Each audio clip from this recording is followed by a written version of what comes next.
At the majestic entrance to the temple, which emerges from the fog, the scene unfolds. A young man who looks like he has had a hard life stands at the foot of the stairs, staring into the distance. A voice is heard from the shadows. "Do you know who that was?"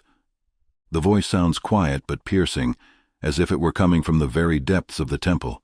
The scene shifts to stone steps, where hemorrhages leave a red trail. An unknown figure is seen dragging a corpse down the stairs. Blood drips onto the stone, creating an eerie landscape. The voice sounds again, but this time with a sense of indignation. "A little nameless nothingness, how dare it?" The camera pans back to the young man's face. His eyes show a mixture of anger and bewilderment. He reflects on the situation, focusing his gaze on the entrance to the temple. Not only did he humiliate the soldiers of the great blood serpent, but he did it in front of everyone. How could he be so bold? The scene shows a man expressing anger and indignation. He is speaking to himself or to someone nearby. How dare he provoke Choi Gien, the leader of the sect? His face reflects a mixture of admiration and fear at the brazenness and boldness of this figure. I look at the guy who is climbing the stairs, holding the corpse of a humiliated warrior. His steps are confident, and his eyes show no pity. This scene emphasizes the ruthlessness and desperation of this figure's actions. Now the guy is standing right at the top of the stairs, shoulders back. He looks confident and ready for any consequences of his actions. His gaze is directed into the distance, as if he were challenging fate itself to a duel. The scene opens with an image of an old man with a visible scar on his face, looking sternly at a young man. His gaze radiates authority and dissatisfaction, as if he is used to an order that has suddenly been disrupted. Without hesitation, the guy decisively throws the corpse at the feet of the cultists. This act reflects his contempt for the sect and its rules. The crowd of sectarians is watching the situation vigilantly, expressing their indignation and dissatisfaction. Shock and anger can be seen on their faces. An old man with a scar on his face recognizes the villain, his face a mixture of recognition and surprise. The old man addresses the young man, his words piercing and full of contempt. "So you want to be killed?" The warrior stands steadfast without a single sign of doubt or fear, and he has come with serious intent. A smile appears on his face, symbolizing his sinful intentions and unshakable self-confidence. The young warrior stands with his shoulders back, addressing the old man with a sarcastic tone. "Are you the leader of this little bloodsnake sect?" His face expresses defiance and contempt. The old man grits his teeth at these words. His eyes are full of uncontrollable anger, and his face turns red with anger at this insolent man. The old man's eyes light up with fire. He raises his hand toward the young man and prophesies in anger, "I will tear you to pieces." His gestures express a threat and a desperate desire for revenge. The sect leader's anger only gets worse. He issues a threat full of cruelty, "I will feed you to the wild dogs." His voice sounds low and dangerous, expressing his intention to carry out his words. The head of the sect, with an expression of determination, rushes to attack the young warrior. Energy sparks from his fingers, creating the effect of a mystical glow. The young warrior stands still, full of determination and confidence. He waits, knowing what he is doing, his face expressing the calm before the storm. The old man's eyes burn with mad rage. As he attacks, he lets out a scream, "The blood-devouring claw!" His appearance and demeanor demonstrate unrestrained aggression. The old man moves towards the young man, his hands tense and his fingertips glowing with energy, emphasizing his magical power. He tries to grab the young man, but he skillfully dodges, slipping out of his arms. The old man remains amazed at the young warrior's agility and skill. His eyes reflect surprise and unexpected recognition. The young man quickly outruns the old man, seizing the initiative. His movements are quick and precise. Now he is behind the sect leader, demonstrating his superiority. His face expresses confidence in his victory. The old man with the scar on his face suddenly gasped. He was confused by the unpredictable course of events that did not meet his expectations. With anger in his voice, he calls the young man a scoundrel because of his ability, which the old man could not handle. His face shows irritation and hatred. The old man attacks again, hoping to overcome the younger opponent. His movements become faster and more determined. However, he again fails to capture the agile opponent. His attempts are in vain, which only increases his frustration. The young man skillfully dodges the old man's blows, demonstrating lightning-fast reaction and skill. A smile appears on the guy's face, symbolizing his complete confidence and calmness. For him, this fight is like a game. The old man attacks the young man again and again, each time with more fury. His movements become more aggressive and desperate. The head of the sect activates all his abilities, but even with this power, he cannot resist the speed of the young warrior. His attempts to change the course of the battle seem to be fruitless. The young man's evasions irritate the old man, and he shouts with rage, "You damned rascal! You're mocking me with your lousy tricks!" His face is contorted with anger. One of the old man's blows only touches the young man's hair, showing how close he was to hitting him. The next blow hits the young soldier's face, leaving a small mark on it. The old man smiles, realizing that the young man is not so unattainable after all. His smile expresses the satisfaction of a small victory. Leaping off the ground with great force, he jumps on the young man, shouting, "Even if you are mocking your opponent, you must watch out for him." The old man strikes the young man with a strong punch, showing his strength and determination. The old man's punch was so powerful that the young man flew upwards 10 meters, demonstrating the incredible strength of the blow. The guy crashes into the wall, splitting it. The scene is striking in its power and energy, emphasizing the difference in strength between the opponents. After the young man has left a dent in the wall with his body, the old man considers him a simpleton. His eyes are full of disdain and complacency. The old man thinks that perhaps the boy had some skills, because his tricks were quite good. His eyes are full of analytical studies. But when the old man sees the young man's condition after the blow, he loses all doubt about his true capabilities. The old man thinks that even if the young man has never heard of the Blood Serpent sect, his life of cheap tricks will end here. The old man, as the leader of the sect, decides to personally kill the young man. He believes that the boy should be grateful to him for this. The old man swings for the final blow, intending to take the young warrior's life. His face expresses determination and cruelty. Suddenly, the warrior catches the old man's hand and stops his blow. His movements are quick and precise, demonstrating impressive agility and strength. The old man is shocked by this unexpected turn. His face shows surprise and disbelief at what is happening. The old man's fingers are bent and broken by the warrior. This reflects the moment of victory of the young man, who was able to turn the tide of the battle. The old man lets out a cry of pain and surprise at the unexpected turn of events in the battle. His face is distorted with pain and disappointment. The young warrior laughs, satisfied with his next trick. His face expresses cunning and confidence. The old cultist grinds his teeth in panic. His face is full of anxiety and fear of the unexpected turn of events. The warrior pushes the old man away with a strong punch. His movements express strength and determination. The cultist's face changes to panic. He realizes that the situation is getting out of hand. The boy is shocked by the technique the old man used. His gaze shows surprise and respect. The warrior thinks about the technique the old man used, noting that it disappeared 20 years ago. His face expresses surprise and intrigue. The cultist with the broken fingers shouts in despair, addressing the young man, "How do you know this technique?" The warrior turns to the old man with a response full of confidence. "You see before you the last master of this fighting technique." He continues, "He was killed 20 years ago." His face shows the seriousness and importance of this information. This news seriously scares the old man. His eyes show fear and anxiety. The old man shouts at the young man with panic in his voice, "Who are you?" He wants to know who this adventurer is and why he has come. "Answer me quickly," the old man insists, his tone indicating desperation and impatience. The young man's eyes are filled with hatred. The new chapter begins with words that echo among the people. Mushin, the god of war. This statement has deep meaning and authority. The old man is overcome with fear. Because the words god of war sound terrifying to him, his face is distorted with fear and anxiety. However, this did not scare the old man. He thought the boy was joking and laughed out loud at Mushin's words. His laughter expresses disdain and distrust. The old man activates his equipment and furiously attacks the boy again. His face is distorted with tension and anger. Mushin reacts quickly to the old man's attack. His movements show readiness and concentration. He deftly dodges attacks. His movements are smooth and precise, showing a high level of skill. This series of shots shows the old man trying to regain control of the situation, despite Mushin's revealed identity. But Mushin demonstrates his superiority by deftly dodging the attacks. The cultist misses, hitting the wall, which emits a lightning strike. This reflects the strength of his attack and his desperation. The old man shouts, "If he is Mushin, then I am Shinseon." Shinseon means immortal, and he emphasizes his power.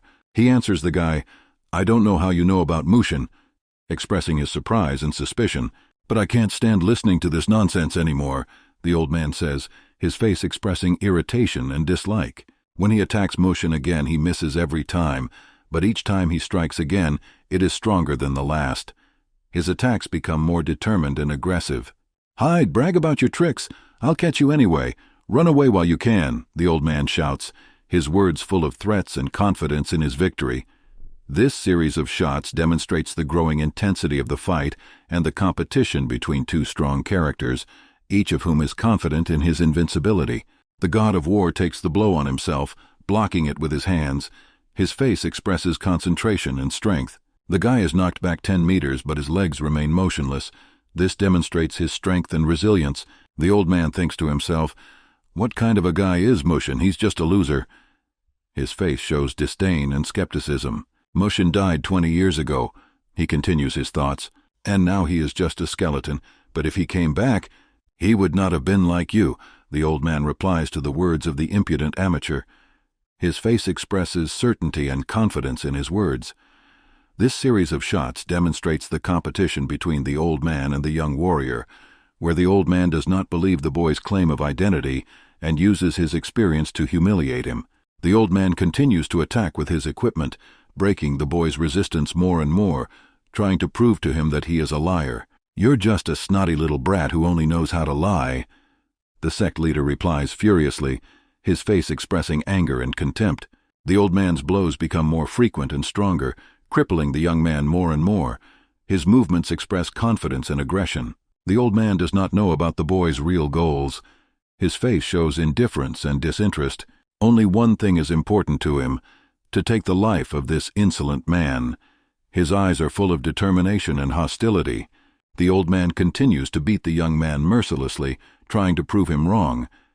His actions express his confidence in his rightness and his unwillingness to back down. The boy flies from side to side from the old man's strong blows, demonstrating helplessness in the face of his strength and aggression. Mushin is already lying on the ground, showing no signs of life. His condition looks extremely serious and hopeless. The old man is sure that this scoundrel will not win against him, and that it is only a matter of time before his life is taken. His face is full of smugness and confidence. The old man wonders who this guy could have been serving, his eyes full of suspicion and reflection. He plans to send out the strongest members of the blood serpent cult. It doesn't matter if it's a man, a woman, or a newborn. He will find and kill everyone who knows this Mushin. The old man is determined to restore the reputation of the great blood serpent by destroying everyone associated with Mushin. His face expresses determination and ruthlessness. The sect boss swings his weapon, intending to finish off his unworthy opponent. His face expresses determination and intent to deliver the final blow. But something goes wrong, and after the blow he suddenly freezes. A look of surprise and incomprehension appears on his face. His jacket is torn to pieces on his arm. The scene shows the unexpected destruction of his clothes. The old man stands bewildered, not understanding what is happening. His eyes are full of confusion and disbelief. The old man's arm flew off along with his shirt. Blood gushed out of the wound, creating a shocking sight. The young man appears to have redirected the blow to the cultist, using his incredible fighting skills.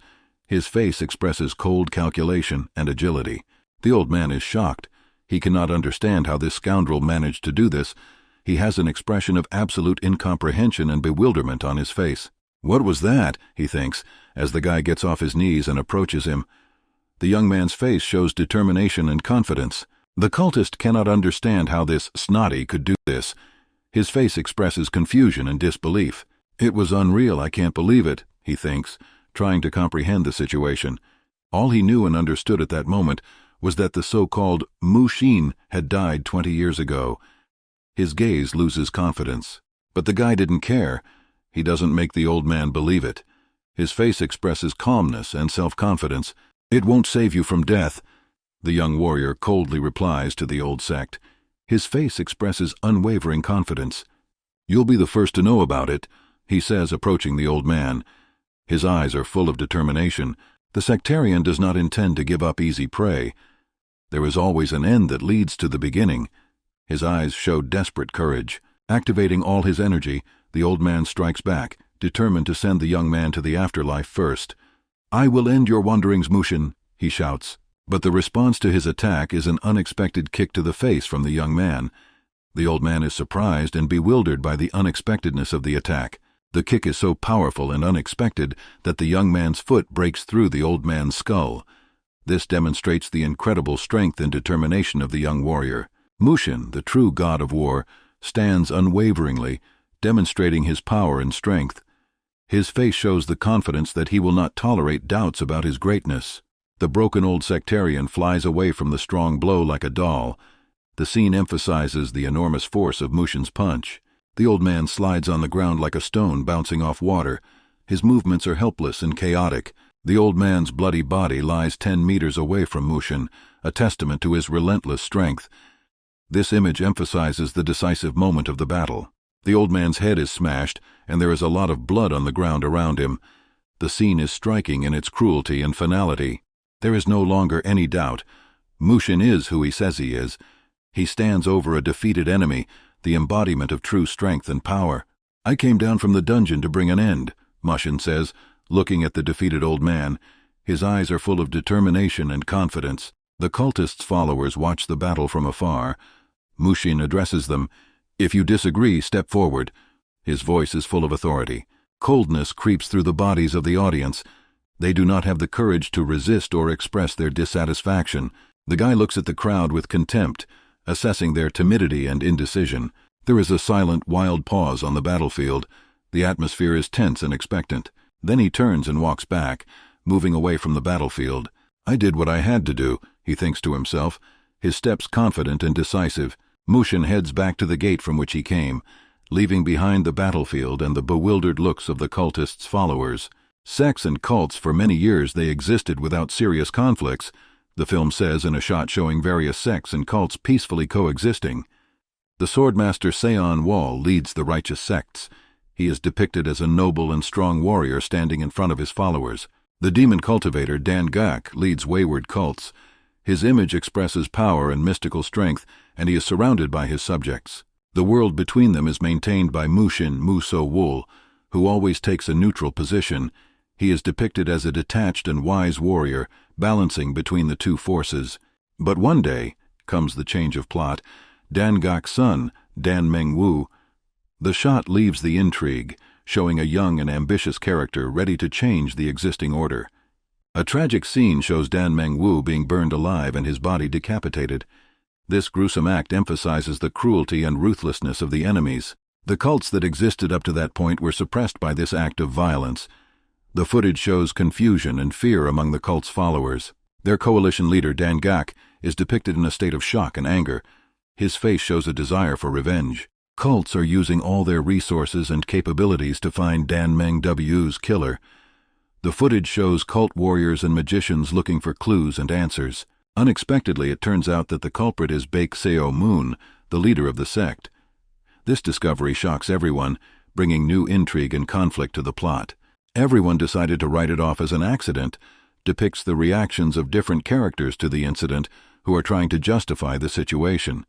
Baek Seo-moon expresses his dissatisfaction at being mentioned in connection with this incident. He remains silent, not denying his guilt, which adds to the mystery of his image. This behavior of Baek Seo-moon's only increases Dan Hak's anger. His face shows growing rage and indignation. This eventually led to a tragedy, the footage hints, predicting further developments. Thus the balance was upset throughout the country, and a great war between sects and cults began. The footage shows preparations for war, weapons, and soldiers preparing for battles. In contrast to the previous events, the shot shows a beautiful sunny day, as if symbolizing the calm before the storm. The guy reflects. This year marks exactly 20 years since the beginning of the war between sects and cults. His words express his thoughts on the duration of the conflict. Mushin, walking beside him, responds, "How quickly time flies." His face expresses thoughtfulness and nostalgia. "It seems to me that I just closed my eyes, and 20 years have passed," Mushin continues, recalling the past. As he walks toward him, the guy thinks about Mushin's words, deepening his own thoughts about time and change. The hero notices the guy's thoughtful look and asks, "Why are you looking like that?" The guy replies in embarrassment, "Nothing, just thinking." But if you think about it, The guy continues his reflections, thinking that the future can bring changes at any time. The sects and factions of cults were equal in strength in the Great War, depicting both sides ready for battle, with a sense of tension and equality of power. Fierce fighting is taking place in all parts of the country. The battle scenes illustrate the heavy casualties on both sides, emphasizing the brutality and scale of the conflict. In the battle between Songwall and Dan-gak, the former's sword pierces the latter's heart. This moment emphasizes Songwall's decisive victory and Dan-gak's defeat. The overwhelming power of the coalition of sects rises almost immediately after that, depicting the moment of triumph of sects over cults. After Dan-gak's death, the coalition of cults loses its power and suffers a series of defeats. The film shows confusion and despair in the ranks of the cults. As a result, the cult faction is unable to withstand the pressure of the sects and flees to the ridge of 1,000 great mountains. The figures are depicted running among the mountainous landscape, hidden from their enemies. Thus, the Great War has almost ended with the victory of the sects. The shot shows peaceful scenes of the sects celebrating their triumph. Thanks to this, the Murim coalition gained control over 70% of the country's land. The image shows a map of the country with the territories controlled by the sects marked. This is the end of the summary of everything the guy knows about the Great War. He could tell you more, but the shot shows the guy thinking, as if he is hiding something important. There are a lot of gaps in this story, and because of that, I don't want to add strange and questionable details, the guy says, his face expressing concern and doubt. Mushin asks in surprise, "What kind of gaps are we talking about?" His curiosity and bewilderment are clearly visible on his face. To be honest, there were many unexplained moments in the Great War from the very beginning, he continues, hinting at deeper secrets that remain unrevealed. Murim's leader, Baek Seo-moon, disappeared shortly after the outbreak of the Great War, and then suddenly reappeared after it ended. The guy lays out the facts, his face showing surprise.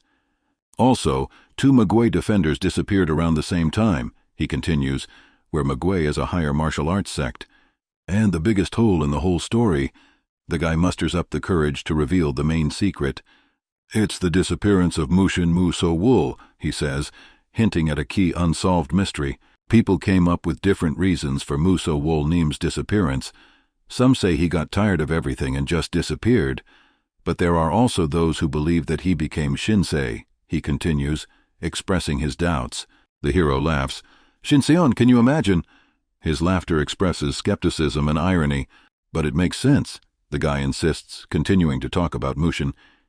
He disappeared from the world of martial arts without a trace.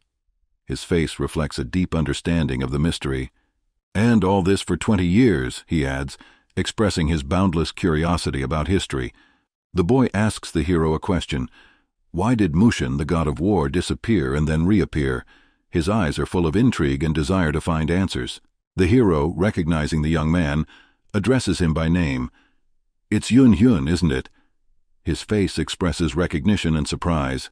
"You realized I was no ordinary person when you saw me for the first time, even though I didn't tell you who I was," the hero continues, demonstrating his wisdom and ability to see the true essence of things. "You were able to figure it out for yourself." He recognizes Un-hyun's intelligence and insight. "I've already heard about you from Sunwol Nim," the guy says, indicating that he is familiar with Mushin's reputation through the sect leader's stories. "I watched you easily deal with the Blood Serpent cult. You went into the sect eliminating everyone single-handedly, so it seems obvious," he continues, reflecting on Mushin's impressive abilities. Mushin understands where the boy's sanity comes from. His face shows recognition of the boy's intelligence. "But wouldn't you be more interested in knowing how I realized who I am, not where I've been all this time?" the hero says, teasing the guy. The guy realizes that the hero is joking with him. "Do you think you can find out what only Mushin knows?" the hero replies, questioning the boy's ability to find out the whole truth. The hero only sees the boy as a rising star, Jongseong-pa, a fictional branch of a sect often used in martial arts. His face shows support and recognition of the boy's potential. Mushin turns to the guy and offers a deal. "If you can withstand at least one of my combat attacks, I will answer your question. What do you say?" His face is a challenge. "I've heard about this threat from Sunwol Nim so many times that I've stopped being afraid of her. I'm not like Seong-wol," he replies with a sense of self-confidence. Mushin thinks to himself, "It looks like Sungwall never told this guy about what I'm capable of. Did he?" His face reads slyly. Seeing the hero's look, the guy suddenly got scared and suggested speeding up the journey, because they thought they were almost there. Mushin looks at the boy with interest, appreciating his determination and bravery. The sky was clear that day, and the guy was happy about the good weather that accompanied their trip, because if it had been foggy as usual, we might have missed this incredible view. The guy's enthusiasm shines through on his face. He appreciates the purity of the moment. Mushin is looking at the landscape seriously. His gaze is full of reflection and deep thought about his place in the world. "This is a settlement of the Murim coalition," the guy points out, emphasizing the importance of the place where they have arrived. The shot shows a majestic and peaceful settlement. The guy can't help but ask the hero about his future plans. "What are you going to do? Do you want to go there?" His face expresses curiosity and excitement. A clean forest wind blows around the hero's shoulders, carrying away leaves and memories. His face shows calmness and concentration. The hero is faced with endless possibilities. He stands at a crossroads, contemplating his next step in the big world of martial arts. The need for a system that gathers and educates star warriors to protect the Murim sect from enemies led the Murim coalition to establish the Cheonseodan Academy. The image of the academy, which symbolizes a new stage in warrior training, is described in the frame. "Anyone can become a part of this academy, mister, if you know what I mean," says one of the characters, hinting at the academy's openness to new talent. "The entrance exam can be difficult, of course, but you have the strength and talent, so don't worry," he adds, encouraging him. "I'm telling you all this because I want you to become a member of Cheonseodan. I think it's better to gather information first before revealing my identity," explains the character, revealing his intentions. "This will be useful given the importance of your task," he adds, emphasizing the importance of the hero's plans. "It's not an important task, it's just revenge," the hero replies, revealing his true motives and goals, which are not as noble as they seem. Mushin reflects, "I do not rule out the possibility that the world will consider me its enemy." His face shows a readiness to confront the whole world. "But I forgot that my partner would also fall into this category along with me," he reflects, realizing that his actions could have consequences for others. His partner always said he would be with Mushin to the end. The shot shows the solidarity and loyalty of his partner. "Maybe it's because he studied with Sun Wol," Mushin says, reflecting on the master's influence on his partner's character. "People often say that I look like Song Wol Nim," he replies, revealing his thoughts and feelings. His face expresses pride and recognition. There is nothing wrong with taking an example from Sun Wol, but his heart and character were too soft, Mushin reflects, assessing his partner's qualities. "It would be nice if you didn't tell Mushin about it," the guy says, emphasizing his desire to remain unrecognized. "I don't want to be recognized, so from now on call me Muen," he says, adopting a new name to hide his true identity. "And now I'm your friend," says the newly named Muen, expressing his friendship to the boy. The guy is surprised by this information and did not expect the god of war to call him a friend. His face shows surprise and joy. Night gives way to day, symbolizing a new beginning and new opportunities for our heroes. Our heroes head to the Martial Arts Union, ready for new adventures and challenges. They walk side by side, demonstrating their new friendship and common goals. A large crowd of people has gathered at the gate of the Cheonseodan Academy. The scene shows noise and movement, signs of a great event. The guy looks at the crowd in embarrassment and cannot understand why there are so many people today.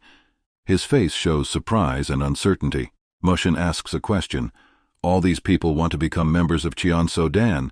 His face expresses curiosity and slight surprise. Many of these people are here to receive invitations to the Murim coalition, which exists within Cheonseodan, not because of the goals of its founding, the guy answers, revealing the true motive for the crowd's presence.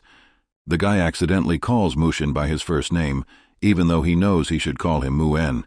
His face shows confusion at his own mistake. "Less than 1% of those enrolled make it to the final test," he adds, emphasizing the high competition and difficulty of the entrance exams. "Something like that," the guy replies sadly after Muyen's words, feeling embarrassed and slightly embarrassed. Mushin thinks about it. Is he trying to reveal my disguise, or does he always communicate with his friends in such a clumsy way? His face shows slight suspicion and curiosity. This was very unusual for the guy, and he feels insecure. "I promise to improve," he says, feeling the pressure of the situation. The boy's friend recognizes him in the crowd and exclaims, "Look over there, Eun-hyun." His face expresses joy at the sight. An acquaintance comes up to the boys and comments, "There are a lot of people here today, right? And I see some people from last year." His face expresses interest and friendliness. It turns out to be Sung-bae Yang, who looks like a homeless man. His casually eccentric appearance attracts attention and makes him stand out from the rest. Sung-bae Yang, looking curious, asks, "Who is that guy standing next to you?" His face expresses intrigue and curiosity. "This is an old friend of mine who decided to join Cheon-so-dan this year. His name is Mu-yeon," the guy replies, introducing Mu-yeon. His face expresses pride and joy at the meeting. The guy, who looks like a hobo, realizes the situation and politely asks, "Do you mind if I ask what sect you're from?" His face expresses politeness and interest. This question made Mu-en anxious, and he replied, "I'm an independent practitioner who has no ties to any sects yet, so you don't know me." His face expresses anxiety and uncertainty. The homeless man understood everything. He smiles and says, "Nice to meet you. I heard that this year's exam is going to be harder than usual, so I wish you good luck."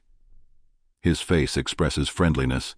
"See you in Murim's coalition," replies Mu-en, saying goodbye to his interesting new acquaintance. His face expresses gratitude for the advice and readiness for the challenges ahead. "Before we begin the exam, those who do not meet the standards will be weeded out," the master continues. The crowd is shocked and anxious at this news. The guy named Mushin that way because he thought it was better to keep it in the shadows. However, the hero didn't like it, because the point is not to say nonsense, but to confidently hide the truth. The gate suddenly opened. It was a sign of the beginning of a new stage. The shot shows a huge open gate symbolizing new opportunities. The crowd turns their attention to the opening of the gates, as they have been waiting impatiently for this moment. Their faces are full of excitement and anticipation. Guys come out of the gate with a cart on which something is covered. A master walks in front of them. This scene creates intrigue and guesswork among the audience. The guys wonder what could be undercover on the trolley. Their faces express curiosity and bewilderment. Mushin's gaze is striking in its indifference. He calmly observes the events, showing complete self-confidence. The gate closes and the mysterious object is placed in front of the crowd. A voice announces, "Gentlemen, please give us your attention." The shot shows the focus of attention on the stage. "Before we begin the exam, those who do not meet the standards will be weeded out," the master continues. The crowd is shocked and anxious at this news. People are filled with surprise and anxiety. There was no such selection last year. The exam has changed. Nothing like this has ever happened before. They whisper to each other. The master orders to remove the cover from the mysterious object. The shot shows the tense anticipation as the crowd focuses on the object. The maid removes the bedspread, and under it is something that no one could have even imagined. The shot shows the surprise and intrigue in the eyes of the audience. At first glance, it is an ordinary black cubic stone. Its simplicity and mystery arouse the curiosity of the crowd. Mushin is surprised by this presentation. He recognizes the object and understands its meaning. This is a stone of opposition. The words about the stone surprise the boy. He carefully examines the stone, trying to understand its secret. The master continues his speech. "It seems to be an ordinary iron stone, but this stone is filled with spiritual energy that strengthens its strength. Ordinary blows will not leave even a scratch on it. Please hit this stone, use your fighting skills, and try to leave at least a dent in it," the master calls out, challenging the participants. "But the dent must be at least an inch deep," the master emphasizes, setting a high bar for the participants. "If one blow leaves at least 1 inch, you will be qualified to take the exam. But if you can't, you won't move on," the master continues, setting out the rules of the test. "Although it is offensive, you will have to go back the way you came," he adds, emphasizing the seriousness of the test. One big guy with a sword in his hand shouts out from the crowd, "It's just an ordinary pebble." His face expresses confidence and challenge. Confidently entering the exam, he declares, "You will have to find a new stone soon, because I will cut it in half like butter with one stroke of my sword." His energy and confidence overwhelm him. The master smiles and looks forward to making it happen. His face expresses interest and anticipation of the participants' actions. The warrior is preparing to strike, taking careful aim. His face shows concentration and determination. He confidently takes a fighting stance, ready to hit the stone with all his might. The shot shows his tension and anticipation. The warrior swings and lets out a powerful cry before striking, gathering all his energy. You can feel the dynamics of his movement and emotional outburst in the shot. The warrior's punch is strong and confident, with sparks flying in all directions. You can feel the force of the blow and the tension of the moment. However, the sparks came from the warrior's split sword, not from the stone.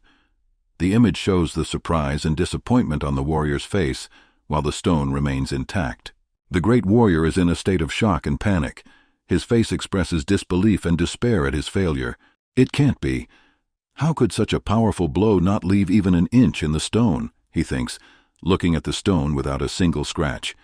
His embarrassment and confusion are evident in the footage.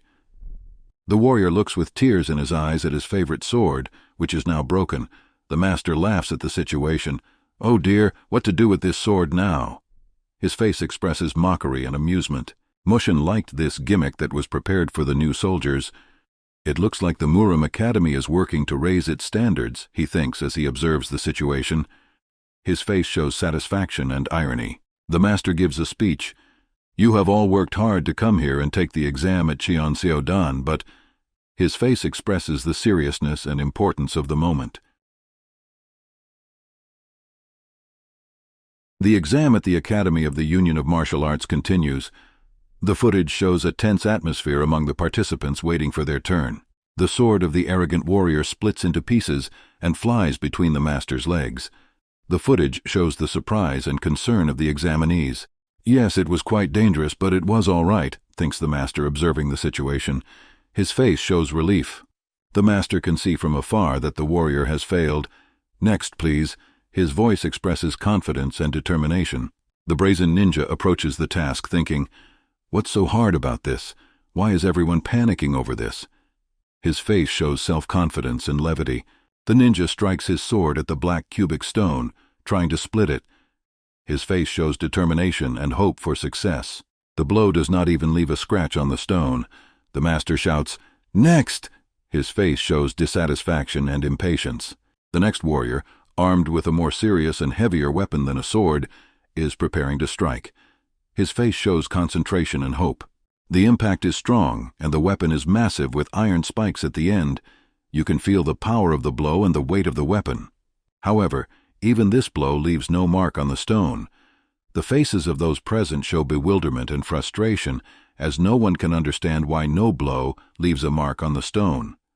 This series of shots demonstrates the failures of the test participants as they try to split the solid stone, emphasizing its unusual property and the challenge it poses to every warrior. The master stands and watches the exam, not understanding why no one else has been able to complete this task. His face shows surprise and reflection. The boy and his friend Mushin are watching the exam. "The countermeasure stone is very insidious, and no one will be able to overcome it at this rate," says the boy, expressing his opinion. His face shows interest and analytical skills. "Well, next, come to the task," the master shouts, calling the next participant. His face is impatient. The master comments on the new warrior who approached the stone. He has a sharp eye. He watches the warrior, feeling intrigued. The warrior looks confidently at the opposition stone, seemingly ready for the test. His face shows confidence and determination. The warrior makes a powerful swing, preparing to strike. His face shows concentration and strength. With confidence, he attacks the stone of opposition with his sword. This stroke is different from the previous ones. It is precise and deliberate. You can feel that it is not just physical strength, but something more. The whole crowd was holding its breath, waiting for the result. The blow was of a high level. Even the sound of the sword sounded different. The tension in the shot is palpable with every moment. Mushin evaluates the guy's punch. It was a punch without anything extra, a successful attack, he thinks, observing the situation. His face expresses respect and recognition of the warrior's skill. As soon as the dust settles after the impact, everyone sees that the participant has left a cut in the stone. Surprise and amazement grips the crowd. This moment becomes crucial for everyone present. The master rejoices over the first participant to pass the test. His punch reached more than 3 inches in depth. "That's enough," he says with satisfaction. His face shows joy and satisfaction at the participant's success. The gates of the academy are opening for this guy. He was well prepared. Finally, someone got through, he thinks as he enters the academy. The atmosphere of victory and achievement is palpable in the shot. Mushin asks a question, "Who is this?" The guy answers, "I wonder who it is too, but I don't know." His face shows curiosity and uncertainty. The hero thinks he must know a lot, but it turns out that there are things that even he doesn't know. His face shows thoughtfulness and reflection. "I'm not a biographical dictionary, how would I know that?" The guy preemptively responds to Mushin's expectations. His face expresses light sarcasm and self-irony. This series of shots emphasizes the importance of the first victory in the challenge with the opposition stone, and the mystery of the unknown participant who managed to overcome the challenge, bringing intrigue and uncertainty to the plot. Among the crowd of participants, the guy notices someone familiar. His face shows surprise and recognition. "Who is this, a friend of yours?" asks Mushin.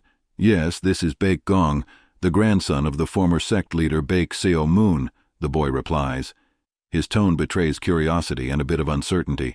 The boy is thinking, why did he decide to join Cheon Sodan? There must be some reason. His face shows thoughtfulness and curiosity. After Baek Seo Moon left office, his son Baek Chu Yang became the leader of the sect. Since they announced their withdrawal from the Marim Alliance, nothing has changed, the boy reflects. The depth of his reflections is felt in the footage. Baek Gong approaches the counterstone, preparing to strike. His face shows determination and confidence. His shot is successful, meaning he passes the test. The faces of the examinees show surprise and recognition of his success. The next person to approach the countermeasure stone is a girl. Her face shows confidence and determination, a willingness to accept the challenge. She is holding a thread, which at first glance does not look like a weapon capable of causing harm. The footage shows the surprise and curiosity of the crowd at this unusual choice of weapon. It is a silver thread that shimmers and glitters in the sunlight. The shot shows its subtlety and elegance. The girl is preparing to strike with this particular thread. Her face shows concentration and a sense of the moment. The impact of the thread is so powerful that she becomes the first person to break off a piece of stone. The footage shows the crowd's surprise and amazement at the unexpected success. The master is impressed by the girl's technique. How unusual that the thread did more damage than the sword, he thinks as he watches the result. His face shows surprise and admiration. "Very good. You are moving on," the master announces. His voice expresses recognition of the girl's talent. The boy realizes that was Baek Ha-on and Baek Ah-yon, which means that all of Baek Seo Moon's grandchildren are joining Cheon Sodan. This is a clear sign that Baek Chu Yang wants to reunite with the coalition. His face shows surprise and realization. Mushin reflects. It's a very obvious goal. He wouldn't have sent 3 of his children to Cheon Seodan just to restore relations. His face shows suspicion and thought. There must be another reason. Why does he want to restore relations with the coalition? Mushin thinks, trying to understand Baek Chu Yang's deeper motives. His face is analytical and curious. The next participant, also a woman with a thread, is preparing to strike the stone. Her expression shows concentration and confidence. She skillfully strikes with the thread, leaving 1.5 inches of depth on the counterstone.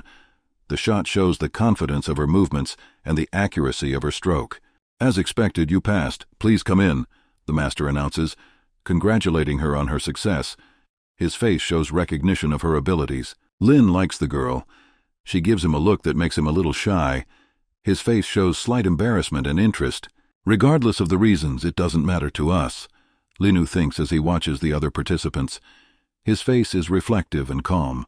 The master's mood improves, and he sees the rising stars begin to rise. "Then please, next," he calls out enthusiastically. His face shows his satisfaction with the progress of the exam. Mushin notices that his time has probably come. His face shows concentration and readiness for action. The guy, realizing this, decides to stop him, saying, "Wait a second." His face shows concern and uncertainty. The master is hesitant about the new examinee. His face shows uncertainty and suspicion. What is this guy from the Wanderer faction going to do without a weapon? What's wrong with him? The master thinks, watching him. His gaze expresses intrigue and thoughtfulness. The artist is interested in the uncertainty of this participant. He is in rags, but his gaze is deep and penetrating. The master's face shows interest and appreciation. A strong, unusual aura is felt around Mushin, evoking the impression of mystery and unknowability. His face expresses calmness and inner strength. Mushin, the god of war, confidently approaches the stone and rolls up his sleeves. His facial expression and demeanor demonstrate confidence and determination. The master notices that Mushin has no weapons, only his fists, and doubts his serious intentions.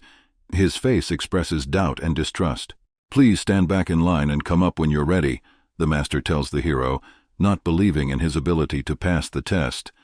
His face is slightly skeptical. The crowd laughs at Mushin, thinking his intentions are ridiculous, because he is going to break through the stone with his bare hands, when others could not even leave a scratch with an iron sword. "His hands will fall off," they joke. Amusement and disbelief can be seen on the faces of the audience.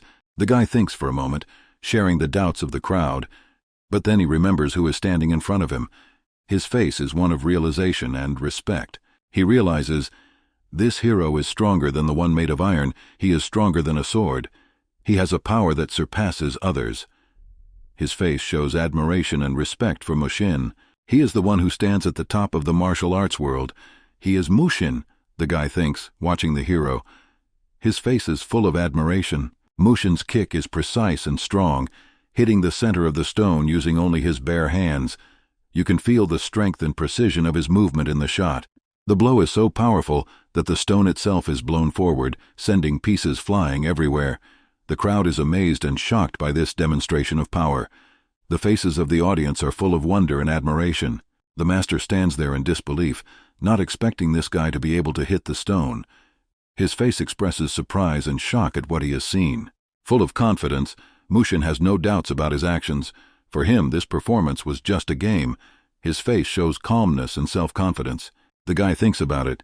Even after 20 years, his face expresses respect and admiration as he thinks about the past and the present. He remains a hero, a god of war, the guy thinks, watching Mushin. His face expresses admiration and pride as he sees the hero's unwavering power and skill. This series of shots emphasizes the majesty and invincibility of Mushin, who has easily and confidently confirmed his status as a legendary warrior, inspiring admiration and respect from all present. The test is over, and the boys have successfully passed the exam. The footage shows the satisfaction and relief on the faces of Mushin and the boy. Those who had passed the exam gathered at the site, forming a group of successful candidates. The footage shows mutual respect and solidarity among them. They look at Mushin with a certain amount of caution and distrust. Their gazes express mixed feelings about the new hero. Tension can be read on the faces of the audience. The guy notices these cold stares directed at them. His face expresses concern and caution about potential contradictions in the group.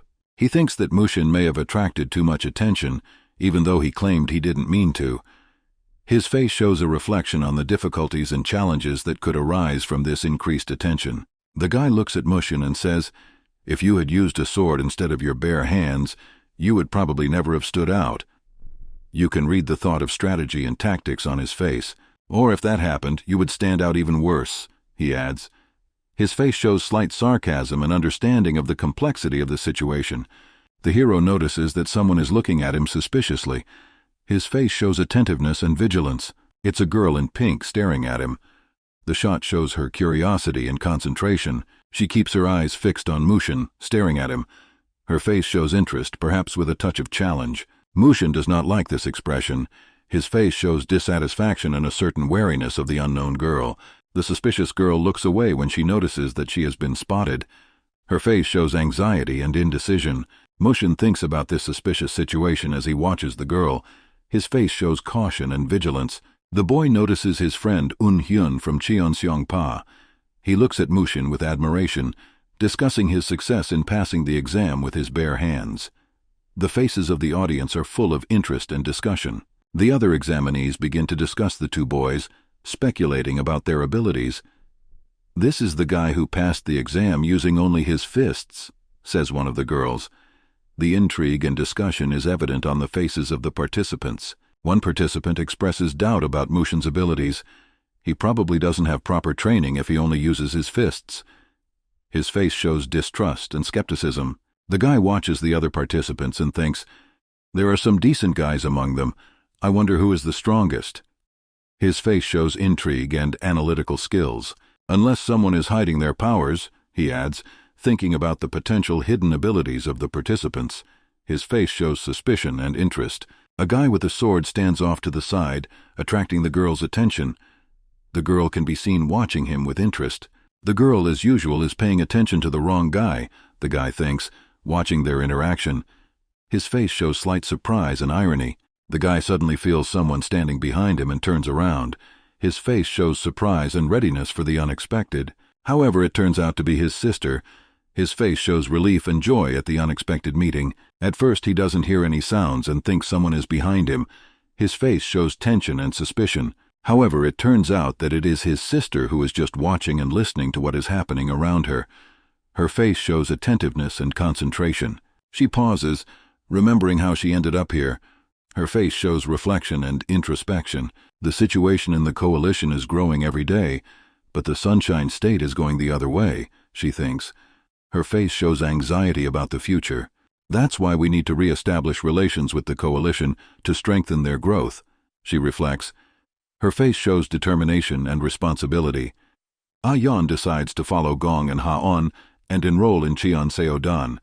Her face shows determination and readiness for new challenges. Mushin is thinking about how he can become a bridge between the coalition and the Unification Church. His face shows seriousness and reflection on the importance of this role. A guy notices a beautiful girl. His face shows interest and admiration.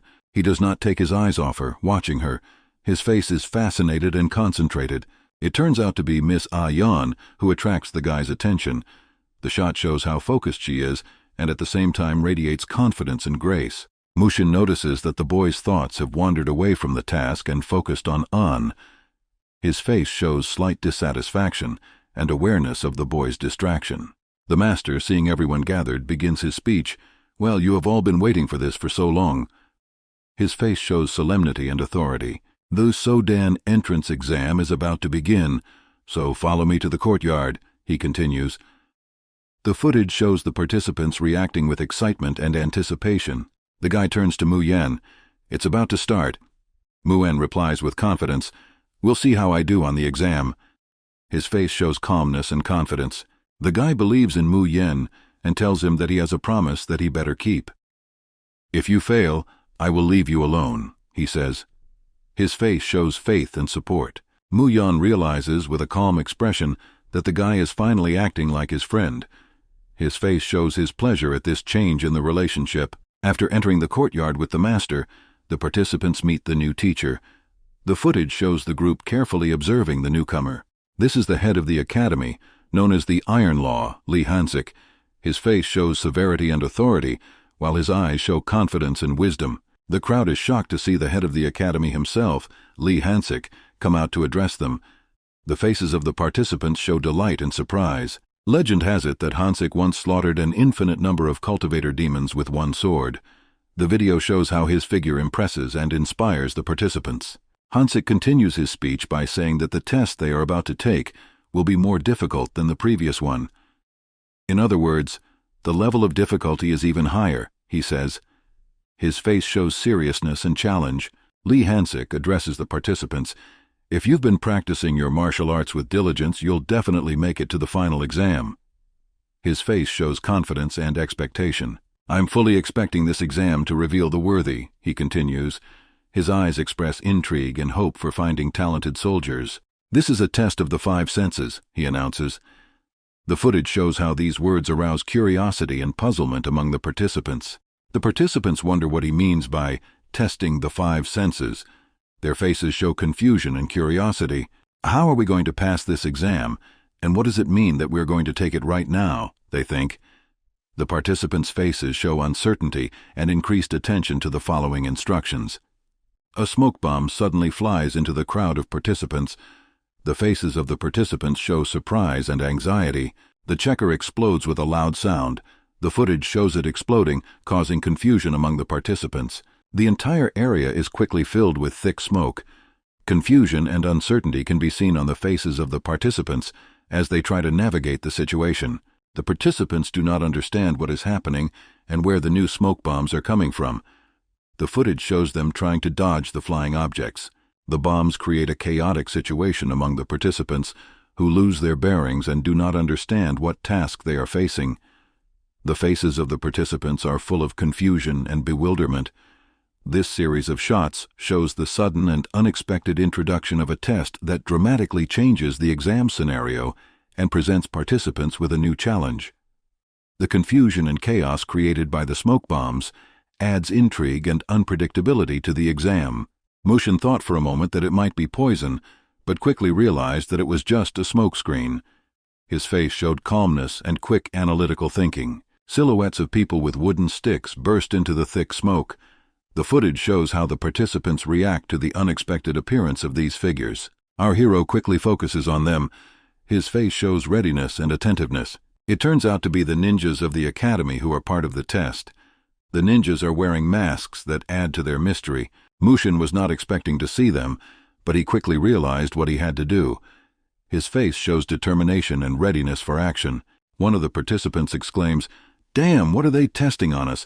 No one can see anything because of the smoke." His face shows irritation and bewilderment.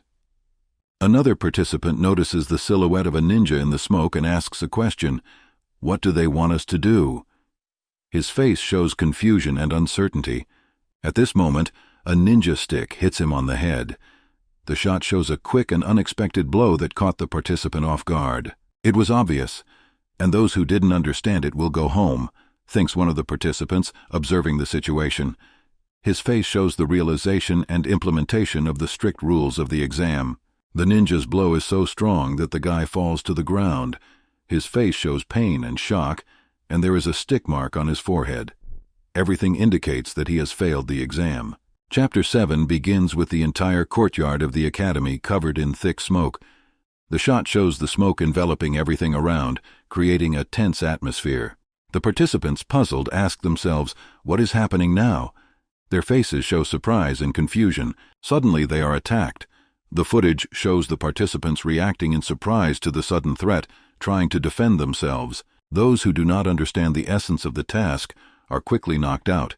The footage shows some of the participants falling to the ground, struck by unexpected blows. The Academy's warriors demonstrate incredible maneuverability as they move through the smoke. The footage shows their quick and precise movements, which allow them to effectively attack the participants. With each passing minute, fewer and fewer people remain in the smoke. The footage shows the participants retreating or falling, trying to survive in difficult conditions. The participants' weapons are useless against the treacherous ninjas, who hide in the smoke and ruthlessly knock out the players. The footage shows the ninjas unexpectedly attacking the participants. One of the participants, realizing the situation, tells his sister about it. His face shows concern and seriousness. He tells her, "If I understand this mission correctly, it tests how long we can survive in the smoke among the killers." His face shows determination and readiness for the challenge. The girl asks, "Where are they, these killers? They could be anywhere." Her face shows anxiety and vigilance, and she looks around, trying to detect an invisible threat. Suddenly the participant senses danger.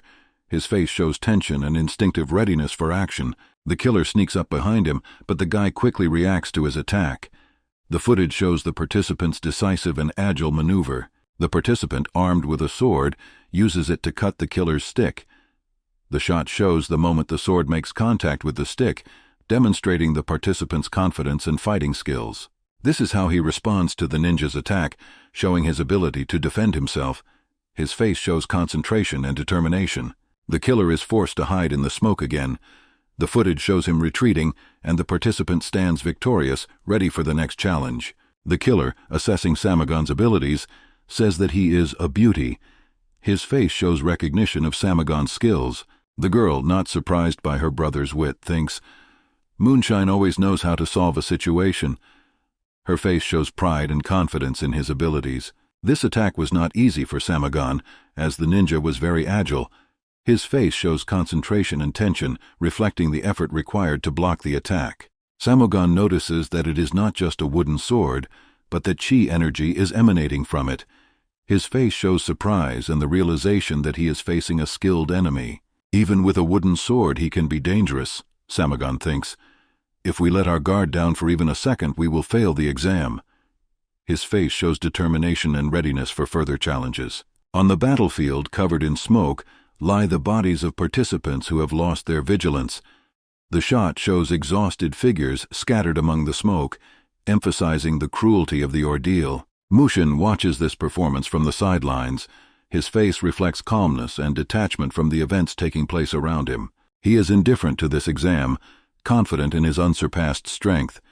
His face shows confidence and self-sufficiency. A girl in the smoke notices the silhouette of our hero. Her face shows concentration and determination. Without delay, she decides to attack him. The footage shows how she decisively rushes into the attack, demonstrating her fighting skills and courage. The girl decisively swings the weapon, aiming it directly at the guy's back. The shot shows the moment when she makes the decisive move with all her strength. She is confused, not understanding what exactly happened. Her face shows surprise and incomprehension of the situation. Instead of striking the silhouette she had chosen, she accidentally cuts the stick of the killer who was trying to attack Mushin.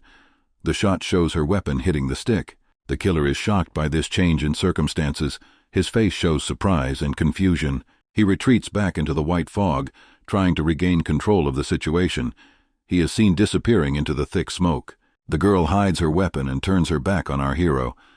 The shot shows her cautiously but decisively taking a position next to Mushin. She gives Mushin a cold, studying look. Her face shows determination and interest in the hero. Mushin returns her gaze, trying to understand her intentions. His face expresses curiosity and vigilance. Seeing him, the girl realizes the true essence of her goal in this exam. Her face shows discovery and realization. She recalls the moment when she asked the sage about the answer she was looking for. The shot shows her face lighting up with realization and deep thoughts. The girl recalls how the wise man, unfortunately, could not answer her question. Her face shows disappointment and hope. However, the wise man knows someone who can help her and knows the answer. Her eyes light up with hope and interest. She recalls how she went to the Murim coalition in the company of Unhyun. She is shown recalling her decision to join the journey. Interested in an answer, she asks him his name. Moon Young, she learns. Her face shows surprise and curiosity, and now he, Moon Young, is standing in front of her. Her face shows a mixture of feelings, from expectation to surprise. This series of shots shows a girl looking for answers to her questions and meeting Moon Young, who can help her with that. Her emotional journey from frustration through hope to surprise adds depth to her character and intrigue to the story as it unfolds. The girl looks at Mushin but does not see him as someone who could answer her questions. Her face shows disappointment and doubt. She turns to him. How can you be so absent-minded and become a target just because you relaxed? After these words, she walks away from him in displeasure. Her face shows dissatisfaction and determination. Mushin does not understand this girl at all. His face shows surprise and misunderstanding of her reaction. At this point, he instinctively stops the killer's bare-handed blow. The footage shows him skillfully blocking the attack, demonstrating his warrior skills. He catches the killer in the middle of an attack, stopping him in his tracks. His face shows concentration and control of the situation. How unexpected, the hero says with sarcasm as he watches the events unfold. His face shows irony and readiness for action. Mushin easily crushed the stick of one of the ninjas with his bare hand. The shot shows his confidence and skill, and his power and precision in movement. With that, he sends another ninja off the battlefield. The footage shows the ninja retreating, overcome by Mushin's strength. The ninja disappears in white smoke, not understanding how his wooden sword could be broken with his bare hand. His face shows surprise and incomprehension. For Mushin, these ninjas were nothing more than toys. His face shows calmness and self-confidence. The exam continues. The footage shows the tense atmosphere on the battlefield, where each participant is fighting hard for his or her place. Some of the participants who remained alert continue to fight the ninjas. The footage shows their determination and courage in the battles. The ninjas turn out to be the real attackers. The footage shows their aggression and intransigence in the fight. One of the participants deflects a ninja's blow. The shot shows his agility and fighting skills necessary to defend himself in such a situation. Having avoided the killer's sword, the participant looks around and realizes the situation. His face shows determination and readiness to continue the fight. This series of shots shows the intensity and difficulty of the exam, where participants have to use all their skills and agility to cope with their opponents. Fighting ninjas becomes a real test of their abilities and character. The ninja, although he bounced off the guy's punch, is still injured. The shot shows the speed and force of the guy's punch. The guy wounds the ninja until he bleeds. The shot shows the guy's concentration and skill in combat. He stabbed the ninja in the shoulder using a reverse sword grip. The shot shows the guy's experience and combat cunning. It was a worthy opponent who was also taking the exam. The ninja's face showed respect for the guy's abilities. One of the representatives reports on the situation at the exam. Only those who escaped the smoke and left the courtyard are left among the participants. 30% have already lost and have been marked with the death sign. His face shows seriousness. The head of the academy, hearing this, orders 50% of the exam participants to be expelled. His face shows determination and demandingness. Carrying around a sword that will break is just a burden, says the head of the academy. The metaphor of the sword that breaks indicates the need to weed out the 50% of losers. His face shows severity and a demand for efficiency. The scene opens with a voice coming from a window. "Do one, you headless bastard," the voice shouts. The shot shows the silhouette of a person standing at the window in the darkness of night. "I decided to come in after I heard what Sang-soo said," says another figure entering the room. His face shows determination and curiosity. "You secretly interfered with the exam and impersonated a murderer during the first exam. Sang-soo, you talkative bastard," this person continues indignantly. The footage shows the tense atmosphere of the conversation. "I heard that there were real geniuses among those who were selected, and I was curious," says an old man in a red jacket. He looks interested, but at the same time calm. The head denies that he said he was not going to monitor the exam. It turns out to be the opposite, one of them states as the conversation continues in another place in the dark night. The footage shows them discussing the events in a different setting, emphasizing the mystery of the situation.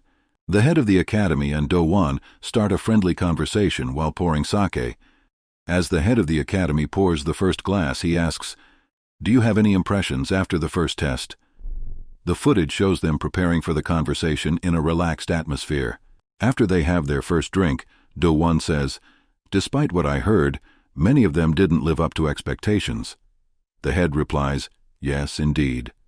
Their faces show seriousness and reflection. Do-won shares that he has seen many of the participants who have aroused his interest.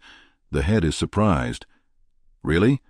His face shows surprise and curiosity. "This is simply unbelievable, that someone could get my attention. The great sword Do-won, one of the Murim Coalition's blade lords," Do-won exclaims. His face shows surprise and pride. "They didn't just attract attention, they impressed me." Do-won continues, "There's more shocking information for Sang-soo." His face shows intrigue and anticipation. Each of them is at different levels, although I can't pinpoint the exact level because of the chaotic nature of the situation, Do-won says. His face shows seriousness and reflection as he analyzes the participants' abilities. "They are among the most encouraging participants to ever enter the academy," he continues. His confidence in the potential of the new generation is evident in the footage. The head of the academy is happy to hear good news among all these events. His face shows satisfaction and hope.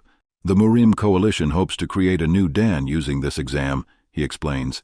Because of this, Sang-soo was worried that there wouldn't be enough qualified candidates, but now he can rest easy. His face shows relief. Do-won is surprised by this information. "New Dan, really? You think so?" he exclaims. His face shows intrigue and surprise. This series of shots shows a conversation about the potential and future of the new members of the academy who can play a key role in creating a new Dan. The optimism of the head of the academy and the surprise of Do-won add depth and variety of emotions to the dialogue. "Yes, that's right, Yoon Cheon-dan, which we have always wanted to create," confirms the head of the academy, emphasizing his vision. His face shows determination and dreaminess. This information sounds very unusual for Do-won. His face shows surprise and slight misunderstanding. A night at the academy. The guys who passed the preliminary test are talking to each other. The footage shows them exchanging ideas in a relaxed manner. "Oh, come on. After you made us run around in that smoke until we were exhausted, the food was terrible. And what kind of housing is this?" complains one of the participants. His face shows dissatisfaction and fatigue. The girl sits on a humble bed and complains to her brother about everything around her. How could the global coalition of Murim provide such poor hospitality? My brother? She says. Her face shows disappointment and annoyance. The girl's brother sits and listens patiently to her complaints. He reminds her that they are not here as guests. His face shows calmness and understanding of the reality of their situation. Despite his explanation, she continues to express her dissatisfaction. The brother turns his attention to their neighbor. The footage shows him trying to redirect the girl's attention. Their neighbor's other sister approaches Mr. Mu and speaks to him in gratitude. Her face shows sincerity and gratitude. She sincerely thanks Mushin. If it wasn't for your fight alongside us, I wouldn't have been able to pass, she says. The footage shows her gratitude and relief. Mushin responds to her gratitude. Miss Peck, you could have done it without my help. His face expresses humility and confidence in her abilities. When Mushin says this, she replies that he overestimates her. I couldn't do it on my own, she says.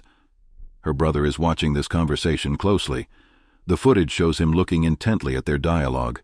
Her sister appears around the corner and says, "And I was the one who told her not to lower the bar first. What a jerk." Her words are both reproachful and encouraging. Watching this scene, the guy feels that something is wrong. He asks this brave girl what happened. His face shows curiosity and concern. It happened when you disappeared in white smoke while fighting, she replies. The footage shows her reenacting this moment, trying to explain the situation. She recalls how she was alone, lengthened her thread and began to wrap it around herself. She directed all her attention to blocking attacks from many enemies. Her face shows concentration and determination. This series of shots demonstrates emotional and dynamic moments between the characters, reflecting their relationships, fears, and courage. The story gathers momentum, showing the depth of the characters and their internal conflicts. One of the murderers is quite agile, catching the girl's thread, leaving her defenseless. Her face shows surprise and fear. At this moment, the killers are approaching her, and she is sure that she will fail the exam. Her face shows despair and panic. But then Mr. Mu appears and eliminates both attackers. His face is calm and confident. He acts quickly and efficiently. After eliminating the killers, Mushin makes a comment to the girl. You need to be quicker and more graceful with the thread. When you make it longer, you need to be more careful, but it seems you are in a difficult position after your impractical and impulsive attack. His face is serious and focused. At this point, her sister appears and says that she will take care of one side while she looks after the other. Her face shows determination and commitment. Maybe you think it's beneath you to join forces with her, but she relied on you, Mushin says, addressing the girl. His face is serious, emphasizing the importance of teamwork. Mushin explains to the girls that the men they see are just decoys. The real enemies who are preparing to attack are hiding in the smoke, he warns. He points to the enemy strategy. Choose one enemy at a time. I'll get rid of the rest, he instructs. His face shows confidence and readiness for action. His sister's account of him was impressive. He was strong, smart, and experienced. He seemed to see through the smoke, she says. Her face shows admiration and respect. Her brother asks her the name of this mysterious warrior. His name is Mu-En, she replies. The shot shows the curiosity and intrigue that surrounds this figure. People discuss Mu-En as an independent practitioner. Their faces show curiosity and distrust of this mysterious character. This raises many questions about this character that have not yet been answered. The footage shows people thinking, trying to understand who he is.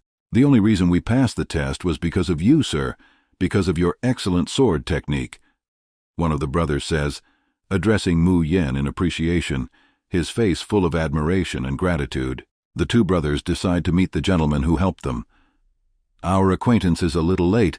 On the left is Jiang Haik, and on the right is Jiang Gluk, they introduce themselves. Their faces show friendliness and openness.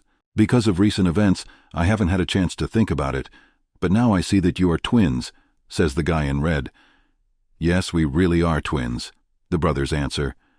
Their faces show light laughter and sincerity. Well, anyway, it's nice to meet you, Mu-En replies, expressing his politeness and openness to new acquaintances. His face shows sincerity and friendliness.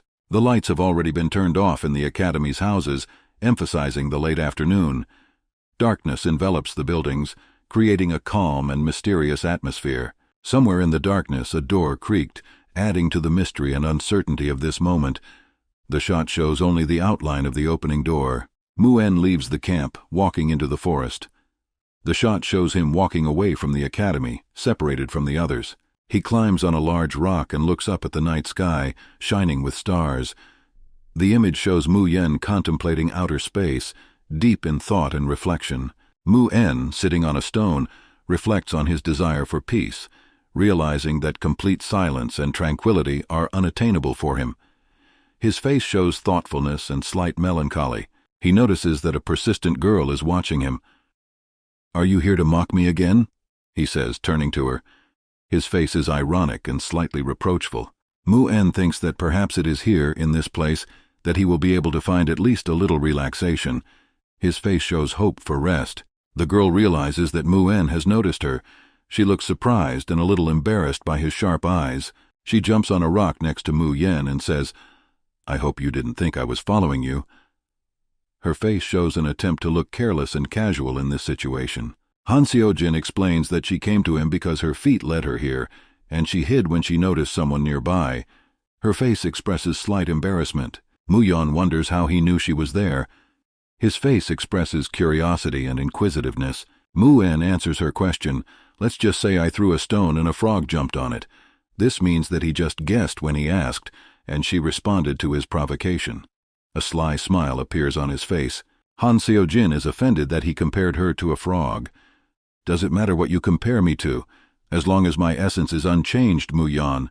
she says. Her face shows indignation and disappointment. She turns to him and says, "Once again, my name is Han Seojin." Her face shows confidence and dignity. She asks him his name. Her face shows curiosity and expectation. "Examinees, your attention, please. The second test is about to begin, so please gather in the training room before it starts," the organizer announces. Excitement and tension fill the air as the participants begin to gather. People are starting to get ready for the exam. "Ugh, I'm already tired. I must not have slept well," complains one of the participants. The training center is large and noisy, filled with participants discussing the upcoming test. The examiner will arrive soon, so please take your seats and wait quietly. Perhaps you know something about the test. One of the organizers addresses the group of participants. People's faces show curiosity and uncertainty. "Did you manage to get some sleep, Mr. Mu?" Mu-en is asked by a girl in the waiting room. He is surprised to see her there. "Oh, Miss Beck," he replies, a little surprised by her presence. There is tension and curiosity between them. Everyone hopes that it will be a simple test, but no one knows what awaits them. The faces of the participants show hope mixed with anxiety. This series of shots captures the atmosphere of tense anticipation before the second test. The contestants are gathered in the training room, discussing the challenges ahead and their assumptions about what is to come. Mu Yon and Han Seojin continue their interactions, adding intrigue to the unfolding events. One participant reflects, "Could they weed out half of us again? Of course they can. But why? They already did it yesterday." He looks thoughtful and worried. The examiner of the second test, Juge Yong, arrives and congratulates everyone on the successful completion of the 5 senses test. His face expresses satisfaction and self-confidence. Juge Yun looks a bit suspicious, but at the same time he has an authoritative look. His gaze is serious and piercing. The participants are already experiencing a headache, not knowing what the comprehension exam is. Their faces show mixed expressions of confusion and dissatisfaction. The examiner looks at the participants and notices that everyone looks tired. "No one kept you up all night. You were given enough time to rest," he says. His tone is sympathetic but also stern. The examiner observes the participants and comments, "But judging by your tired appearance, it seems that yesterday's test was quite exhausting." His face shows sympathy and surprise. The twins agree with the examiner's words. "Absolutely right. Even in a real battle it wouldn't have been so hard. It was as if we were balancing between life and death."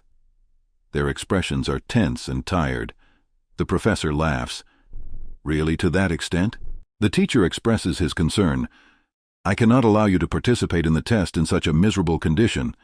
His face shows concern and responsibility. The examiner orders to bring prepared lunches.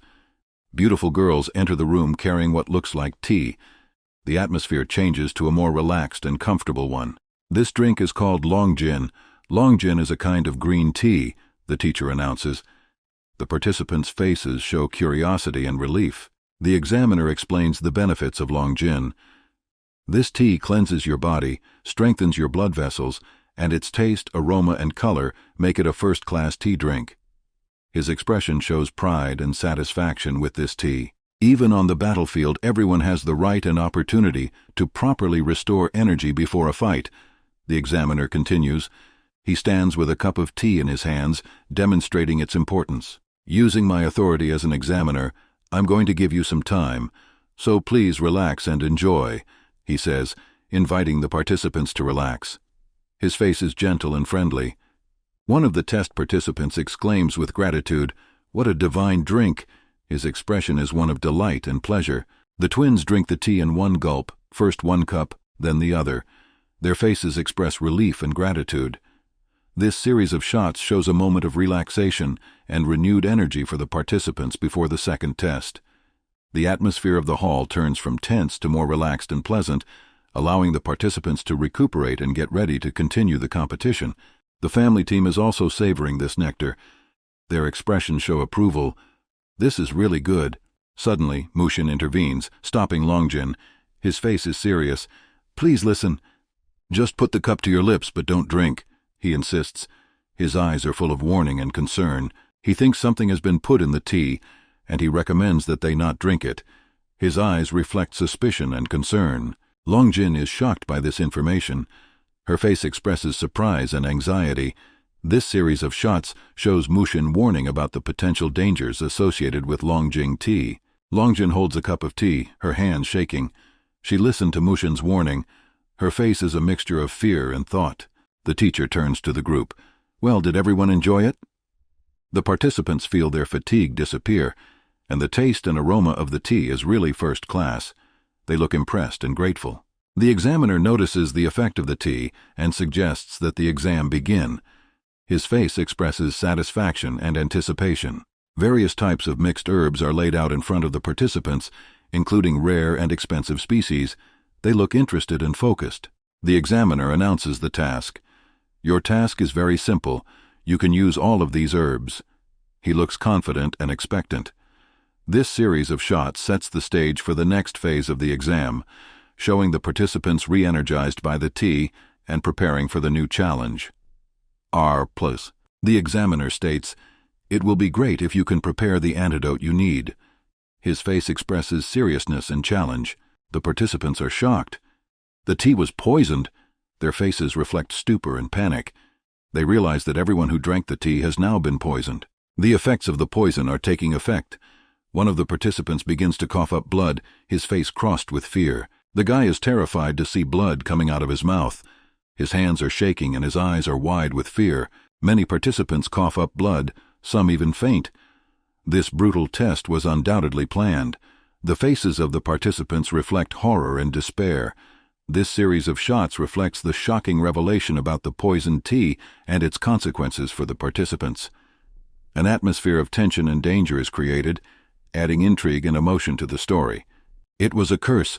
It was a poison that could kill them, thinks one of the participants, whose face reflects fear and understanding of the danger.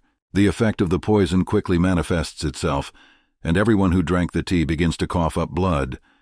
The faces of the participants are full of pain and shock. The examiner, with a cold expression on his face, explains, "I couldn't start the test without poisoning you. This is an important lesson. In the future, you will often encounter poisonous substances." The participants are shocked to realize that they have all drunk poisoned tea. They look confused and frightened. The teacher warns, "Soon the effect of the poison will only increase and cloud your mind." His face expresses seriousness and unwaveringness. This series of shots shows the tension building among the examinees as they realize they are in a dangerous situation. The examiner said, "In about half an hour you will lose consciousness." He has a look of determination and coldness on his face. "This is the end of your test. You need to determine what poison you have been poisoned with and make an antidote." The students look puzzled and anxious, and they quickly think of possible solutions. "If it seems too difficult for you, you can leave whenever you want. The master will cure you with the antidote he already has. The examiner continues. His expression is one of relentlessness. The teacher leaves the room saying, "Well, I wish you good luck," and closes the door behind him. His face expresses calmness. He leaves a scented candle by the door. "When it burns, you will lose consciousness. By then you need to come up with an antidote." Coughing up blood, the students search for a solution, racing against time and their own weakened state. This series of shots emphasizes the desperation and urgency of the situation, where the students need to act quickly to save their own lives. Their struggle against the poison and time adds drama and suspense to the story.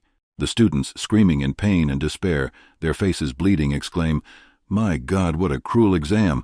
I want to give up. To hell with this test." The pain and fear of death can be seen in their eyes. Longjin turns to Mushin. "How did you know that the tea was poisoned?" Her face is a mixture of curiosity and concern. "You could have kept quiet, but for some reason you told me about it." The girl continues, looking at Mushin with suspicion and gratitude. Mushin replies, "I helped her only because she can save everyone else." His face shows confidence and calmness. "Didn't she say it herself?" Mushin asks, noting Longjin's abilities. His gaze reflects concentration and analysis. This series of shots emphasizes the high stakes of the exam, where the students are fighting against a deadly threat, and reveals the depth of Mushin's character, who shows intuition and wisdom. Longjin, shocked by the unexpected turn of events, acknowledges her words. "If you ever need any help, please let me know." A look of gratitude and awareness of her importance appears on her face. Mushin responds, "I will not refuse your offer." His expression reflects gratitude and recognition of its importance. Mushin asked Longjin about her specializations, other than working with thread. His inquisitive face indicates his interest in her abilities. "Our paths may yet diverge," Mushin reflects, convinced that her ability is poison. This means he helped her because she can heal everyone around her. His expression reflects prudence and calculation. "Although there are many types of poisons, only 5 are used as a basis," Longjin continues, concentrating on the possibilities of creating an antidote. Her eyes show determination and concentration. This series of shots reveals a deeper understanding between Mushin and Longjin, emphasizing their mutual support and importance in the current situation. The poisoned examinees were lying on the floor. Longjin speaks in concentration, "Wait a minute," and began to investigate the situation. She examines one of the participants and notices that the body is cold and blood is flowing from the nose. "This poison only works when consumed orally," she concludes, analyzing the symptoms in concentration. Longjin reflects on the color and flavor of the tea, drawing a conclusion. The poison had a color and a smell disguised by the tea. Mushin appears next to her, sharing her thoughts. "The basis of this poison must be, maybe it's blood dispersion poison or snake venom," shares Mushin with Longjin. Their eyes show concentration and a shared desire to solve the mystery. Han Seojin, who agrees with Mushin, thinks aloud about the symptoms of poisoning. "We have similar symptoms but different antidotes. This makes it difficult to diagnose." She looks thoughtful but confident in her knowledge. She explains the difference in poisons. It all depends on the reaction of the dantian, the center of the vital energy chi. Her face reflects intellectual curiosity and a deep understanding of the topic. Mushin calmly replies, "This poison did not cause any reaction in my dantian." His facial expression is still and controlled. Han Seojin is shocked to see that Mushin has been drinking poison tea, but is unharmed. She looks at him with confusion and curiosity. She watches as everyone around her coughs up blood, and Mushin remains unimpressed. Her eyes reflect embarrassment and admiration for his strength. Han Seojin thinks, "That's incredible. He must be completely immune to poisons." Her face shows surprise and a great desire to learn more about Mu Yan. She wonders, who is he really like? Chapter 10. On one of those incredibly beautiful days filled with green hues, the academy is immersed in silence, like a preserved moment of peace. Sang-Soo stood on top of a mountain with a majestic panoramic view of the academy. The breeze played casually in his hair, and his eyes stared into infinity, pondering a variety of thoughts. All sorts of thoughts were raging in his head like an invisible river, carrying with it great ideas and unknown possibilities. But one thought tried to come to the fore and did not let him rest. It was the thought of Yaga, the mysterious and charming girl who had revealed herself to him during their last meeting. Her image stood before him as an integral part of his soul, giving life a new dimension. That evening, when he and the head of the academy were drinking sake, Sang-soo frankly told him that Changseong-dan was a repository of priceless knowledge that had been passed down from generation to generation, and pointed out that this place hid a huge amount of experience and skill in mastering supernatural powers. All that was missing was more soldiers to make the organization a real force, but if their group were to be joined by the very outstanding individuals he had spotted, people with extraordinary abilities, the strength of their organization would blossom in all colors. The head of the academy emphasized that Yongcheong-dan is nothing but the answer to all their problems, and this moment has long since come when the door to a new ethical order should have been opened. The words of the head of the academy did not subside in his mind, prompting him to constantly be in a tense state of reflection. He stood there, lost in thought, when the master approached him. He looked at his thoughtful face with a strange expression in his eyes and said, "It seems that you are impatient to know the results of the examination."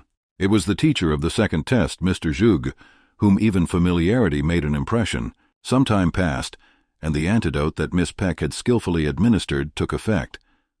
Thanks to her expert knowledge of poisons, everyone in the room taking the exam was saved from danger. Everyone was extremely grateful to her and could not praise her enough, because if it were not for her, they would have faced an incredibly serious threat to their lives and failed the exam. Her ungrateful sister didn't understand why everyone around her kept praising her for what she thought was a normal use of the antidote. After these words, her brother could not contain his emotions and said, "Hold your tongue, okay? How can you say such a thing?" After she took the antidote, his sister was shocked that her brother was expressing his disagreement and was on the other side. People continued to admire Miss Peck's actions, who managed to save everyone at such a dangerous moment. However, she was upset and said, "Why do you put so much emphasis on my weaknesses?" And the answer was refuted, "We don't think you are weak at all." Mushin was pleased with all this action, and he had an expressive smile on his face. The girl watched him with the certainty that it was all due to his merit. Two experienced craftsmen were discussing the details of the moment when they discovered that they had been spiked with snake venom. Few people have the knowledge of how to distribute blood and remove venom from a snake bite. They really wondered how they managed to solve this mystery. After the test was over, the master came back with the antidote in his hands. However, when he entered the examination hall, he met the surprised and delighted gaze of those he had saved. The master felt that his words and actions had caused an unexpected reaction, as if he had been hit on the head. It looks like Lee Jiam will not only become stronger, but also gain more self-confidence. The mister asks, "What do you think about this?"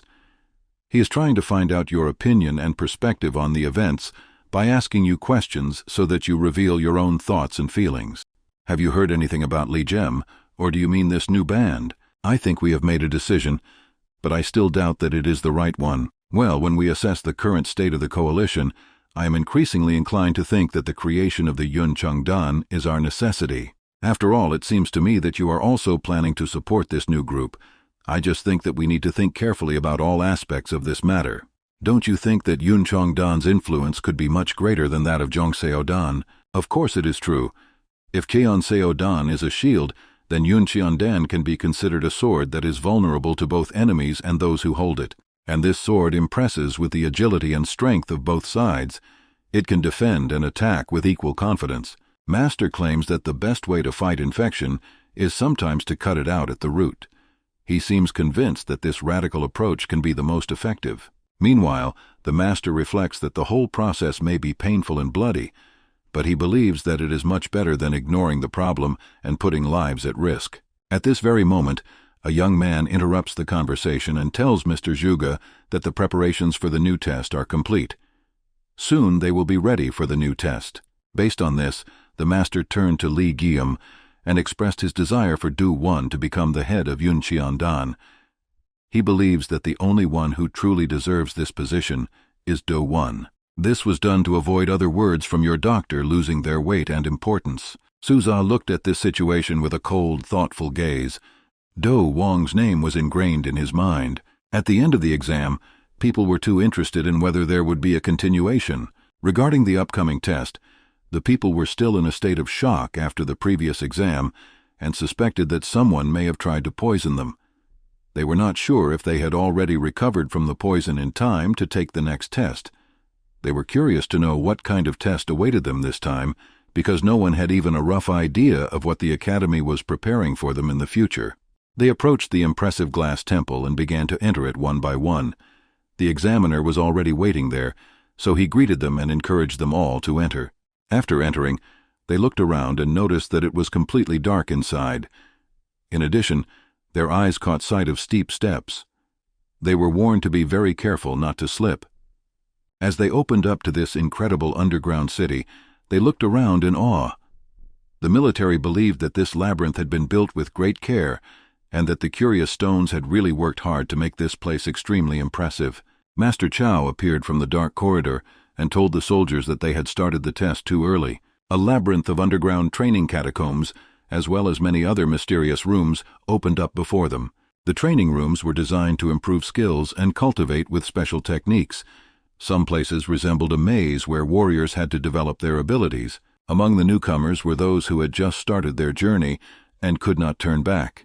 This part of the test was about understanding the maze, and they had to get out of it within half an hour. According to the teacher, this was the second part of the test, and they had to try to get out of this complex maze. But if they fail to do so within the allotted time, they will have to be subject to a death warrant. The master believed that no one would be left behind in these underworlds. His speech was very impressive, and he knew exactly how to get his students interested. Everyone was surprised when they were placed in a city where they could just go around and around. Everyone had a lot of questions about the true motive of this task, as there was always a secret meaning behind each test. The confident guy started a conversation about how he filled in all the footprints they had followed through the maze. He promised that this time they would all be able to pass the test without any difficulties. The guy assured everyone around him. The people who got into this maze had amazing abilities. Mushin hesitated for a long time, but if this guy was so confident, he was ready to take responsibility and lead the group. He promised everyone that when they all got out safely, he would buy them something to eat. "Brother, we need to keep up with him quickly because time is limited," my sister emphasized. The sister told the boy that her biggest fear was that they might get lost traveling this way. A strange guy our hero passed by said he could feel a slight vibration and a constant sound coming from the wall. This wordlessly meant that the underground training catacombs were a continuous moving machine. From the moment they went down, everything around them began to vibrate. Everyone in the group was amazed at how quickly this strange guy perceived the situation. They couldn't help but ask him how he managed to notice all this. And here was the answer. He belonged to the barter sect, and this machine was designed by their creatures. Everyone burst out with questions and wondered how such equipment had fallen into the hands of this sect. Mushin, with the support of other soldiers, also agreed with this information, because everyone could see that this guy was telling the truth. However, this was not the only secret that this machine hid. For the first time, Mushin felt that the smell he had smelled before had become so intense that he could not help but pay attention to it. After a while, the girl next to me stopped and started thinking, "Where does this unusual smell come from, and why is it getting stronger?" The two blundering brothers, who also smelled this sweet aroma, could not take their noses off it. They were extremely surprised by this phenomenon. What could it mean? A lute lit up in Mushin's heart. The idea that the underground catacombs could be filled with poison was very disturbing. He couldn't help but share his concern with others and look for answers. It was easy to form a common opinion. The cave they entered really contained poison. It is not known who released this poison and for what purpose, but the fact remained the fact, and it created an extremely threatening situation. The main purpose of the trial was to find a way out of the dungeon. This meant that they were not allowed to use a deadly poison that could endanger the lives of all participants. So they knew that the solution to this mystery must be somewhere bigger and safer. The strange thing was that people continued to breathe even after they felt the presence of the poison in the air.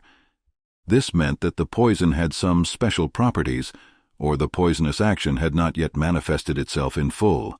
The twins, who were standing next to the girl, said that they were already experiencing the first symptoms of poisoning, such as dizziness and nausea. However, the girl has not yet shared her feelings and symptoms, which may indicate that she was in a special state or was storing important information. One of the guys expressed indignation and anxiety.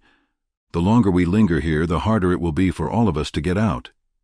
He added uncertainty to the situation, emphasizing the need to act quickly and find a way out of this deadly trap. Mushin approached the young man from the underground sect, who introduced himself as Sobyanin. He was curious why this guy was here, and if he could help find a way out. Asking about the possibility of finding a way out was the next step in their search. Sobyanin pondered over this and felt that he still did not fully understand how the mechanism of these catacombs worked. The darkness around them was so deep that it was difficult to make out signs or routes. He assumed that this task required a lot of time, and they might not have time to solve it even in an hour. Sobyanin answered thoughtfully. The darkness of the catacombs was so deep and thick that even knowing the general direction, it was difficult to make out where exactly to go. He also noted that it would take time for them to learn the mechanics of movement in these mazes, and he doubted they would be able to do it in 1 hour. However, Sobyanin expressed the opinion that if everyone unites and helps each other, the work on finding a way out will go faster. He emphasized the importance of teamwork and joint definition of patterns that they can follow. Everyone in the catacombs was united in their desire to save themselves and find a way out. They believed in success, and this unity motivated them to make all possible efforts to achieve a common goal: getting out of the trap of the catacombs. Everyone agreed to unite and follow Sobyanin, who seemed to have information about the way out. One of the men told Sobyanin that everyone was ready and they would bear him. As they began to move forward, Sobyanin instructed them to actively look for any cracks or crevices in the walls, ceiling, and floor of the catacombs. He assured them that even minor details could be useful in finding a way out. One of the men noticed that Han Seojin, who had just been nearby, suddenly disappeared. He began to worry and look for her among the other participants. Miss Peck saw that Sir Mu was going in the wrong direction, and she warned him about it. He turned to her and replied that she could continue without him, as he would catch up with them quickly. Sir Mu's words surprised Miss Peck, but she decided not to argue and agreed to continue the journey with the other participants. She hoped that Sir Mu could really catch up and join them quickly. Paranoia and hopelessness, even reinforced by the voices of comrades who refused to look for a way out, besieged the group members. Many began to feel despair because they were locked in underground labyrinths and did not have any concrete plans to get out of this situation. Mushin, putting his hand on the shoulder of one of his comrades, tried to bring some sanity to this tense situation. He emphasized that the smell they smelled was that of snake jaws. It is a notoriously poisonous smell that is a warning of danger, but can also indicate a way out, as snakes often surface when they need to get out of the dungeon. It is known that practitioners from the northern regions used a special preparation for the treatment of wounds. They knew how to use it well, but they did it in large quantities. However, they indicated that the drug should be used very carefully, because it was very strong. Northern regions used a special preparation for the treatment of wounds. They knew how to use it well, but they did it in large quantities. However, they indicated that the drug should be used very carefully because it was very strong. The catchy name Snake Jaw confused the participants even more.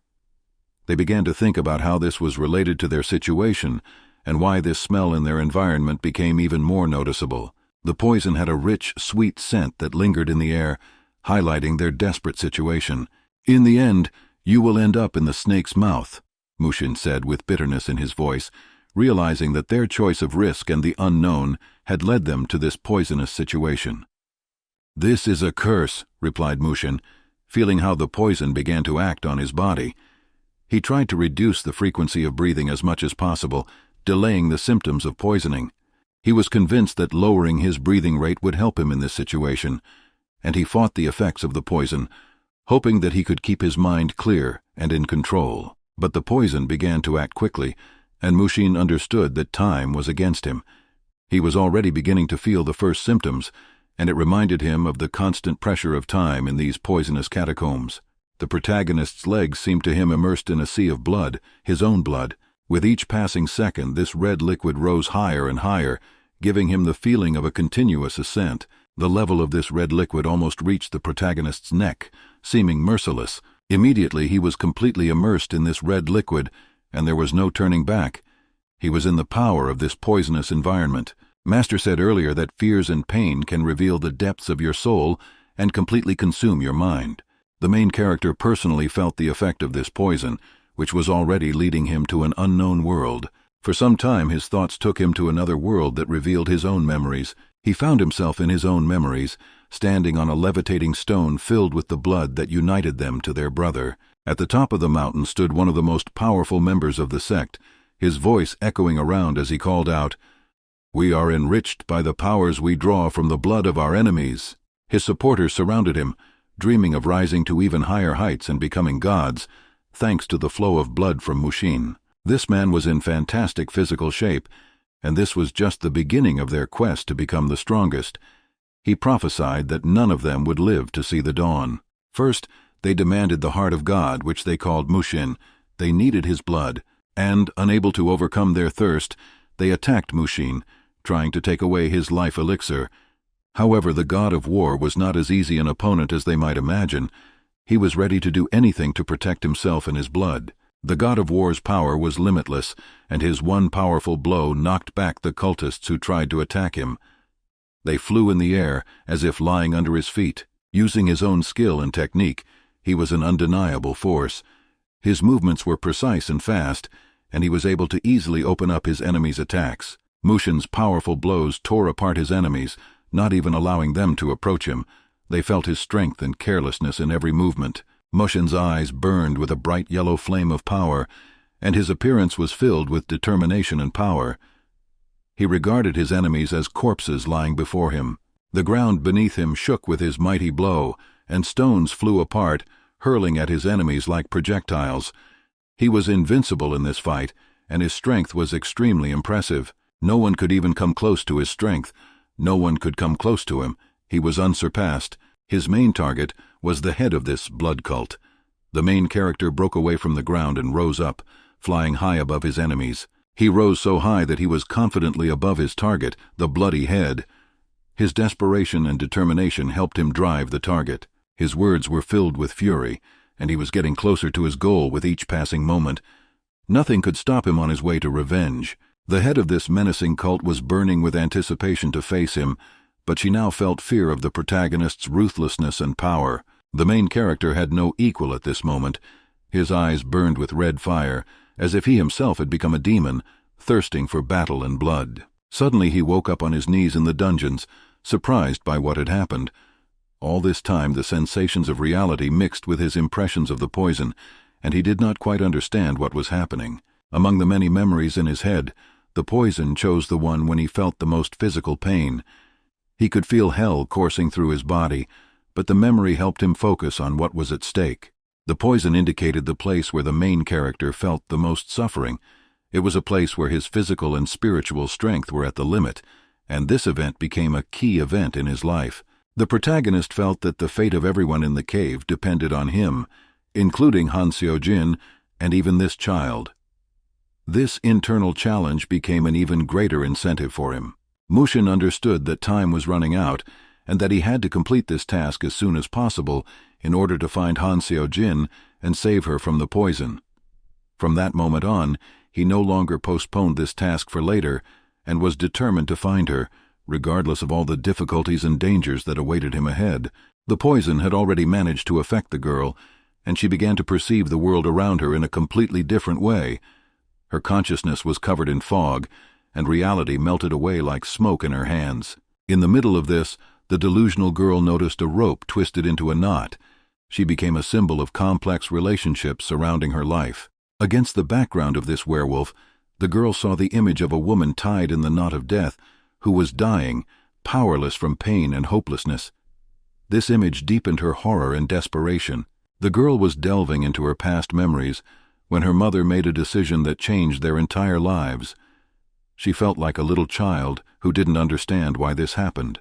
Questions about her future and her relationship with her new mother began to brew in the girl's mind as the poison continued to affect her consciousness.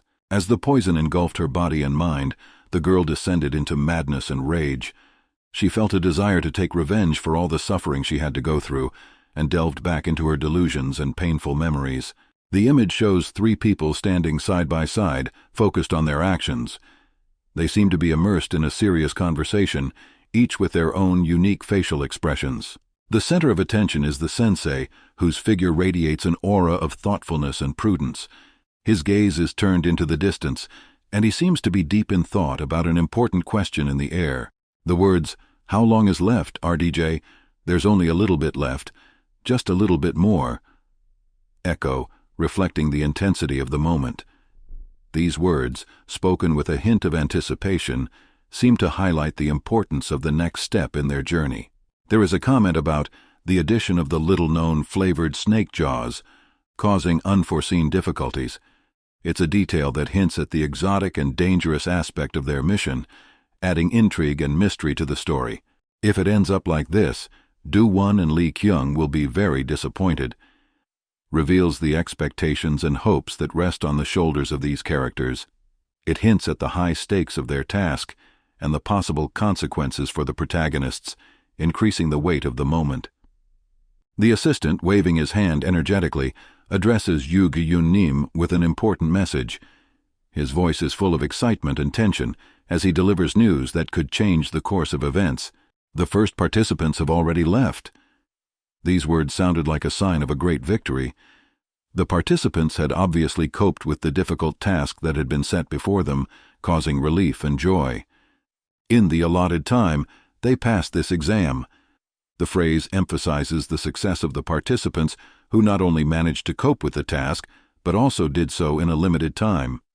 Emotional exclamation. "We made it! We did a great job! We did it!" Their relief and satisfaction with their achievement fills the atmosphere with optimism and hope. Sensei, pleased with the result, watches the events with a look of pride and recognition on his face. His reaction shows the high standards and requirements he set for the participants and their successful completion of these challenges. The team receives an instruction from a supervisor who seems deeply concerned about their well-being. They're probably really thirsty, so take them somewhere else to get something to drink. The response, "Yes, sir," emphasizes willingness and respect for the order. "We've prepared a place nearby, so please walk a little further." These words indicate a well-thought-out organization and care for the participants, emphasizing the importance of their comfort after the test. A girl looking thoughtfully toward the exit may be experiencing a moment of reflection and inner turmoil. Her gaze directed toward the exit may symbolize a desire to escape from her current situation or thoughts about the future. She turns to Sir-Mu, perhaps seeking support or answers to her questions. Her interaction with this persona may be key to understanding her character and motives. Sir expresses harsh criticism of her. "How dare you care for someone else when you cannot even cope with the effects of the poison yourself, being only a burden to us?" This dialogue reveals the deep internal conflicts and mistrust that exist between the characters and can play a significant role in the development of further events. A woman who plays an important role in the scenario gives the girl a stern instruction. "If you want to prove that you can do something on your own, then take care of yourself first. Stop being so insignificant in other people's eyes." These words sound like a challenge for the girl, an incentive to improve herself and change the way others view her. She was deep in thought after these words. She is obviously rethinking her place in the situation and her abilities, reflecting on the importance of independence and self-respect. The Sir, listening to this conversation, makes a laconic comment. His reaction may indicate skepticism, reflection, or even disapproval of the statements that have been made. Continues his reflections. "Now that I think about it, this man is not among them." The Sir expresses his surprise and disappointment at the absence of a key character whom he considered important. The aura he radiated was so unusual, I thought he would come out first. Shares his observations and impressions, emphasizing the uniqueness and significance of this missing person. There is tension in the air as time is running out for a key character. His situation seems critical, but he doesn't lose confidence. Despite the limited time, he still has something he is keeping. It could be a plan, a hope, or unfinished business that keeps him on his toes and motivates him to act. "He's not going to give up his expectations yet," is a statement of his determination and steadfastness. He is not ready to give up his dreams and goals regardless of the circumstances. Suddenly, he jumps down into the basement. This decisive and unexpected step may symbolize his willingness to face the unknown or to enter a darker and more dangerous part of his journey. Landing softly on his feet, which demonstrates his physical fitness and grace. This moment may also indicate his ability to manage the situation and maintain control even in the most difficult circumstances. His gaze, full of strength and determination, expresses unwavering will and self-confidence. It is the look of a person who knows his worth and has a clear purpose. He is experiencing an internal conflict, as an image of a certain person or situation constantly arises in his mind. This image seems inseparable from his thoughts and feelings. I can't even breathe once without his image. This phrase reflects a deep inner connection that keeps him in a state of constant focus on this image. It speaks of the dominant influence of this person or memory on his life. Looking into the room, he feels something special. Perhaps it is a premonition or intuition that something important or invisible to others is present in this space. There really is someone else in the room. This presence may be unexpected or important for the further development of the scenario. This person may be a key figure in future events or reveal a new twist in the story. An unidentified person sits in the room and claims with unwavering confidence and tension in his voice that he is not guilty of murder. This statement sounds like a defense or an attempt to prove his innocence. He is holding a stone in his hand, which can serve both as a weapon and a symbol of his despair or determination. He seems ready to defend or attack to prove his point. Shouting, "I didn't kill," he suddenly rushes at the hero. This aggressive action can be caused by fear, despair, or misunderstanding. His emotional outburst emphasizes the intensity of the moment. This exclamation, "Is he crazy?" shows surprise and incomprehension on the part of the hero or another character. This may indicate the unexpectedness and illogicality of the attacker's actions. The hero stops the attacker with one hand, demonstrating his superiority in strength and control of the situation. This gesture can reflect his calmness, strength, and ability to calm or resolve a conflict without violence. The attacker, losing his balance, falls face first to the floor. This moment reflects his complete helplessness and fatigue, and also emphasizes the hero's superiority in this confrontation. Reflects as he watches this scene. Seeing the one who said he knew the way become like this, the situation of others becomes clear as day. These thoughts indicate his deep analysis of the situation and his ability to draw conclusions about the situation of others based on the behavior of one person. Conclusion: these lunatics are everywhere. This comment contains irony and a critical attitude toward those who have lost control of their minds or are trapped in their own illusions or fears, locked in the most painful part of their past. This observation speaks to the deep inner wounds and traumas that haunt the characters, keeping them captive to past experiences. The girl, expressing her thoughts, asks, "Like the Walking Dead?" How deeply psychological traumas and experiences affect people's behavior and choices, making them look like zombies who are unable to control their own actions. Despite the tense atmosphere and chaotic events, the hero still looks impressive. His appearance remains neat and attractive, which emphasizes his inner strength and ability to maintain self-control in the most difficult circumstances. The girl, surprised or interested, asks the hero, "Who are you?" This question may reflect her curiosity or misunderstanding about his identity and role in these events. In turn, asks the girl to tell him who she is. He tries to understand her place in the story and how it relates to current events. However, before she can respond, the girl loses consciousness. This sudden fainting may be caused by stress, fear, fatigue, or some internal problem. Faced with this unpredictable situation, he wonders what he should do next. He thinks about how best to act in this situation to help the girl and understand what is happening. At this point, the hero's personality fades into the background. His role and motives in this situation are less important compared to his current task and the goals he has to achieve. The hero follows a path that is the revenge of the Murim coalition. This goal seems to be crucial for him, guiding his actions and choice of direction. It shows his dedication and determination to achieve justice or retribution. He spent a lot of time searching for the girl, which emphasizes his dedication and the importance of this task to him. The hero just needs to get out of this place before the time runs out to find the exit and avoid any further dangers or obstacles. The man is holding a stone, which can be a symbol of his determination, readiness for action, or even a reflection of his inner state. The man is thinking deeply about the plan. His facial expressions and gaze reflect concentration and strategic thinking. Sitting by a large wall, he talks about himself and some coalition. These words can reveal his plans, connections, or motivation. He expresses the need for some kind of guarantee, which shows that he is cautious and wants to ensure the success of his actions. This emphasizes that he is not ready to leave things to chance, but seeks certainty in his decisions. The guarantee is that no matter what variables may arise, we will be able to move forward with confidence. These words reflect his faith in the stability and flexibility of the plan, as well as his confidence that even in unforeseen circumstances, he will be able to find a way to success. A man suddenly hears an unusual crashing sound behind a wall. This sound causes him tension and anxiety because he does not know what is happening on the other side. The wall begins to shake, indicating that the source of the noise and vibrations is quite powerful. This phenomenon adds to the tension of the situation, increasing the atmosphere of uncertainty and danger. His face is covered with shock. The unexpectedness and intensity of the events are reflected in his expression, which reflects surprise and fear of the unknown. The wall breaks into pieces with a loud crash. It's a moment of complete surprise and adrenaline rush. He barely dodges the debris flying in his direction. His quick reaction and physical agility allow him to avoid serious injury. After seeing what happened, he remains in shock.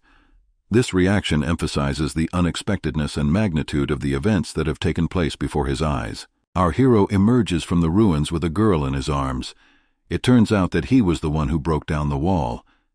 This episode can be a decisive moment in the story, revealing new aspects of the hero and his ability to overcome obstacles. At the center of the intense discussion are voices discussing serious matters. The atmosphere is filled with the importance of the moment, when every word can change the course of events. A lively debate about the creation of Yeoncheongdan unfolds. The participants exchange opinions and arguments until they come to a unanimous conclusion. The goal seems unrealizable, like a mirage that is slipping away. Mystery shrouds the reasons why one of the interlocutors decided to raise this topic. His impenetrable gaze only reinforces the sense of mystery and uncertainty that is in the air. The other participant in the conversation, determined, tries to correct the words that have been spoken. His voice sounds confident, as if he is trying to get the conversation back on track. Finally, they say that the situation is not as hopeless as it seemed at first glance. Instead of impossible, the words sound like requires more careful discussion. This opens up new perspectives and hopes for discussion, dispelling the shadows of doubt. The question arises whether there have been any changes in the cases concerning Yeoncheongdan. Curiosity is piqued because the answer could change everything. But perhaps nothing has changed. This assumption puts a tinge of disappointment in the air, like the echo of a denied hope. There seems to be a connection to the internal inspection of the Murim coalition. This detail adds a new dimension and depth to the situation, arousing curiosity about ulterior motives. Serjugi wonders whether the inspection could pose a threat to the Murim coalition. His words are tense because they reveal the potential danger in the air. The power of the coalition grew after the Great Sectarian War. Thanks to its numerous connections and relationships with other forces, its influence only expanded. In the ongoing discussion, one of the participants emphasizes that the coalition has not yet conducted a full investigation into the activities of certain groups. He would like to respond in this way. Another voice in the discussion emphasizes the importance of connections for the growth of the coalition, arguing that without them, development would not be possible. He suggests that we should not try to do something that does not promise success, as it can only provoke antipathy to the coalition. He points out that investigating inaccessible areas can cause mistrust and antipathy, which can lead to splits within the group. He asks if the other person is willing to take responsibility for such actions.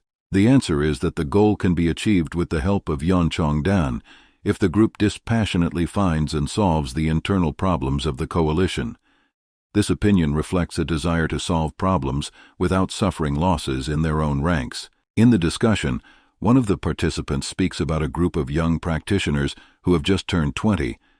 He emphasizes their obedience and is impressed by the fact that they are so experienced and competent at such a young age.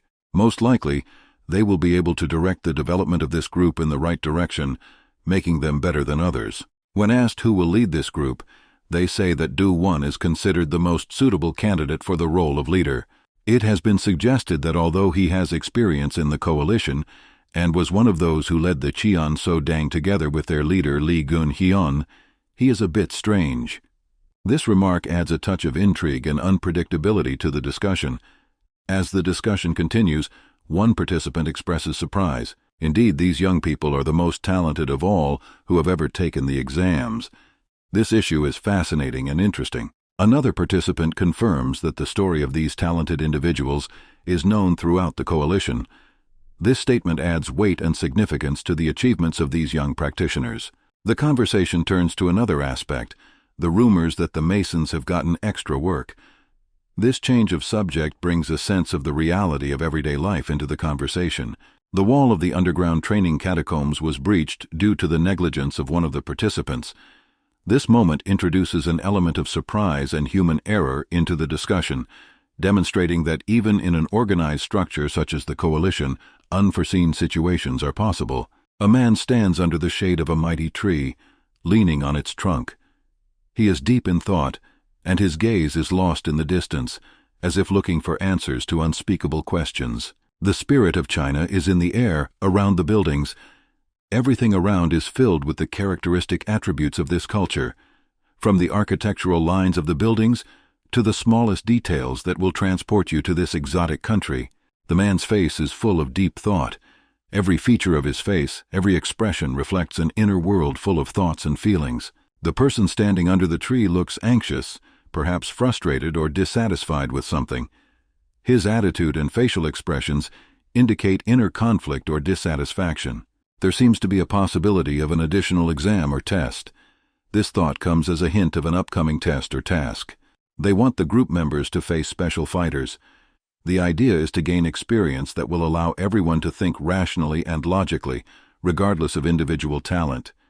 It's not so much an exam as a training exercise that prepares them for future challenges. They are trying to convey that even if a group is created, they will not officially support it. This is a strong statement that defines their position. The inability to support the group, even if you want to, is presented as a difficult choice. The launch of the Yongcheongdan investigation will be a point of contact between the coalition and other forces. This hints at the future conflict that will arise from this initiative. What happens if the coalition leader himself comes out in support of Yongcheongdan? This is a turning point in the situation that could radically change the course of events. They have already done everything in their power. It expresses a sense of accomplishment, perhaps signaling the end of their intervention or influence. If his achievements are impressive, they will be able to start their work without delay, moving from planning to action with incredible determination. Today's success was partly due to Da Wan, who can be considered the secret key to this victory, whose contribution played a quiet but significant role in this story. From the moment he declared his readiness to take up the sword, Sensei immediately noticed him. This is the moment when a new warrior is born, walking his own path with confidence and courage. It looked like it would take more time to make this decision, but reality often makes its own adjustments, forcing us to act faster than we expect. It is really intriguing to know what exactly prompted him to make this decision. It's like a riddle that needs to be solved, and every twist and turn in this story only adds color to this multifaceted image. At that moment he was about to giving up in acceptance of inevitable defeat, but something else was smoldering in the depths of his soul. However, at the very last moment, he thought about the endless possibilities that were unfolding before him as multifaceted paths, each promising a new destiny and adventure. Like a true hero, he carries the girl on his strong shoulders, protecting her from danger and demonstrating unbreakable strength of spirit. His gaze radiated strength and confidence, as if he was ready to face any challenge that came his way. His eyes reflected the ability to conquer the entire universe, as if he possessed a secret that could change the course of history. He did not need to look for reasons to avoid this action. He knew that he would act regardless of the circumstances, guided by his inner impulse and determination. Sensei listened to his story with pleasure, showing approval and interest. One could see a spark of pride in his eyes for his student. Li Geng suddenly appears, brimming with energy and an unquenchable desire to share the news. He runs, barely touching the ground, and is ready to tell his story. An incident has occurred in the underground library, the echoes of which are already reaching the corridors. This place, usually full of peace and quiet, has suddenly become the center of a mysterious event. The intrigue is heating up. What could have happened in the quiet world of books and ancient manuscripts? This question is causing a wave of curiosity and uncertainty among everyone who has heard about the incident. The girl is sitting on top of a mountain, wrapped in a veil of peace and solitude. The view is magnificent, and she seems to be absorbed in the beauty of the world around her. If she really just wanted to rest, she wouldn't have traveled all that way to the top. Her real goal seems to be deeper than just wanting to rest. In her heart, she had a desire to express gratitude to the guy who saved her. This feeling of gratitude was stronger than any difficulties on the way. "Fuck off. Unless you're going to tell me who you really are," the girl replies sharply, emphasizing her determination and intransigence. Despite her harsh words, she is still burning with curiosity to find out who he is. This mystery continues to keep her on her toes, adding another dimension to her internal struggle. She feels that she cannot go on living without knowing who he really is. This uncertainty drives her to search for answers, filling her thoughts and heart. She knows only the name of the swordsman Sun Volya, whom she heard in legends and stories that echoed among the people, echoing in her memory. This swordsman Sungwol sent her to him, giving her hope of finding the answers she so desperately seeks. "The man who uses the name Muen, this is the one who will give me the answer I'm looking for," the girl thinks, full of confidence and determination in her search for the truth. She watches the girl thoughtfully, as if unraveling the depth of her thoughts and feelings, trying to understand the unspoken that is hidden behind her words and gaze. The man's hand looks like a mighty hammer, each blow imbued with strength and confidence. His muscles tense under the skin, reflecting incredible strength. He recalls the moment when he smashed the wall, his movements precise and decisive, as if each blow was part of a long-honed choreography of destruction. The wall was shattered, unable to withstand the force of his blows. The destruction became a metaphor for his unbridled power and will. The fragments flew far away, scattering around as witnesses to his power. This act of destruction was a testament to his undeniable power. Watching this, the girl feels afraid that she will not be able to reach this level. This fear is mixed with admiration and desire to achieve the same strength and confidence. Despite all her doubts and fears, she is determined to become part of the coalition. Her will and desire to be included in something big and meaningful support her in this endeavor. However, there is an inner fear of expressing her desire, as if she is afraid that her words might destroy the dream she cherishes so much. Is not even sure if she really needs to have this conversation, torn between the desire to speak out and the fear of facing a reality that may not meet her expectations. The events are developing very interestingly. Each moment is filled with tension and intrigue, making you think about the next plot twist. Her words reflect her inner confidence, but what I know for sure is that if it were dangerous for me to know your identity, Sunwol, that old man would not allow us to meet. This statement shows her determination to find the truth and her faith in herself. He asks her, expressing his request simply and frankly, "Please, just tell me." His words sound sincere, reflecting the depth of his desire to know the answer. She asks him a question that sounds filled with expectation and hope. "Who are you really?" This question, which has been hovering in her mind for a long time, is now being released. Looks at her, his gaze piercing and focused, as if he is trying to understand the depth of her question and the importance of the moment. In turn, looks at him, her eyes reflecting hope and intense curiosity. She waits with bated breath for his answer. The boy answers only one thing: "Sun Iol is the only one who knows my path." These words sound mysterious and important, as if they hold the key to understanding his essence and purpose. The path he follows may turn out to be the key to the answers she is so carefully searching for. This path promises more than just a journey. It can open up new horizons of understanding and self-discovery. He gives her the opportunity to join his journey, but emphasizes that she must find the answers herself. This is an offer not only to accompany him, but also a path to personal development and discovery. However, the girl makes it clear that she is not interested in his path as such. She has her own reasons for participating in this journey, and they may differ from his motives. His only wish is that the girl does not become a burden for him. He wants their journey together to be mutually beneficial, without unnecessary difficulties for both of them. It is better for a girl to prepare for the journey ahead. This preparation is not only physical, but also emotional and mental, because she will face trials and discoveries that can change her life. He promises her that all the trials and tribulations she will have to endure will be of great significance. His words sound wise and confident, as if he is anticipating the important lessons she will learn along the way. En begins his journey, taking the first steps towards unknown horizons. His figure radiates determination and strength, ready to face whatever lies ahead. Her eyes show anxiety mixed with courage. This expression speaks of the internal struggles and doubts she feels on the verge of a major change in her life. Her stubbornness and perseverance are impressive. She has an unbreakable spirit that does not allow her to back down even in the face of uncertainty and possible challenges. I wonder where she got this ability to be so persistent from.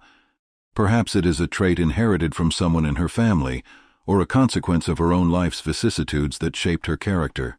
The young man began his long journey, feeling the wind whisper mysterious stories about this world to him. The burning torch looked like a lost star in the night sky, illuminating a mysterious path above the events. A crowd of men dressed in ancient garb stood around the astonished woman, who lay barely conscious. Under the crowns of centuries-old trees, a young girl lay bound with soft ropes that symbolized the mystery of her past. "Oh my God, it's Baek Wolmoon's daughter," Sensei discovered, and couldn't help but be surprised. "I wonder if it is hiding among the shelves of a huge library right now, or if it has already found itself in a powerful underground vault." That underground library was full of books on martial arts and poetry, and the very thought of entering it was considered a brave act. Soon they will have to interrogate this mysterious girl who was found in such an unusual place. And after a while, the girl began to be dragged deeper into the dungeon, with mysterious corridors where time and space seemed to be united in one mysterious labyrinth.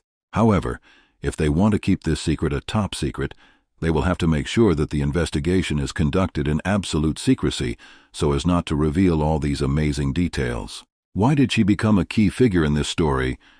This is a question that haunts us and calls into question all the known facts. But adherence to the Coalition's laws is extremely important, even if the interrogation of this girl could undermine relations with her father. It is necessary to find out what is behind this mysterious situation and uncover all the threads of intrigue. The story shifts to two men who discuss in depth what they have swallowed by taking this bait. "I received a report that Baek Wolmoon's daughter was just arrested," one of the men whispers to the other, looking excited as he begins a new chapter in this mysterious story.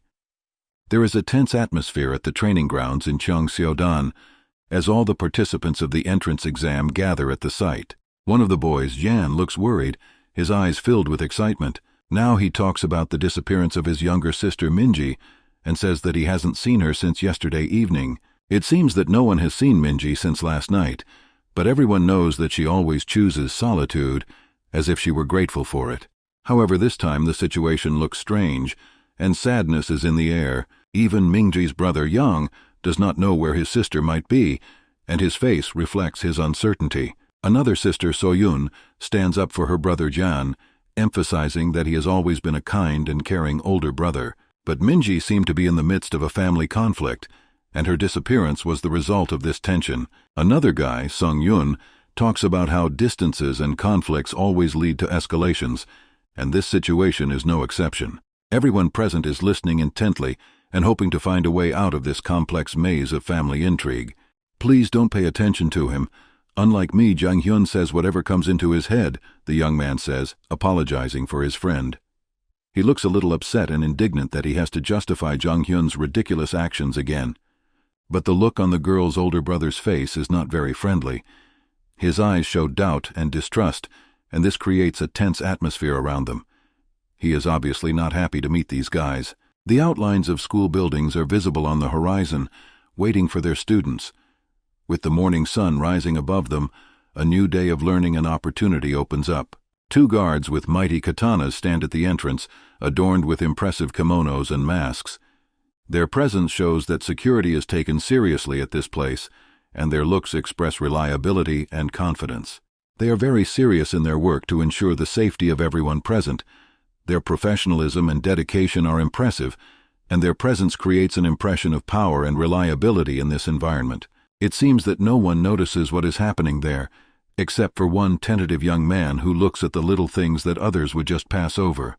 The young man felt that their actions were being watched as if they were intruders. He tried to share this feeling with others, but many thought he was exaggerating. "You must be puzzled if you are innocent," said the sensei who entered the main hall, emphasizing the importance of the situation. "But if not, then you should be very worried." Sensei continued, and his words created uncertainty, forcing the audience to think about the true meaning of these words. It's not clear what exactly the sensei meant, but his words left a big question in the air, fueling curiosity and uncertainty among the participants. In the heart of the bustling city, amid the street noise, a man's confident voice rang out. "My name is Duwon," he shouted, his voice echoing between the buildings, attracting the attention of passers-by. In the crowd, among the colorful street colors, stood a little girl with big eyes full of admiration. She was staring at Do-Won, and in her imagination he was turning into a hero from legends. "So it is really him, the great Do-Won, the Lord of the Blades," she thought, picturing his exploits in her mind. Do-Won's physique exuded strength and power. He was not just a warrior, but one of the most respected lords of the blade, whose reputation preceded him. His eyes burned with determination, and his every move was deliberate and precise. The evening sun gilded his hair as he gathered his subjects and loyal soldiers around him and prepared to give a speech. He wanted to express his gratitude to everyone for their work and dedication, but before he could say the first words, this calm, touching scene was broken by an unpleasant event. Tension hung in the air, and night fell suddenly, plunging everything around them into a mystical twilight. Something unusual and disturbing crept up on the city, filling the air with a sense of upcoming trials. At midnight, when the moon rose high in the sky, one of the students secretly entered the underground library. By the light of a dim candle, he carefully rummaged through the ancient scrolls and yellowed pages that held the knowledge of ancient martial arts. The young man stood in the shadows and watched this mysterious figure. Suspicion arose in his heart. "Isn't this my sister, who is so interested in forbidden fighting techniques?" The next morning, when the sun shone on the assembly hall, the great master spoke. "The one who did this is not among us at this moment." His words sounded resolute but mysterious. The young man gloomily looked at the empty seat next to him. His heart was pounding with anxiety. "It's definitely her, my sister." And so, when night fell again, the mysterious figure was caught in the act. She tried to hide her face under a hood, but when she was captured, it turned out that she was indeed the young man's sister. Her eyes reflected fear and despair, but at the same time, unwavering determination. In the depths of the cozy interrogation room, in the light of a soft lamp, her words weaved between the walls, revealing a mystery. Her interrogation lasted for hours, and with each word that came out of her mouth, the story was formed into a complete picture. The schoolmaster, standing in front of the assembled students, announced, "Until this case is resolved, all exams will be postponed." His words caused whispers among the crowd, but no one dared to object. "All students must stay on the school grounds. No one is allowed to leave," he continued, his gaze sliding sternly over the faces of those present. A young man, the brother of the arrested woman, stood in the crowd, his eyes full of anxiety and concern.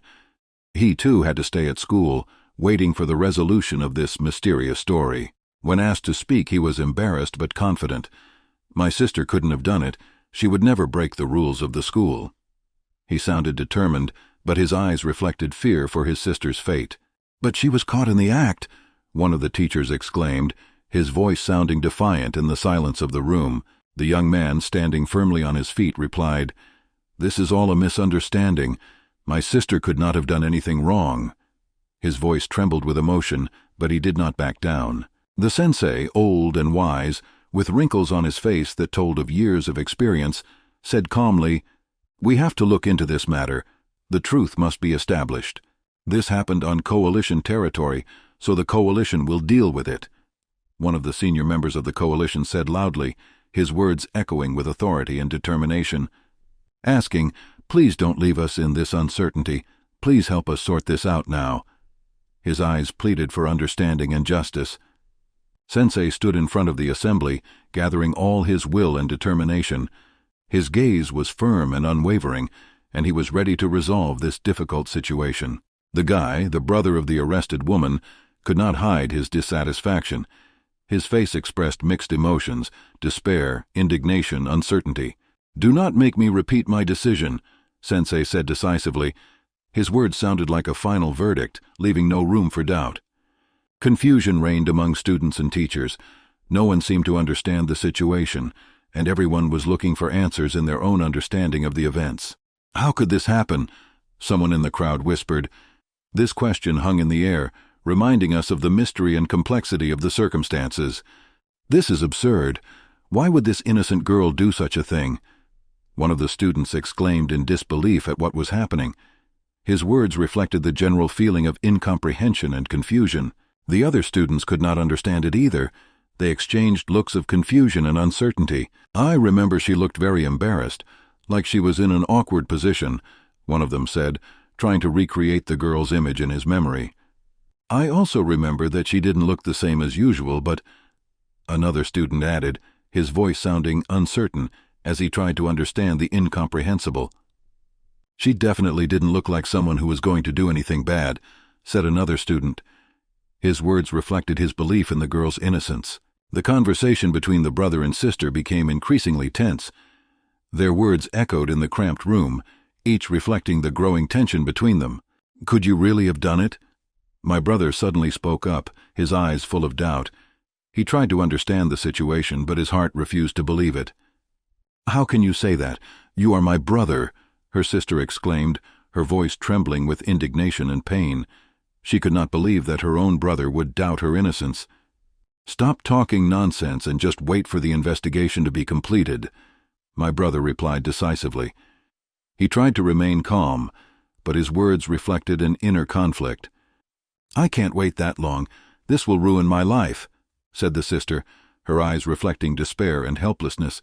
She felt that time was working against her. "I just can't understand why you were there," my brother said, his eyes full of confusion and undisguised anxiety. He was trying to find answers to the questions that tormented him. "There's definitely something wrong here," one of his friends supported him, nodding his head. The hint of a conspiracy or some kind of secret was in the air. "We have to find out for ourselves. It's our business," the sister decided, her voice sounding confident despite the sense of hopelessness. "But how? You're in custody and we're here," my brother said anxiously, feeling powerless in the face of the circumstances. "For the sake of your family's honor, I would advise you to just wait for the results of the coalition's investigation," another young man said cautiously. His words were meant as advice, but they sounded almost like a sentence. "This is simply unacceptable," my brother exclaimed, his face changed with indignation. The words of the other young man seemed to him a challenge. He could not remain indifferent. "But we must put the interests of our family first," he said, emphasizing the importance of family ties and honor. He sounded determined. "Anything can happen, but we have to be together in this," added the sister, supporting her brother. She felt that their family cohesion was key in this situation. "This is only making things worse," my brother exclaimed, his words pouring out in a torrent of indignation. He could not bear the thought of justice being defeated. Time inexorably rushed forward, each moment bringing the solution to the mystery that enveloped the library closer. The search was in full swing in the library. Students and teachers combed every nook and cranny, looking for at least some trace or clue. Nothing could explain the intentions of the girl who was accused of the mysterious incident. All the evidence seemed mysterious and contradictory. Nothing was missing or damaged. The library had retained its pristine condition, which only added questions to the already existing mysteries. In addition to the disorder, no one present could believe that this girl could do something like that. She was always calm and polite, and her behavior did not match the accusations. "Maybe she was looking for some specific documents or a book," one of the students suggested, speculating. "This idea seems logical, but it still does not explain the girl's real intentions." Suddenly, Master Juge Yong entered the library with majesty and authority. His appearance immediately attracted the attention of everyone present. He had the reputation of being a wise and fair mentor. "The head of our school is looking for answers," someone in the crowd whispered. The presence of Master Juge Yong indicated the seriousness of the situation and the importance of finding the truth.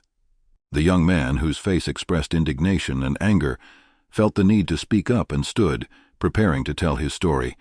He wanted everyone to know who he was and the importance of his words. Before he could speak, however, he was interrupted by Master Juge Yun's voice, which loudly announced, "This is the eldest of the Baekwol Moon family." The master's words sounded heavy, emphasizing the boy's status and weight in society. "He is also the older brother of the girl who is now in prison," Master added, making the situation even more serious. The audience began to whisper among themselves as they discussed this new information. For the boy, this feeling that his sister was in prison was tantamount to defeat. He felt a burden of responsibility and powerlessness, wanting to find a way to help her. "If no one helps, I'll do it myself," the young man declared decisively. His words reflected his inner strength and willingness to take responsibility, despite the risks. "But is it possible? Is it right?" he thought to himself, going through various scenarios in his head. Doubt and uncertainty plagued his thoughts. "The prison is well guarded, so it will be impossible to get in," someone in the room warned him. These words were meant to stop him from taking an unnecessarily risky step. "Guards, if you can't avoid it, you'll have to fight," the boy said as he considered confronting the guards. He knew it could be dangerous, but his resolve remained unshakable. His gaze became even more firm and determined. He was prepared to face any challenge to achieve his goal of rescuing his sister. Hidden from view, the prison stands in the middle of the city, surrounded by walls that resemble unconquerable fortresses. These walls, high and impenetrable, give the impression of impregnability. Approximately 20 soldiers tirelessly guard every corner, allowing no chance of escape. In the shadows of these mighty walls, a group of elusive and determined individuals carefully plan their actions. Each of them ponders every step, building a strategy that could turn the tide of the entire operation. One of them, the leader, stands in front of the others, full of confidence. "With your abilities, I'm sure you can get in." His words radiate hope and faith in their mission. He continues, emphasizing the main point. "The most important thing is to ensure the safety of all participants, to avoid casualties on both sides." His words are a reminder of the responsibility that each of them bears. However, they recognize that circumstances can change unpredictably. "We will need to act on the situation so it is not absolutely necessary." Their plan needs to be flexible, adaptable to any eventuality. The city streets are bathed in bright daylight, but it's not the best time to act. The sun is high in the sky, the streets are full of people, and every movement can attract unwanted attention. As darkness falls, the city changes its face. The evening streets are immersed in soft twilight light, creating an atmosphere of mystery and invisibility. It's a time when you can act unnoticed. Guards stand at the entrance to the prison, motionless and vigilant. They keep a close eye on anyone who approaches, ready to act at any moment. Around the corner, almost imperceptibly, the boy watches the guards. He carefully studies their movements, analyzing every detail. His eyes shine with determination and cunning. The boy tries to assess the circumstances, taking into account every possibility. He understands that his every step must be thoughtful and precise, because the success of his plan depends on it. It looks like they just finished their shift. 4 guards are standing at the door. The scene opens with a description of the situation at the entrance to the prison, where the guards, tired after their shift, are still on guard. "This is your last chance to leave. It's none of your business anyway." Someone in the group warns the others and tries to dissuade them from the dangerous plan, emphasizing that they should not be involved. "I can't be responsible for all the consequences that will come out of this, so—" The hero expresses his fears and uncertainty, emphasizing the importance and possible risks of their mission. "They say food brings you closer together, and we have been eating from the same bowl for many days. Now it's about us." This refers to the cohesion and commonality of the group that emerged through shared meals and common experiences. "It seems like you're afraid we're going to make you answer for us." The last phrase reflects the distrust and fear of one of the participants, who fears that he will be made to take responsibility for the group's actions.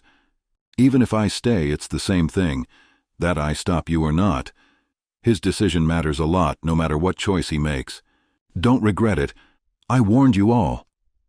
Here the hero tries to prepare his comrades for the possible consequences, emphasizing that he did everything possible to warn them. "There will be no pity. We will be the hope for Lady Peck." This statement reveals determination and optimism, showing that the characters are ready to fight for their goal despite the risks. A girl counts on her friend. It depicts the trust and dependence between the two characters, which reinforces their mutual support. "Again, I'm not doing this because I want to," the girl says. This phrase expresses the girl's inner conflict, as she feels that her actions are guided by necessity rather than her own desire. The evening surveillance at the guarded facility was already calm and peaceful when suddenly one of the guards heard a knock at the door. Moonlight illuminated the corridors, creating a mysterious atmosphere. The guard approached the door sneakily and asked cautiously, "Who is it?" His voice was tense because late at night any unusual sound could be dangerous. A woman's voice is heard outside the door asking to be allowed to use the restroom. The request seemed extremely important, and it was so convincing that the guard felt unsure of his response. The girl behind the door amplified her words, assuring me that it was indeed very urgent. Her voice was filled with indescribable tension, and it was incompatible with the peaceful course of events so far. The other guards, after discussing it together and realizing the seriousness of the situation, decided to open the door. They felt responsible for the safety and well-being of the people at the facility, and now they had to act responsibly, despite the nighttime and unusual situation. The guard silently lifts the door latch. There is a slight creak as the bolt clears the way. Two young men appear outside the door, looking at the guard with intense eyes. Their eyes reflect determination and anticipatory readiness. The guard is shocked when he realizes that the situation is out of control. He feels the adrenaline rush through his body, and he quickly thinks about what to do. One of the guys, reacting with lightning speed, swings and hits the guard hard in the cadaver. The defeat stuns the guard, and he falls to the floor, clutching his stomach. The second guy, straightening up, quickly runs through one of the other guards, instantly reducing the distance between them and his friend. The determination in their actions grows, and the situation becomes even more tense. 3 more guards stand in front of the charismatic leader, looking at him with unconquerable expressions, but their eyes are already inclined to recognize his distinction. One of the guys, the team's linguistic genius, performed an incredibly spectacular tackle, swinging his opponent by the neck, giving this act real sophistication. Another martial artist landed a punch so precise that it hit the carotid artery of the second guard. He instantly found himself in a world of darkness and nirvana. The third guy demonstrates his excellent technique by delivering a strong punch to the beard of the last guard, causing him to fall inevitably. In this incredible moment, all the guards are lying on the floor, and their helplessness looks especially dramatic in this artistic performance. Other students who witnessed this performance were absolutely delighted with the guy's skills and mastery. Now was the moment for further action, and everyone had to hurry, using this chance to achieve their goal or escape from this place. This young man had great ambition, and his stubbornness and determination led to this impressive performance. He was like a real ninja, and his movements were like a dance, thanks to which he easily defeated his opponents. The rest of his comrades were also impressive in their distinction, and together they formed a team similar to real ninjutsu masters. With hearts filled with faith in justice and liberation, the young men decided to give their strength and determination to free the girl who was held captive in prison. Sensei, the wise mentor and soul of this brave team, was approaching the school where the boys were. His steps were filled with determination and compassion. He did not expect to see something like this there. However, when the sensei approached the entrance, he noticed a strange lack of security, which caused him to become agitated. There was a noticeable absence of security guards, who would normally protect this place and ensure its safety. Sensei opened the door, which was barely covered, and this caused him a real shock. When he crossed the threshold, he was greeted by an unexpected sight. The guards lying on the floor resembled helpless children, instead of strong and professional defenders. He remained speechless in the face of such an unexpected visual effect. What struck him most, however, was the fact that there were numerous guards outside the prison who also looked powerless and defenseless. Completing this amazing picture, there was one guard who decided to sleep, and this could be a fatal mistake in this difficult situation. One of the guards, feeling tired, announces his desire to sleep. He sits down on a chair with a discolored face and sleepy eyes. As soon as he crossed over to the other side of the world, a guy appears in the room, looking calm and friendly. He approaches the guard and says, "Wait, friend, you need to rest." With devastating efficiency, The guy accidentally or instantly performs an action that incapacitates the guard. He falls to the floor, unconscious. The guards fall one by one, creating more chaos in the room. The ninja and his comrades react quickly and with dignity to this situation. The ninjas, moving with spectacular skill, beat the guards and tied them up, leaving them powerless and speechless. It was a real show of skill and strength. Ninjutsu masters demonstrate their highest skill, revealing their impeccable technique to spectators and enemies alike. One by one, they defeat the guards with quick and coordinated movements that seem almost supernatural. When they fight their enemies, they perform an incredible technique, strangling them, which leads to the guards' impotence. Of course, time is of the essence, and the ninjas decide to do it even faster, as the danger is still waiting for them. The girl, without giving up her contribution, knocks out another of the guards, proving that she also has impressive skills and strength. The young man had never expected the girl to follow his path, and his eyes expressed surprise and incomprehension. "You told me to follow your path," the girl answers him with determination in her eyes, emphasizing her determination and will to act on her own. On this sunny day, when the sky was clear and the air was filled with freshness, the weather seemed perfect for any event. Sensing the growing tension, the guards began to act decisively. "We need to close all the doors immediately," they were saying, as they realized that danger was approaching. At this time, the heroes of our story, who were considered to be among the greatest martial artists in all of history, were discussing a future plan of action. Their fame and skill were known far beyond the borders of their land. Not hide their anxiety. They were panicking, as they realized that facing the approaching threat would be a real test for all of them. The greatest surprise was caused by the students of these legendary masters. It turned out that they were much stronger than expected. Their strength and skills amazed not only their opponents but also their teachers. In deep reflection, one of the characters made a suggestion. Maybe they got something much more valuable, or maybe they never planned to join us. These words imposed an additional mystery on an already confusing situation. Meanwhile, Master Do 1 received some disturbing news. There was a fight in the prison. We're sure it was them. This news spurred them to action, as it almost sounded like confirmation of their suspicions. In the atmosphere of general tension, the name Baek A-in was suddenly heard from the lips of an angry character. "It's all his fault," they accused, emphasizing his key role in this mysterious story. The situation was gaining momentum. The spear flew very fast, cutting through the air. In this tense episode, the young man demonstrated his skill by skillfully dodging. You can't hit a young man with a spear. He dodges as best he can. His agility and ingenuity were impressive, showing how unpredictable and skillful he was in this dangerous game. At the culmination of the fight, the young man determinedly punched the guard right in the windpipe. This skillful and precise punch demonstrated his skills and coolness in combat. Despite the tension of the situation, the young man felt confident. His confidence radiated with steadfastness and readiness to face any challenges that were to come his way. But the guard he encountered was not alone either. He had the support of his colleagues, which made the situation more tense and unpredictable. The group of guards prepared to respond. But even in such a situation, it was not a problem for an ace like this young man to overcome the numerical superiority of the guards.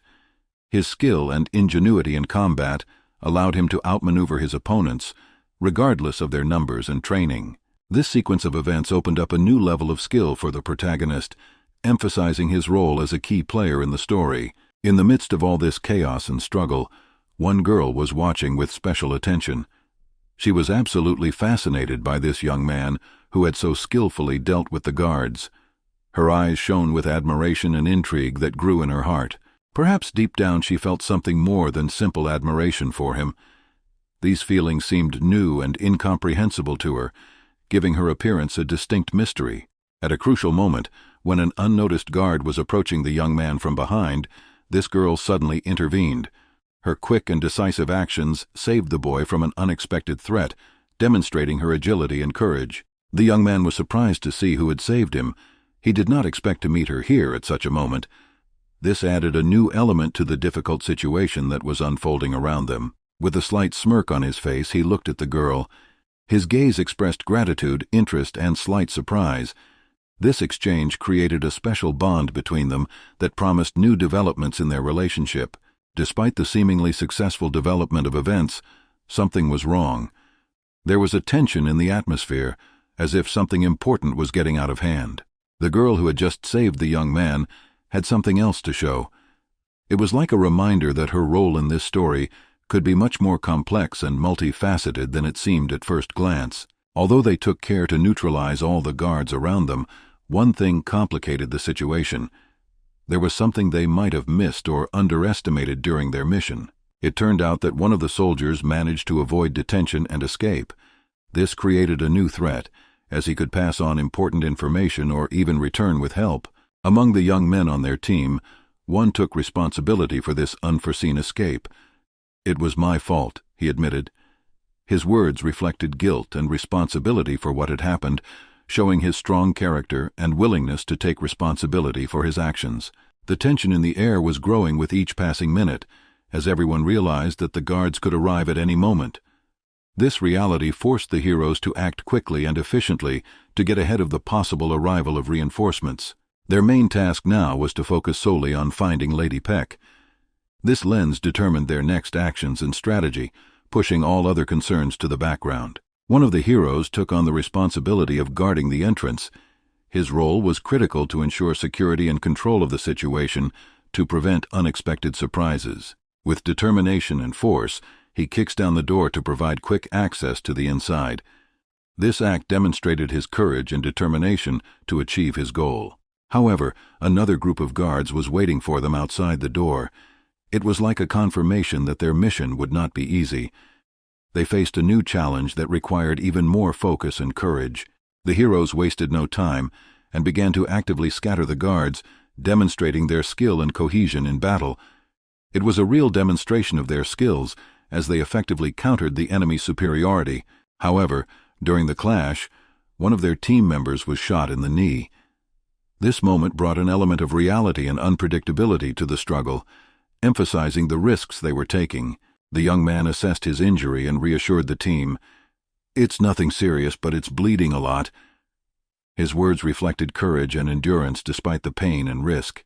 The strongest member of their group said he could guard the wounded young man alone. It was a show of true camaraderie and loyalty, as he was willing to take on an extra burden for the safety of his comrade. When one of the girls questioned his decision, he responded with an emotional outburst.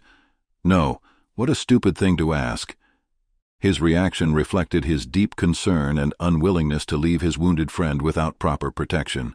At one point, when the situation seemed almost resolved, one of the characters had a thought. In his eyes you could read the determination and the plan he seemed to be working out in his head. This moment increased the intrigue, hinting at a new turn of events. Suddenly he pushes off the ground, trying to fulfill his plan. At the same time, a noise is heard somewhere to the side. Someone is approaching them. This added to the tension, raising the stakes in this unpredictable story. "It's the ninja sensei," they suddenly realized when they heard the distinctive sounds of movement. The ninjas, who were part of the other team, started looking for them, creating a new threat and challenge. The elders, whose movements were incredibly fast despite their age, also began to move. Their brave appearance demonstrated that they were still able to influence the course of the battle. They quickly run up to the prison where they assumed important figures or information might be located. This choice of route emphasized the strategic and calculated nature of their actions. Each of these stages continued to unwind the plot, adding new challenges and changing the balance of power in this complex story. One of the key tasks for the heroes was to open the prison gate. This was necessary in order to move further in their mission and provide quick access to the desired location. When the gate was successfully opened, the elders stood there as if they had been waiting for this moment. Their presence was a reminder of the importance of this mission and that they were key figures in this story. They saw the guards lying on the ground, defeated in the battle. This testified to the enormous strength and skill of the heroes who were able to break through the defense and reach this point. The strongest of the young men who was part of the team noticed the presence of the elders. His reaction to this discovery was filled with an understanding of the significance of this moment. He realized that their arrival could change the course of events. One of the sensei who arrived at the scene looked surprised. He did not expect to find such a scene here, a battle whose results were clearly visible in the form of wounded and defeated guards. Immediately he gave an order to his subordinates, "Take care of the wounded and assess the situation." These words reflected his leadership and responsibility for the situation. A young man who was part of the group that broke in bitterly pointed out, "This is a place where the most disgusting people are locked up." His comment underscored the danger and moral complexity of the mission in which they were engaged. Then one of the elders said bitterly, "This was supposed to be the safest place in the coalition, and you did all this just for a friend." These words reflected his surprise and dissatisfaction with the state of affairs. "I don't know what prompted you to do this, but if you surrender now, your punishment will be just," said the sensei, emphasizing the seriousness of the situation and the possible consequences for the heroes. The sensei continued his speech, escalating the situation.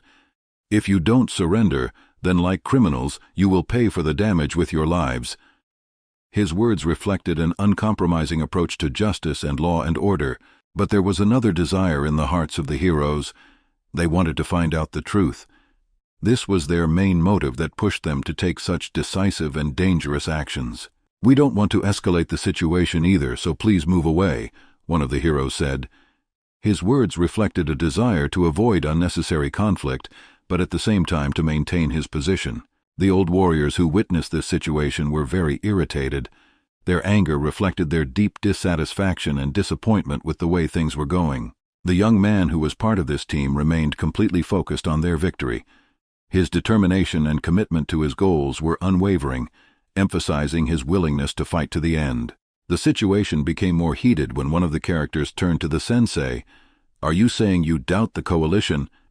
His words reflected his distrust of the existing system and concern about its motives. And so he turned to Master Do-One, asking a provocative question, "Do you Do-One believe?" This was an attempt to make him reflect on his own beliefs. "Do you believe that everything the coalition says is true and fair?" he continued, questioning commonly held beliefs and calling for an open dialogue about truth and justice. "We put everything on the line for the truth," another character replies, emphasizing his willingness to go all the way in his quest to uncover the truth. Then he addresses the audience, "Are you ready to put everything on the line for the truth of the coalition?" This question posed a choice for each. The battle between the ninjas and the guards is gaining momentum, sparks are flying in the air, and the tension is felt in every movement. "I wonder," Sensei thought, wondering if he should risk everything to build a coalition. Sensei is watching the events unfold, his eyes reflecting surprise and deep thought. Meanwhile, the elders feel anger and indignation at what is happening, their faces full of disappointment. "I will not allow you to be so insolent anymore," Sensei said in a loud voice, demonstrating his authority and determination.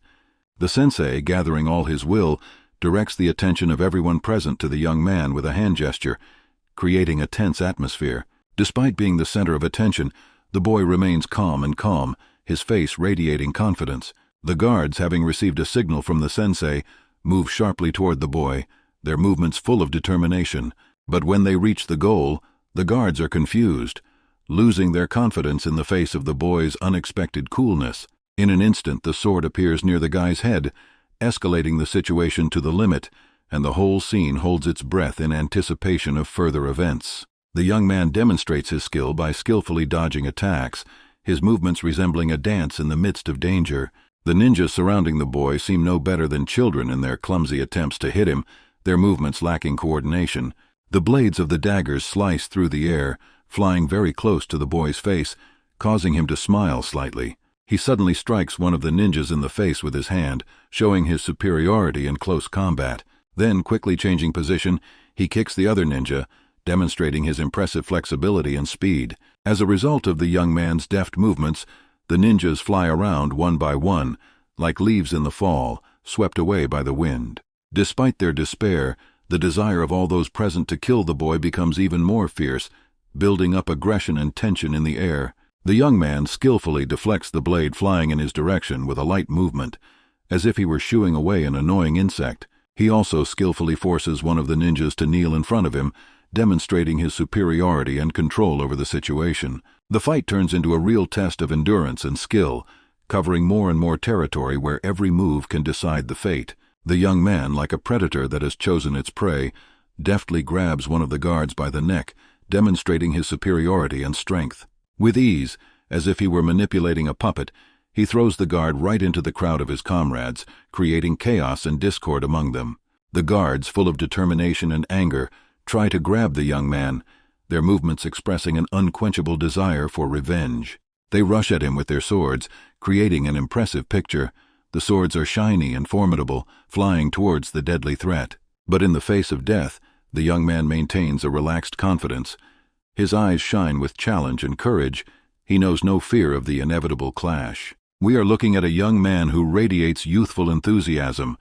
He is not just bouncing, he seems to be dancing with the wind.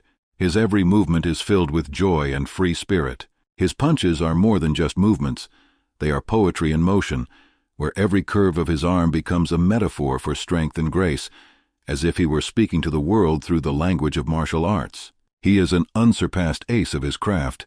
His confidence and technique are impressive, as if he possesses the secret knowledge of ancient masters. The guards fall around him like dominoes. They are powerless before his lightning-like speed and savvy, which is on par with a predator on the prowl. Fly into the air, their bodies haphazardly hitting the walls, creating a picture of chaos and despair, where each of them becomes an unfortunate victim of our hero's incredible skill. The guards, like out-of-control dolls, fall to the ground one by one, unable to resist the invisible force that is pulling them down. The young ninja sparkles with ambition, his every move radiating determination and an unwavering will to win. In his eyes there is no fear or doubt, only deep confidence that glows like a light in the darkness, indicating his invincibility. Even the guards, caught off guard and confused, are surprised. Who is this guy? How can he do this? Trying to understand where he gets so much strength from. Like a storm, he destroys them all with one mighty blow that echoes in your ears like thunder, leaving only traces of victory and shock. As if pulled from the pages of ancient legends, he stands tireless and calm, without the slightest sign of shortness of breath, despite the vigorous fight. His stance goes beyond the usual. It is a combination of elegance and warlike readiness, as if he is preparing to dance with danger. The guards, gathered in a group, whisper, trying to come up with a plan that could defeat this invincible warrior. But for him, their strategies are nothing more than children's games, and he stands as steadfast as a rock in a storm, warns them, almost affectionately, that their intentions to attack are futile and that it does not bode well for them. With great determination, he demanded that innocent people be evacuated from the conflict zone, using his authority to ensure their safety. Sensei, observing the situation, asks the guards a question. "Why are you so afraid of this young man? What has he done to you?" With indignation in his voice, he sharply criticizes them. "Aren't you ashamed, as honorable soldiers of the coalition, to be subjected to such fear?" The sensei's words, like a spark, ignite a fire in the hearts of the guards, and they begin to act, uniting for a common goal. It seems that their personalities have been changed.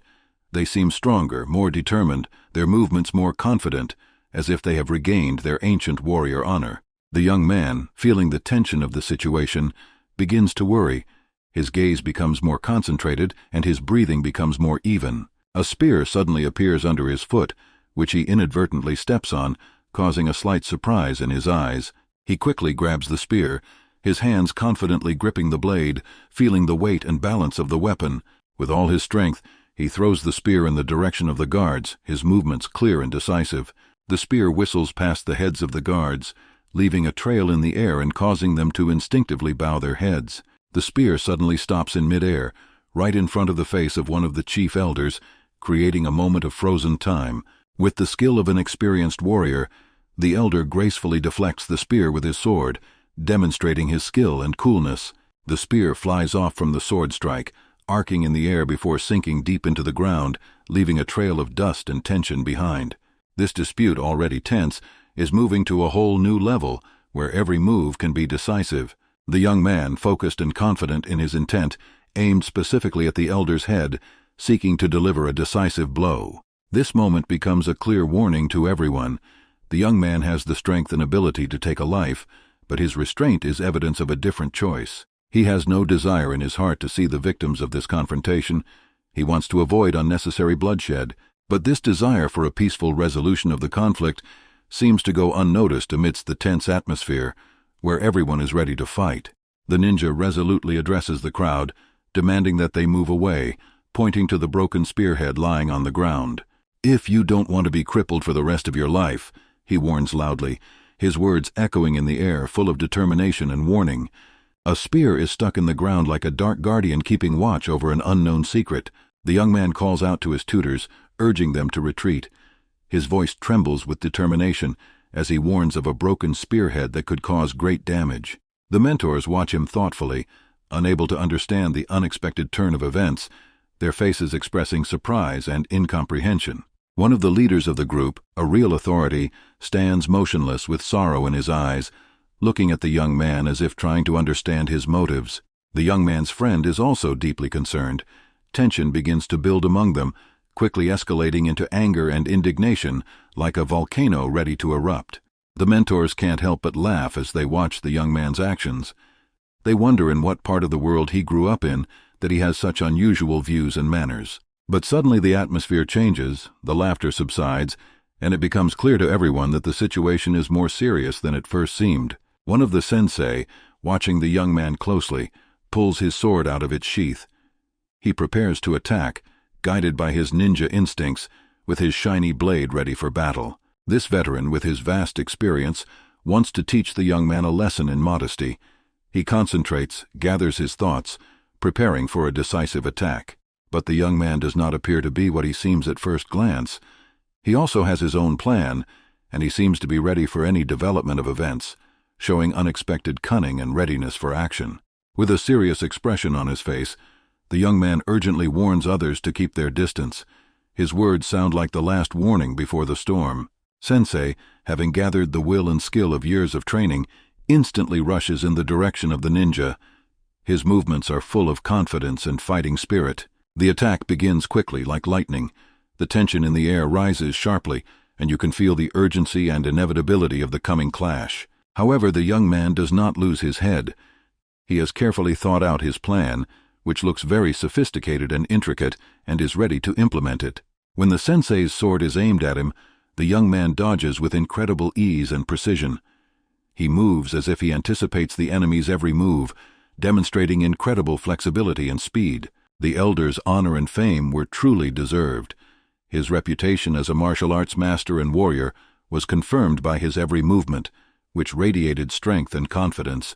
Not surprisingly, he is considered one of the Lords of the Blade in the Murim Coalition, an elite group of warriors. His skills and influence have commanded respect and admiration. Each of the sensei's attacks was executed with great skill, his sword slicing through the air, creating incredible patterns that testified to his high level of skill. However, the young man does not lose his balance. He uses the wall as a support, pushing off from it with his foot, finding a favorable position in this difficult situation. And then he strikes a kick to the sensei's head, exclaiming that he has opened his defense. This moment demonstrates not only his physical strength, but also his tactical intelligence, proving that he is a worthy opponent even for an experienced warrior. At the beginning of the battle, the sensei skillfully deflects the young man's attack with his foot, showing his exceptional skill in defense.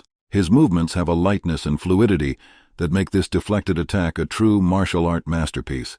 The teacher kicks the young man in the stomach with incredible precision, sending him flying a surprising distance.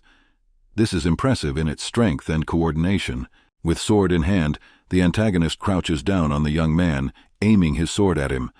The atmosphere is bewildering and tension is high, and at the most difficult moment, the young man's inner potential awakens, giving him incredible strength and confidence.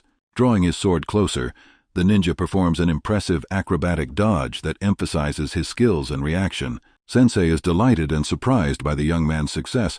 His expression is impressive. The second teacher reveals the secret of the young man's success. He hit him on purpose to provoke a reaction and help him evade the attack. A few steps away, another young ninja boy steadily approaches, ready to join the intriguing confrontation. With great determination, this young ninja boy is ready to deliver a strong fist punch to the teacher, filling the scene with strong hope and tension. The young man's unique strength is revealed when he instantly deflects the teacher's punch backwards. His movements clearly express his exceptional skills in defense, and this adds to the mystery of the scene.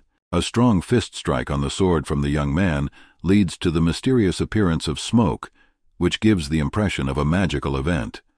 The smoke becomes a curtain that hides what is happening from the viewer's eyes, making the scene even more mysterious. During this magical moment, everyone present is left with bewildered questions as they realize what is happening.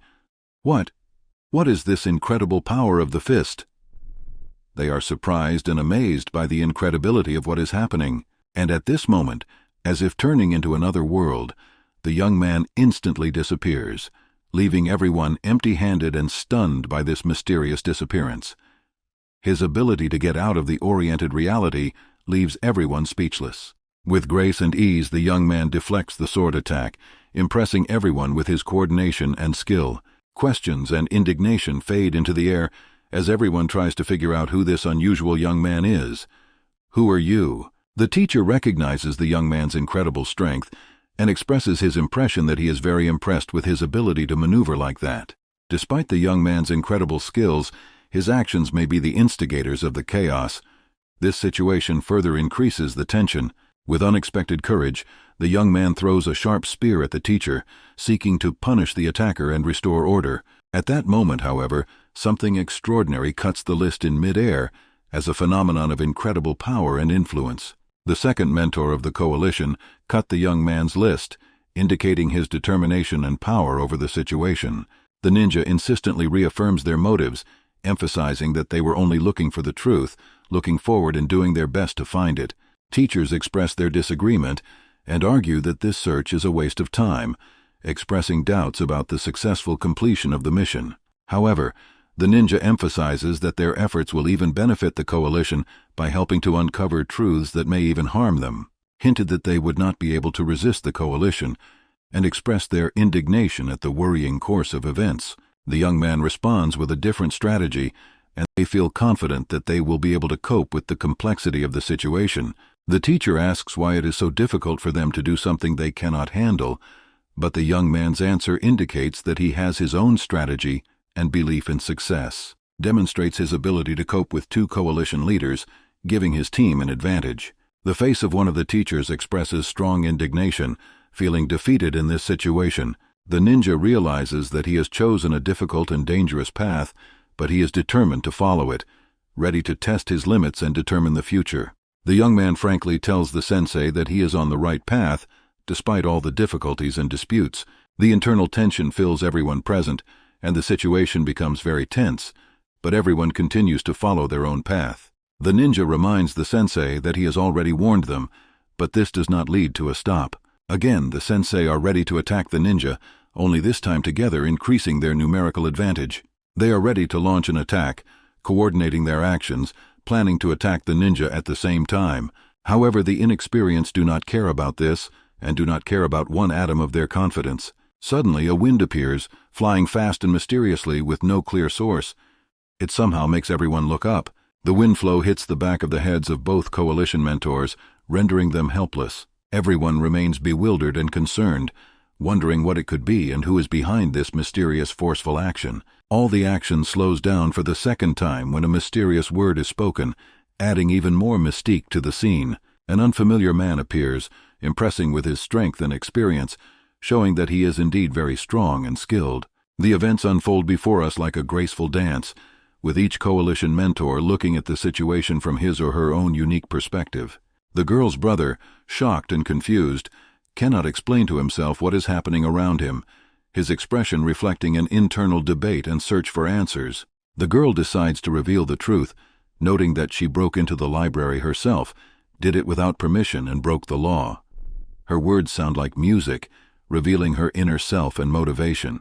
Now there are no more words she can say, and her brother is silent, trying to understand his sister and the events unfolding before him. All the young men in the room stand amazed and enthusiastic, their expressions reflecting the shock and interest that is bubbling up in their souls. One of the young men puts words to the situation, emphasizing that they are now all facing big trouble and possible consequences that are coming. The ninja is standing calmly, his iron gaze testifying to his determination and readiness for any challenge. They are faced with a mysterious door waiting to be opened and reveal their secrets. The door begins to gradually open. This episode is a graceful waterfall of events that reveal moments of truth and intrigue, ending one stage and opening another. releasing from the middle a group of students and a girl who has just returned from the library. They come out as if from another world, bringing with them an aura of mystery. The girl's brother is obviously very shocked by the unexpected turn of events, his face reflecting mixed feelings of surprise, incomprehension, and curiosity.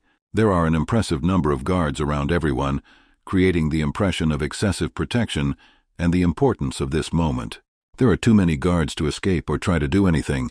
The entire high-level leadership of the coalition stands in the foreground, ready to listen to the important message. One of the leaders of the coalition approaches with a smile, expressing his joy that they are all together.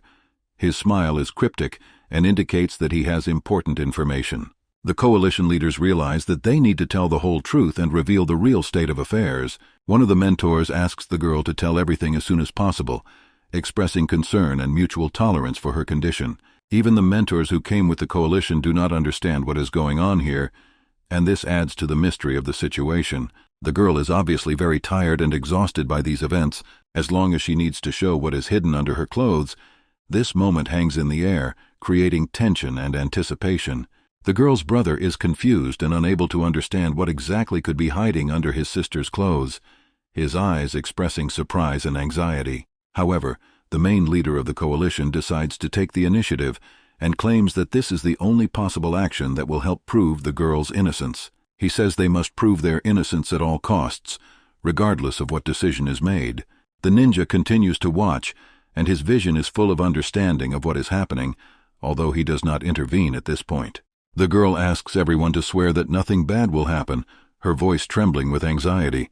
The head sensei, full of calm and determination, assures everyone that everything will be fine and her innocence will be proven. The girl can barely hold back her tears, her face reflecting a mixture of pride and anxiety. From under her jacket she pulls out a light oxide sheet, where secrets and proof of her innocence are hidden. She hands this letter to the main sensei, and everyone present asks how she received it and what secrets it hides. The unfolding events are marked by great mystery, and everyone present is trying to solve the puzzle that has been handed to them. The girl, hesitating a bit, begins to tell her story, explaining that she was resting after the exam when the wind brought this strange letter to her. The head of the coalition confirms her words, emphasizing that this story really happened, and he witnessed the letter appearing in front of the girl. The coalition chairman's mentors ask him to read the contents of this letter, hoping to reveal its true nature. The letter states that the 9 people who took part in the coalition could become an obstacle to some important task or goal. This information causes uncertainty and anxiety among the audience, and everyone wants to understand how it relates to the unfolding events and why this girl witnessed this letter. The details about the fact that they had to execute the students amazed the audience. This information caused fear and confusion among them. The letter mentions that details and information about who will perform this task and when it will happen can be found in the underground library, but the book was damaged, and it is impossible to read this part. The letter also states that if the plan failed or was not implemented, they would have to burn the coalition. The girl says that she did not want to let this happen and was ready to stop it at any cost. She didn't want to talk about it with anyone and tried to find this book in an underground library, hoping to reveal all the secrets and prevent negative consequences. The girl carefully looked through all the books in the underground library, not knowing which book she needed, hoping to find the information she needed. Her goal was to protect each and every member of the coalition, and she was willing to risk everything to do so. She wanted to save not only herself, but the entire coalition, and this determination was a strong motive. The chief sensei emphasizes that her actions were highly risky and contrary to the rules of the coalition. However, he emphasizes that her intentions were pure and for the good of all, and this makes her actions truly exceptional and extraordinary. All those present share their feelings about this extraordinary moment, and the general atmosphere is filled with gratitude and support. The chief sensei expresses his pride, noting that all these young men are fighting against an invincible enemy to save their comrade and seek the truth. Meanwhile, the teacher expresses curiosity about the book that was supposed to contain the details and asks what happened to it. The girl replies that she tried to find the book but could not find any trace of its existence. It turns out that this book, which was supposed to reveal the details of the plan, may never have existed, and this creates a new mystery that everyone is trying to solve. It turns out that these letters could be a simple manipulation or fabrication. All those present are trying to figure out how this could be a fabrication and who was behind these actions. Intrigue reigns in the air, and no one understands the true meaning of this mystery until the time comes. The uncertainty continues, and everyone is waiting for new discoveries that may reveal the truth. The main leader of the coalition, who proved to be understanding in many ways, resembles a conversation with a monk and asks if it is possible that these young people are breaking the law to save their comrades. When the coalition leader mentioned the need for a new test at the meeting, he was already planning this test in secret. This initiative was aimed at testing whether young men are able to detect deception and shortcomings in front of them, and whether they are ready to stand up to injustice. The purpose of the test was to open everyone's eyes and show that true strength lies in the fight for justice. As a result of this test, the young men proved to be stronger than it might seem at first glance, and managed to pass this difficult test, showing their dedication and determination. The fire scatters in the air like the glare of a ninja's will. The man holding the torch in his hand looks mysterious and is heading somewhere. The coalition guards are heading in the same direction. It looks like they are heading to prison. According to them, everything was over, and they were instructed to open the prison gates and return to their posts. The guards are interested in what happened and are trying to find out how this unusual event ended. Despite the news of the end, the guards are still heading to their destination. They have an important message to deliver to someone important. The guards seem to be hiding something or trying to keep it a secret. The moon shines very beautifully, creating a special atmosphere around them. The guards begin to report the information to a hooded man, who seems to play an important role in the whole story. The man stands in the shade of a large century-old tree. His figure and hood look extremely mysterious. The man stands in the shade of a large century-old tree. His figure and hood look extremely mysterious. One of them claims that Baekwol Moon's daughter was innocent and did not deserve to be punished. The other responds with a question, "What innocence?" At this point, Juge Yong intervenes, trying to smooth out the conflict and facilitate a peaceful resolution. The guards do not allow the heroes to enter the prison, and they cannot hear what was said there. After the tense events, the Juge clan soldiers begin to express their gratitude and praise to those who helped resolve the conflict and save the situation. There is an accusation against the coalition, which claims that the young men fearlessly opposed it to ensure justice. Before Yun and the Juge clan soldiers entered the prison, there were rumors that the leader of the coalition had met personally with Yun. The hooded man makes a remark, indicating that perhaps the leader of the coalition has personally intervened in this case to help create a group of dragons. He calls on the guard to be more thorough in investigating this situation. It turns out that the man in the hood looks very angry and determined in his actions. His reflections leave a vague trace of mystery in the air, as if he is solving a secret that is beyond the reach of others. The moon on this night is unusually huge, as if it itself exclaims the magic of the night, illuminating mysterious places. The buildings look like fairy tale structures in the night light, where each window section hides its own story. A girl is sleeping in a room in one of the houses, and her presence in this place creates an atmosphere of hope and kindness. The footsteps of someone trying to enter the girl's room sound almost imperceptible, and this moment can bring new secrets and unforeseen circumstances. This young man, her brother, stands on the threshold of the room where her unknown sister lies. He carries a heavy burden of care and concern, and his expression reflects an intricate mixture of hope and anxiety. The girl's attention has been fully deserved, so that she can now sleep peacefully, but she is already very tired of all the events that surrounded her. Her light and irregular breathing against the cold prison floor creates an atmosphere of oppression and helplessness. It's hard to imagine that this hopeless situation could end any other way, but the mysterious ninja feels that her fate is not yet written in stone. How exactly could the ninja have predicted this development when she claimed that she hadn't told anyone about the letter? This mystery confuses the situation even more and draws you deeper into the world of strangers. The ninja felt that he was completely unprepared for this discovery, and his face expresses real surprise. Lady Peck's brother looks at him with a questioning look, and the ninja's words take hold of his thoughts.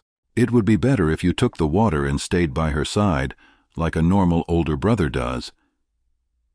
These words left the brother wondering if he was doing the right thing. The young man, having regained consciousness, realizes that his relationship with his sister may now change radically. These reflections fill the room with mysterious tension as the ninja and Lady Peck's brother prepare for a new stage in their journey together. A young man sits quietly on a rock, looking for the best. The ninja curiously asks him how he feels and how his wound is healed. It seems that the ointment that the ninja applied to the wound really helped the young man and eased his condition. It's great that the situation was resolved without any problems. Ninja expresses relief that everything turned out for the best. The young man has questions about what tomorrow might hold, and curiosity about future events fills the air with uncertainty. The ninja steps forward, leaving the young man behind, and his footsteps are lost in the darkness of the night. However, even as he leaves, he offers to share his thoughts with the young man, revealing his interest in his inner world. It seems that a ninja always hides his thoughts and feelings from others, preferring to keep them in the depths of his soul. There are so many stars scattered in the sky that each one twinkles like treasures, making the night atmosphere extraordinary and magical. The young man's hair is exposed to the wind, which blows it from all sides, creating a feeling of tenderness and calmness in this night silence, which is filled with mystery. Being carried away by his inner thoughts, the ninja calmly closes his eyes and descends into his inner world. His thoughts return again to the moment when they all stood together on the path of justice and tried to recognize the lies and injustice that was hiding in front of them, and that they were ready to stand up to it. In the heart of a ninja, the passion to fight against the coalition to uphold the principles of justice has always burned. Suddenly he hears footsteps coming from behind the bushes next to him. This sound causes the ninja to open his eyes, ready to engage the mysterious person approaching in this magical nighttime aura. The mysterious figure approaches step by step, sliding in the shadows until it is a long way from the ninja. The ninja stands on the very edge of a cliff, his outline appearing in front of the most powerful natural phenomenon. The feeling that someone else is nearby is inevitably felt by the ninja as a pulsating current of sensory perception. If his palm could speak, it would have been thrust forward, as if trying to stop the approach of a mysterious figure. Under the gentle, reassuring stroking, the ninja almost bumps into the boy, raising his head sharply and looking at him in confusion, ready to react to any mysterious intrigue of the night. In a quiet evening, the boy dodges the blow, his piercing gaze asks not to be hit, and his heart beats with fear. Unexpectedly for everyone, it turns out that his intense secret work is aimed at preparing the best surprise for someone special. At the end of this dramatic day, the boy meets his master for the first time, and their meeting takes place under the bright moonlight, and the joy on the young man's face simply shines. But despite all the joy, a question remains in the boy's heart to which he wants to find an answer. The master, smiling slightly, answers mysteriously, "As many years as many winters." At this moment, the young man realizes that the master's words carry wisdom, revealing to him the deep meaning and power of the passing time and his own life. On a dark night, when everyone was already asleep, the young man was surrounded by an aura of mystery. When asked about the reason for his long absence, he answered as follows: "It is forbidden to meet with candidates during the exams. If we are caught in such a meeting, we will be in serious trouble." A ninja appeared from a dark corner with a question. Why is he still here? Perhaps the young man wanted to know what had happened to Baekhyong. They usually determine which candidates are most likely to succeed and carefully plan for changes in the composition of the Cheonso Dang. And this dialogue leaves the intention of the mystery that they know more than they might appear to.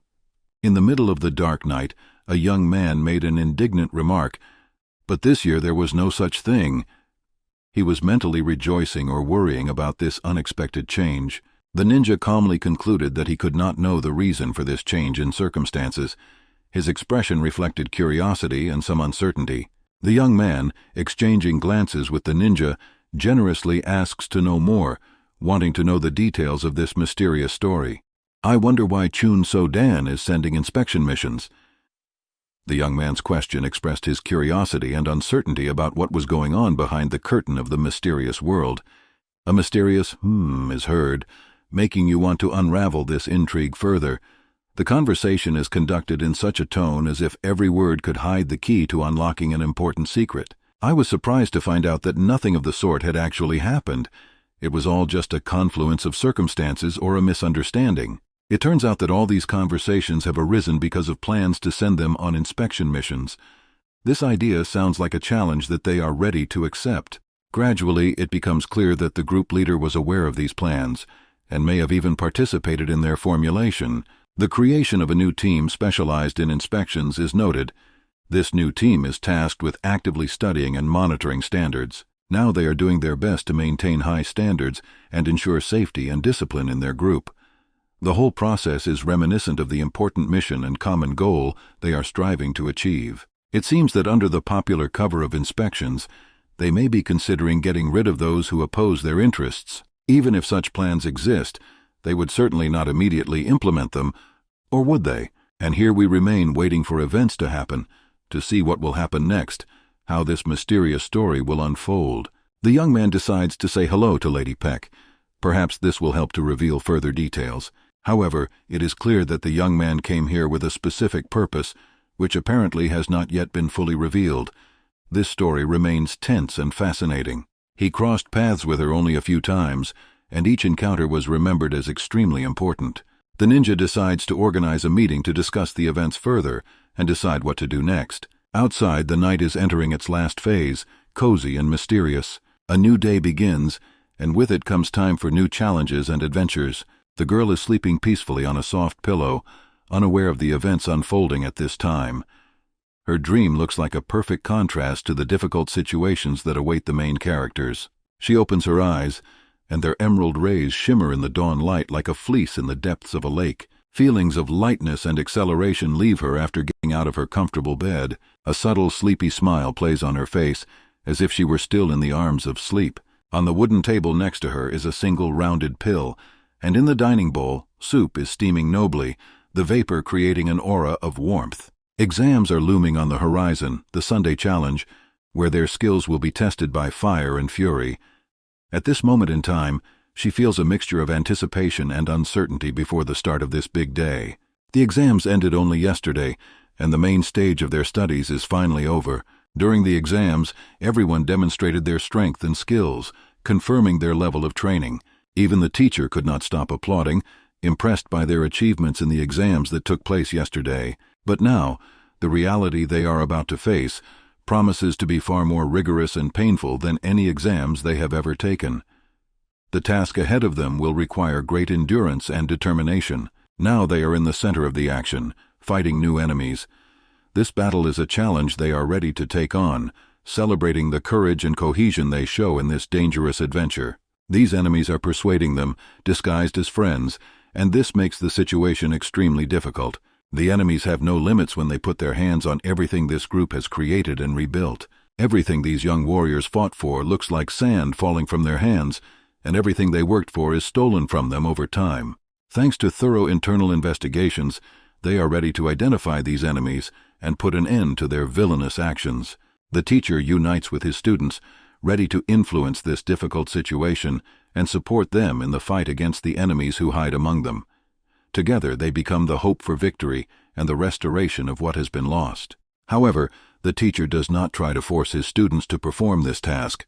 "If you would like to join me in the fight against these insidious enemies among us," the teacher says, expressing his request but not imposing it. "Write your names and put a seal on this contract," is a call from the teacher, who gives the students the opportunity to define their will and duty. "Reinvent yourselves as members of the internal inspection group of the Yongcheondan Coalition," is a promise to join the coalition that fights for honesty and justice. The students simultaneously raise the sleeves of their clothes, ready to take on this great task and distinguish themselves in this struggle for justice and dignity. They dip their fingers in the stamp and mark their names on paper as a sign of commitment and responsibility. They also put their handprint on the paper, symbolizing their willingness to fight for justice and fairness with their power unity. Everyone understands the importance of the step they have taken and the responsibility they have. The teacher shows satisfaction and pride in his students who have shown great courage and commitment. Suddenly, however, he abruptly looks away from one of the students, expressing excitement and questions about this particular student. The situation looks mysterious and incredibly interesting. The ninja sits in silence, not making a handprint, his face hiding from all the details of this situation. The ninja's face looks tense, and he is obviously hiding something or trying to protect it. The teacher curiously asks him why he didn't choose to put his handprint with the others, suddenly recalls the words of the commander-in-chief, "We have nothing on him, no motives, no past." These words make the situation even more mysterious. This young man is very difficult to control. He is like a double-edged sword that is difficult to control. His character and actions raise questions and unease, and he gives the story an incredible dimension where mystery and intrigue intertwine. If this mysterious figure can be overcome, he can turn into an ideal warrior who combines incredible potential, courage, and dedication. All the hopes and ambitions of the teacher and the students are placed on this young man. However, if they fail to solve his mystery, the mysterious intrigue surrounding this figure will remain unknown, and his true intentions will remain hidden. This raises many questions and keeps the story in complete uncertainty. The teacher begins to think about what possible consequences might arise if they fail to understand this ninja and solve his mystery. Even he, with his experience, feels that this is a very difficult situation. The ninja is sitting next to a letter that may hold the key to everything, and he is deeply considering whether to leave his handprint. All his inner conflict and uncertainty is reflected in his face. All these students, united around a mysterious person, are full of tension and curiosity. They realize that this situation could determine their fate, and each of them feels the importance of this moment. All participants of the important moment put their fingerprints on the paper, expressing their unquestioning participation and commitment. With this gesture, they reaffirm their courage and determination to fight for justice and fairness. But the ninja still can't decide what to do. He finds himself in a sea of his own thoughts, trying to unravel an important decision. Drowning in his thoughts, he hesitates and begins to correlate all his possible options. The good weather around creates a clear and calm environment that stands in contrast to the birdsong. This is truly a testament to the unification of Kyeondan Coalition. The students feel proud and honored to be part of this great community. Even now, the students cannot believe that they have been settled in such a wonderful city that impresses with its beauty and architecture. Their beautifully maintained forms show that they are ready for any challenges their new fate may bring. One of the students is closely watching two young men who seem to have a secret or a plan. I wonder what happened to make these two young men so happy, and how it will affect the overall fate of this group. The story is full of mysteries and inexplicable events that fascinate everyone involved. His sister replies with a confused expression, trying to understand her brother's motives for making such an unexpected decision. Carefully examining their new uniforms, the ninja can feel every detail with which they were created. The fabric is smooth to the touch, and the design features symbols and elements that indicate their affiliation with the coalition. The students in the pack look enchanted with their new looks, and they proudly carry themselves in their new looks, representing their group with dignity. However, in the midst of this general euphoria, the ninja cannot forget his previous uniform, which was not just a piece of clothing for him, but a symbol of his past and identity. The girl, who has also changed into a new uniform, seems pleased and excited about her appearance. On the table, among other shapes, there is another mysterious shape. Everyone has a question.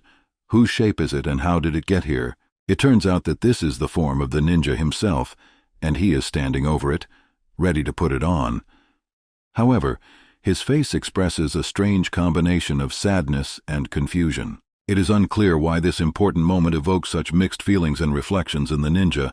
A young man rushes over to him and asks him why he hasn't changed yet, emphasizing that the commander has already arrived and it's time to go. This scene gives the story even more depth and mystery, and its characters begin to reveal their inner conflicts and conflicting feelings, which gives the story a huge intriguing potential.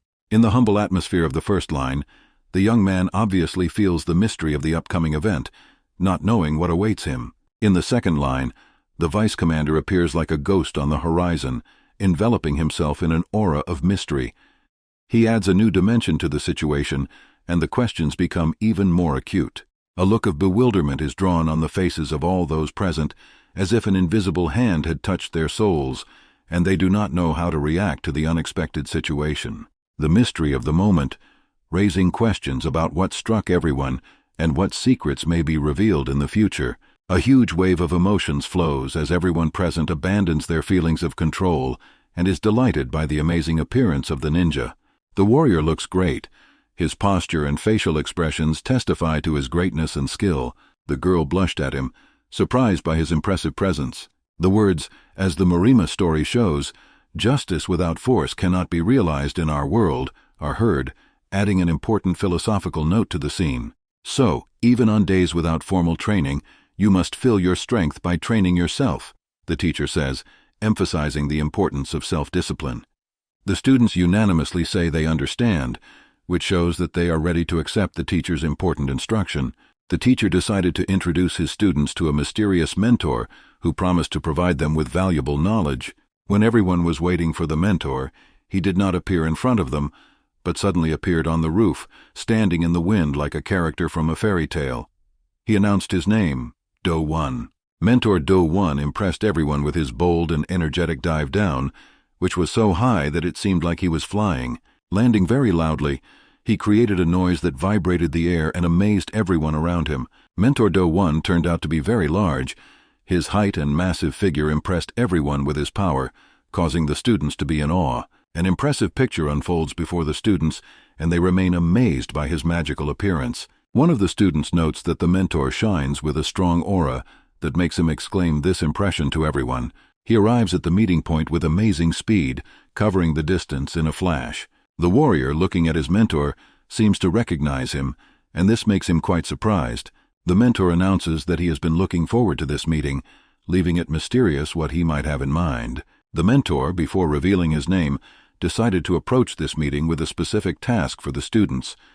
This indicates his practical approach and desire to measure their abilities. By conducting a short skill test, it guides learners to test their skills and determine their potential. After completing these practical tasks, the mentor moves on to the next stage by taking a fighting stance in front of his students. This action emphasizes his determination and willingness to teach. The mentor has a large scar on his face that hides many secrets and adventures.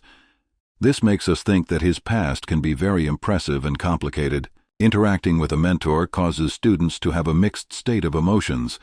They seem to be scared, but at the same time they feel a desire to rise to the top and overcome their own limitations. The teacher suddenly starts hitting his students, and each blow sends them flying off in different directions like enchanting comets in the sky. His actions seem mysterious and stubborn, like a breeze that changes direction, and this gives students the impression that he is not very kind. The mentor does not stop and beats another warrior. His blows are like explosions, where all the power of nature unites in one instant. The student, flying away from one of the blows, gathers all his willpower and hits the wall, creating a magical light explosion and remaining helpless in the fireplace. This scene conveys the impression of incredible power and tension in the conflict between the mentor and the students, and emphasizes the magical and fantastic nature of the events. Suddenly, the mentor's hand is tied with thin threads, as if nature itself had intervened at that moment, creating amazing magical images. He looks at his hand in surprise, not understanding what exactly is happening on his skin and how it is possible. The girls, saying to themselves, "This is our weapon," take out their thread magic, trying to hold his hands and control the situation, and do everything they can to keep the mentor from taking further action, and in doing so, they show mutual support and courage. This scene captures the magic and collaboration of the characters in an unusual setting and celebrates their ingenuity and determination in wielding the threaded weapon. However, the mentor says that they have a weak hold on him and laughs, considering their attempt to be too bold. He pulls hard on the strings, and the girls fly off in different directions like spider threads that break. Once again choosing the direction of the conflict, the mentor hits them hard in the stomach, suppressing them and causing pain. Another student watching this does not know what to do, hesitates to act in this difficult situation. The mentor is noted for his ruthlessness, knocking one of his students out of the world and leaving everyone else in shock and uncertainty. "It looks like I'll have to teach you, starting with the basics," the mentor says, slowing down his ninja flight. His voice sounds magical and mysterious, even in the wind.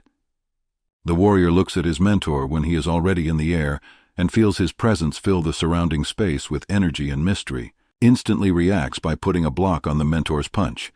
At this point, time slows down and every movement becomes visible in detail. It's like a dance of lightning and fire, where every gesture is of great importance. The mentor tries to attack the warrior, but he is very strong, and even the first blow cannot hit him.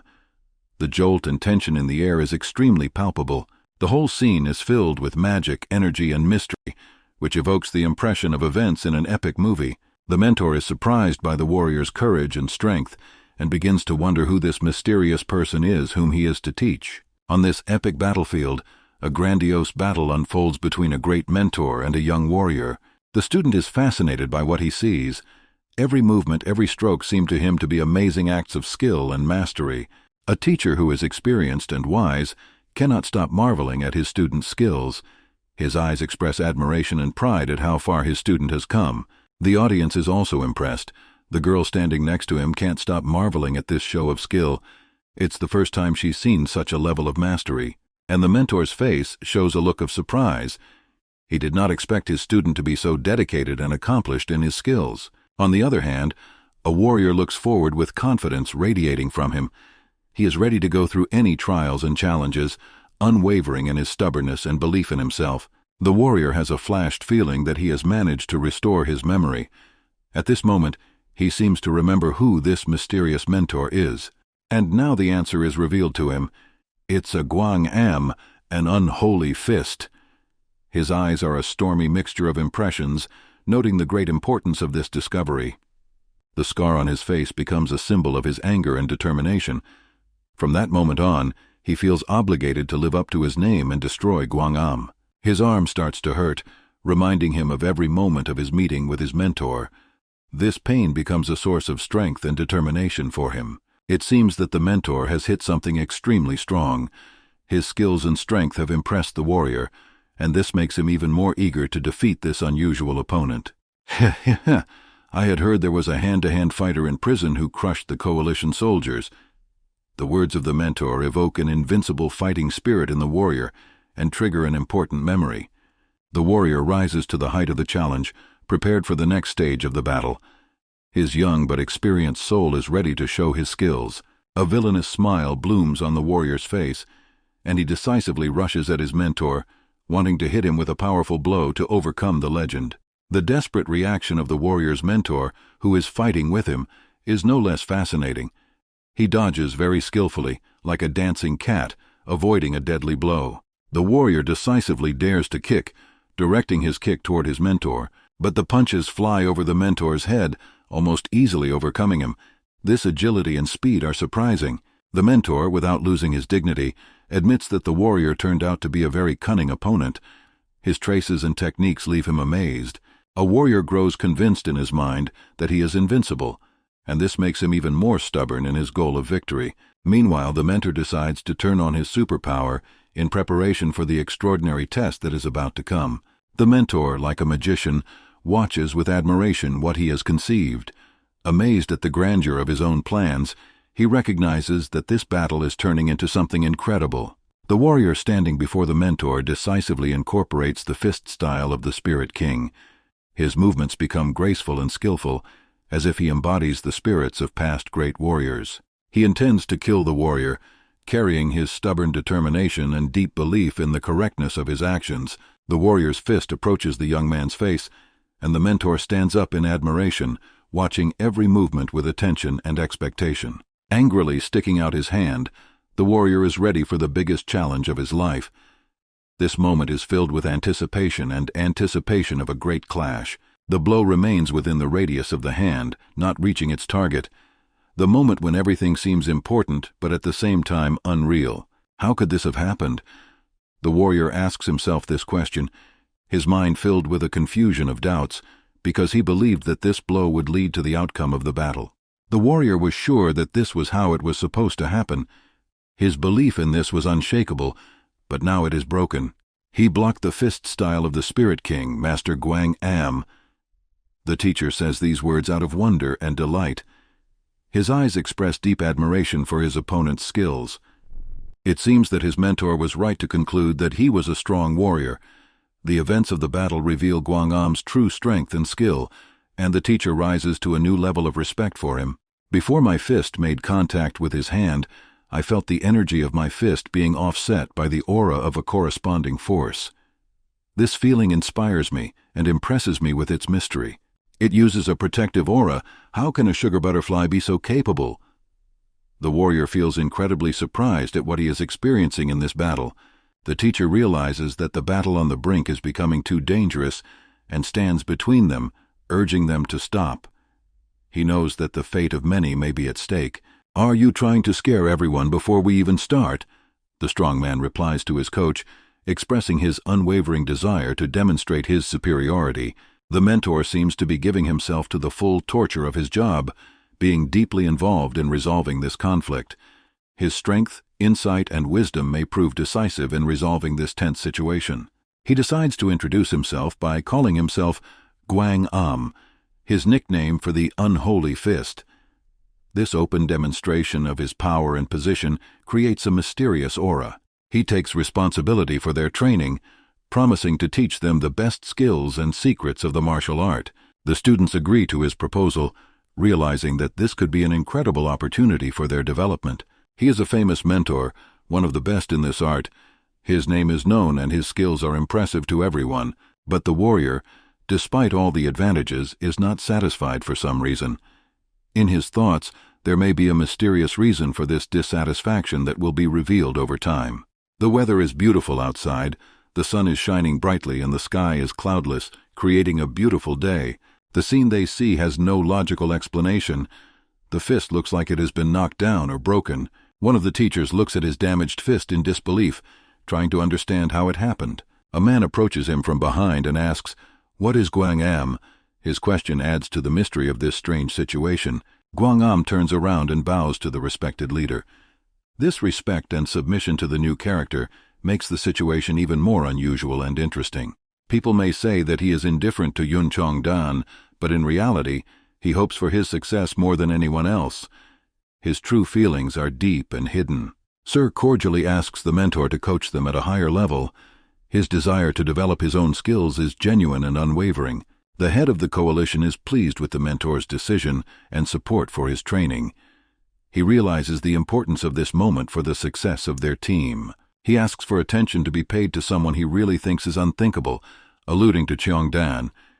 His trust in this fighter is the basis of his hopes. By telling them not to worry, he tries to relieve the tension and anxiety of his teammates, encouraging them to believe in their abilities and the team's victory. The mentor spends a lot of time with the warrior, trying to teach him the best techniques and improve his skills. This curiosity and concern shows his desire to help his students succeed. The beginning of the sunset outside creates an incredible atmosphere, awakening nature and giving new energy and hope. The students' barracks impresses with its beauty and organization, creating a comfortable and cozy place to study and live. The girl gracefully descends the steps, her movements expressing lightness and grace. The girl expresses her inner doubts and fears, feelings of awkwardness and uncertainty in the new environment and uniform. If they warm up before starting a workout, it will help them move more freely. This approach emphasizes the importance of preparation for physical education. Once inside, she was very surprised. An unexpected picture unfolded before her. There stood Muen, with a palpable, strong aura. He appears to be an impressive figure, striking in his strength and charisma. He was also training, and he had a strong aura about him that showed he was ready to train and wanted to get to a higher level. There was a white fire around him, which may symbolize his inner raw energy and focus on his goals. He needed to be highly concentrated, because it was a moment when any distraction could cost him the victory. Under the cover of night, where only the moon is a witness, Mushin stands silent among the shadows. His figure, deep in meditation, radiates calm and composure. He takes a deep breath, gathering the latent energy that sleeps in the depths of his soul. A mysterious light begins to burst from his body, weaving a shimmering cocoon around him. This moment is the embodiment of his strength and will. The energy that envelops Mushin reflects his indestructibility and inner strength. The night comes to life with a sudden gust of wind that ruthlessly sweeps away the autumn leaves. The leaves, like dancers in a whirlwind of autumnal melody, scatter in the darkness, covering everything around them. The leaves float easily in the air, flying over the roofs of the academy buildings. In the soft light of the street lamps, they create the impression of a magical stream, moving freely among the silence of the night. The last leaves gently land on the asphalt near Mushin's training ground, adding mystery and beauty to the scene. The admiring girl watches Mushin from a hidden place. Her eyes reflect delight and indescribable interest in the scene unfolding before her. She sees Mushin in a new light, a meditating, centered magician who skillfully controls the wind around him. This scene reveals to her a previously unknown depth of his character and abilities. Mushin, deeply focused during his meditation, tenses his face. An internal countdown begins in his mind. 1, 2. And suddenly we see the old mighty tree torn to pieces, reflecting an invisible but powerful force. 3. The huge clay stones begin to rise up, as if they are losing weight and becoming as light as a feather. 4. The earth begins to break apart at the seams, creating huge cracks and sinkholes. 5. A large-scale landslide occurs, covering the surrounding mountains, causing the impression of a catastrophe. Here Mushin speeds up the countdown. 6, 7, 8. Huge explosions cover the entire area, turning the environment into an arena of chaos. 9, 10, 11. We see huge stones turn into small pieces after the explosions, which fall to the ground like rain. Mushin returns to his memories, where he is the majestic god of war, standing on a stone controlling all these events with his will and power. Mushin returns to the past, to the time when he first felt the incredible power that was awakening in him. These were moments of great strength, but also of great struggle. In a battle where every blow was inevitable, Mushin struggled to cope with the uncontrollable force that flooded him. The struggle to control his own abilities seemed almost hopeless. When he reaches the count of 12, Mushin swings his leg decisively, trying to channel his power, but suddenly, an unknown force pulls him out of his meditation. This unexpected outburst causes him to lose his balance and he falls to his knees. Mushin falls to his knees with such force that the energy that enveloped him scatters in all directions, creating the impression of an energy explosion dissipating into the air. Mushin, exhausted to the limit, can barely breathe after what has just happened. He sits on the ground, feeling each breath as if it were an important victory over himself. Gathering his last strength, he whispered, 12. This word echoes in the silence like the last chord in a complex musical composition. In his meditation, he took 12 difficult steps, each of which was a battle with himself. It was a test of his strength, will, and spirit. Feeling tired from this ordeal, Mushin breathes deeply, trying to regain his strength. Each breath brings him a little more energy. Mushin recalls his memories, where he is a mighty god of war standing on a rock, lording over his achievements. He reflects, I have defeated death and gained a body that will serve me for many decades in a young form. Tired but determined, Mushin focuses on the last, most important step of his meditation. This step symbolizes the end of his spiritual journey. I knew that I would lose some of my power by awakening in this body, but, Mushin reflects, feeling a mixture of determination and acceptance of his fate. By taking a deep breath, he releases the tension that has accumulated during meditation and feels his strength and calm return. Suddenly his gaze is drawn to the girl who has been watching him from afar. She, unnoticed until now, stands in the semi-shadows. How much longer are you going to stand there? Asks Mushin, a slight ironic tone in his voice. The girl, amazed to be noticed, looks shocked and puzzled. The girl, gathering her will into a fist, says to Mushin, the people we have to meet will be just like you, right? Her voice sounds a little hesitant, but you can hear sincere curiosity and thoughtfulness about the future and the challenges it may bring. Are you afraid? Asks Mushin, looking at her penetratingly. The girl, slightly embarrassed, answers, should I be? Mushin's answer is profound and wise. Courage comes from fear. Courage without fear is not courage. These words made the girl think. Her face expresses alertness and at the same time a certain awareness, as if these words had opened up a new way of looking at the world. Mushin, with a casual smile, says, it looks like you're here to warm up before training. I'll leave you alone. The girl, unexpectedly for Mushin, pulls out her sword and points it in his direction. Her movements are confident and decisive, as if she is ready for a confrontation. Mushin abruptly turns his attention to her actions. His gaze becomes more focused, but in his eyes you can read not only readiness for action, but also a certain curiosity. The girl, looking him straight in the eye, repeats his words, it looks like you're here to warm up before your training. I'll leave you alone. Mushin smiles wider and answers, I will not fight. His voice sounds calm, but there is a slight tinge of defiance in it. The girl smiles in response to Mushin's words and says happily, great. Her enthusiasm is felt in every word. She is ready for a relaxed competition. An unexpected confrontation between Mushin and the girl emerges, full of lightness and fun. Their interaction creates an atmosphere of friendly competition. The moonlit night envelops their competition with its glow, adding magic and mystery to the moment. One of the Academy's teachers, who is also awake, learns the surprising news. Cooperation with Beyondan and Amyundan. I am sure that training within the coalition will be enough. I've already asked them for help. I am confident that there will be enough training within the coalition. I have already asked them for help. The academy director reflects, they are both very proud groups, so I'm sure they will be a great fit for training with Yan Qiandan. The director continues, they said they would contact us personally and go on the road as soon as they were ready. The master responds to these words, I've got it. His voice sounds confident and collected, as if he already has a plan of action. Biyundan and Amyundan specialize in foundations, he continues. His face expresses respect for the skills of these groups. They train day and night. I hear that each of them is a martial arts master. His words reflect admiration and a little concern at the same time. I wonder if Yan Chongdan will be able to stand up to them. The master reflects, thinking about the upcoming conflict and the possibilities of his group. The master, walking around the yard, suddenly notices some sounds in the yard that catch his attention. He opens the door and asks loudly, Who is here at this late hour? At this point, Mushin is in a fierce struggle with his girlfriend, both looking focused and motivated. The girl seriously attacks Mushin, using her sword with great skill and precision. Its blows do not cause any damage to Mushin, as it cannot be hit with primitive strikes. It moves with amazing speed and ease. Mushin's shot rushes towards the girl, but she dodges it with grace. She immediately counterattacks, sending a kick, but Mushin skillfully parries it. After pushing off each other, they both move away at a distance, preparing for the next round of combat, both in a fighting stance. Mushin says with a smile, Not bad for a girl. His words seem like a slight challenge. The girl, glad that Mushin liked her style, responds with a smile. For them, this fight is like a game. The master, watching them, is a little tense, but he is extremely interested in watching their confrontation. Chapter 26 begins with a daytime training session at the academy.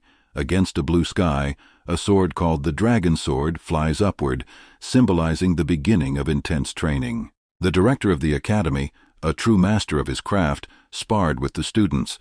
None of the students can stand up to him, which demonstrates his enormous superiority in skill and experience. The students, determined, attack the principal one by one, but each of them eventually falls under his tireless onslaught. These are fights that require maximum concentration and endurance. Anyone who loses attention for even a moment gets a harsh lesson from the fierce master. His quick and accurate strikes leave no one indifferent. The director spares no one in his tests, striving to bring training closer to real combat conditions. His methods require a high level of dedication and willpower from the students. The defeated men lie on the ground, and the director, standing over them, seriously declares, If this had been a real fight, you would both be dead.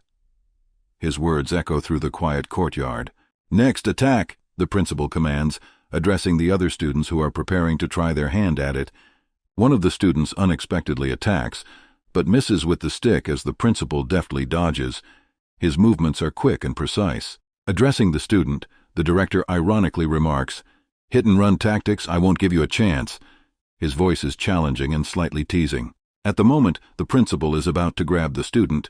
His arm is suddenly wrapped around a hard iron thread, which throws him off balance. Despite the unexpected challenge, the master looks intently at the girl who used the iron threads. His gaze radiates confidence and experience. He said, Not that cheap trick again. His words reflect a slight irritation at the repetitiveness of the student's tactics. The student's threads tie him up, capturing his body. They tighten, trying to restrict his movements. The students, perceiving the moment of the master's vulnerability as their chance, prepare for an attack, thinking that this is their opportunity to overcome him. One of the students attacks decisively, shouting, Ha! and preparing to deliver a powerful blow that could defeat even a master. The master, instead of showing signs of anxiety, just laughs, impressing everyone with his confidence and control over the situation. Suddenly, he delivers a precise and powerful kick aimed at the attacking student, demonstrating his impressive strength and speed. The student falls to the ground with great force from the impact, emphasizing the master's superiority even in cramped conditions. The master easily tears off the binding threads, showing that even such a cunning trap cannot stop him. He turns to the students. I thought I told you this wouldn't work. His words reflect the importance of experience and analysis of the situation in combat. The master grasped the threads that tied his hands. His movements reflect strength and confidence. Despite the girl's efforts to pull the threads and hold the master, he seems invulnerable to their attempts. The master is in full control of the situation, confidently holding the threads in his hands. His posture and facial expression indicate confidence in his actions. However, when his attention was focused on the threads, One of them suddenly hit him in the face. It was an unexpected and somewhat insidious move. This blow irritated the master, as he considered it a dirty trick. His face expresses anger and disappointment at this turn of events. One of the students, observing the situation, exclaims enthusiastically, "Finally, it's open. Now we attack or never." His words reflect a sense of urgency and readiness for action. The student's attack was carefully planned to hit the master at the most unexpected moment. His movements are quick and decisive, and he is completely focused on the goal. The master, with a lightning-fast reaction, grabs the daredevil by the arm. "It's not going to work," he shouts, using his experience and strength to stop the attack. With the words, "Don't be distracted," the director of the academy shoves the boy towards the girls holding the threads. This moment demonstrates his ability to control the situation. At the same time, he throws a wooden training sword in the direction of one of the attackers, using it as a means of teaching and testing the student's reactions. The sword flies straight towards the girl, creating a moment of tension and danger. At this critical moment, Lin Luo deflects the blow with impressive speed and accuracy, protecting her partner. Her actions demonstrate a high level of skill and dedication to teamwork. The sword suddenly flies back to the master. He freezes for a moment, surprised by this sudden turn. In a matter of seconds, he deflects the sword, demonstrating his incredible reaction and skill. The master ponders the situation and comes to a conclusion. He said, "If Ensoba's sword were real, your left hand would have been cut twice by now." The master closes his eyes and focuses his attention on Ensoba, preparing for the next step. He laughs as he addresses Unsolved. "You're fast." His laughter reflects not only his impression of her skill, but also his pleasure at the challenge. "Okay, in this case, one hand will be enough," says the master, demonstrating confidence and readiness to accept the challenge despite the limitations. Lin Soba, taking advantage of the moment of surprise, decisively attacks, directing his efforts to gain an advantage in the fight. The master deftly dodges the girl's sword blow, demonstrating his high skill and deep understanding of martial arts. He carefully assesses the situation, analyzing Lin Soba's every move, preparing for the next step in their duel. The master praised the girl for her speed, dodging her quick attacks. His ability to adapt to her movements was impressive. The girl attacks with such speed that her foot almost hits the master's face. This moment demonstrates her incredible skill. For a master, it is more like a game in which he is the leader. He calmly manages the situation without losing control of the fight. The girl sharply pierces the air near the master's face, creating moments of high tension. The master catches the girl's hand in a matter of seconds, demonstrating his exquisite technique and speed of reaction. He gently but firmly throws her to the ground, shouting, "That's enough!" His words and actions emphasize his skill and authority. The master, impressed, said, "That was an impressive attack. You are far from beating me, but it was very good," he adds, recognizing the girl's efforts and skills. At this point, the master delivers a powerful kick, but the girl manages to dodge it. As a result of the maneuver, they both fall near Mushin, creating a new twist in this dynamic scene. Mushin watches the scene with a stern expression on his face, showing his interest in the developments. The master, with a note of surprise and admiration in his voice, says, "What a bold girl, to look at your master with such a vile look." He turns his gaze to Mushin and says, "Next." His tone evokes tension and anticipation. The master looks Mushin straight in the eye and defiantly asks, "Are you afraid? Attack!" But suddenly the master feels movement behind him, which he did not expect at all. It's Mushin, who has unnoticed the master and has gone around him, showing his extraordinary speed and skill. "If this was a real fight, you would be dead by now," Mushin says, standing behind the master. The boy's cold breath passes over the master's back, which shocks him and makes him feel the unpredictability of the situation. Mushin turns to Master Guangam and asks, "Isn't it true?" His words and manner evoke tension and intrigue. A cart with barrels of food stands on the cold ground. The academy's cooks have prepared lunch for the students, but they are nowhere to be seen. Since no one from the academy showed up for lunch, the cooks decided to bring food to one of the masters. The embarrassed cooks ask the master if the students might be eating something else. The master, also confused, answers, "No, it's not." The master thinks, is it possible that the morning training is not over yet? The cooks say that they will leave all the food in the cafeteria and ask the students to come there if they get hungry. The master begins to suspect that something has happened because the morning training session has dragged on for too long. He asks himself a question. It's only the first day of their training, so why is it taking so long? The master, curious and anxious, looks at the training ground, feeling that something unusual is happening there. He sees that all the students have stopped and are watching something with intense attention. "What's going on here?" the master asks, sensing that the situation is unusual. Turning around, the master was shocked by what he saw. His face reflects surprise and concern. The director of the academy looks fiercely angry about Mushin's actions. His anger literally radiates from him. The principal's rage knows no bounds. He is eager to teach the boy to reason. His figure radiates authority and strength. The director turns to Mushin, shouting angrily, "How dare you!" His voice sounds like thunder, reflecting the seriousness of the situation. The director of the academy, outraged and furious, turns to Mushin. "How could you humiliate your mentor like that?" Mushin, calm and confident, replies, "I touched your vital point, and that decided the outcome of the battle. Is it humiliating to admit your own defeat?" The director, even more angry, throws up his hands. "Shut your mouth! I'll put you in your place," says the director, who is determined. The energy of the battle is heating up, and the director is not going to let the situation go unanswered. Mushin, showing no fear of the director, simply smiles, showing his steadfastness and confidence in his abilities. Enraged by Mushin's actions, the director shouts at him, "You brat!" His indignation reaches its peak. He rushes to attack Mushin, moving with impressive speed and aggression. The director swings for a mighty punch, but Mushin dodges it with incredible ease, as if he had anticipated the director's every move. The director's speed is extremely high, but Mushin seems even faster and more agile in this confrontation. The director's foot rushes straight to Mushin's head, trying to deliver the decisive blow, but the shot was parried with one hand by Mushin, who stopped this attacking movement with incredible accuracy and strength. One observer, surprised, notes, "He's not the same as yesterday." This remark indicates a dramatic change in Mushin's style and strength. The director's blows are getting stronger and stronger, gaining more power and energy each time, forcing Mushin to mobilize all his strength to defend himself. The director doesn't stop. He shouts and throws one punch after another, trying to overpower Mushin. Mushin, with incredible concentration, blocks every shot of the director, demonstrating his high skill and control over the situation. The director suddenly notices that Mushin is holding back his power. This discovery leads him to new thoughts about his opponent's intentions and abilities. The director thinks, "This guy is holding back his power so as not to offend me, but he doesn't know about my true abilities." The director's powerful punches are consistently blocked by Mushin with high technique and skill. The director is eager to see Mushin's full potential, his eyes radiating with a desire to see the boy's true abilities. Mushin responds with irony, "How can an unholy kulaknik be so weak?" His words were like a challenge to the director.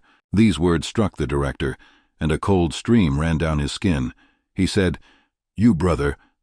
His expression showed a mixture of surprise and anger. The director, who has already reached the peak of his anger, shouts, burning with internal energy, "I think you really want to die." He delivers a powerful punch to Mushin's stomach that has the power to destroy any opponent. Mushin, flying away from the impact, still managed to stay on his feet. His endurance and fortitude are impressive. Mushin's face changed, and the director felt that perhaps he had gone too far. There was a palpable concern in his eyes. "Oh shit," the director said, realizing the possible consequences of his actions. He clenches his burning fist and thinks to himself, "For a moment he lost control because of my provocation." Mushin, feeling the power of the blow, crouches down in pain. The director thinks, "Even if he neutralized part of my power with his aura, at least 20% of the power must have gotten through." The director turns to the boy. "It may not have been your vital point, but you're going to be bedridden for a few days. You have only yourself to blame. You brought all this on yourself," he adds with a note of approval and warning. Mushin, showing no signs of pain or confusion, calmly replies, "Of course." He perceives this blow as part of the game, showing his inner strength. The director notices how Mushin is still able to smile despite the powerful blow. This impresses the director and puts him in a state of shock. Mushin got to his feet, straightening his shoulders. He looks steadfast, as if he feels confident in his abilities. The professor, bewildered and surprised, cannot understand how an ordinary student could withstand such a powerful blow. How? How is this possible? He thinks. Mushin gets into a fighting stance, and his energy of balance can be felt around him. He is ready to continue the fight.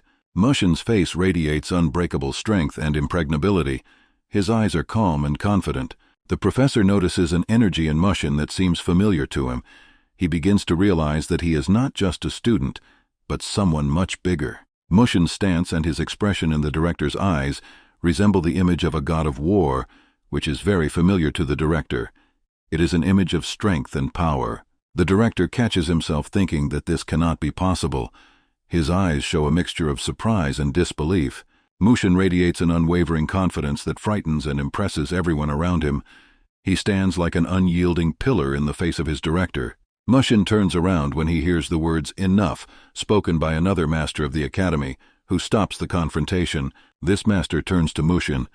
"How dare you treat your mentor like that, Vice Commander?"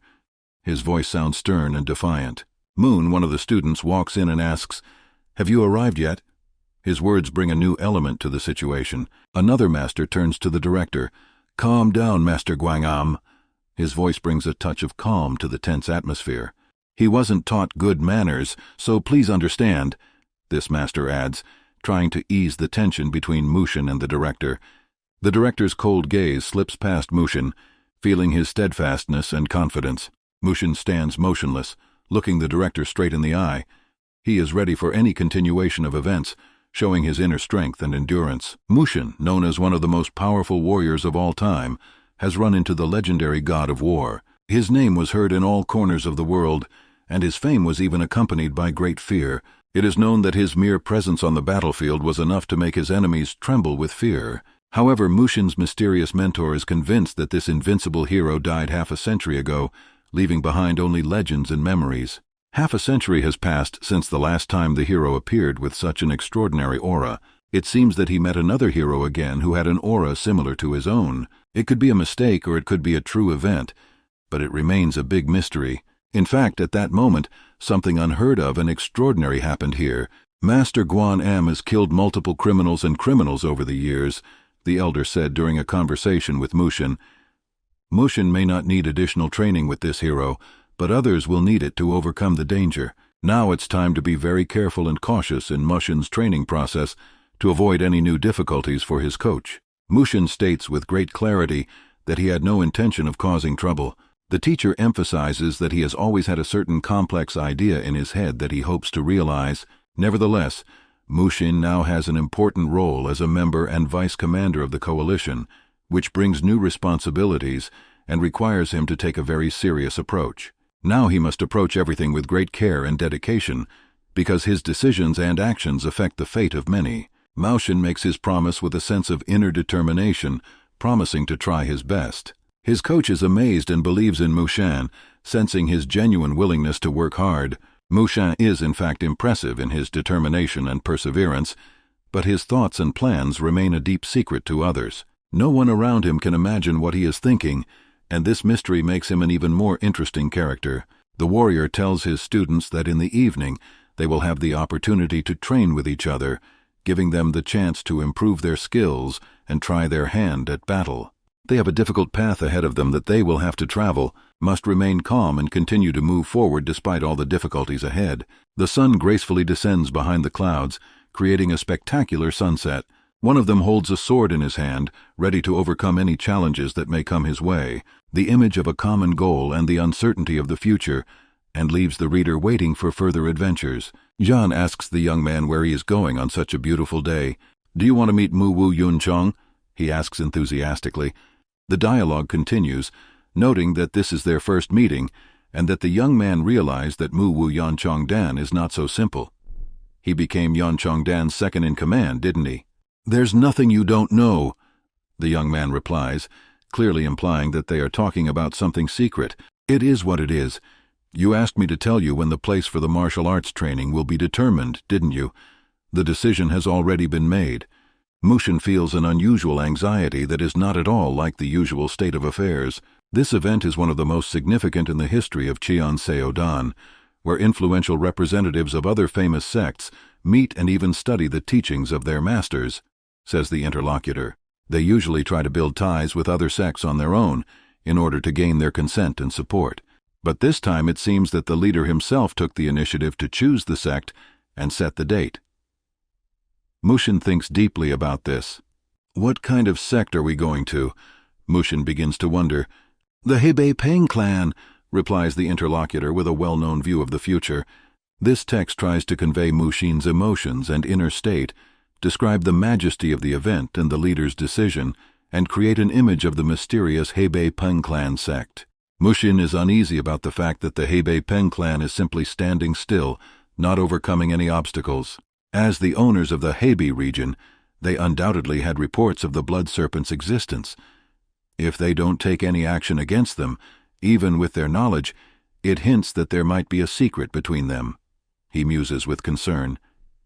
"I heard Jan mention something similar," he adds, recalling his own memories.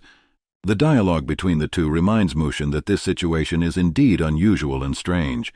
Is Yang So-gol aware that I am in favor of destroying the blood serpent sect?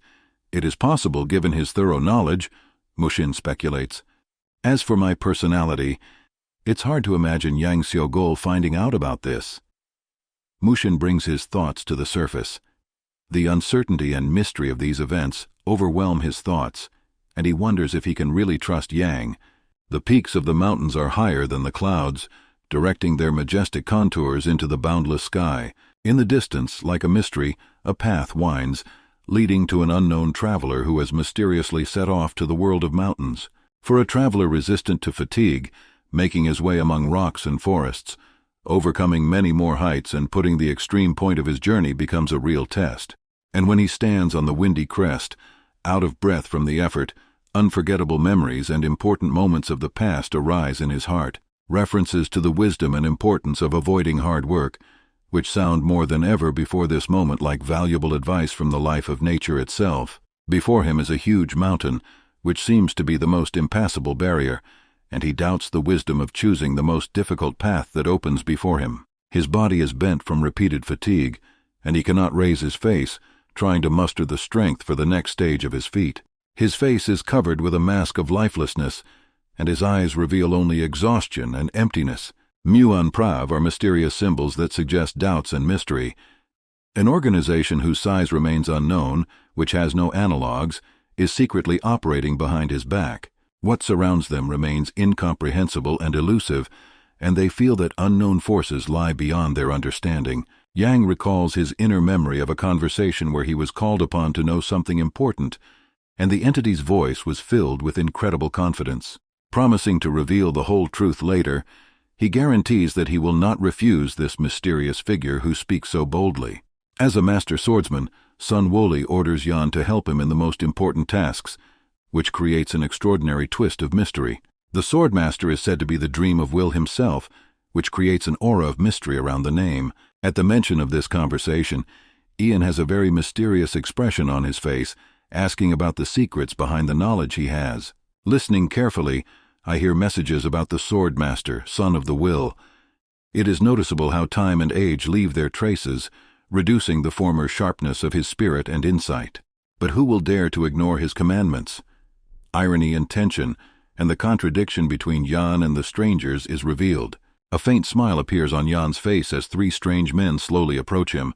They express their interest, asking what he was counting on when he embarked on such an important and dangerous mission, and point out that his extreme determination may prove futile, as they are not going to give up their place without a fight. With an admixture of irony, they add that in the conditions of this confrontation, Yan's gut can reveal his true essence, but they emphasize that he has no right to stay in their favorite place. In response to their threat, Yang only smiles, expressing his invulnerability. His words sound like a question. How are you going to choose the path of banditry when your understanding of people is so flawed? With dignity and elegance, Ian returns from this tense conversation, ready to retreat. However, the strangers do not back down. They are not ready to leave Yan alone. They are determined not just to stand still, but to carry out the capture of Ian. Yang draws his weapon with a gravitational grace, the blades glinting in the sunlight. With one light movement of the stick, he hits the criminals, and they scatter around like dry leaves from a gust of wind. After the fight is over, Yang puts his weapon back into place with neat precision, like it's an art he performs with impeccable precision. Criminals lie lifeless on the floor, as if by a magic capable of delaying time. In such moments, when actions decide fate, Ian always helps with one thing. Starting to reminisce in his head, Ian allows the memories to rise to the surface of consciousness. But then, Realizing that excessive reasoning can hinder his further activities, he resolutely decides to ignore the memories and move on. The student barracks amaze with its beauty. Its walls are decorated with exquisite details and ornaments. One of the senior students asks how the preparation for student life is progressing. The mentor replies with deep seriousness, "The venue has suddenly changed. Even though we only have a handful of people here, it took me a few days to prepare everything." When asked about the departure dates, he speaks with dignity. "The first group leaves tomorrow morning and the second in a week." Sensei absorbs all the seriousness of the situation and understands the importance of the mentor's words. The teacher inquires about the condition of his Yongcheongdan students and asks if Master Guangam still leaves them in doubt. Taking a light, gliding cup of tea, the sensei masters the art of storytelling and begins to express his thoughts. Master Guangam always brings unpredictability to his teaching, training his students according to his own unique method. Waiting for the next opponent, standing in a fighting stance, his look filled with calm and readiness. A student who has decided to test his own strength flies at him with a sword. With spectacular ease, the master repels the student's attack with one hand, demonstrating his high skill. Maintaining his unwavering self-confidence, the master charges his left sword for his next move. However, the student, desperately trying to dodge, does so at the last moment, losing his balance. Tries to convey the drama and effectiveness of the combat confrontation, creating a reflection of the skills and reactions of the characters.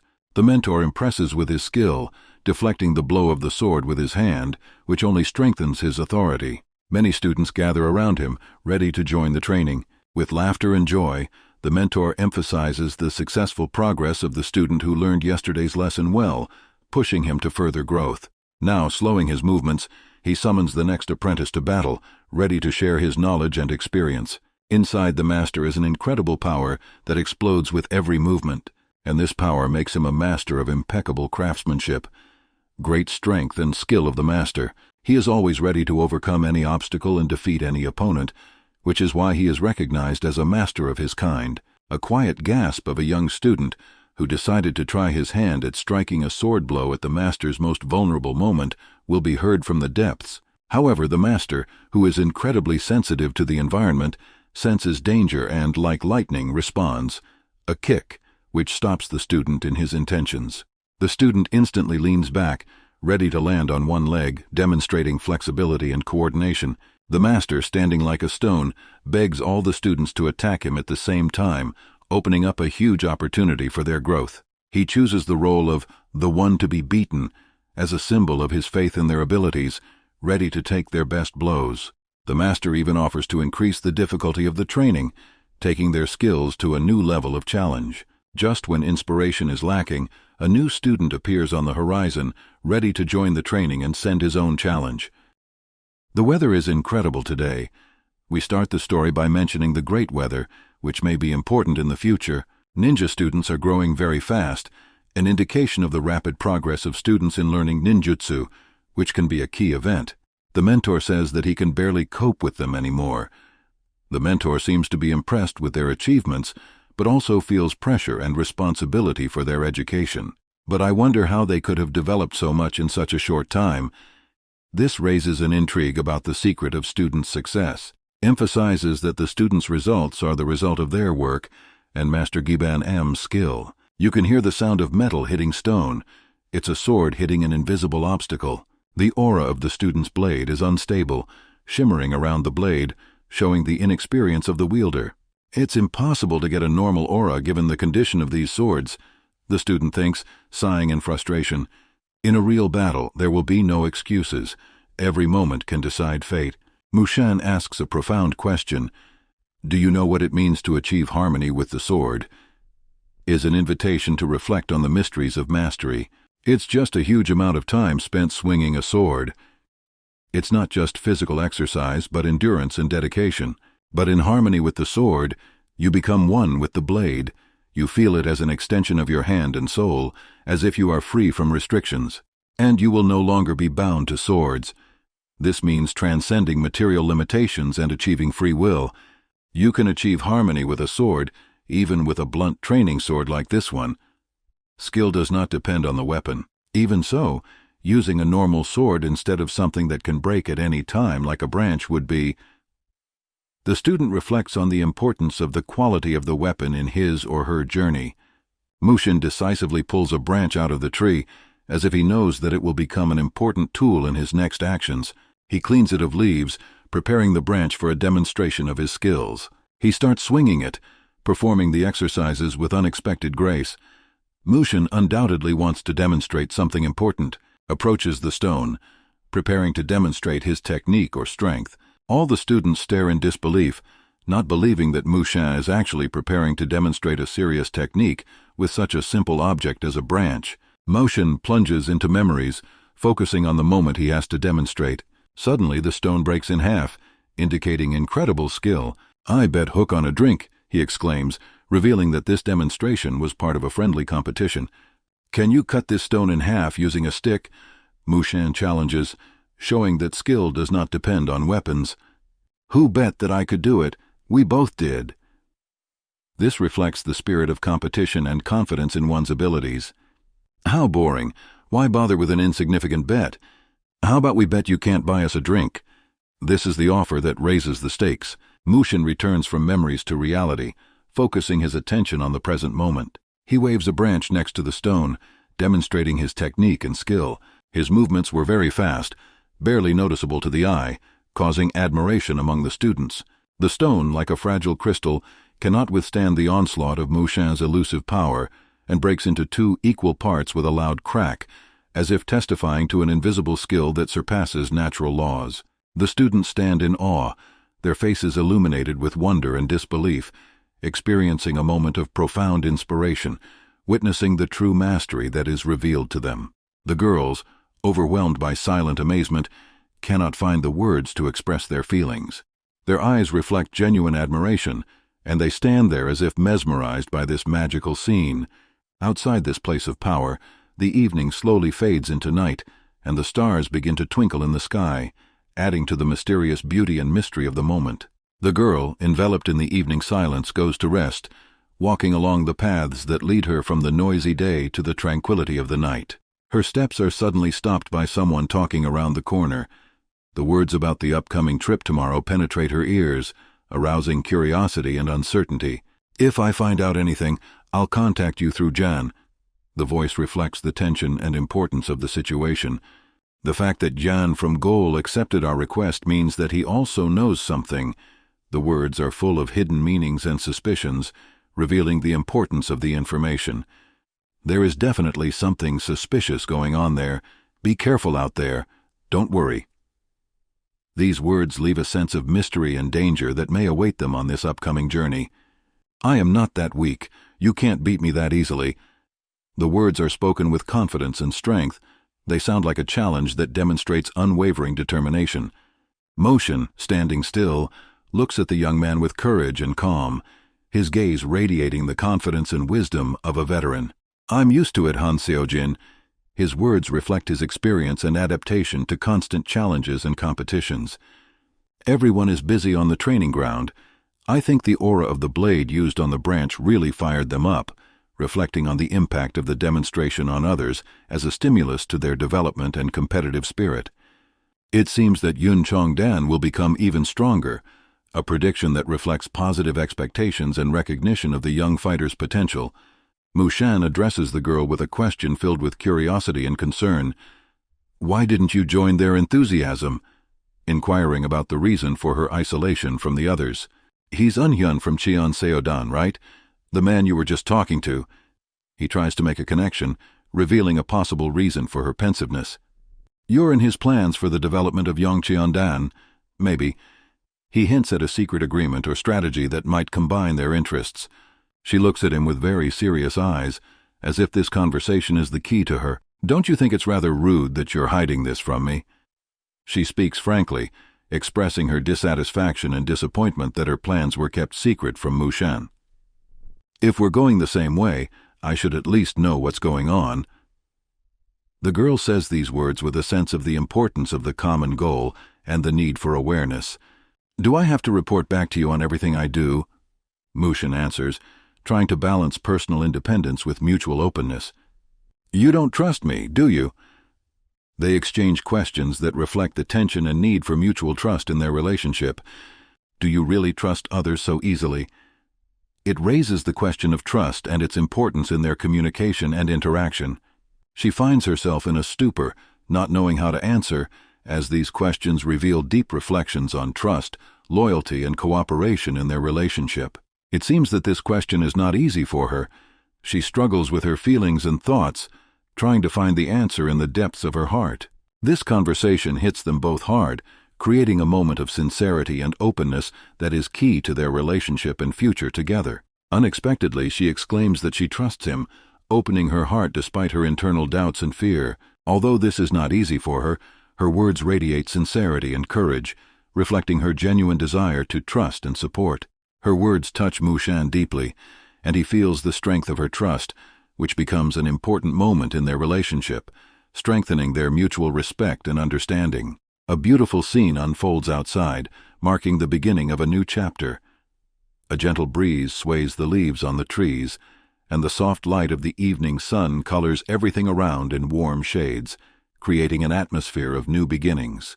As you know, the Hebei Peng clan is the oldest clan in Hebei, and also the most powerful clan in the province, are words that resonate with pride and history, echoing centuries of skill and power.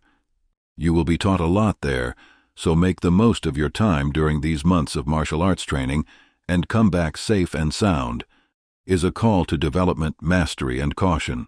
The gates of the school slowly open, as if welcoming students to a new stage of their education, symbolizing the entrance to the world of new knowledge and challenges. The students walk out with their shoulders proudly back, their faces radiating determination and readiness for the challenges ahead. Each step is filled with confidence and hope that they will become stronger and wiser. At this point, one of the students turns his head, as if he feels he is leaving something important behind. His gaze expresses thoughtfulness and uncertainty, reflecting an inner conflict. Under the wall, a little to the side, stands Mushin.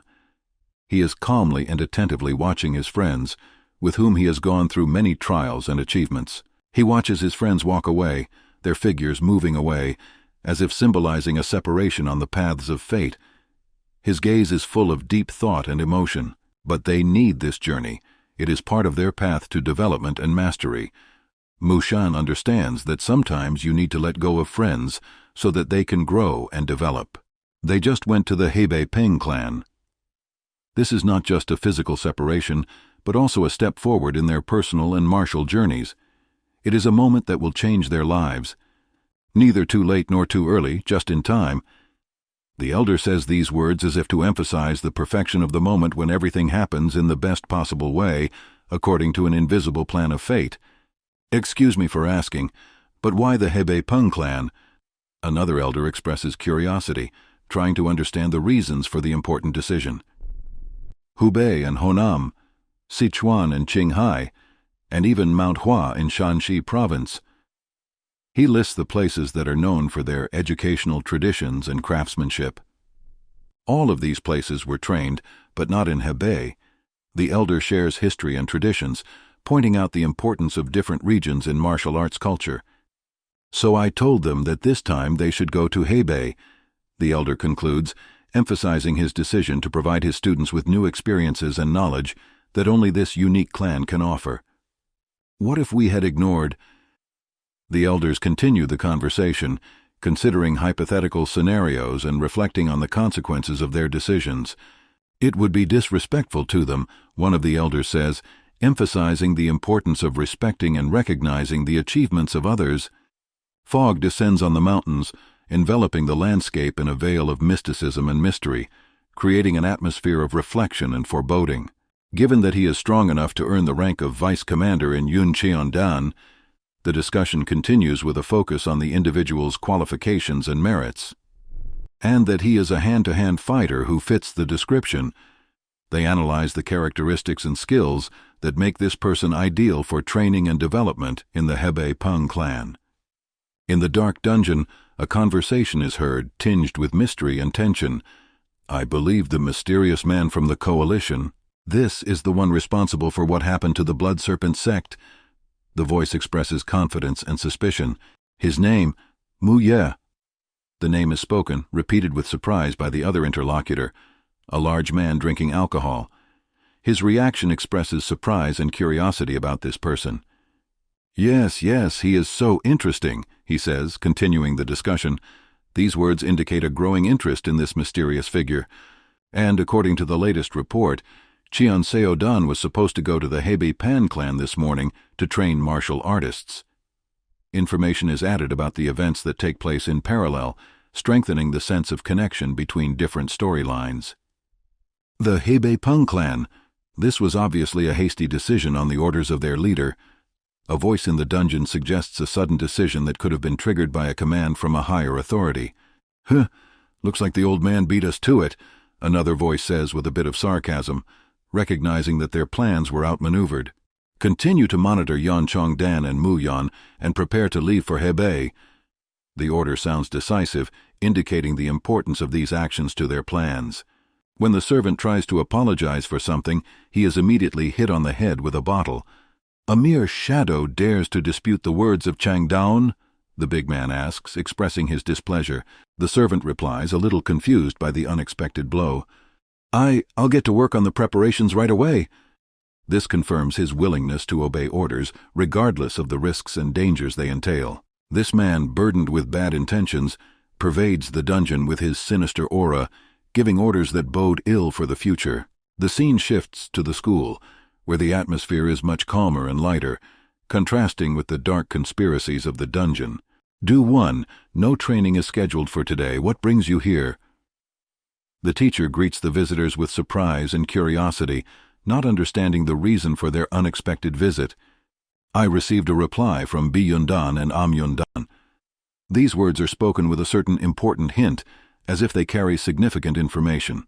The teacher looks very surprised by this news, his face reflecting surprise and intrigue. He quickly tries to figure out what events or changes this answer might imply. Mushin, personifying wisdom and dedication, continues to teach students. He demonstrates a variety of techniques, supporting their development and mastery, creating an atmosphere of confidence and improvement. The elder, expressing a desire to leave the familiar confines, approaches the gate, preparing to leave. His movements express determination and the uncertainty of the future that awaits outside the familiar environment. On the table is a map symbolizing planning, strategy, and possible routes. This map looks like a key to future events, an indicator of important decisions to be made. "Can you do it? If I don't want to, does that count as can't?" Mushin asks, reflecting the philosophy and psychology of challenges and choices, emphasizing the importance of personal will and motivation. The teacher's laughter cuts through the tense atmosphere, bringing lightness and humor to the situation. This demonstrates not only an understanding of Mushin's words, but also empathy and a deep understanding of his approach to learning and life. The students ask curiously, "Training with flags?" Their surprise and interest reflect a desire to learn more about this unusual teaching method. The map highlights mountains with special characteristics: the Flat-Top Mountain, Mount Debi, Mount Tiantai, and Mount Light. Each of them has its own uniqueness and obviously importance in the upcoming training. At the top of every mountain there is a flag guarded by many well-trained people. This explanation adds an element of challenge and danger to the task. The goal of the training is to get through these people, capture the flags, and return to the coalition. Is a more detailed instruction that defines the objectives and requirements of the task, emphasizing not only physical, but also tactical training. So all we have to do is return the flags, no matter how we do it. Sounds easy. The student expresses his or her understanding of the task, demonstrating a willingness to accept the challenge, although he or she seems to underestimate its complexity. One of the students, feeling the weight of the task, asks, "How much time do we have?" He is looking for clarification to better understand the constraints they will have to work with, to which Mushin replies, 10 days left. His words emphasize the short time frame for completing an extremely difficult task, adding to the urgency of the situation. "What? You're joking! 4 mountains in 10 days? The student cannot hide his surprise and fright, as the task seems almost unrealistic. "We'll need to split into 4 groups. Another student quickly suggests a strategy to accomplish the task efficiently, given the limited resources and time. "The light will be unattainable. Just the round trip at full speed will take 10 days alone." They realize the scale of the challenge especially given one of the most difficult mountains, which is a huge challenge in itself. They are tasked with getting through a thick crowd of people, and this is the key point. A group of opponents may choose to have a numerical advantage, but they are not able to block all the paths to the top. Even if they have taken precautions in case the opposing team captures the flags, most of them are located close to the target flag. So the path to the top should be easy and accessible, not an insurmountable obstacle. However, even as we approach the top, they will unite, ready to put on their armor to defend their flag. Our adversaries have one main goal, not to prevent us from reaching the top. However, their real goal is to keep our flag at the top, in their hands, like a trophy. This is the moment when I will use this chance to boldly seize the flags and return to our base. And in the remaining 10 days, our team must show all our ingenuity and courage to achieve this goal before our opponents. After these exciting events, everyone's hearts are filled with incredible curiosity and concern about what the future holds. What awaits us next in this intense adventure and how we will be able to cope with the new challenges remains a mystery that we have to solve. The weather is nice outside. The sun is shining brightly and the sky is cloudless and blue, creating ideal conditions for a walk. The leaves of the trees are making noise. A light breeze gently plays with the leaves, causing a pleasant rustle, as if singing a song of nature. The teacher is warming up for himself. Against the backdrop of green trees, the teacher is actively moving, preparing for a new day with an energizing exercise. He asks the janitor, "Good morning, are the others not awake yet?" The lively dialogue between the teacher and the janitor adds life to the quiet morning street. "They left 2 hours ago." The janitor's response reveals new details of the morning atmosphere, where everyone is already immersed in their daily routines. The teacher was very surprised. His face expresses surprise and intrigue, as if he had just heard something unexpected and exciting. There is a noise in the forest. Suddenly, a strange noise comes from the trees, as if something large is approaching, arousing curiosity and tension. A group of ninjas are running. A group of mysterious ninjas emerge from the dense foliage, their quick and agile movements demonstrating virtuosity and skill. They are confidently going on new adventures. Each step of the ninja radiates confidence and determination, as if they know exactly what lies ahead. They need to go to a mountain with a flat top. Their goal is a mountain that rises above the forest, its flat top visible as a distant but attainable destination. Everyone else agrees. The ninja's companions nod in agreement, supporting the plan of action, their unity and understanding felt in every gesture. Their movements are mastery. Each ninja movement expresses grace and high skill, the ability to move quickly and elegantly, as if they were dancing with the wind. The other part goes to Mount Debi. One group begins its journey to the mysterious Mount Debi, each step filled with determination and excitement for new discoveries. "Good luck," the other young men say. Those who stay behind shout out good luck wishes, demonstrating the camaraderie and support of their comrades. Their skillful jumps from branch to branch turn the forest into a kind of parkour ground, demonstrating their incredible adaptation to the natural environment. Another part goes to the Mount of Peace. Another group is heading to the Mountain of Light, each of them full of ambition and anticipation of the great events that await them there. The 4 students are confidently moving there. The students, with their youth and enthusiasm, walk confidently, demonstrating unity in their goal. The speed is incredible. Their pace is fast and decisive, almost as if they are flying above the ground. Their speed is impressive and exciting. Now it's time for the brother and sister to leave. The brother and sister, bound by strong family ties, prepare for their journey, their mutual support and understanding expressed in every gesture. The girl indicates that she will be in the front. Bold and decisive, she takes the lead by showing direction, her confidence and independence clearly expressed in her posture and appearance. She skillfully cuts forward. With agility and endurance, the girl quickly makes her way, her movements confident and graceful, as if she can easily overcome any obstacles. The brother stays behind. He chooses a more restrained pace, carefully observing the situation, demonstrating caution and prudence. Stones fly out under their feet. Each step on the slopes of the mountain causes a shower of stones to fall, emphasizing the difficult path they have chosen. Accelerating strongly, the brother overtakes her. The brother's sudden spurt demonstrates his physical strength and desire to be ahead. His movements are quick and decisive. You can see the anger on her face. The appearance of her brother in front of her triggers an immediate reaction of anger, her face expressing dissatisfaction and a struggle for leadership. She also speeds up and wants to overtake him. The girl increases her pace, her steps become faster and more decisive, and she wants to prove her leadership skills by trying to outrun her brother. He is sure that she will not succeed. Her brother meets her attempts with a slight smile, confident in his superiority. He does not slow down, maintaining his leadership. The mountains impress with their majesty. The surrounding landscape is striking in its majestic beauty, with massive rocks and high peaks creating a sense of the unknown and powerful. Many people have a dream to visit the mountains. For many people watching this trip, it is not just a challenge, but also a dream come true, an opportunity to see and feel the majesty of nature. A pigeon with a letter lands on someone's hand. Suddenly, a pigeon appears on this journey, bringing with it a mysterious message. The pigeon's letter is taken out. One of the young men gently pulls the letter from under the pigeon's wings, his expression showing curiosity and anxiety about the important message that could change their path. The ninjas read, "It seems they escaped 4 hours before the appointed time." The content of the email indicates an unexpected change of plans, creating tension and uncertainty about what to do next. It seems that the thieves are up to something. The news of the criminal's premature departure makes the ninja suspicious, as if there is more to it than just an escape. One of the criminals said, "Against us, Myong Dan." These words indicate a plot or plan against the group of ninjas. The criminals seem to be ready to meet them. They are preparing to meet the students.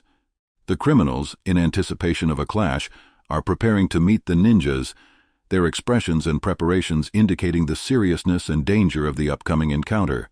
The criminals have flags that they have to guard. At the top of the mountain, the criminals have set up several flags to symbolize their power and control over the territory. They keep a close eye on them, ready to defend them from any threat. Flags should never leave the top. These flags are important to the criminals. They symbolize their power and authority, so their loss is unacceptable and can have serious consequences. It's getting dark outside. The sunset brings darkness, darkening the streets and mountains, creating a mysterious and tense atmosphere. A fire can be seen burning in the distance between the mountains. The red glow of the distant fire can be seen through the mountain haze, as if it were a warning or a sign of something important happening in the mountains. A group of ninjas are warming themselves by the fire, preparing to spend the night. They gathered around the fire, warming their chilled bodies, thinking about their next steps and strategy for tomorrow, knowing that the night is going to be cold and hard. They are talking to each other. "We have to arrive at the Hebei Peng clan by tomorrow, right?" "Yeah, around noon." This conversation reflects the planning and importance of their mission, emphasizing their loyalty and duty to the clan. A surprised look appears on one of the students' faces, as if he has seen someone. His expression suddenly changes. He becomes tense and attentive, indicating an unexpected appearance or a sense of danger. A man in black stood behind the tree.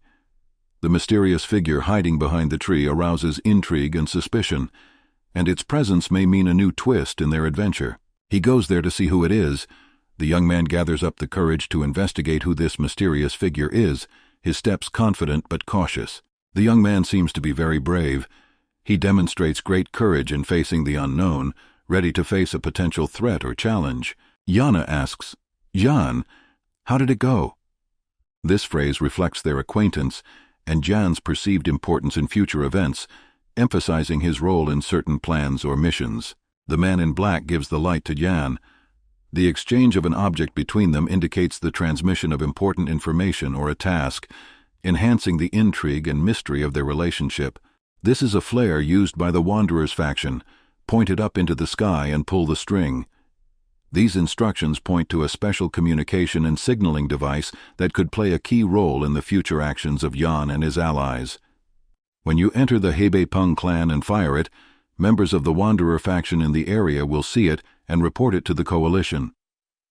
This detail emphasizes the strategic plan and the importance of coordinating with other coalition members. The young man said, "You must be onto something." His reaction indicates that he recognizes the intricacies of the plan and is ready to perform the task, feeling the weight and significance of his role in these events.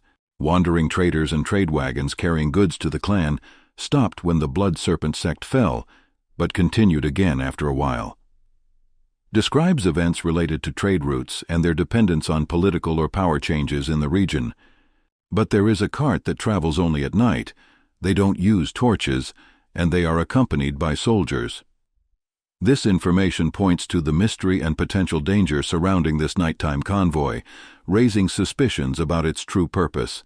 So I was looking for a chance, and I checked it out without them noticing. This statement reflects the young man's cleverness and caution, his ability to act covertly and cleverly to learn more about the wagon. I couldn't look inside the boxes because the lids were carefully nailed shut, but there was a repulsive smell and cold air coming from inside. The details he reveals indicate something mysterious and potentially dangerous lurking in these boxes. The young man asks in surprise, "A repulsive smell and cold air?" This question emphasizes his surprise and anxiety at the description, feeling that something might be wrong. I can guess what is inside the boxes, but we will need to confirm it. This phrase indicates speculation and suspicion about the contents of the boxes, but also emphasizes the need to verify these guesses to ensure the accuracy of the information. They must be somewhere in the Hebei Peng clan, so I want you to find them and check the contents.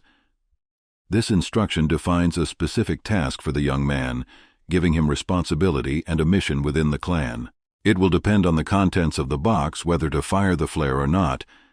This explains that opening the boxes will be a key factor in deciding what to do next, emphasizing the importance of this task. "What needs to be there to fire?"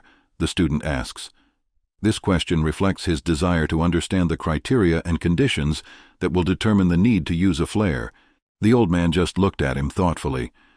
This reaction may indicate the complexity of the answer or a secret that the old man does not want or cannot fully reveal, adding an element of mystery and uncertainty to the situation. The mountains are amazing, massive and powerful. They tower over the landscape, inspiring all who look at them with their beauty and majesty. A whole group of students is standing on the slope. They gathered together, full of excitement and anticipation, looking at something grand that was unfolding before them. Finally we see him. Tennen-en-tu is the greatest clan of Hebei province.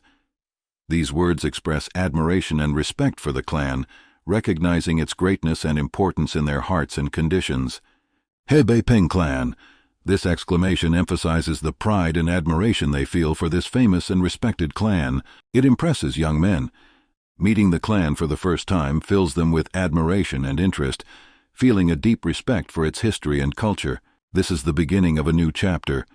A new page of their adventure unfolds before the young men, promising new challenges, discoveries, and meetings that will change their destinies. Two ninjas are standing near a tree. They carefully observe the surrounding landscape, planning their next steps, their posture expressing readiness and determination. In front of them is a mountain with a flat top. This natural monument stands as a symbol of purpose and challenge that requires strength, endurance, and courage from them. It is also called Suravi Gorod. This name gives the mountain mystery and importance, indicating that it has a special significance in the local culture. They must reach the top at any cost. This emphasizes the high stakes of their mission and their willingness to face the unknown dangers and difficulties that may await them on this journey. Vidjanjit's a completely open mountain, and it's also the closest, so there might be more people guarding it than we anticipated. DJKJ. This comment indicates the strategic importance of the mountain and the potential risks associated with visiting it, given the possible presence of enemy forces. For a mountain with a flat top, we need people who can break through from the front. This highlights the need for strong and brave warriors who can handle the challenges and dangers that lie ahead. Mushin then told them, "Li Bum and Baek Gong, since you both have excellent skills, this mountain is yours." This instruction emphasizes the belief in their abilities and the responsibility placed on these particular warriors. Now they will find out whether they were right then or not. This emphasizes the importance of the moment of the probable test or encounter that will show whether their plans and predictions were correct. They decide it's time to head for the top. The decision to take on the challenge demonstrates their determination and willingness to act, despite the possible risks and unknown obstacles in their way. The road will be long. This indicates that the road to the top of the mountain will not be easy or short, requiring the warriors to have endurance and determination every step of the way. There are many trees on the way. The dense forest on the way to the top creates additional obstacles, making their journey more difficult and unpredictable. But a very steep climb. The steepness of the mountain slope is another challenge that requires considerable physical effort and the ability to overcome difficulties. Some sounds are heard somewhere in the distance. These uncertain sounds may indicate the presence of other people or possible dangers, adding an element of uncertainty and tension to their journey. Thieves in ninja suits await them at the top. This opens up the prospect of a clash or conflict at the top, with thieves who may have their own agendas or interests in meeting the group of warriors. Pushing off the trees, the young men fly to the top.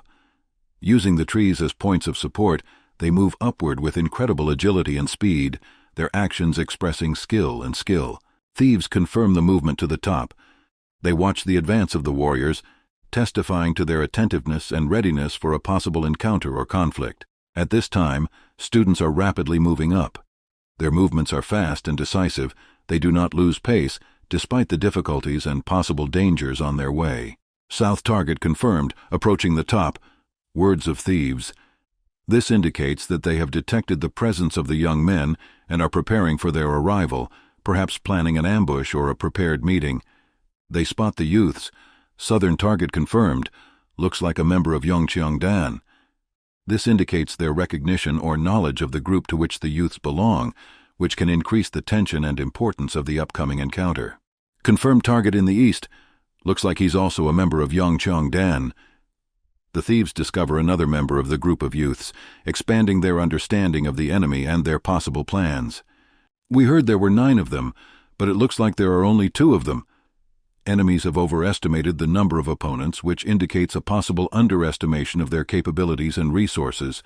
Do they really think they can take the flag from us with just the 2 of them? This comment reflects surprise and perhaps contempt for the warriors, seeing their chances of success as slim. Insolence, declares the enemy ninja, shows their indignation or astonishment at the boldness and bravery of the adversaries who dared to challenge them. The young man's face is already a little tired from such a journey. The journey proved to be exhausting, and it shows in the young man's appearance, his weary features testifying to the physical and emotional trials he endured along the way. They move forward very confidently.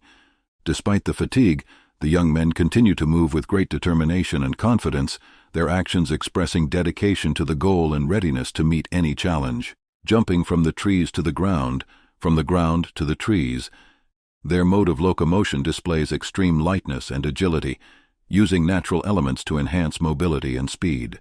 They are barely noticeable. The youth's speed and maneuverability make them almost invisible to the eye, and their ability to become invisible is key to their tactics. The legs seem to be connected to the mountain surface.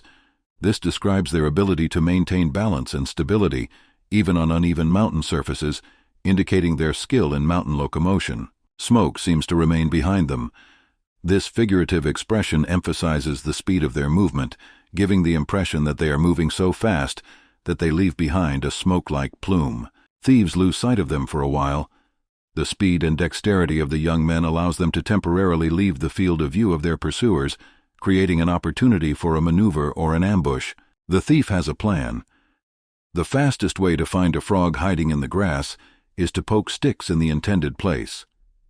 This indicates the thieves' approach to finding young men, to use aggressive and direct methods to discover their location.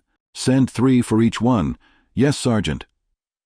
The order emphasizes the seriousness of the thieves' intentions and their willingness to use numerical superiority to detain or neutralize the youths. Ninjas go after the boys. They react quickly, showing their discipline and skill in tracking and chasing, gaining insane speed. The pursuers pick up the pace in an attempt to make up for lost time and locate the youths, using their high mobility and experience to move quickly over rough terrain. They are also very skilled. The ninjas who pursue the youths show great skill in their actions, demonstrating the ability to move easily even in difficult conditions. Also very fast. Their speed is impressive, allowing them to pursue effectively, closing the distance between them and the youths. Also unsurpassed. This indicates their high skill which make them formidable and difficult opponents in any encounter. They run very fast. The ninjas use their agility and speed to move efficiently and quickly as they try to catch up with the boys. The student seems to notice the ninja. One of the youths may discover the presence of their pursuers, which may change the course of their journey and their strategy in light of a new threat. Standing at the top of a tree, he sees a ninja run by from below. From a high vantage point in the tree, the young man has a strategic advantage, allowing him to see the enemy's actions without being spotted. The ninjas are looking, but can't spot them.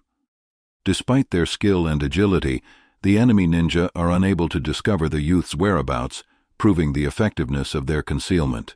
The young man watches them from behind the leaves. Using natural cover, he closely follows his pursuers, analyzing their movements and determining next steps. The young man recalls saying, "When you're almost at the top, get out of their sight." This is a reminder of the instructions given earlier, which become key in this situation, helping the young men avoid the collision. Then they will go looking for you like frogs in the grass. These words reflect the tactics of deception and the use of psychological advantage, forcing enemies to waste time and effort in fruitless searches. Then their strategy begins. The young men activate their plan, which is probably designed to distract the enemy and use the element of surprise. They need to run to the top while being chased. This tactic involves engaging the thieves in pursuit, allowing the youths to use the situation to their advantage. This is how criminals think they are evading them. The young men create the illusion that they are trying to escape, which makes opponents believe that they have the upper hand in the situation. And they will try desperately to prevent you from reaching the top. This emphasizes that thieves will perceive their movement as a challenge and try to prevent the achievement of the goal. The ninjas are surprised to see the boys running to the top. The reaction of the thieves suggests their surprise or lack of understanding of the strategy of the young men, who seem to be moving toward potential danger instead of avoiding it. From the height of the peak, we observe a fascinating landscape between tall trees. The scene that unfolds before us resembles a mysterious picture, where our brave foresters claim to be the pursuers, but the dense forest makes it difficult to recognize who is who. At this fast pace, if they manage to reach the top, we might lose the ability to predict where the danger might come from. Young ninjas are faced with the task of cleverly limiting their view, relying on their own skill and judgment. The behavior of the ninja responds to the challenge and becomes cautious, as if slowing down the events around. Young ninjas show impressive skill using their wooden blades in the fight against criminals. Their main goal is the flag, which is always on top, and they spend all their efforts to achieve this goal. I told you so. One of the girls starts a conversation trying to draw her friend's attention to a certain topic, filling her voice with thoughtfulness and a little anxiety. Why is this training so important to me? Another girl answers with a question, trying to understand the deeper reason for the importance of the workout, as if solving a riddle. Why don't you just shut up and rest? The tone of the discussion changes, and an element of discontent emerges, perhaps due to fatigue or misunderstanding. "How can I rest with my mouth shut?" is a reaction to the previous remark, which is ironic and lightly sarcastic, as if the character is using humor to reduce tension. "Ugh, seriously, that was a really hard workout." Expresses physical fatigue and emotional tension. After an intense workout, the words are imbued with a sense of overwhelm. "Are you telling me that this is the first time you're doing something without him?" One of the characters expresses surprise and curiosity, trying to understand his friend's unusual situation where he is doing something on his own for the first time. "XXX, aha, that's why this training is so important to me. It's my first time, so I have to do my best." The character explains the importance of training for himself with enthusiasm and excitement, emphasizing that this is his first experience of independence, so he intends to do his best. "The girl looks anxious" is a description of the emotional state of a girl who is watching the conversation, as if she is worried or disturbed by something in this situation. The boy also plunged into their dialogue. Another character, a boy, joins the conversation with interest, showing interest in the topic under discussion. Unlike me, he gets nervous about nothing. The character expresses his perception of the difference between himself and the other guy, emphasizing his calmer and less anxious attitude towards things compared to his friend. "It makes a girl think." After hearing this, she thinks a look of thought appears on her face. Perhaps she rethinks her views or attitude to the situation. He doesn't seem to be much different from him. The guy listening to the conversation concludes that the two people are similar, possibly referring to similarities in character or behavior. "I heard that twins can feel each other even when they are separated." The girl shares interesting information about twins, revealing the possibility of a unique bond between them that exists even at a distance. So, if one of them succeeds, I'm sure the other will follow suit. She continues by expressing confidence that the success of one twin will inspire the other to follow suit, emphasizing the profound mutual influence. A smile appears on the boy's face. Listening to this, the boy responds with a slight smile, perhaps finding this thought touching or feeling in agreement with the views expressed. Wooden swords cut through the air at an incredible speed, drawing shimmering arches in the air. The student, with a concentrated look, moves with extraordinary agility, dodging every swift blow. His dexterity is impressive, every move radiating unsurpassed skill and confidence. The swords swirl in the air, creating an impressive and dynamic spectacle that seems to reflect an ancient dance. The student demonstrates absolute concentration. His eyes radiate unwavering confidence, not a drop of doubt or uncertainty. He is completely absorbed in the moment, in complete harmony with his every movement. His face expresses strength. Each feature seems to be carved with dedication and determination, as if reflecting inner strength. The students are determined to reach the goal of picking up the flag at the top of the mountain, their steps filled with confidence and purpose. They scatter enemies in all directions. Their movements are fast and powerful, like a storm that rushes through the ranks of the enemy. The ninjas deftly nail the heads, each jump a display of skill and precision, as if they were floating in the air, out of reach of their enemies. He finally reaches the flag. His movements become more confident, and a victorious light gleams in his eyes as if he is one step away from his goal. The flag from the flat-topped mountain is captured. The symbol of victory is in the air, and there is a sense of triumph and merging with the moment. But the ninjas do not intend to give up the flag so easily. Their movements reveal persistence and disagreement, a willingness to fight to the end. They run rapidly at the students, shouting, demanding the return of the flag, their voices sounding determined and desperate. The guys bravely jump from the canyon, making a bold and decisive move, avoiding a collision with the enemy. The ninjas fall like garbage after them. Their falling is marked by confusion and failure, as if they were relentlessly chasing a lost opportunity. The students skillfully land on the dense foliage of the trees, gently cushioning their fall, their movements light and deliberate, as if they were part of the forest. Behind them flies another cloud of daggers, which shine in the air, creating a shimmering and dangerous rain that is coming at the students. Thunder rings through the air from the sound of daggers, each one hitting the trees and ground with loud thuds, creating a sense of tension and threat.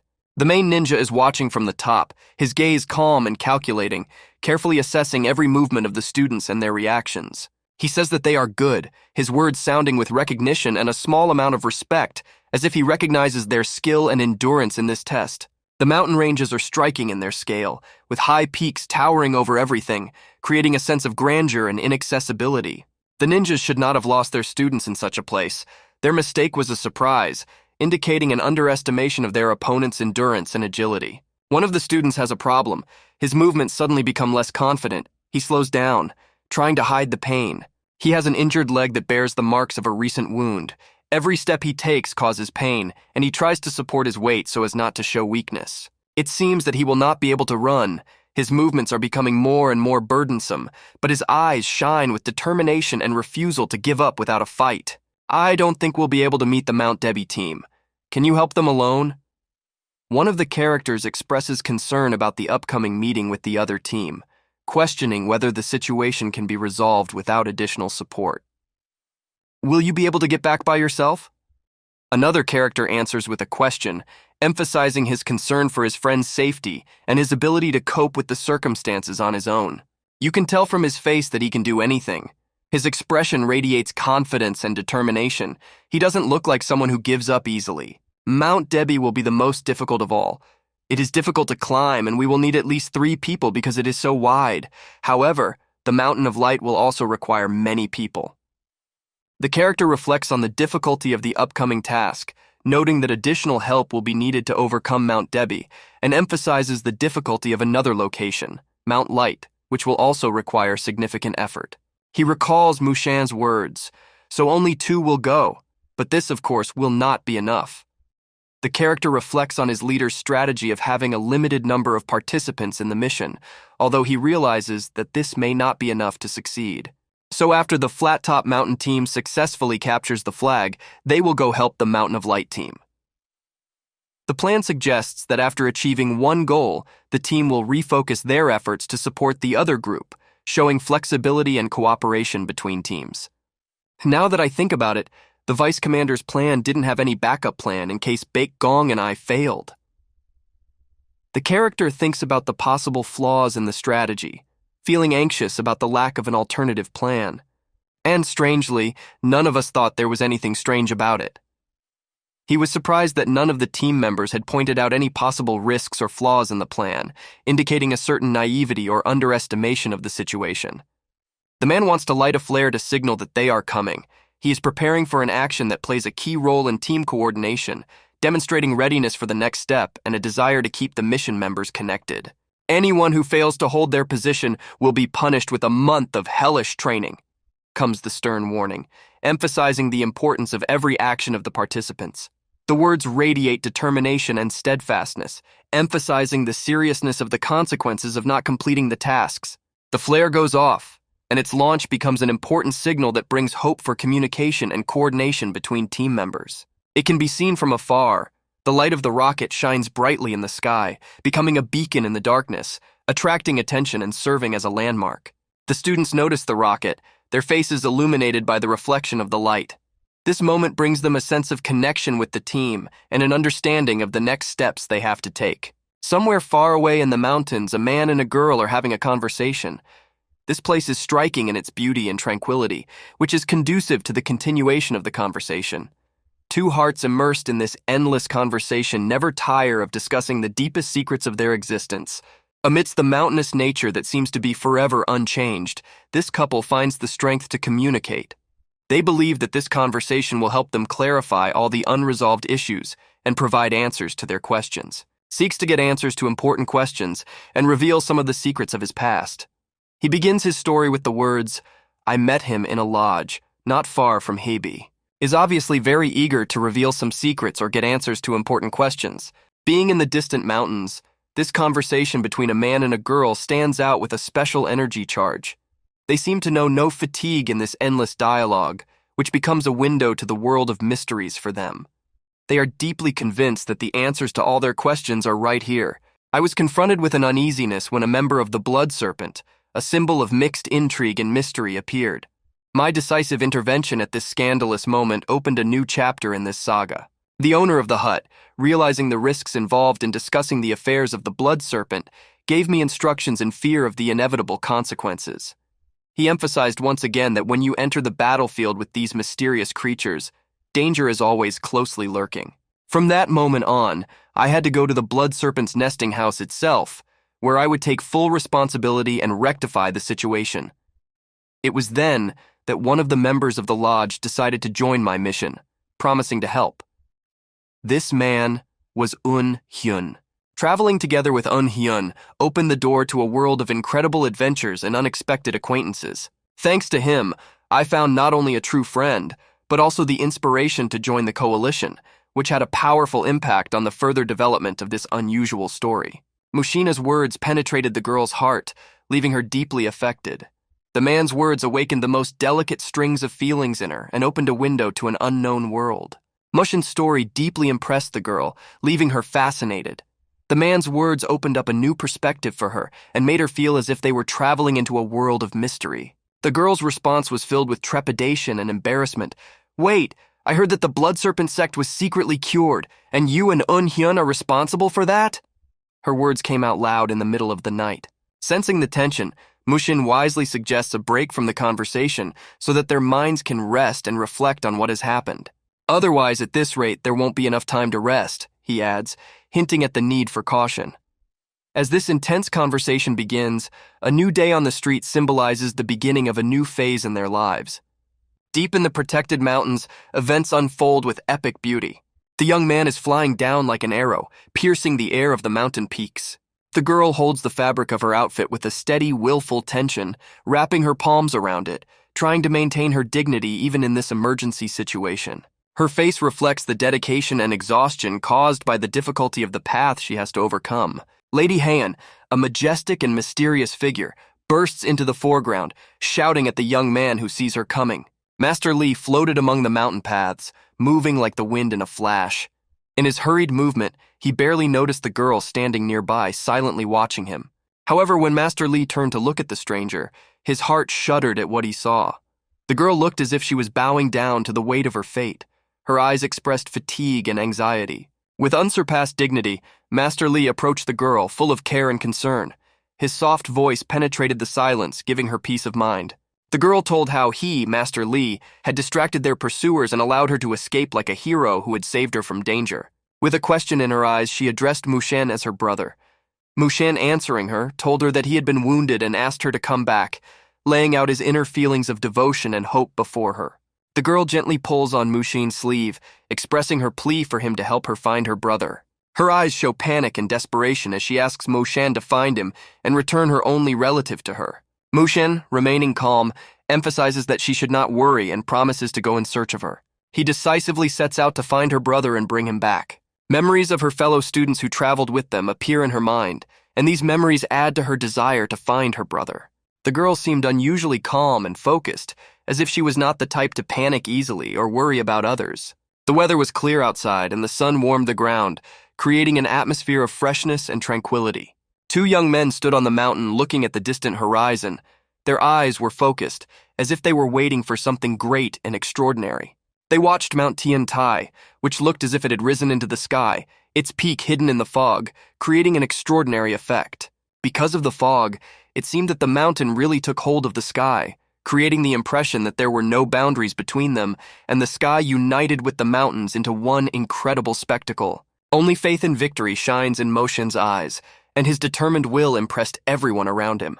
After they win the flag, the girl will have to return to the coalition and start checking Mount Debi. She thinks that the team from the flat-topped mountain can help her with Debi's mountain, and she and Mushin can help him with Sveda's mountain. Mushin might be strong enough for Mount Sveda, but he is not sure about Mount Debi. She wonders why Mushin is taking this so seriously, and she sees it not only as a task but also as an interesting test of her abilities. She expresses her desire to go to Mount Sveda together with Mushina, wanting to overcome all the trials together and share this unforgettable experience. This training may seem pointless to her, but it is extremely important to Cheongdan, and she realizes it. Mushin believes in her and confidently supports her, giving her strength and confidence. For her, the moment of responsibility has come, and she realizes that this is the task of her calling that she must fulfill. Feeling supported and believed by others, it is easier to trust and cooperate with them, even in the most difficult situations. Her face reflects surprise, perhaps because of how easily she was able to muster faith in herself and others around her, and how this affected her determination and confidence in her abilities. Mushin firmly tells her that she should not go back to her past, noting that times have changed and she must grow and develop. He emphasizes that trust can be deceptive, and playing with it can lead to dangerous consequences. Mushin warns her that this can lead to serious problems and consequences that will be difficult to fix. Flat Top Mountain and Debi Mountain have lost their flags, and this creates a difficult situation for their further journey. Mount Debi lost its flag at dawn, and this loss makes their task even more challenging and unpredictable. Criminals go in search of flags, ready for any challenge. While searching, they notice a man dressed in the same suit as them. This arouses their interest and suspicion. They begin to look at him, acting alone, and begin to ask themselves why he hasn't joined their group and why he's sitting alone on a rock. The man remains alone, sitting on a stone, and seems to be a mysterious figure among the mountains. He holds 2 murder blades in his hands, making his presence even more mysterious and dangerous for criminals. Turning sharply, the man throws 2 blades in the direction of the criminals, causing a general shock. The blades fall to the ground, creating a tense and dangerous situation. This unexpected attack can be fatal, and the criminals realize that it is a real murder. For the 2 of them, this situation turned out to be unfortunate, and they are in a hateful place at a hateful moment.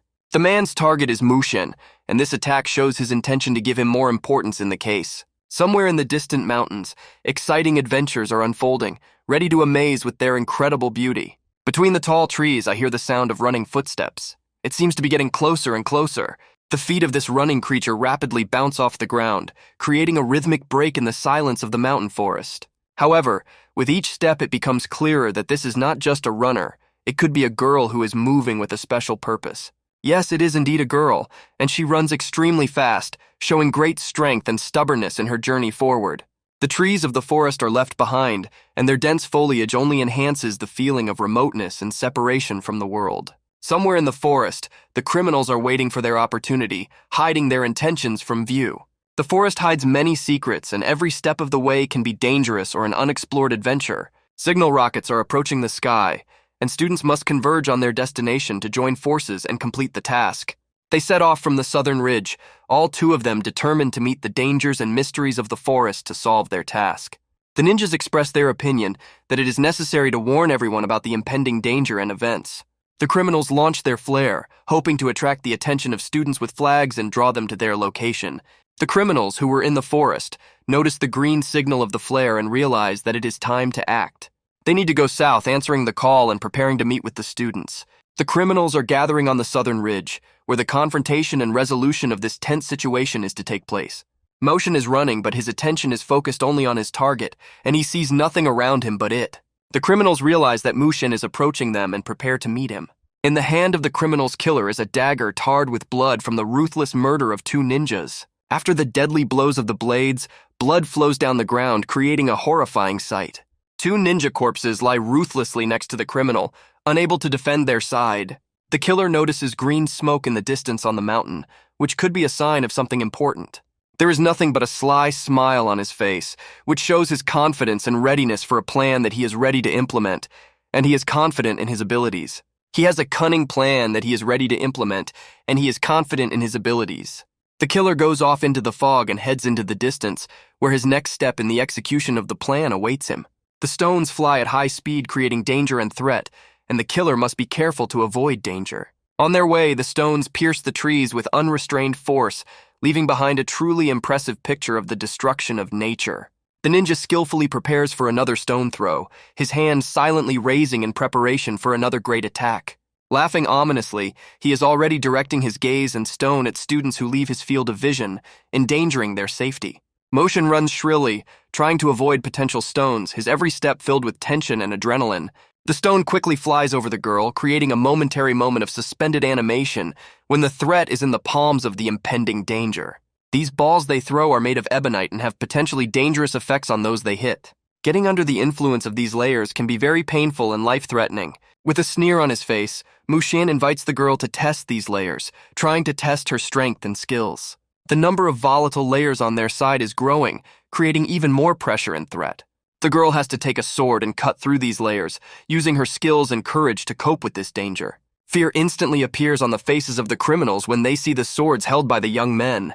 Mushin and the girl fly over the heads of the criminals, their bodies floating lightly in the air, giving them the appearance of real masters. Thanks to their dexterity and coordinated movement, they manage to easily pass through the criminals, emphasizing their extraordinary skill. The criminals realized that their opponents were not ordinary people, and they were ready to accept the challenge of this incredible duel. These young men turned out to be fast, brave, and well-trained. Their skills are impressive and testify to their professional mastery of the art of martial arts.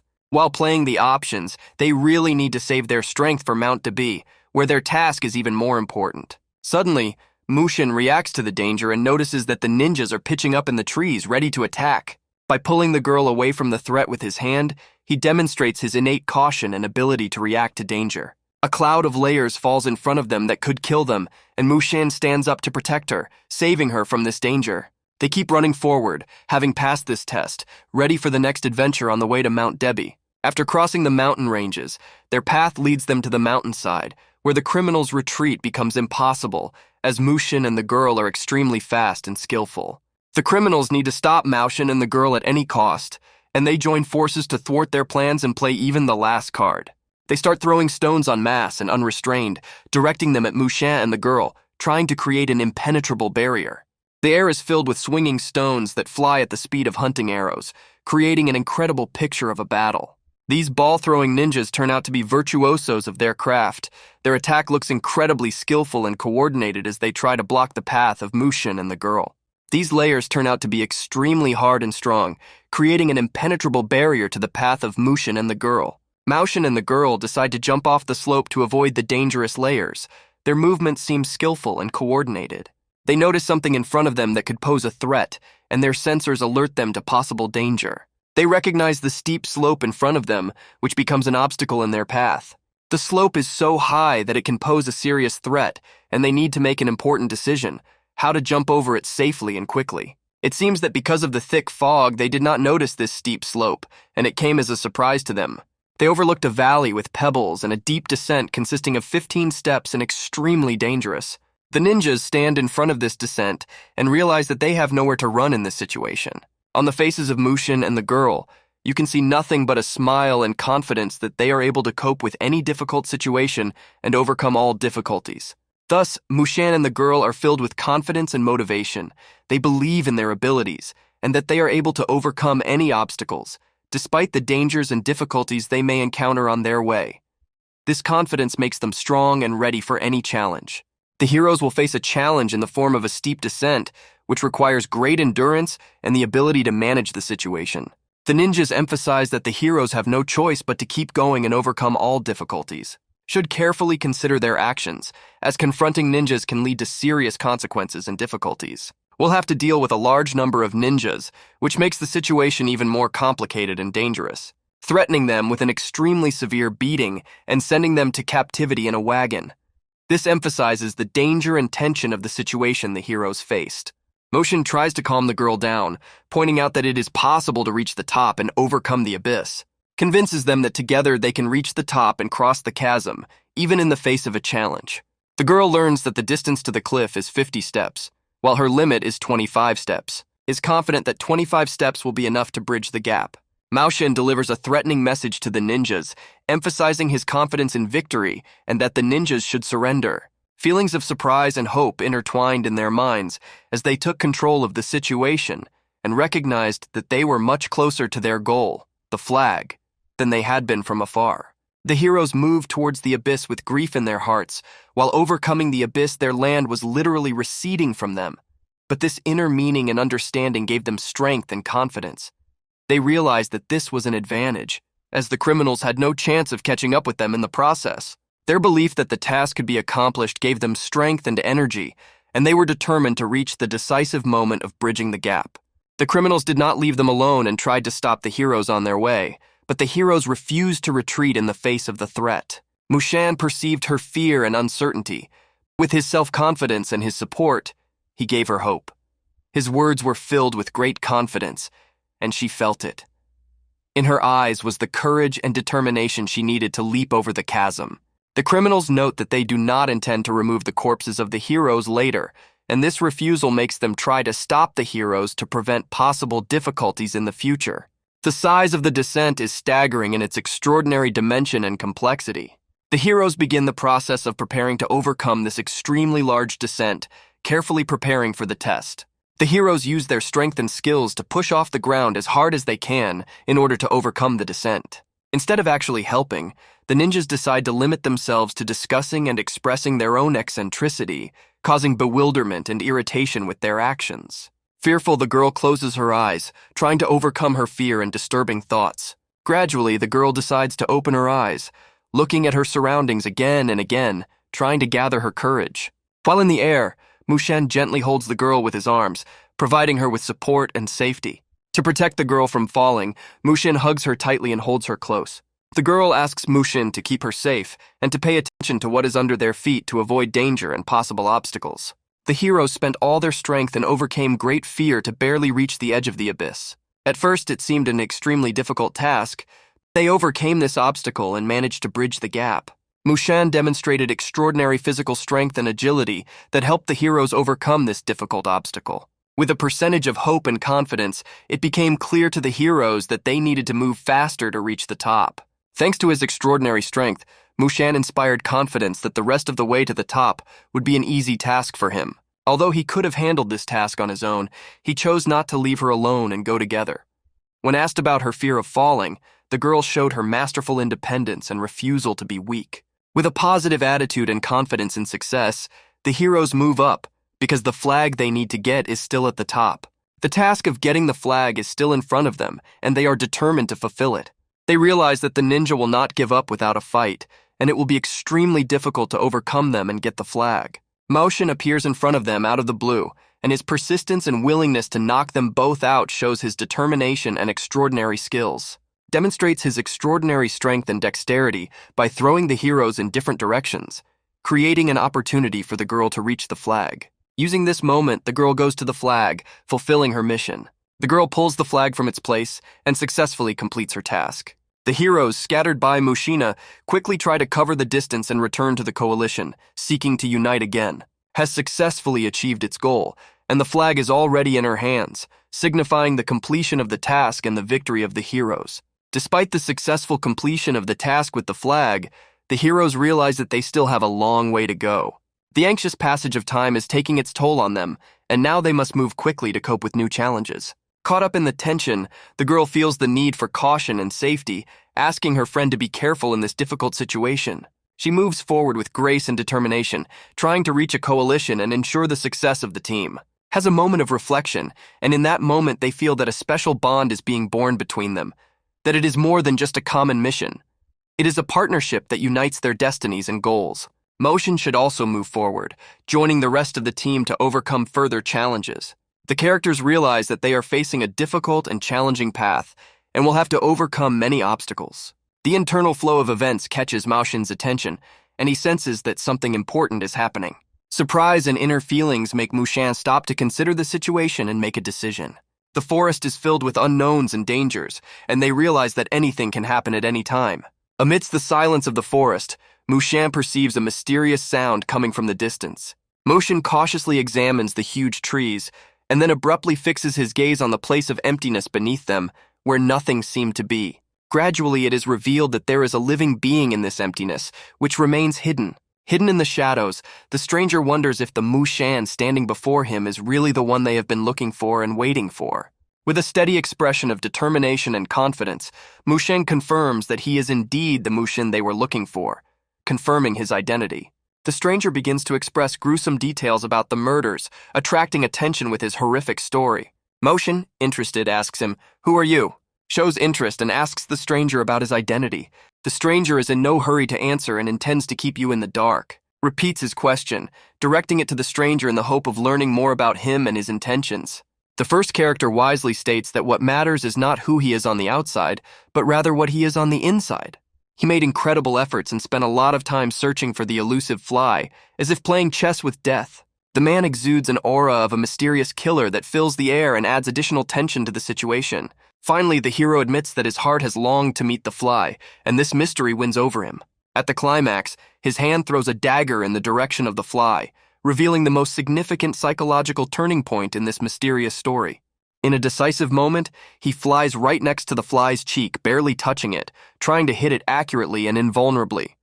His blade cuts through the young man's long hair, creating a tense and terrifying atmosphere during this dramatic event. However, due to a strong impact, the weapon gets stuck in a tree behind the fly, causing the hero to be very uncomfortable. After the impact, the tree breaks apart, creating chaos and panic among the people around it as the force of the event gets out of control. Shifting from its bases, the heavy tree falls, making room for further events and creating a sound that silences the entire forest for a moment. The machine, standing firmly on its wheels, demonstrates extraordinary strength and shows no signs of breaking.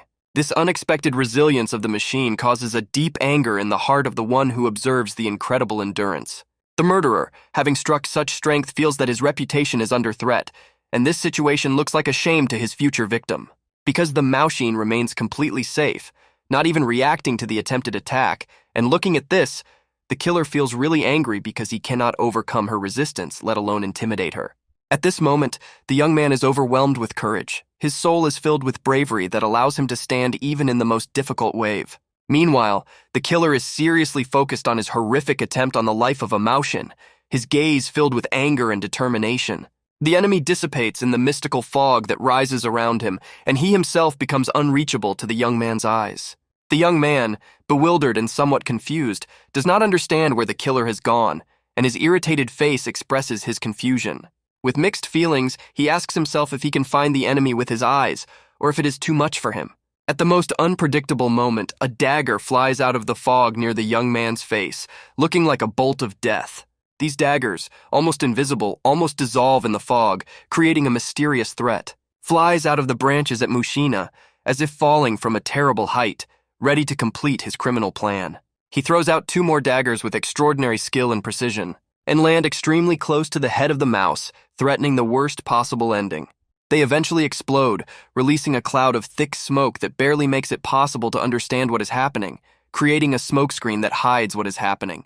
The criminal stuck at the top of the tree feels how ruthlessly difficult his position is, and how his opportunities are lost with the height. The second time, A dagger flies out of nowhere from a puff of smoke that seems to have been made for this very moment. It seems that this dagger was launched by Mushin himself. Such a surprise completely surprises the criminal, who is wary of this incredible phenomenon. The criminal, feeling his life threatened, intends to throw the dagger into a tree. His throw is as strong as the killer's and he hits the tree. After landing on the ground, the criminal quickly comes up with a plan to complete his mission, kill the young man, and escape from this deadly maze.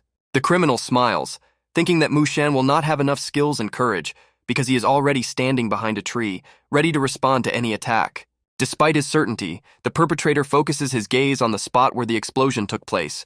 However, he only notices the deep hole that now lies in front of him. At the very moment when the criminal tried to understand what was happening, Mushin appeared near him, being so familiar with the situation that he managed to take him by surprise. Mushin acts confidently and decisively, approaching the criminal with lightning speed. Without mercy, Mushin hits the killer with a strong punch, sending him to the ground and making a loud thud. The offender flies into a tree, hitting his back hard against it.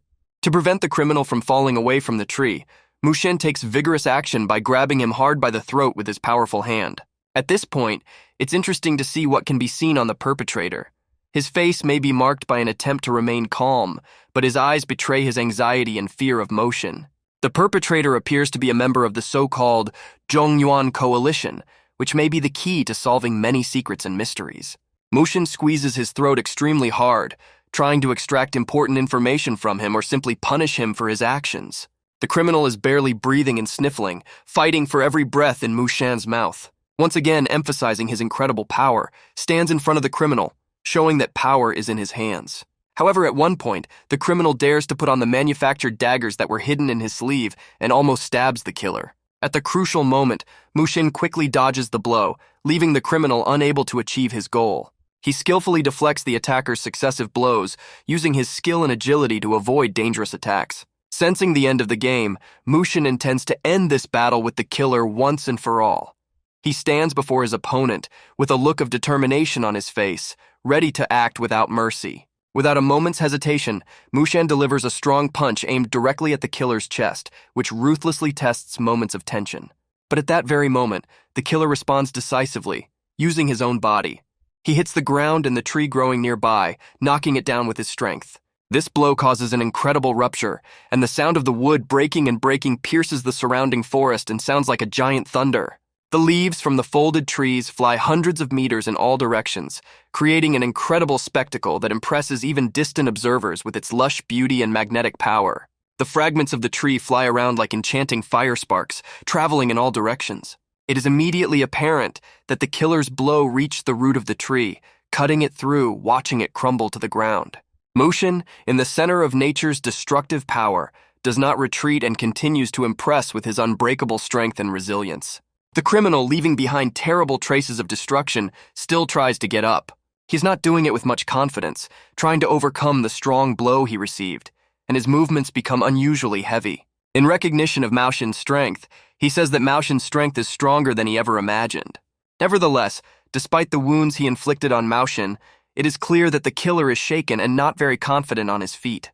These wounds hit him hard, but they are still not enough to get rid of this incredibly resilient enemy. Everyone is well aware of how powerful Mushin is, and this should not be forgotten even in the most difficult moments of battle. A new chapter begins, full of uncertainty and intrigue. We see a man who deeply regrets his own mistake, reflecting on the shame he has brought. The killer, deep in thought, thinks aloud.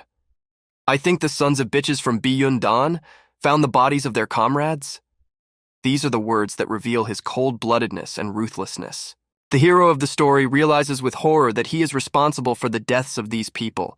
His expression reflects deep remorse and embarrassment. He reflects, "It looks like I'll have to run away before they come. Unfortunately, I don't have much time." This is a desperate decision that he makes, realizing the gravity of the situation. With unwavering determination in his eyes, Mushin decides not to let his enemy go. He is ready for a confrontation, feeling the urgency of the moment. A bomb suddenly appears in the enemy's hand, and the moment of tension intensifies because every move can have unpredictable consequences.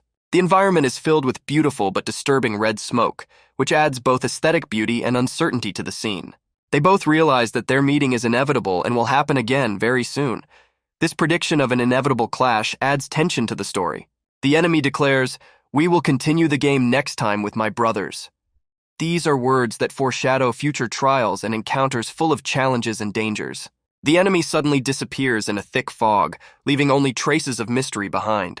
Mushin, puzzled and bewildered, cannot understand how it happened that the enemy disappeared so quickly and unnoticed. Reveals the secret of his incredible ability. After going through a complete transformation and absolute restoration, I was resurrected in a new, younger body. He adds, and it retained all the memories I had 2 decades ago. This discovery adds a new dimension to the understanding of its power and capabilities. And you made 2 mistakes, Mushin says to himself, immersing himself in memories. The first mistake, he said, was that Mushin did not know his true identity. The second mistake was that Mushin disclosed that he had infiltrated Zhongyuan, which could lead to unexpected consequences. Cawing like a crow from the cliff, he recalls unfinished business from 20 years ago. His words are filled with mystery and unresolved questions of the past that still remain unanswered. Flies very fast as if it were flying into the sky, leaving only questions and intrigue behind. Mushin, displaying his incredible strength, breaks literally half a rock with a powerful punch. His actions demonstrate his undeniable strength and will to win. His abilities are so great that he can destroy anyone who gets in his way. Mushin is the embodiment of strength and determination. The enemy, in search of shelter, penetrates the rock crevice, trying to avoid a direct confrontation with Mushin. There are traces of blood on the floor, evidence of the fierce battle that took place between Mushin and his enemy. This blood is a silent testament to the merciless battle. The enemy, shocked and amazed, thinks, "He's incredibly skilled and strong despite his age. I did not believe that he single-handedly destroyed the Blood Serpent sect." These are words that emphasize Mushin's enormous potential and abilities. Speculates that there may be a purpose behind Mushin's actions, and perhaps his joining the coalition is part of that mysterious purpose. This speculation raises questions about Mushin's deeper intentions and plans. He also realizes that Mushin could be a serious obstacle for their organization, emphasizing the growing threat that Mushin poses to their plans. They need to get rid of Mushin as soon as possible, which indicates that he recognizes the young ninja as a serious opponent. Is undoubtedly a great threat to the criminal world, and his courage and strength make him an enemy that is difficult to deal with. Night falls on the streets. Everything is quiet, creating an atmosphere of anticipation and mystery that envelops the unfolding events. A young girl is running relentlessly through a dark forest. Her steps are confident, but she is anxious about the darkness that surrounds her. She looks exhausted, as if she has run an incredible distance. Her face expresses fatigue, but there is a spark of determination in her eyes. Her goal is a small town called Yonam. She knows that this place has great meaning for her, like a beacon in the darkness. Mushin's words resonate in her mind. "Each of you, regardless of whether you received a flag or not, must wait for me there until midnight on the 6th day. These words inspire her and give her the strength to move on. Her journey to Yonamu is extremely long and tests her strength, but she does not stop, moving forward, overcoming every obstacle on her way. Finally, on the horizon, she spots the outline of a village approaching in the early morning light. She knows that this village is the final destination of her long run. Having overcome all the difficulties, she achieves her goal. After a grueling journey, every step that brings her closer to Yonam fills her with relief and hope. Her mind is filled with memories that wash over her like waves, evoking a mixture of feelings ranging from sadness to determination. She recalls how her brother, dodging the daggers, shouted to her, "Don't worry about us and just get to Yonam." These words from her brother gave her the strength to continue her journey. She also recalls the words of others who asked her to hurry. "At this rate, we will all be caught. Hurry up, Lady Peck." These words remind her of the importance of her mission and the urgency of the situation. The girl, filled with determination, made a promise to herself to return with the deputy commander. For her, this promise is not just a word. It is a testament that she must fulfill at all costs. She recalls the moment when she made this promise, feeling the weight of responsibility on her shoulders. She knows she cannot break it. Suddenly, she notices someone nearby. Her instincts are tense because she doesn't know who might be hiding in the darkness. In response to the potential threat, she throws her weapon, the thread, into the darkness. This decisive move demonstrates her training and agility. Her threads hit someone between 2 trees. This shows her skill and precision, which are key to her survival and achievement of her goal. Sensing the presence of someone in the darkness, she pulled the string decisively, preparing for a possible confrontation. A voice suddenly comes out of the darkness shouting, "You're late!" This unexpected intervention causes tension in the air. It turns out that it was Mushin, the deputy commander, who suddenly appeared in front of her. His appearance brings relief, but also surprise. She exclaims, not recognizing him at first, "I didn't recognize you. What happened to your hair? Are you okay?" Her concern and anxiety for him is evident in her voice. Mushin replies, "Yes, good. Where are Jang Hyuk and Woo Yun-sob?" He quickly cuts to the chase, demonstrating a focus on the mission and the safety of his comrades. She speaks with anxiety in her voice. "They gave me the opportunity to escape, but I don't know what happened to them." Her words reflect her concern and uncertainty about the fate of her comrades. Mushin wants to look her in the eye, so he asks her to turn to face him. He wants to reassure her and support her in this difficult moment. He promises her, "I will replenish your energy, so come back to the coalition with the flag." His words are full of confidence and support. However, she replies, "I can't. I promised I would return to them with you." Her decision to stay true to her promise is a manifestation of her character and principles. Mushin reassures her, saying, "You have already done more than enough." He recognizes her efforts and bravery, showing his respect for her decisions. Taking responsibility, he tells her, "I'll take care of the rest. Just relax and calm your breathing." His words are filled with confidence and the ability to control the situation. Gently puts his hand on her back, showing his support and desire to help. Some special hidden power awakens in Mushin. This force looks mysterious and powerful, revealing a new aspect of his character. Begins to transfer his energy to her, using his abilities to help her recover. This process looks magical and healing. During the transfer of energy, it seems to begin to glow, its power and energy visually manifesting, creating an impressive and mysterious picture. Mountains hide many secrets that can amaze the imagination. They stand silently, but each peak has its own unique story filled with adventures and unexplored paths. There is a mysterious atmosphere at the top of the mountains. It's a place where the earth touches the sky, and the air is filled with a sense of freedom and untouched nature, where human feet rarely set foot. It takes at least 5 days to reach the coalition from the Mountain of Light. It is a journey full of challenges and discoveries, where every step leads to new horizons and discoveries. Today is the 6th day of our journey. Time flies by when every day is full of new experiences and challenges, but at the same time it stretches on forever in search of a goal. The young travelers were left alone to face the challenges of the mountains. No one came to help them. They had to rely only on their own strength and mutual assistance to overcome all difficulties. The ninjas feel abandoned by their own team. There is disappointment and confusion among them because trust and mutual assistance are the basis of their brotherhood.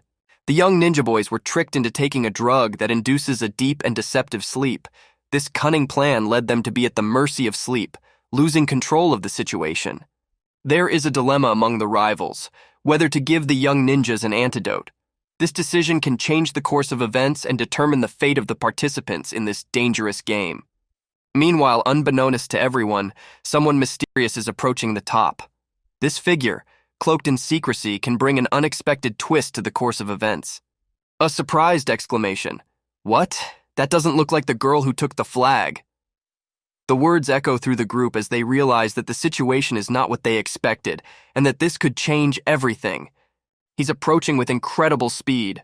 His movements are swift and decisive, as if he's flying without touching the ground. Each step brings him closer to his goal, and soon he will be here. Who could it be? If it's not a girl, then who is sneaking in so skillfully, leaving behind only bewildered looks and questions? "Hush, it doesn't matter. Get your swords ready," comes the command. The participants concentrate, preparing for the inevitable encounter. Everyone holds their weapons tightly, ready to fight. Mushin, like lightning, moves quickly and deftly. His movements are instantaneous and precise, and he is almost invisible to the eye, creating the impression of an elusive shadow. "He's coming!" comes an exclamation of surprise and heightened attention. Expectation tenses the air. Everyone is watching the stranger's every move, preparing for a collision. Leaps above them, reaching an incredible height. This leap looks almost supernatural, as if it is momentarily escaping from the embrace of Earth's gravity to fly high into the sky. He seems to be whirling in the air, masterfully controlling his body.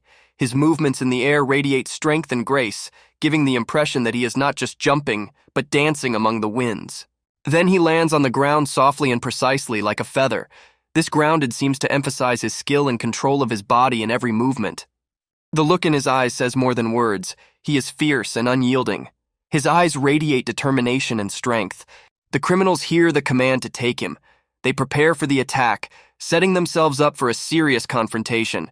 The atmosphere is tense and the anticipation of battle is in the air. They attack him with swords, trying to surround him from all sides. Their movements are full of determination and aggression, trying to overwhelm him with numbers and strength. But is this really a threat to him? His resilience and ability to maneuver among his enemies seem unshakable. He is calm and focused, ready to meet the challenge. He scatters his opponents one by one using his skills and strength. His movements are quick and precise, and he leaves them no chance, controlling the situation with skill. He hits everyone who tries to get close. Each punch is powerful and accurate, causing maximum damage and demonstrating his superiority in combat. With each blow, he screams, releasing his fighting energy. These cries are full of strength and determination. They scare away and demoralize enemies, reminding them of the power and courage of this warrior. The enemies are scattered far away from the strong blows. Their bodies fly away powerlessly like leaves torn by the wind. This scene demonstrates the undeniable superiority of this warrior in battle. The remaining ninjas seem to recognize him. Recognition flashes in their eyes, mixed with surprise and respect. It is a sign that they realize who they are dealing with. Approaching him, one of the ninjas tries to strike, but he is also instantly knocked out. This quick and decisive movement only confirms the warrior's skill and strength. Now all the enemies are lying on the ground, defeated and powerless. They are scattered across the battlefield. Their attempts have proved futile in the face of such an invincible opponent. Then he picks up his soldiers. He moves calmly and confidently, lifting his men and preparing for the next phase of his mission. This act emphasizes his leadership and dedication to the team. The situation is developing in a completely unpredictable way. What seemed clear and predictable suddenly changes, introducing new appeals and discoveries into the unfolding events. The action moves to the coalition, where a new plot twist takes place. This change of scene introduces new characters and opens up other aspects of the story. The teacher asks the young man how his leg is, to which he replies that it is fine. This brief conversation reveals the boy's health status and his readiness for further challenges. Says that one person returned with the flag. This news brings an element of surprise and intrigue, as the flag has an important symbolic meaning. Today is the 10th day, the last day. But I assure you that we will succeed, Commander, one of the characters declares. These words are full of faith and determination, emphasizing unwavering commitment to the goal and team solidarity. The commander is called out, pointing to something important. This is a moment of heightened attention, when every movement and glance is focused on an object of interest that can change the course of events. A group of students arrive at the scene, and one of the girls holds a flag. This opens a new twist in the story, where the flag becomes a symbol of achievement and victory. They are greeted with joy, and everyone's faces shine with happiness and relief. This moment of unity and mutual support emphasizes the importance of teamwork and camaraderie. The teacher exclaims, "Wow," amazed and delighted by what he sees. This expression of surprise and delight reflects his pride and satisfaction in the success of his students. Baek Ha-on, Jang Hyun, Lee Bom, Han So-jin arrived with the flags of Mount Debi and Mount Tiantai, the announcement reads. These are the names of students who have achieved significant success, returning with symbols of their victories. It is a moment of triumph and recognition. I'm sure you're all tired, no need for formalities. Relax and get some rest. The commander addresses the students. These words demonstrate his concern and understanding of the participants' fatigue after a long test. Prepare food and drink for them, he instructs the servants. This team emphasizes the desire to ensure the comfort and well-being of students who have just returned from a difficult mission. They are unrealistic, the commander thinks of them, respecting their efforts and courage. This is a recognition of their achievements and endurance. It was a tough test. He reflects on the difficulties and challenges the students had to overcome. This assessment emphasizes the significance and complexity of the task they successfully completed. Where is Hyuk? The Mountain of Light team hasn't arrived yet, he muses. This question emphasizes the commander's concern for the other group that still hasn't returned, adding tension and intrigue to the events. This unexpected information caused sweat stains to appear on the young man's forehead, resembling pearls blooming on his forehead in spring. The deputy commander, like a gloomy summer, immediately disappeared from the horizon and never returned. His absence further emphasized the mystery of the situation. The girl was worried about him like a bright flower garden swaying in the wind. Her heart was filled with anxiety and uncertainty about the fate of her beloved. The sunset was already blooming in the sky, framing the street with a warm pink light.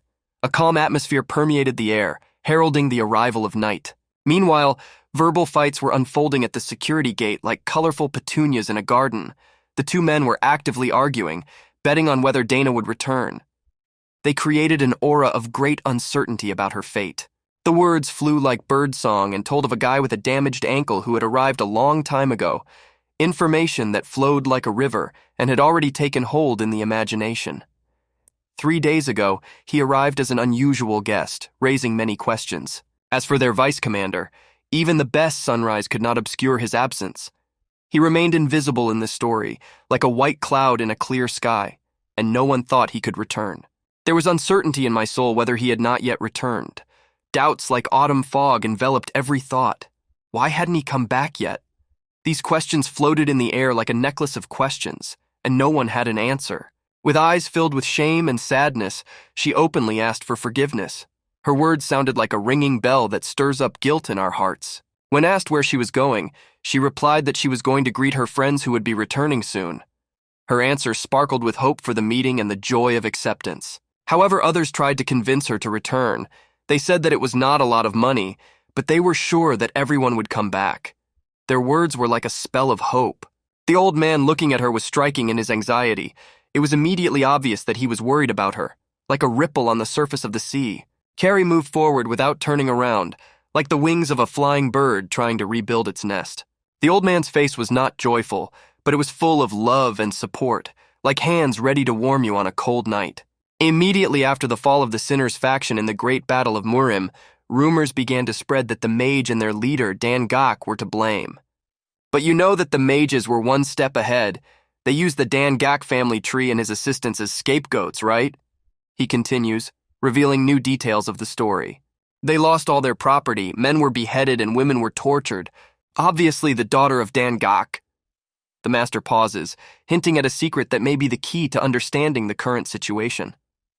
She hid her identity and came over to our side, the master concludes, hinting at the possibility that an important character still plays a key role in the events of the academy. A homeless wanderer, looking suspicious and intrigued, looks at the girl. His gaze is piercing and analytical. He sees something very familiar in her, something that gives him a feeling of DG vu. His eyes reveal an understanding of the mystery. The wanderer notices the girl's fiery red eyes, which radiate extraordinary power and mysticism. Although the girl only paid attention to the old man for a moment, she had a cold, razor-sharp aura that struck him, not to mention her similar mastery of the sword, which aroused the wanderer's surprise and respect. Perhaps this was the girl we had been looking for. She was right in front of our noses, the wanderer thought, feeling that he might be on the trail of something big. She walks away from the old man, keeping a secret that has just been revealed to her. With her eyes squeezed shut, she stares into the distance, as if searching for answers to her own questions. There, she notices her mentor, whose figure is immediately recognizable among the others. She also sees the silhouettes of his team gathered together, creating a sense of unity and power. She whispers to herself, "Isn't that Mu Yen?"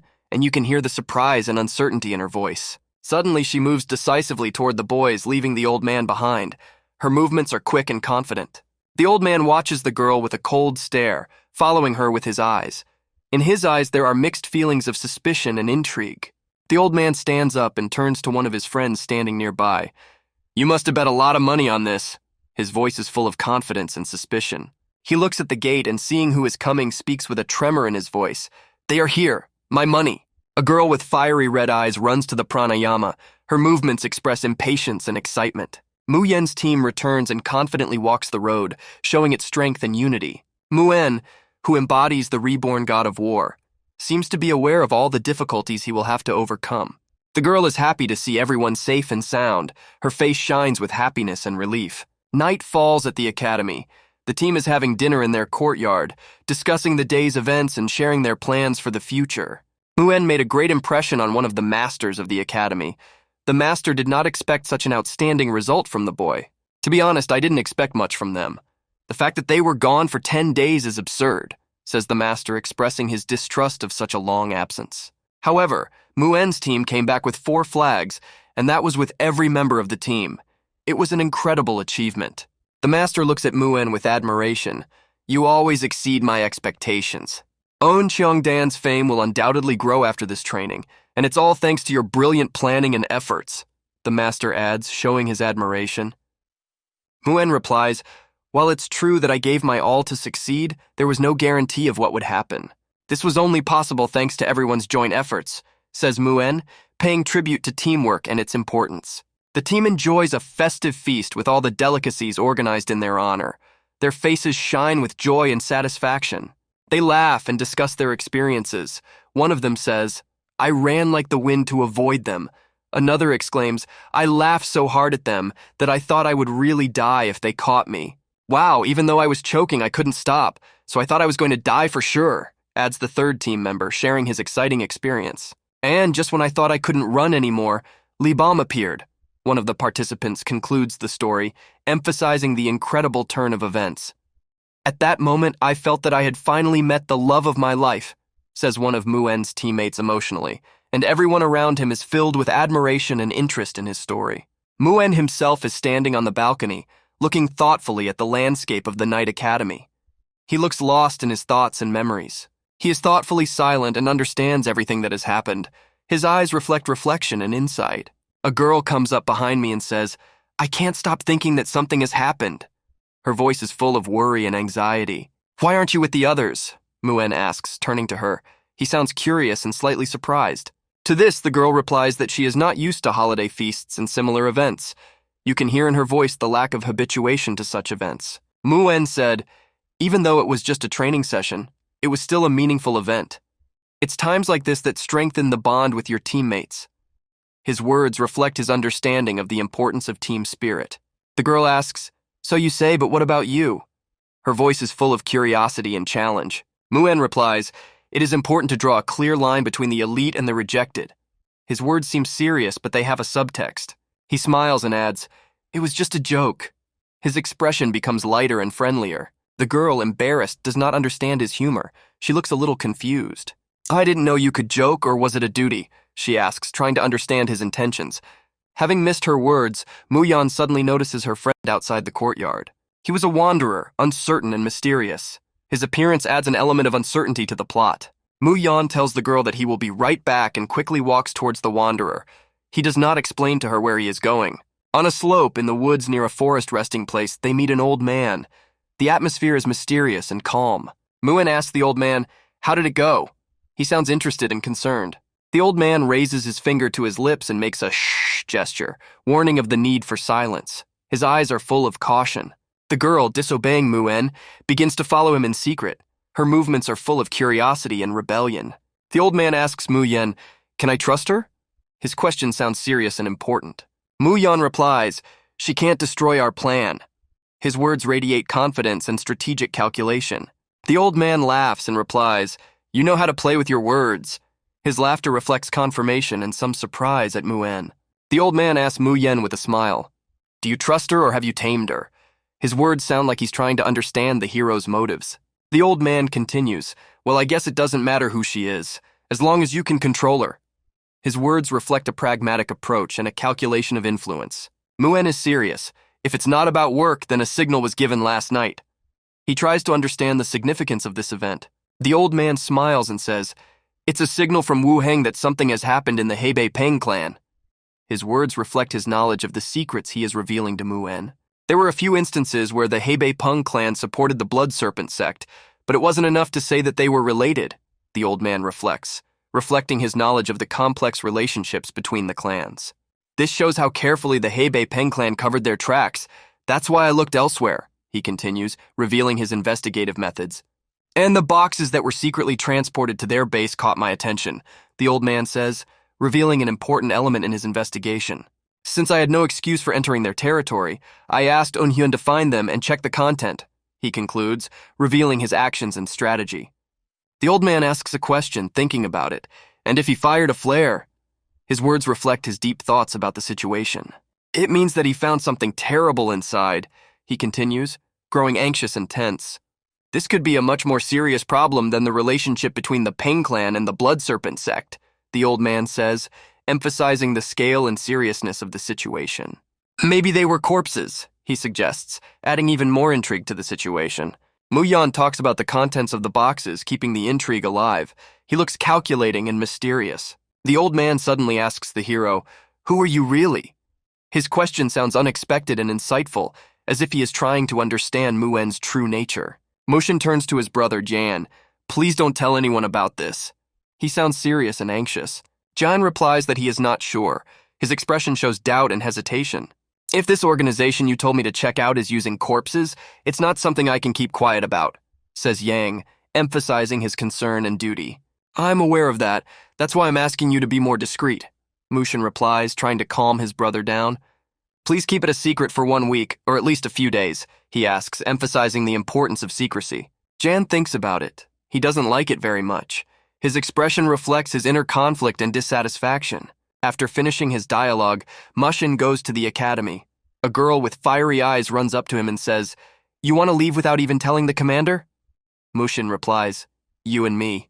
Moving in large groups is too slow and visible, explains Mushin. He emphasizes the need for speed and stealth. Otherwise, we might miss the chance. Moreover, they are the greatest in Hebei. The Peng clan, he adds, emphasizing the importance of this mission. We have to report it and find some kind of justification. It's not a place we can just barge into just because we found a few bodies, he says, pointing out the need for tact and caution. Do you remember when I told you to prepare better? He reminds the girl. The girl is thinking, recalling past events. Her eyes reflect understanding and readiness for action. She recalls a fragment of a conversation with Mu Yen. So you better get ready. Everything you feel afterwards will be... His words hint at the serious trials that await her. It's incredibly hard to endure, she thinks, realizing the scale of the challenges ahead and her own limitations. Mu Yen said, "If you want to find the answer to your question yourself, your answer is in there," he adds, leaving her with a hint of where to look for answers. This confused the girl. She wants to find an answer to her question, but she doesn't know where to start. She recalls the words of an elder at the beginning of her journey. You will find the answer if you follow him. This gives her confidence and direction in her search. She realizes that this is exactly the chance that fate has prepared for her. Her eyes show determination and readiness to accept the challenge. Muen tells her, "Get ready and take the sword." His words reflect his support and faith in her strength. She realizes that if she trusts Muen, she will be able to cope with the challenges ahead. She smiles, realizing that he is the only one she can trust. Her smile radiates confidence and gratitude. The night was filled with moonlight, creating a mystical and mysterious atmosphere. In one of the places controlled by the evil organization, the wind blows, adding to the tension of the scene. The silhouette of a warrior emerges from the storm as a symbol of an approaching storm or conflict. He was a ninja in a red cloak with one eye damaged. His appearance adds to the atmosphere of mystery and danger. He approaches his cult leader. The cult leader asks, "What brings you here?" His voice is full of curiosity and suspicion. The ninja bends down and answers, "It is I, Ha. I am here to make a request of my master." His voice is full of determination and urgency. The master said, "Go back to your post. I'm not obliged to give an audience to someone like this soldier." His response is restrained and measured. The warrior insisted, "A few days ago I personally fought Muen, the man responsible for the downfall of the Blood Serpent sect." His words catch the head's attention. "He is stronger than we thought. He can become a big obstacle on our way," the warrior adds, emphasizing the potential threat posed by Muen. Because of this, the ninja asks for permission to send his team of assassins to get rid of Mu Yen. He looks determined and persistent. He was told, "We were all ordered to stay out of sight of the coalition." The tone of the response is reserved but firm. "And you have left traces of our organization's existence, not to mention the fact that you failed to kill Muen," they add, emphasizing his failures. "And you have the nerve to ask for forgiveness?" they challenge, emphasizing his desperation and the unacceptability of such an action. The ninja replies, "I am not asking for forgiveness. I am only doing this for our safety." He stands firm, showing his commitment to the mission. The host's assistant points his finger up, which means a decision or an order. The killer appears behind him, ready to complete the task. His figure radiates threat and readiness for action. Having carried out the order, the soldier's head falls off the mountain. This moment demonstrates the cruelty and steadfastness of the enemy organization. Although it seems like the coalition is up to something, there are no movements there except for Cheong So-dan, who are training, says one of the aides, observing the situation. "We have news that Chang Dakin has gone to the Peng residence," he continues, reporting on the developments. "It looks like he went there in case something happened. What should we do with him?" the assistant asks his master. The mysterious owner in a mystical pose answers, "On purpose or not?" His voice hints at deeper thoughts and calculations. "We have to show them that if they point their swords at us, they will suffer much greater losses," the owner replies, emphasizing his readiness for confrontation and aggression. Pass this on to Chandakna. If all else fails, kill everything that breathes in the Pung residence and burn it to the ground, the master orders. His words radiate cruelty and determination. A falcon is sent to Changdaknu with this message. It flies quickly and confidently, carrying an important message. Chandakan reads the message. If you can't take it, don't give it to me. His face expresses tension and contemplation. Prepare a team of assassins within a noon radius of Pung's residence, Jangdakan instructs. His team prepares to carry out the order. The one who shook my hand and the one who is trying to escape from the grip, he continues, hinting at future actions. It will set a good example for both of them, he says, smiling. His smile is cunning and confident. The academy is in turmoil over the escape. Students and teachers rush about discussing the incident, their faces expressing concern and bewilderment. The deputy commander has disappeared, one of the academy's masters asks, his eyes expressing surprise and concern. He is not at the residence. His clothes are there, but he is not there, he is told. The reporters' faces show concern. And the last time he was seen was last night. After that, he was nowhere to be seen, they add, emphasizing the uncertainty of the situation. The master asks, has Han Seojin disappeared too? He is told, her clothes are still there, but her sword is gone. His gaze expresses growing anxiety. We have looked for them almost everywhere in the coalition, but they are nowhere to be found and no one has seen them, the search team members report, their faces expressing despair and powerlessness. There is also no record of them leaving through the main gate, they add, emphasizing the mystery of the disappearance. The cook runs up the stairs calling out, Commander! His expression reflects urgency and concern. He is holding a note, a piece of paper which he wants to show to the master. His gestures express the urgency and need for attention to this document. Two masters of the academy, concerned about recent events, meet and walk up the mountain together, discussing the incident. Did they become arrogant just because they excelled in training? One of them wonders. The scarred foreman asks, so they deserted? His face expresses surprise and disappointment. We assume that's what they did, given the circumstances, but that's not the problem. The master fidgeted and reached into his pocket. He takes out the note he found in Muen's room and unfolds it to read it. After reading the note, the master exclaims, the Hebei Peng clan. I think that's where he went. But I have no idea what he was thinking. He reflects, expressing confusion and concern about Muen's motives and plans. The director of the academy says thoughtfully, what a coincidence. His face reflects reflection and surprise. I have just received orders from the leader to go to the Hebei Peng clan, he says. This information shocks the second master. He didn't give any details, but, the director adds, emphasizing the mystery of the situation. The master turns. He said I had to go for the sake of the coalition. His voice expresses his realization of the importance of the mission. When are you going to join the clan? The second master asks, trying to figure out the next steps. We move on to the moment when Mu Yan and the girl run away into the moonlit night. The atmosphere is filled with mystery and a sense of the unknown. The girl supports the hero and runs away with him at night. Their faces reflect determination and desperation. They run, giving it their all, striving for new goals and answers that fate has in store for them. Their movements reflect agility and endurance. Mu Yan looks at the girl and notices that she is tired.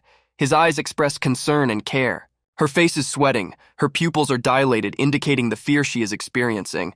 Her expression reflects an inner struggle. Muen stops abruptly and offers to rest for a while.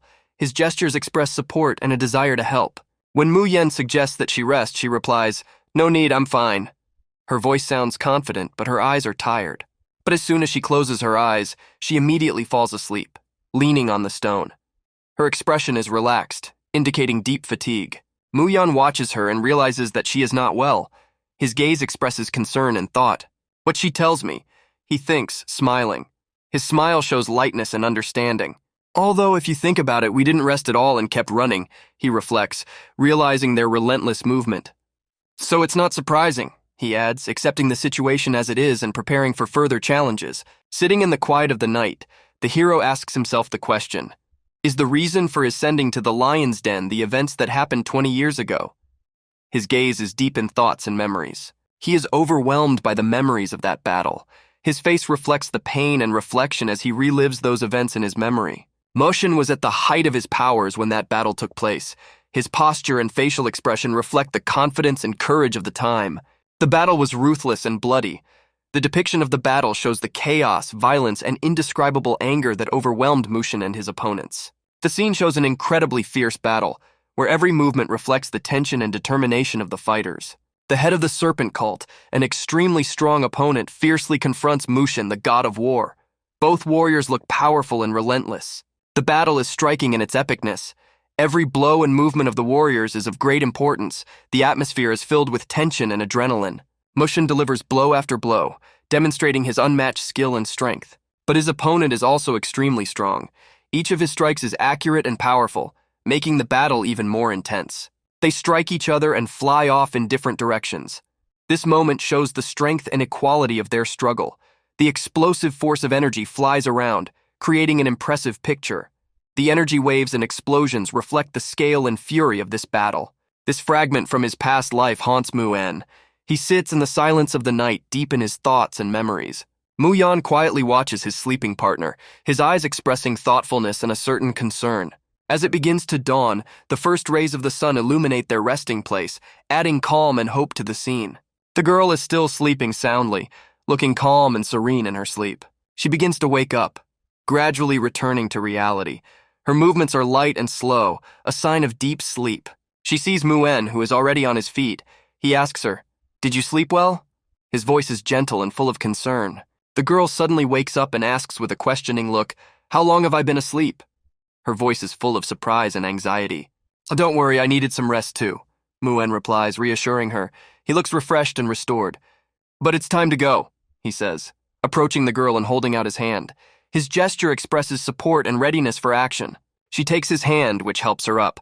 Their mutual assistance emphasizes their common mission and mutual understanding. At that time, in a different place, in a different cult, Mu-Yen's friend, who is also part of their mission, is practicing by deflecting his master's blows. His movements look skillful and skillfully coordinated. He skillfully parries every blow of his master, demonstrating his high skill and focus on training. "Please take it easy. I'm here to learn, not to get hurt," Cheong-sung tells the master after another deflected punch, expressing his concern. The master takes a step back after the punch, giving Cheong-sung space and respect. Their postures and expressions show respect and understanding. "I think I've begun to envy your brilliant sword skills, Cheong-sung," the master admits, expressing his admiration and recognition. Cheong-sung gratefully thanks him and replies, "I think you're flattering me." His smile reflects modesty and confidence. Master Squire Pan Woo-yoon proudly watches his student. His posture and facial expressions show his pride and satisfaction with Cheon-sung's accomplishments. Cheon-sung is happy that he can maneuver and control the sword well. His face lights up with satisfaction and confidence in his skills. After the training, the master says thoughtfully, "I thought the training would go badly due to lack of preparation, given that the leader changed plans at the last minute. But my brace is off after I saw you practicing.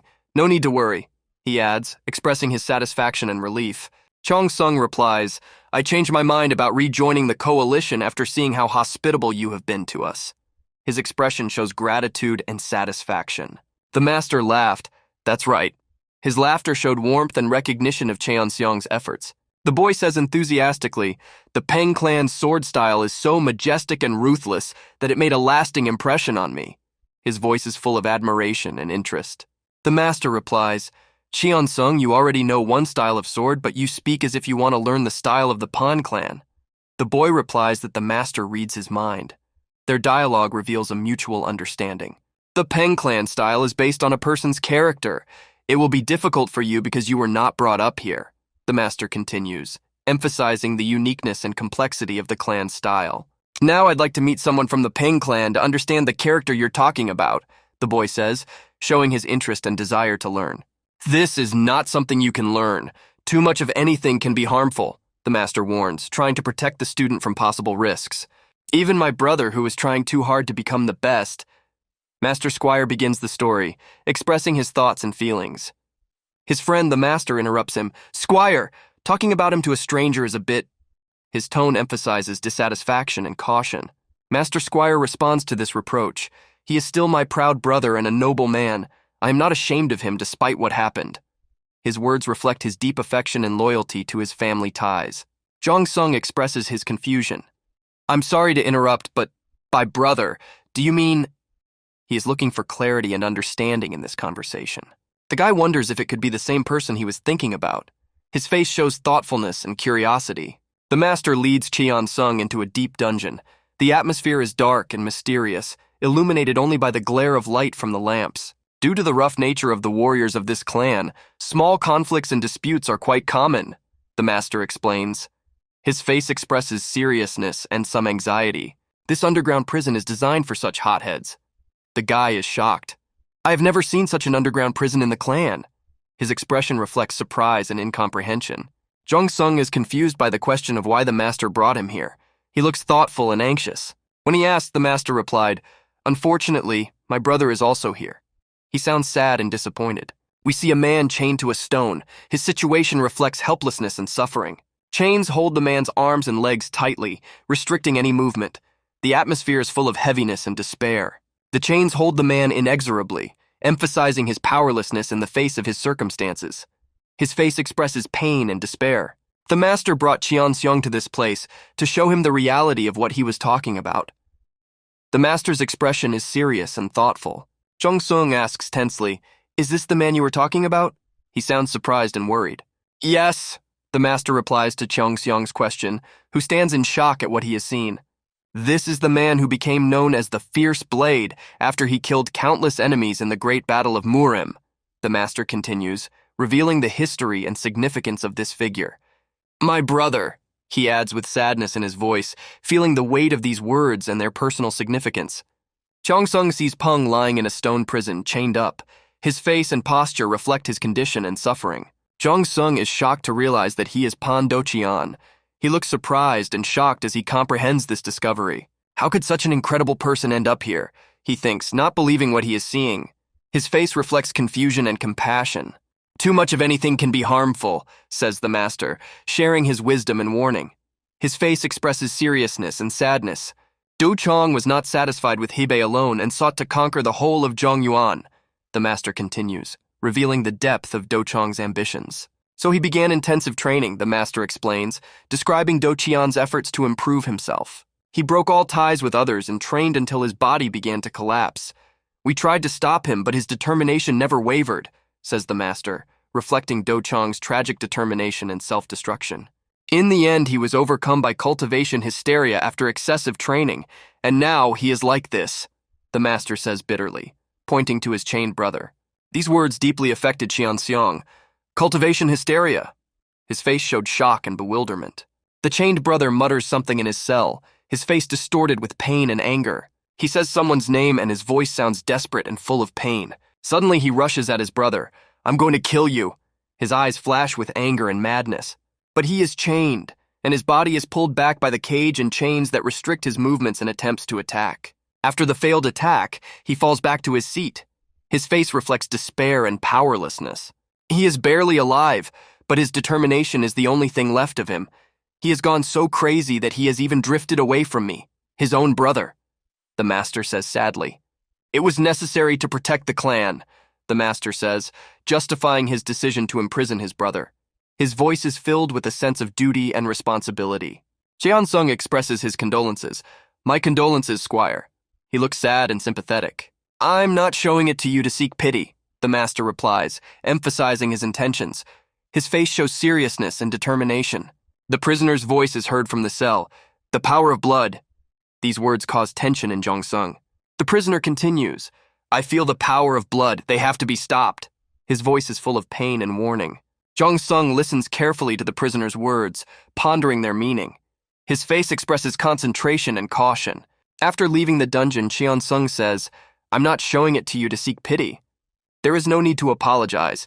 I know you have good intentions, so please don't worry," replies Cheon-sung, showing his understanding and respect for the master's intentions. "Of course, that's good.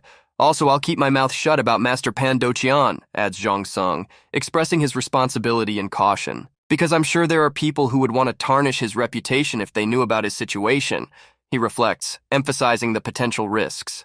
"As expected from a student of the Swordmaster, Sun Wol, you're respectful and insightful." The master expresses his admiration and recognition of Cheon-seong for his wisdom and discretion. "Now I'll join my comrades and continue training," says Cheong-sung, showing his determination and commitment to his obligations. After these words, Cheong-sung walks away, his steps full of determination and confidence. The master's assistant turns to him. "While you were in prison, we received a message that we were expecting guests." His face expresses concern. The master is confused by this message, his face reflecting surprise and intrigue. Cheon-sung is walking down the stairs, thinking deeply. He thinks about the events and the information he has learned. What is this power of blood? He thinks, trying to understand the prisoner's mysterious words. In the cell, the prisoner shouts, "The power of blood, the power of blood." His voice is full of pain and madness. He keeps muttering the same thing, the power of blood, reflecting his disturbance and loss of reason. Night has fallen over the clan, creating a quiet and mystical atmosphere. Darkness covers everything, with only the moon illuminating the clan's territory. Jong-sung is standing on the bank of the river. The reflections of the moonlight play on the water surface, and he looks thoughtful and concentrated. Jong-sung thinks about the words he heard in the dungeon. His face expresses thoughtfulness and an attempt to understand the deeper meaning of these words. These words haunt him, and he tries to understand their meaning. His eyes are staring into the water, and his thoughts are deep and complex. These words intrigue Jong-sung, and although they may seem like mere delirium, he feels that they have some meaning.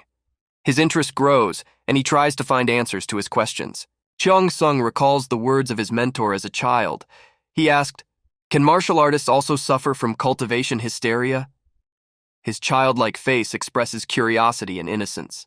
The mentor replies, "That's why they are able to stop in time." His face expresses wisdom and calmness. "But if they make a mistake, even for a moment," continues Cheong-sung in his thoughts. "A master never makes a mistake," his mentor interrupts him with confidence and certainty. "If they do that, then they are not masters at all," the mentor concludes, emphasizing the importance of skill and self-control. These words haunt Jong-sung and give him new food for thought. He stares at the water, pondering the connection between these words and the events he recently experienced. Pan De-cheon was no doubt a martial arts master. It doesn't make any sense that he would suffer from cultivation hysteria, muses Jong-sung, his face expressing doubt and suspicion. And it can't be that the squire Pan Woo-young, who said he was one of the best, doesn't know about cultivation hysteria. Jong-sung adds thoughtfully, sensing that something is wrong here. Why didn't he ask questions about what happened to Pang Do-cheon and just lock him in the deepest part of the prison? Cheong-sung ponders, his face expressing surprise and suspicion.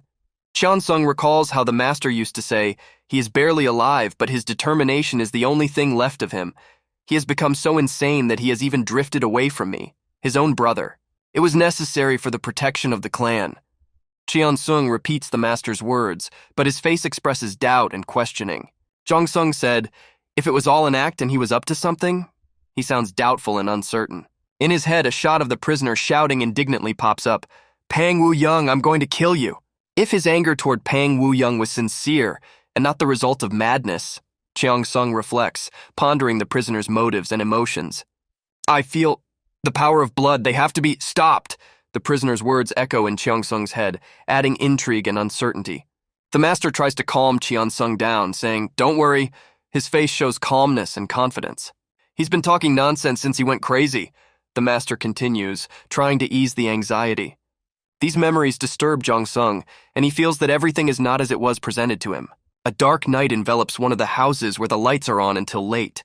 The atmosphere is tense and mysterious. In the building where the fire is burning, people are sitting discussing their plans. Everything is going according to plan, and soon it will be over. Their voices are full of confidence and cold calculation. "So why did you come here?" asks one of the audience members, his eyes full of suspicion and intrigue. "Chan," one of the representatives of the secret clan, called out to the other. His face expresses authority and expectation of a response. "Great. If I had known that nothing was going on, I wouldn't have brought Al with me," Chan replies, his voice sounding irritated. "Squire Pan, I was planning to watch from the sidelines," another character adds, his face expressing calculation and strategy. "But the head ordered me to make sure in person," he says, hinting at the importance of his mission. "I think he was worried that we wouldn't be able to handle some brats from Cheongseodan. Don't misunderstand his intentions," he continues, emphasizing the importance of their task. "He only sent me because he cares about the Pung clan," he concludes, emphasizing the importance of his mission and the Pung clan. "As soon as the blood sky begins," says one of the clan members, his voice sounding mysterious and ominous, "the Pan clan will be the starting point of all this, and you will lead it. Think about what that means," he continues, emphasizing the importance of the Pan clan's role in their plans. "The starting point, lead it," another clan member repeats, his face expressing determination and ambition. The Peng clan will take everything under its wing, from Hebei to Zhongyuan, he declares, drawing the scope of their influence. Thus the Peng clan will become the most powerful in Zhongyuan, he concludes. Under the starry sky in the courtyard, Zhongsung realizes they revived the Blood Serpent sect, and they've been transporting bodies in secret. If all of this was planned by Squire Pan Wu Yun, he reflects, plunging into deep thought about the conspiracy. But even if it is, I can't do anything right now. If I hastily take a step to reveal Pan Wu Young, I could endanger the entire Qian Sodang, he says to himself, realizing the gravity of the situation. Did Yang deliver the message? Cheongsung suddenly thinks, trying to find possible solutions. If only Mu Yan were here, he sighs, realizing the importance of supporting his friend at this critical moment. Suddenly he hears a strange noise. His eyes are alert, and he turns around to find out the source of the noise. In the darkness, Cheongsung sees two unknown people approaching him. His face expresses tension and suspicion. What was that? He says to himself, pulling out his sword to defend himself. His eyes are ready for action. He tries to stop the two spies, his stance expressing determination and skill. He jumps onto the roof of the house with a sharp sword, demonstrating his lightness and skill. Attacking the two, he shouts, "Show yourself!" His maneuver expresses speed and strength. His sword strike is countered by a counterstrike. The scene demonstrates the high skill of combat. Zhongsung watches the man who has stood in his way, his gaze filled with surprise and vigilance. It turns out to be a girl with fiery eyes. Her gaze reads with determination and mystery. Mu Yen finally appeared and said, "Looks like we don't need to look for you anymore." His face expresses confidence and satisfaction at the meeting. Zhongsung replies, "We left right after receiving the message from Yang Xiaogol. I've been waiting for you." His look is one of relief and anticipation. "So you found the bodies in the boxes?" DJKJ Mu Yan asks, glaring at Cheongsung. "So, and not just a few, but a lot," VGKK Jonsung replies, his face serious and worried. Jonsung holds the intrigue. That's not all. His expression conveys the importance of what he's about to say. A girl with fiery eyes listens and watches all this, her face expressing attention and interest. Mu Yan turns to Cheongsung. "Didn't the old man tell you that this girl is on our team now?" His tone is casual and friendly. "She has joined us now," Mu Yen says, emphasizing her importance in their group. The fiery-eyed girl turns to Jonsung. "That's why I didn't strike the right blow. Consider yourself lucky." There is confidence and a little playfulness in her voice. Jonsung smiles accordingly. "Ha ha!" His look expresses relaxation and pleasure from their interaction. VJJNJ, the bodies are kept in an underground vault in the northern mountains. DJKJ Chongsung says as he shares the information with Mu Yan. His face expresses seriousness. He is guarded by about 4 soldiers and 1 old man with a bad posture who walks back and forth. He continues, detailing the situation. "Might as well sneak in while he's gone," Chongsung says, mulling over the plan. Mu Yan praises him. "Good job, now we'll go and check." Before leaving, Cheongsung stops Mu Yan, a look of determination on his face. There is one more important detail that he wants to say and make sure. He talks about how he heard about the power of blood from the prisoner Peng Do-chan. This phrase catches Mu Yan's attention. Blood power, he knows what it is. Peng Do-chian was talking about them, that the residence has the power of blood, that they have to be stopped, DJK, Jonsung says, his expression showing concern. He knows something, Mu Yen remarks, realizing the depth of the situation. Perhaps one of the blood power will be a witness to prove the Peng clan's collusion with them Jia. Chongsung mused, his face an expression of thought and concentration. After these words, Mu Yan is silent, waiting for Cheongsung to continue. The girl with fiery eyes, not understanding, repeats, "Bodies, the power of blood? With whom exactly?" she asks, trying to understand the situation. Mu Yan explains, "They secretly collected a large number of preserved corpses. In history, there was only one purpose for this." "Have you heard of John Shi?" he asks. John Shi, Yango, is, roughly speaking, a zombie, but it is also the name given to frozen or desiccated corpses or vampires in Chinese mythology, VDJ. The fiery-eyed girl looks surprised and has never heard of John Shi. Mu Yen begins to explain to her. "They are corpses that indiscriminately kill humans or beasts. Their only instinct since awakening is the lust to kill," Mu Yen says, his face serious. "The method of creating John Shi is well known," he continues, sharing his knowledge, "but their existence is extremely dangerous for everyone. Therefore, this practice is strictly prohibited without any exceptions," EJJKJ Mu Yen adds, his tone warning. "There is now a faction outside of Zhongyuan that is creating them and using them as weapons," he says, revealing the extent of the threat. This faction has been trying to infiltrate and take over Zhongyuan for a long time now, VJ Plus.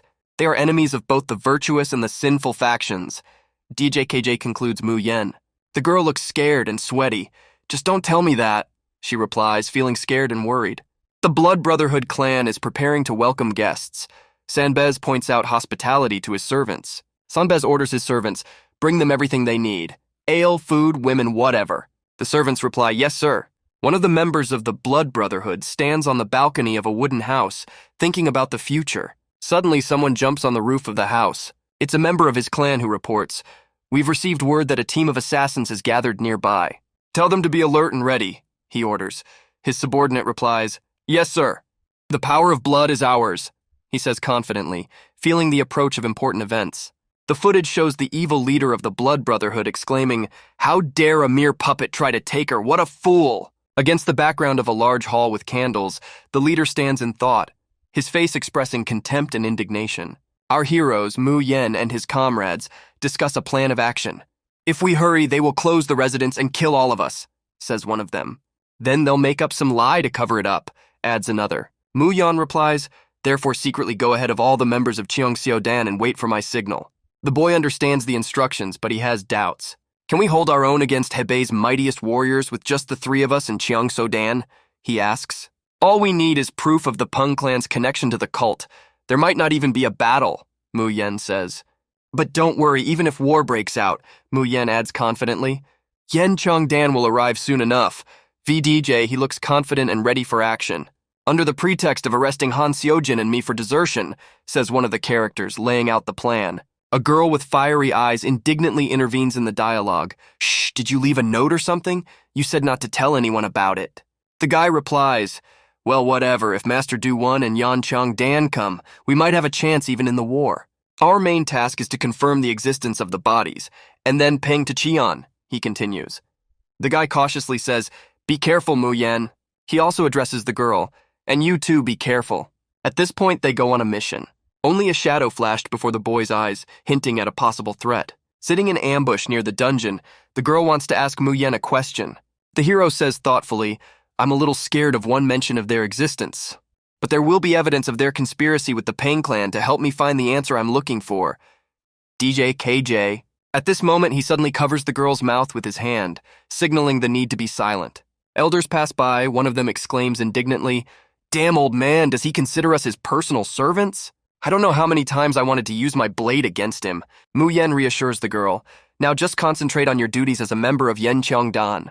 The girl agrees with this and nods in response. They inspect the entrance to the tunnel and see 3 guards. Sitting behind a stone, they discuss the infiltration plan.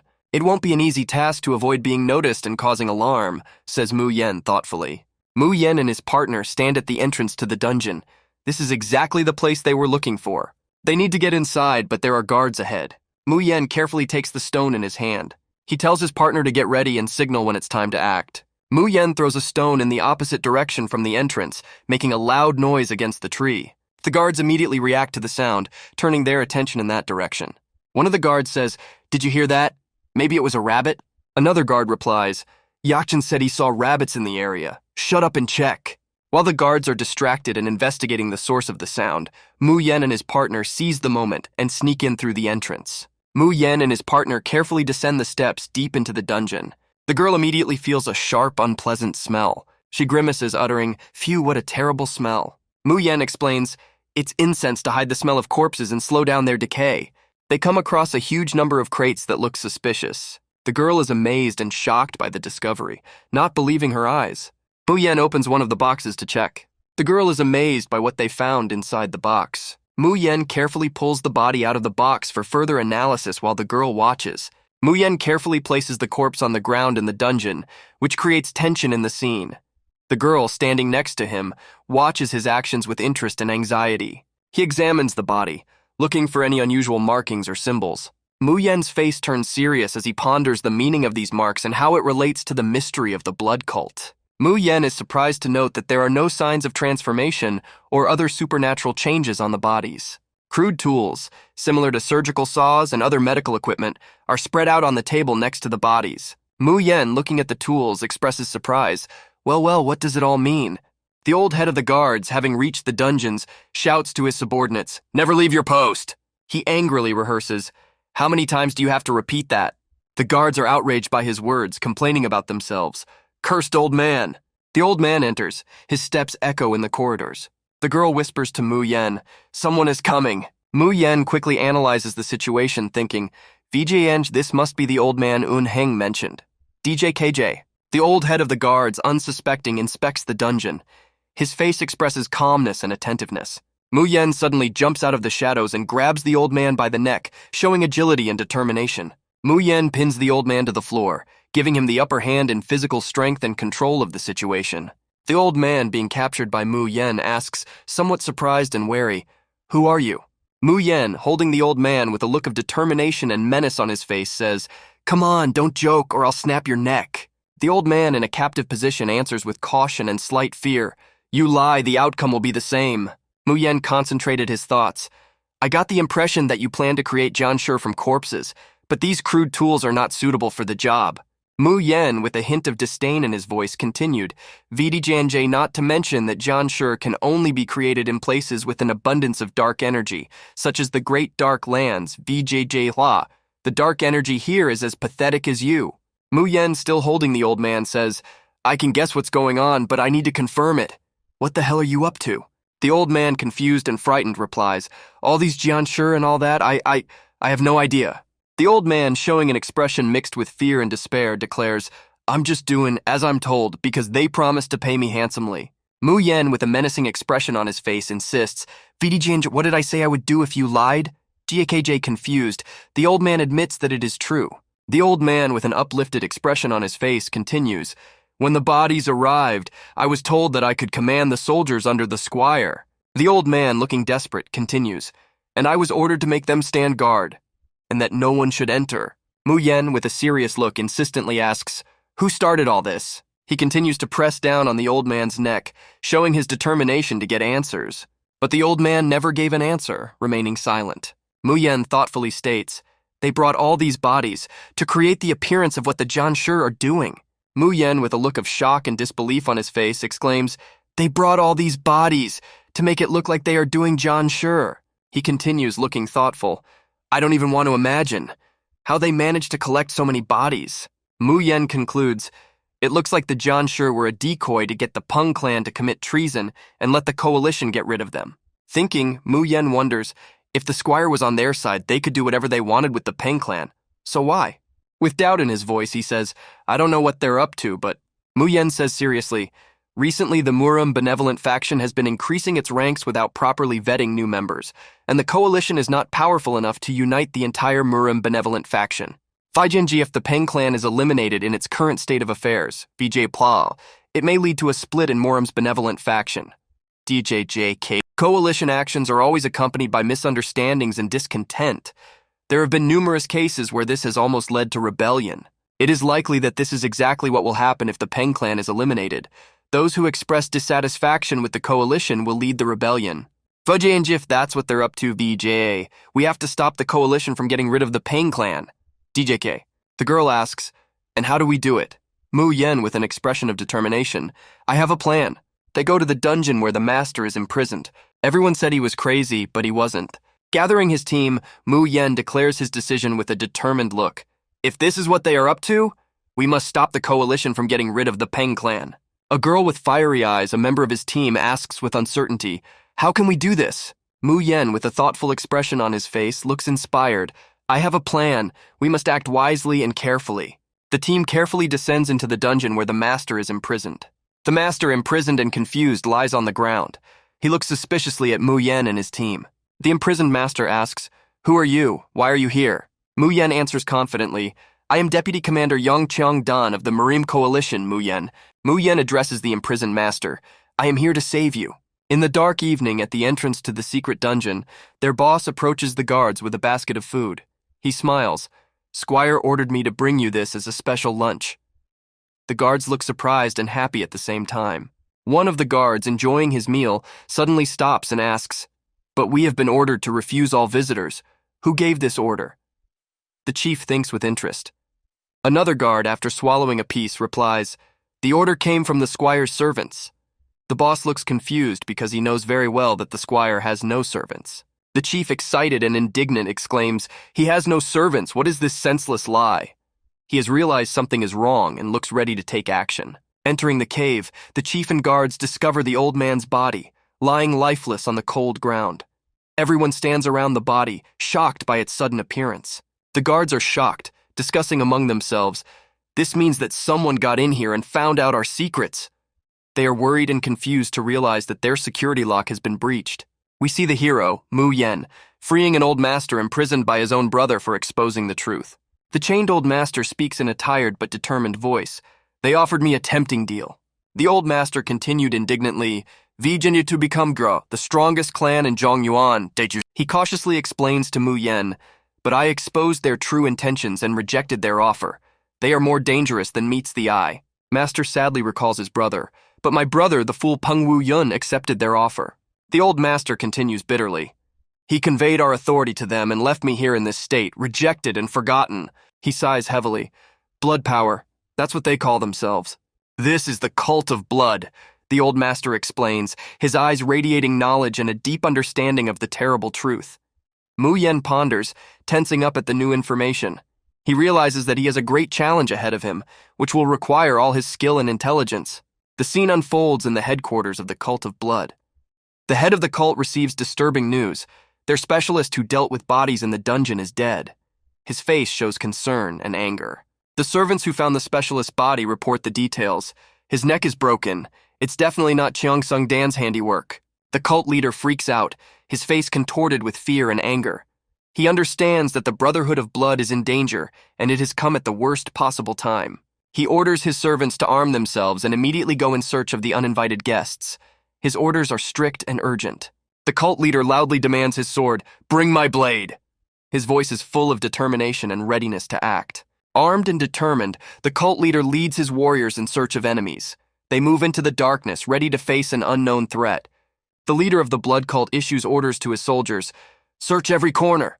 Find those two, a man and a woman." His face reflects determination and urgency. The soldiers march into the night city with a mission to find and punish the uninvited guests who have infiltrated the dungeons. They move fast and coordinated, armed to the teeth. Patrols check every street, looking every nook and cranny. Their faces are masks of concentration. Soldiers search every district of the city, looking into every nook and cranny. The streets are filled with tension and anticipation. There is little time for searching. Every minute counts. The soldiers quickly and methodically comb the city, trying to find the mysterious intruders. Students of the academy observe the search for soldiers, sitting on a platoon. They are full of anxiety and curiosity, watching the movement of street patrols. Students ask each other questions, trying to understand what is happening. Their eyes reflect concern and uncertainty about what caused such a stir. A young warrior from Cheongsong Dan stands on the roof of a house in the night city, watching the movement of Peng clan warriors. He wonders if this is the signal from the deputy commander mentioned earlier. The look of the warrior expresses doubt. He wonders if this activity corresponds to the expected signal. His face reflects indecision and an analytical mind. Clan Pen warriors move around the city in formed groups. Their actions seem purposeful and organized, suggesting a specific purpose. A representative of the Blood Brotherhood receives a report on the actions of the Clan Pen warriors. He listens carefully, analyzing the information received. His face reflects attention and alertness. The face of the representative of the Brotherhood of Blood reflects pleasure and cunning. He suggests that perhaps the coalition has finally made its move. A representative of the Brotherhood of Blood gives the order to send a signal to the team of assassins. His gestures and facial expressions reflect determination and team spirit, readiness for action. The dungeon master, looking despondent, tells Mu En that there is no hope for the Peng clan because of their cooperation with the blood cult. He looks upset and disappointed. Mu En retorts firmly to the master, claiming that only Peng Wu Yun and his followers cooperate with the blood cult. He stands with a confident expression on his face. Mu En continues, emphasizing that the Peng clan has been tricked. On his face, an expression of confidence in his words. Mu En says that without confirmation of the master's health, they cannot verify this information. He stands thoughtful and focused. Mu En expresses confidence that they can change the Peng clan and bring it back to the right path. He looks determined and optimistic. Master looks at Mu En in disbelief. His face shows confusion and doubt. Security is combing the area, looking for intruders. They look at every corner and act quickly and efficiently. The guards reach the dungeons and see that someone has knocked out their colleagues. They are shocked and worried. Clan Chief Pen is horrified to realize that something bad has happened. His face reflects panic and fear. Master asks Muen if Cheonsung Dan is here too. Muen replies that there are about 10 of them. His face shows readiness for action. Moon Yen carries the master through the dungeons, promising to protect him. His face shows determination, but in his eyes, one can read a lack of confidence in his abilities. They reach the exit, but there is an obstacle in their way. Moon Yan and his partner watch this with concern. Moon Yan calls out the name of the obstacle loudly, warning her partner of the danger. His face shows anxiety. Opening his eyes, Moon Yen sees the head of the Peng clan in front of him. His face shows surprise. The head of the Peng clan angrily accuses Moon Yan of thwarting the Peng clan's plans. His face radiates anger. The chairman asks Moon Yan who he is and why he came here. His face shows surprise and suspicion. The master on Moon Yen's shoulders calls out Peng Yun's name. This is the name of his brother who imprisoned him. The master's face shows indignation. Moon Yen demands that the head of the Peng clan back down. He looks confident and determined. Moon Yan warns the head of the Peng clan that if he does not back down, he may lose his miserable life. His face shows seriousness. Moon Yan verbally attacks the head of the Peng clan, recalling his failed deception. Moon Yen's face shows sarcasm and challenge. These words make the head of the Peng clan mad. He can't understand how such a worthless person has the audacity to say such a thing. On his face, fury and incomprehension. Moon Yen steps forward, addressing the head of the Peng clan, demanding, "Get out of the way, Squire Peng. You stand in the way of justice and truth." Moon Yan holds his sword ready for battle, his words firm. "If you value your life, you'd better get out of my way. We won't let you manipulate others anymore." The head of the Peng clan explodes in anger. "How dare you tell me that? You are no one to instruct me." He doesn't seem ready to back down. Moon Yan replies confidently, "Your actions are no longer a secret to anyone, Squire Peng. Everyone knows of your crimes and treachery." Feridian Jiayu quickly shut down the Bloodsnake sect's investigation and secretly transported the bodies. DJKJ Moon Yen continues, pointing to a deeper conspiracy. "Now all your secrets will come out." The head of the Peng clan responds with annoyance at Moon Yen's words. "What nonsense are you talking about?" Bewilderment and anger can be read in his eyes. Moon Yen addresses an angry Squire Pen. "Control your emotions. Don't let anger cloud your understanding. You've been used by the blood cult all these years," declares Moon Yen. The head of the Pen clan was surprised by these words. Squire Pen snaps, "Shut up, don't you dare interrupt me." He looks extremely annoyed and confused. "You broke into the residence, wreaked havoc, and now you've kidnapped my brother Peng Do-chan. Death will be too easy a punishment for you. Enough of your nonsense," shouts Squire Pan angrily. Squire Peng's brother, Peng Do-cheon, a prisoner, appeals to him. "Stop talking nonsense. Aren't you ashamed of your actions?" Moon Yan coldly replies, "If you think it's all a lie, you can see for yourself." There is confidence in his voice. Moon Yan coolly replies to Squire Pen, "You can verify the truth by meeting Chang Dan of the blood cult." His words sound challenging. Moon Yen's words make Squire Pen angry. He is ready to shatter this scoundrel's world, his face filled with anger. Squire Pen draws his sword, which glows with energy. He prepares for battle, his eyes shining with determination. Moon Yen, seeing that Squire Peng is preparing for battle, realizes that in front of him is a really big fool who does not want to understand the truth. "Enough of these lies!" DJKJ Squire Pan shouts, activating his chakra, which emits a powerful energy. Moon Yan turns to his partner, unsure of his next steps in his eyes. He whispers to her, "Take the master away as soon as the battle begins." He's preparing for the inevitable confrontation. Squire Pen points his sword at Moon Yen and declares feverishly, "No one escapes." He looks ready to fight until the end. Before us is Moon Yi, whose gaze is full of caution and prudence. He carefully studies the head of the clan, as if he is looking for something elusive in him. And here's the unexpected twist. Moon Yan responds with a smile, radiating confidence and composure. This gesture only increases the Squire's anger in this heated moment. Squire finds himself at a loss.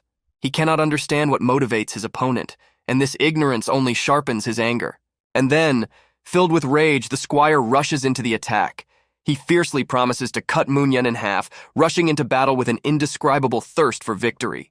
The Squire, armed with a sword and full of burning energy, rushes towards Moon Yen, trying to deliver a decisive blow with the sword.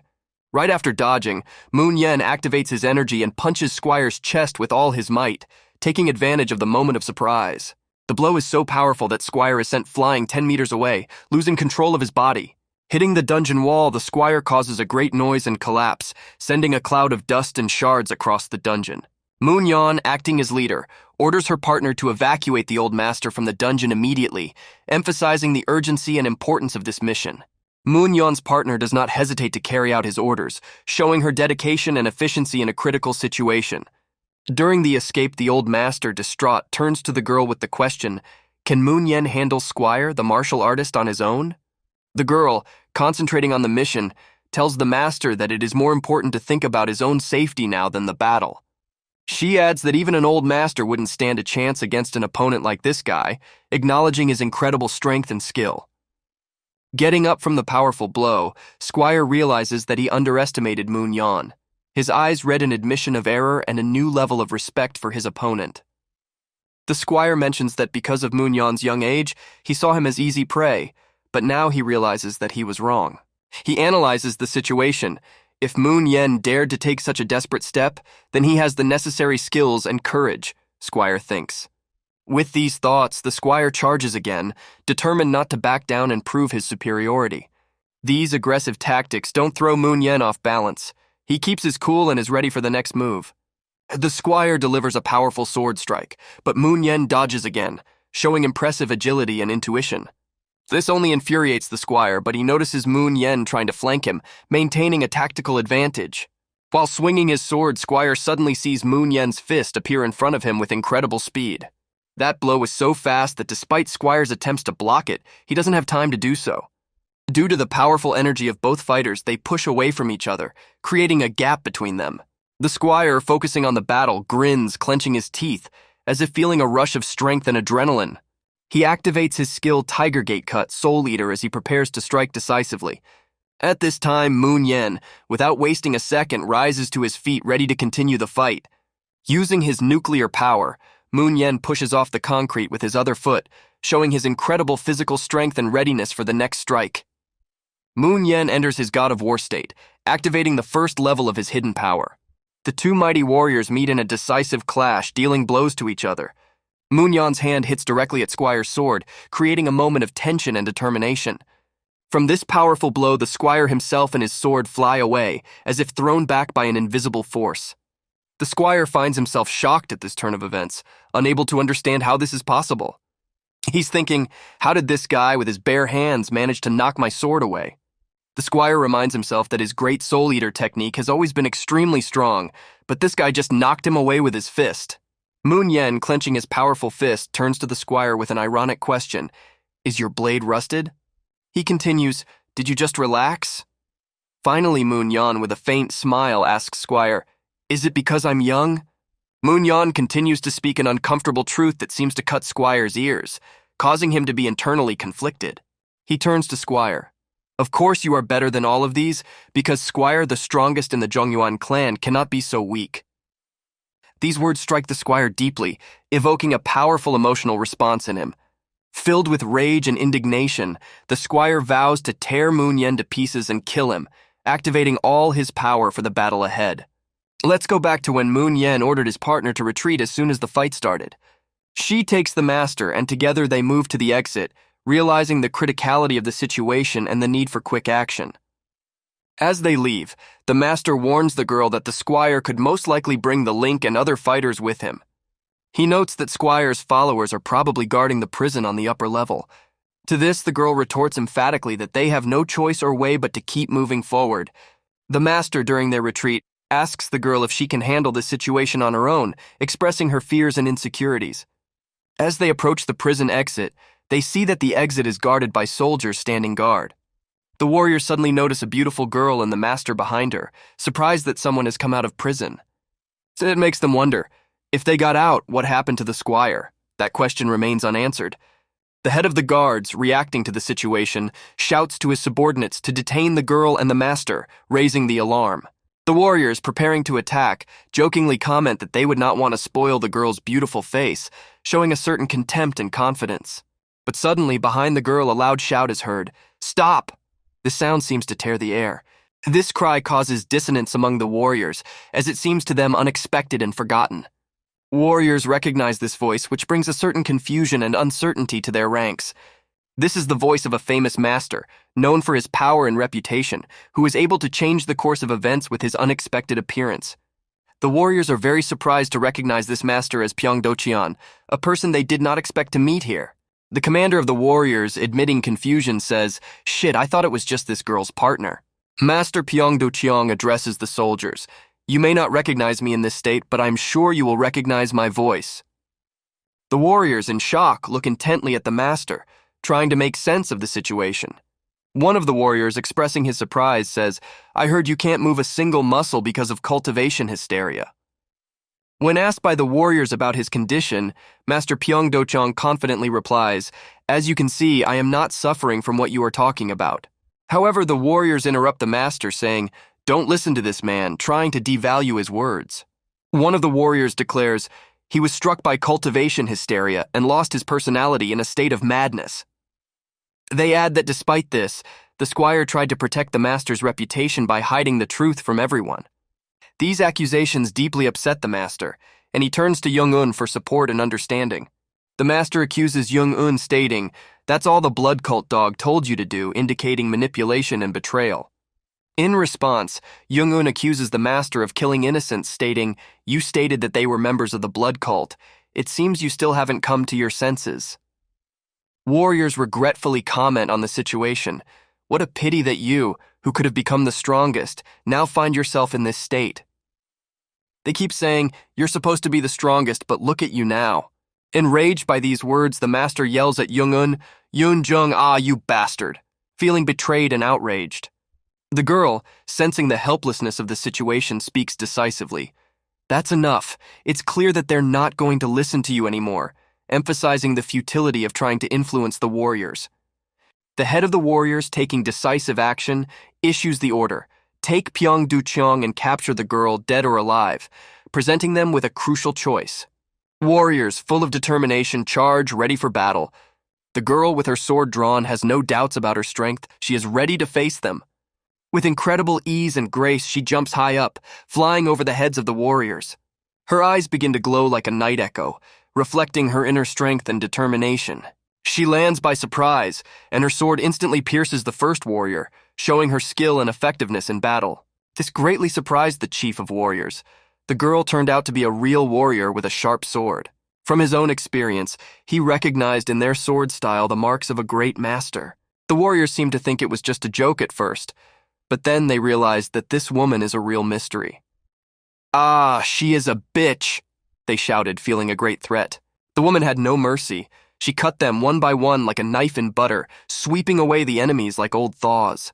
The woman's eyes were blazing with energy. Her strength was limitless, and she won through the unstoppable willpower and incredible energy that emanated from her.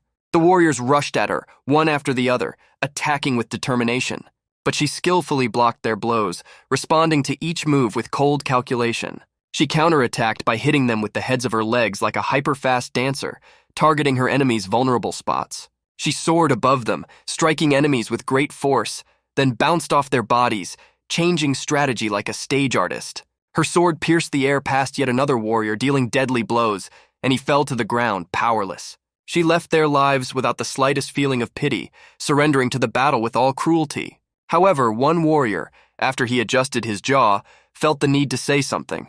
However, the girl's sword cut him in two, ending his words in an instant. She was not only deadly, but also extremely dangerous, distinguished by incredible dexterity and courage. The leader of the warriors gritted his teeth, realizing the hopelessness of his warriors in front of a single girl. The leader of the warriors holstered his sword, preparing for the final confrontation. The other warriors marveled at the skill of this girl, who was a true martial artist. The fiery red head and sword emitted a crimson aura, painting a picture of hell in this living battle. The defeat came with more shock to the chief, as he felt that he had seen the same aura somewhere before but couldn't pinpoint the source. Finally, in the heat of battle, he remembered the story of the ancient prophecy, and his heart sank at the incredible revelation. One of the warriors expertly activated the powerful technique of VD slashing the tiger gate 5 times, DJTJ sending a series of swift and deadly blows at the girl. He also activated a roll of thunder, with the direction of the powerful energy aimed straight at the girl, trying to strike her with the force of nature. The girl withstood the powerful blow, her aura protecting her from the devastating effects, and the lumps of fireplaces flew apart from the impact, creating chaos and dust. The warrior believed that after such a strong blow, the girl would definitely not be able to stand on her feet, but he was very wrong. The girl remained enveloped in her aura and felt invulnerable to powerful blows as she continued to fight. Carrie's eyes glow with an unrelenting fire, reflecting her unwavering determination. She grips the sword tightly in her hands, ready for battle. Before her stands a powerful opponent who causes her a feeling of tension and challenge. Carrie confidently addresses his enemy with a hint of mockery in his voice. "You are too proud of your swordsmanship for a mere lackey." She exclaims indignantly, "What? Here's a bitch." She is fully ready for a fight. Her words are full of challenge and undisguised aggression. Carrie prepares to teach her enemy a harsh lesson, determination and cold calculation reflected in her gaze. The enemy draws his sword as he prepares to engage, his movements confident and menacing. He looks ready for battle, his eyes radiating killing intent, creating a tense atmosphere, and moves with incredible speed, like the light of the sun, spinning around his opponent, showing off his incredible fighting skills. Her speed and maneuverability make her almost unattainable for the enemy, who cannot keep up with her movements, which gives the impression of her superiority in battle. The enemy, pelting Carrie with a bunch of insulting words, tries to hit her, but his attempts seem fruitless. He realizes that Carrie is an opponent who can surpass him in strength and skill. This causes him a feeling of despair. In an attempt to intimidate her, he calls Carrie a rat in an attempt to humiliate her. But these words do not infuriate Carrie. She keeps her cool and decides to fight him back in action, showing her superiority. Her decisive strike causes the black blood of the enemy to fly around, emphasizing the brutality and intensity of the battle. The enemy is mortally wounded by Carrie, her sword penetrating his shoulder, slicing through his body. Looks at him with a sense of victory, her gaze steadfast and confident. The opponent falls to the ground powerless, resembling a defeated rat. An even greater fire appears in Carrie's eyes, reflecting her determination and willingness to continue the fight. The face of the main enemy who was watching the battle contorts in shock and anger. He can't believe that Carrie killed his servant. The enemy, with tension in his voice, recounts his experience. "In the Shivan Mountains, I fought against people who used the same sword style as you." This reveals the premise of his knowledge and experience. A master of the mage style, Carrie possesses one of the strongest sword fighting styles, making her a particularly dangerous opponent. Feels confused, and it would seem even afraid of her. But at the same time, he's ready to fight to the end, even if it means his death. Carrie prepares to reveal something important, her face full of determination and willingness to share her secret. With pride and confidence, she declares, "I'm a member of Yongcheongdan." This discovery can change the course of the battle and its perception by the enemy. The enemy's face shows only surprise at Kari's discovery of her affiliation with Yongcheongdan. It completely overpowers any other emotion. Mushin, another key figure, also watches this duel closely, his gaze piercing and focused. A strange energy begins to appear around the enemy, hovering in the air and giving the situation even more tension. This energy is probably the embodiment of his anger and desire to win at any cost. A blue electric force appears around his sword, emphasizing his growing power and readiness for decisive combat. The power of electrical energy surrounding the enemy is so great that it seems to be able to pierce even rocks, showing its extreme power. His clothes, under the influence of this powerful energy, appear to be electrified, sparkling and shimmering in the air. Mushin, despite the tense situation, maintains his usual calm demeanor, his face expressing coolness and control. The atmosphere around takes on the appearance of the beginning of a huge and significant battle, filled with anticipation and tension. The enemy uses his power to perform the five-fold tiger slashing technique, showing his skill and intent to defeat Carrie at all costs. Expertly wields a sword like a magic wand from which powerful energy radiates. His movements are full of power and grace, as if every blow turns into a magical act. Mushin watches the battle, standing steadfast and calm, as if it were an ordinary day, and he was not affected by the surrounding tension. Pushing off the ground with his foot, the enemy gains height, preparing for the next decisive action. Gathering his strength, the thief takes the first step towards Mushin, signaling the start of his attack. Jumps high into the air, preparing to deliver a powerful blow. His movements are quick and deft, reflecting his readiness for battle. The thief's sword almost touches the young warrior's face, creating a tense and dangerous atmosphere. Its sharp blade gleams dangerously close to Mushin.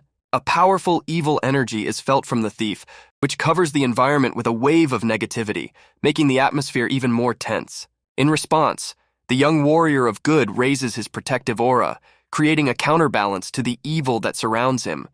His will to fight becomes even stronger. Under Mushin's feet, the earth and stones begin to crack and scatter, reflecting the intensity of his power and energy. Mushin's fist is filled with incredible power, acquiring the ability to deliver a devastating blow. His determination and strength become palpable to everyone around him. Mushin deftly deflects the attack by striking directly at the thief's sword blade, showing his incredible skill and precision. As a result of the force of the blow, the enemy flies back, losing balance and control over the situation. His body crashes into the wall with force, shattering it and creating an additional effect of destruction and chaos in the scene. Mushin's energy is filled with strength. He becomes even more powerful and confident in his superiority over the enemy. From tension and exhaustion, steam is released from Mushin's mouth, reflecting the intensity of his internal struggle and physical exertion. The thief's sword, thrown by the force of Mushin's blow, hits the stone as if symbolizing his defeat and the impossibility of further fighting. The assassin, like Mushin, also breathes out steam, feeling the physical exhaustion and emotional pressure of facing such a powerful opponent. He exclaims in amazement, "You were able to form a protective aura strong enough to fend off the thunderclap blade?" This shows his admiration and respect for Mushin's strength. Confused and shocked, the thief asks, Who the hell are you?" Mushin confidently and coolly answers, "You don't have to know that." His words exude confidence and mystery, leaving his true identity a mystery. He continues with unwavering confidence, "After all, you won't live to see the next day." These words reflect his determination and confidence in ending the battle quickly. The killer, outraged and shocked, exclaims, "You!" expressing fear. He continues as if not believing in Mushin's courage. "How dare you!" At this moment, his sword suddenly lights up even more brightly, reflecting the growth of his anger and power. Despite his confidence, is shocked by this sudden increase in the power of the enemy's sword, sensing that the battle is gaining momentum. Asks who you are. At the first moment when the mysterious figure appeared before him, he began to feel wary and worried. Gets an answer. He doesn't necessarily know. The figure answers in a way that doesn't disappoint his expectations, but raises more questions than it answers. Because he's unlikely to live until the next day. Asking the heathen about her identity becomes more of a mystery when he realizes that his life may be in danger, and that threat looms large in front of him. An even stronger electrical impulse flares up around him. Now the thief begins to understand that this mysterious creature is not only a threat to his life, but also a great mystery that must be solved in order to survive. Mushin, standing in the center of events, feels unprepared and surprised, as this situation has gone far beyond his expectations. The sword plunges into the ground. The deep thrust of the sword into the ground creates a vulnerable moment in an intriguing plot, emphasizing the significance of this action. The face of the killer is very tense. The expression of intense tension on the face of the killer adds an element of mystery and reinforces the importance of his role in the events. He doesn't care about how strong he is. The assassin reveals himself in an unusual way, announcing that his strength is no longer his main feature, and this makes him a larger and more mysterious character. I wonder where he gets so much power. The mystery surrounding the origin of the killer's power creates an extra layer of intrigue. Mushin barely withstands the power of the killer, emphasizes his constant threat, and raises questions about the survival of the main character in the story. The rocks overhead crack, breaking the impenetrable silence of the cave, and the sense of danger becomes much more real. They are in a cave, a place where time has stopped, and where even one unfortunate movement can reveal the source of terrible events. Rocks begin to fall, seemingly mercilessly, increasing the tension and panic in the middle of this dark trap. In front of the killer, he is surrounded by more and more falling rocks, and he tries to get out of this trap, but the possibility of this seems incredible. It seems that he may be stuck there, and only a brave act or a miraculous accident can save him from this bottomless underground labyrinth. His last words are prophetic and gloomy, that Mushin will not survive, and they sound in the cave like the news of death. These are probably his last words, and they hang in the air, as silent as a curtain after the end of a dramatic act. Mushin throws stones, throwing him away from her in a last-ditch effort to survive under this deadly tablet of time. Laughing, the criminal runs out of the cave, feeling victorious, but he does not yet know what awaits him soon. The sound echoes throughout the mountain, loud and mystical, like a sign of impending danger. This sound promises the most unexpected resolution in this incredible story. At the exit of the cave, someone is heard approaching, and it sounds like footsteps in the deepest darkness. The dust gets all the way here, and the tension builds as the mysterious figure approaches. He emerges from the dust, appearing in front of the main characters as a figure shadowed by a bold look. Wiping the mud from his eyes, he reveals his story, and let it be unexpected and confusing. Turning his head back, there is only one thing on his mind: determination and an important mission that has linked their destinies on this extraordinary journey. He thinks he has won, rejoicing in his temporary victory, confident in his actions. But turning his head to the exit, he notices something that strongly affects him, and fear again begins to throw out from the depths of his soul. There are many corpses on the ground, and he understands that this is a terrible picture that reveals the scale of the tragedy before him. Realizing that this is the girl, he can no longer put aside the impression of his encounter with an extraordinary fortune-teller.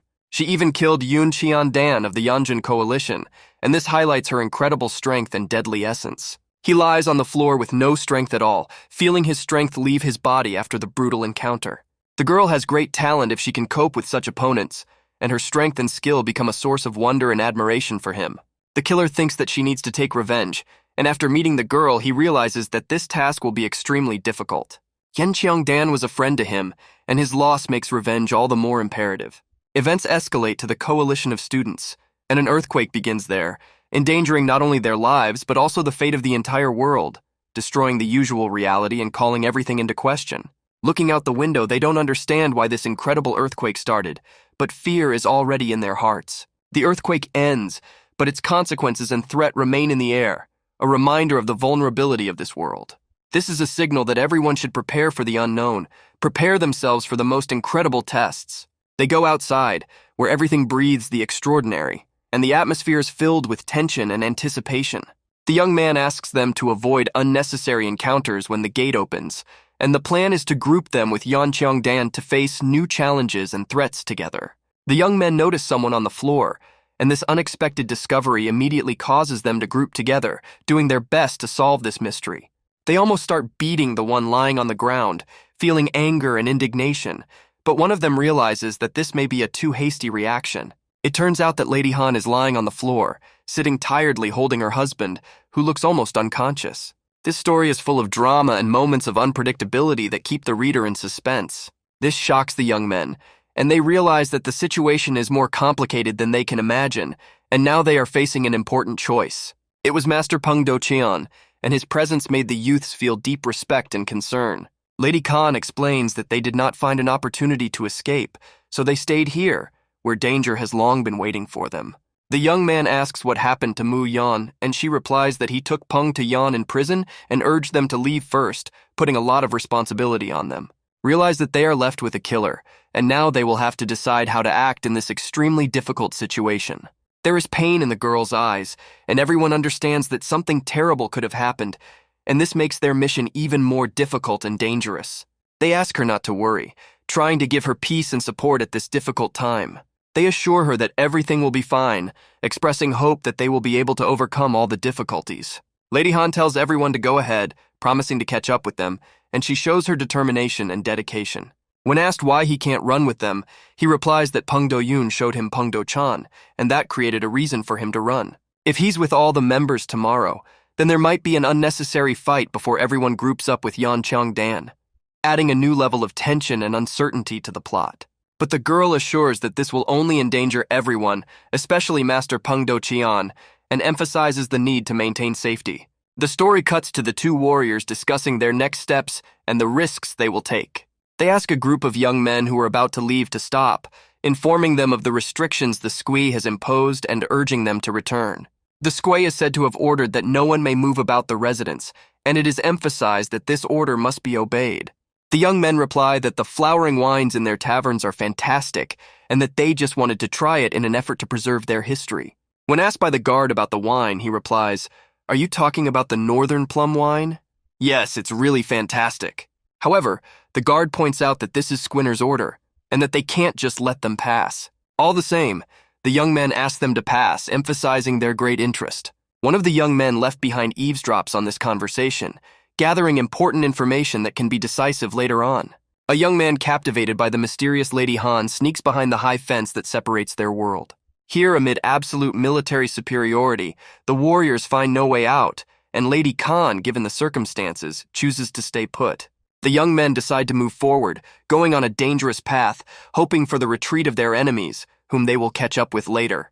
The coalition of enemies is impressive with its enormous size, causing boundless fear with its power. Thieves cordoned off all the outer walls, creating an impenetrable barrier for anyone who would try to break in or get out of this dangerous place. They convinced their boss that no one will have a chance to slip past their security pillar. They are 100% sure of it. The boss realizes that their plans aren't complete yet and that their target is still inside the residence. He impatiently grabs one of his minions by the collar and sternly asks why their plan hasn't worked yet. The boss starts questioning them harshly, asking why their little guy failed to arrest the target. The girl is exhausted after the fight with the guards and can't even stand on her feet, while Keon, an Asian term, remains unable to walk after his own struggle. You are in the best conditions, and you have the advantage in numbers, so why haven't they been caught yet? The manager asks with unbearable surprise, pointing to the missed opportunity. Perhaps they are wandering in the chaos and hiding, says the servant with fear in her eyes. We'll bring them to you right away. The leader throws him to the floor and declares that he is just an unfortunate creature in this chaos, showing his ruthlessness. Another servant comes running, asking him to say something or share information. Asks him for something, trying to convey important information that can solve the situation. The next chapter prepares us for exciting events, immersing readers in an atmosphere of mystery and anticipation of incredible turns of events. The guards meet the young men with distinct determination, demanding their return to their loggia and promising to end the warnings. The air is filled with tension, and the conflict becomes more and more unpredictable. We are not complicating the situation. The young men express a challenge, increasing the mystery of the scene. We just want to rest for a while, because this place throws us off balance and does not allow us to sleep peacefully. But you dare to oppose us, the members of Cheonseodan, over such a small thing? DJ, KJ, VJ, their words vibrate in the air, emphasizing the significance of the conflict. Everything indicates that these young men are extraordinary opponents, gifted with impressive strength and skill, and the tension on the stage only increases the sense of danger. Must understand that the squire's words are absolute and not subject to any exceptions, even for outsiders. The young men, struck by this incongruous statement, question each other, excitedly exchanging glances at such a surprise. With surprise in their eyes, they greet the squire, who tries to convey his power through his own face, trying to answer the squire's greeting, experiencing the mysterious magic of this moment. The squire's face expresses extraordinary power, which leaves the young men in awe and mesmerizes them before the mysterious master. He surveys everyone around him. His gaze searches for one particular young man among those present. With a look of surprise on his face, he declares that he doesn't see Yun Hyung present here. Unable to see Yun Heng, he begins to feel frustrated and confused. One of the young men bravely says that he decided to stay, admitting his ailments and bad feelings. His very harsh judging gaze is aimed at this young man, expressing a difficult resonance between them. He expresses genuine concern over Yun Hyung's absence, expressing his desire for his presence. There's a serious problem at the residence, so he orders people to stay away from the residence, but emphasizes that having everyone here will help resolve the situation faster. But that doesn't mean you should leave the residence. I don't think it's a bad idea until everyone wraps it up. He encourages them not to leave the residence until the situation is fully resolved. Tell the guards at the gate to let Jeonseodan out. He issues an order, hoping to solve the problem quickly. They get the opportunity to leave this place, and this opens up a new hope for salvation. The squire orders elite warriors recognized for their majesty and power to be sent to Cheonseodan's lodge. Cheonseodan is a very powerful warrior, and his name inspires respect and fear. The squire's warriors march forth, carrying out the order with great devotion and determination. They move forward with agility and determination, trying to complete their task as quickly as possible. The enemy stands before entering the coalition, reflecting the threat and danger that threatens this object. He is followed by a group of his servants, ready to carry out his orders and monitor his interests. He orders a search of the place, targeting his team to uncover possible secrets. Events are transferred to a cave, where mystery and danger increase, and the action takes place in an unknown space. A noise can be heard from under the ruins, which causes great excitement and suspicion about the possible arrival of enemy forces. Under the ruins, a young man is seen barely pulling his hand out from under the rubble, trying to survive in this desolate environment. At the entrance to the coalition, the enemies are told, trying to find important information but without success. The main enemy commander has an annoyed look on his face because of the quest failure. They continue to search all available resources, trying to find at least traces of their enemy. A tense situation unfolds in front of them, where every step can decide the fate of this meeting. They climb even higher. They need to search the upper beds of the residence. And to tell the visitors that there is a problem at the residence, that will ruin the squire's reputation, says one of the enemies, indignant at this idea. Have you forgotten what happened to Chun-gu last year when he lost the squire's trust? Reminds another enemy, indicating the consequence for the same reputation. The young man who remained in the coalition remains in a hidden position behind a stone and watches the criminals, paying special attention to their movements. Everything is just as Master Peng Duqian predicted, the young man says to the lady. That scoundrel, Peng Wu-yun, values his reputation so much, everyone in the Peng clan knows it. The enemies discuss the mythic reputation of this extraordinary warrior. The young men believe that there may still be enemies here, and this place has always attracted them. They reach the gate of the lodge, which does not look heavily guarded, and realize that the lady and the young man must get out there. Lady, thoughtfully looking ahead, seems to see something important. She has a flash of insight and decides to share it with others. Lady asks everyone to stop, ready to express her thoughts and plans for the next course of action. It seems to her that it is not necessary to go down this road. She has doubts about the choice of route and important thoughts about further steps. Events develop very quickly and unpredictably, going deep into the unknown world of events. Memories float in the air. They seem to permeate the surroundings, creating an atmosphere of the unknown and mysterious. At this moment, he barely restrained himself and almost suffocated him, a sense of tension and danger filling the space. All these Jiangshi and all that, I have no idea. KJ, these words emerge from the depths of his confused mind, reflecting his confusion and helplessness. I'm just doing as I'm told, because they promised to pay me handsomely. Who? Who did this? Chan, Dawn, asterisk, actually Dawn, my jam in translation. Carrie says with weight in his voice that Chan Dong of the Blood Sect is also here. His words contain an important discovery, revealing a new element in the resolution of this story. They realize that if Chan Dong is around, it can pose a serious threat to them. This feeling of insecurity and danger takes over their thoughts. Suddenly, someone flies over them. This moment appears suddenly, adding an element of suspense and intrigue to the scene. An unknown figure lands on the ground, its movement smooth and confident, as if it possesses an invisible power. He wears a red cloak that flutters in the wind, and his face is completely hidden, adding to the mystery of his presence. Who are you? The girl asks. Her voice sounds strained and full of curiosity. This question carries with it the expectation of an answer that can reveal many secrets. Only part of his eyes are visible between the folds of the cloak, which radiate mystery and impenetrability. This little element adds intrigue to his personality.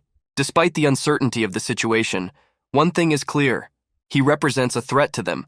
This realization brings tension and uncertainty into the air. The young man is not yet strong enough to resist him. His insecurity and vulnerability in the face of danger add to the emotional tension of the scene.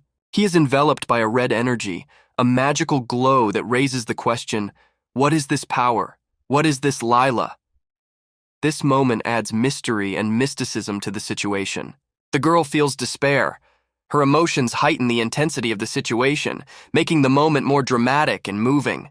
The young man stands amazed, having never seen such an aura before. His eyes reflect surprise and delight at the unknown magical power radiating before him. He realizes that this figure can kill them. This realization carries with it the heavy weight of reality, filling the atmosphere with fear and tension. The aura of this mysterious figure surpasses any known rank. This testimony of incredible power creates a feeling of indescribable admiration and anxiety in the hearts of the characters. He stands against the background of the moon, which illuminates his figure, creating a mystical and epic image. This image gives the scene grandeur and drama. He is ready for battle, his posture and expression reflecting confidence and determination. This willingness to clash emphasizes the tension of the moment and the anticipation of conflict.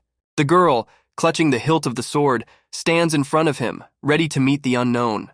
Her posture and facial expression reflect determination and courage in this tense situation. He jumps sharply into the air. His movements are quick and precise. This maneuver demonstrates his extraordinary fighting abilities. He soars high above Yu's coalition, dominating the scene from above. His position is high in the air. The lady and the young man stand confused, unable to understand the situation. The main thief stands on the edge of the cliff, waiting for his warrior. His posture is calm and confident.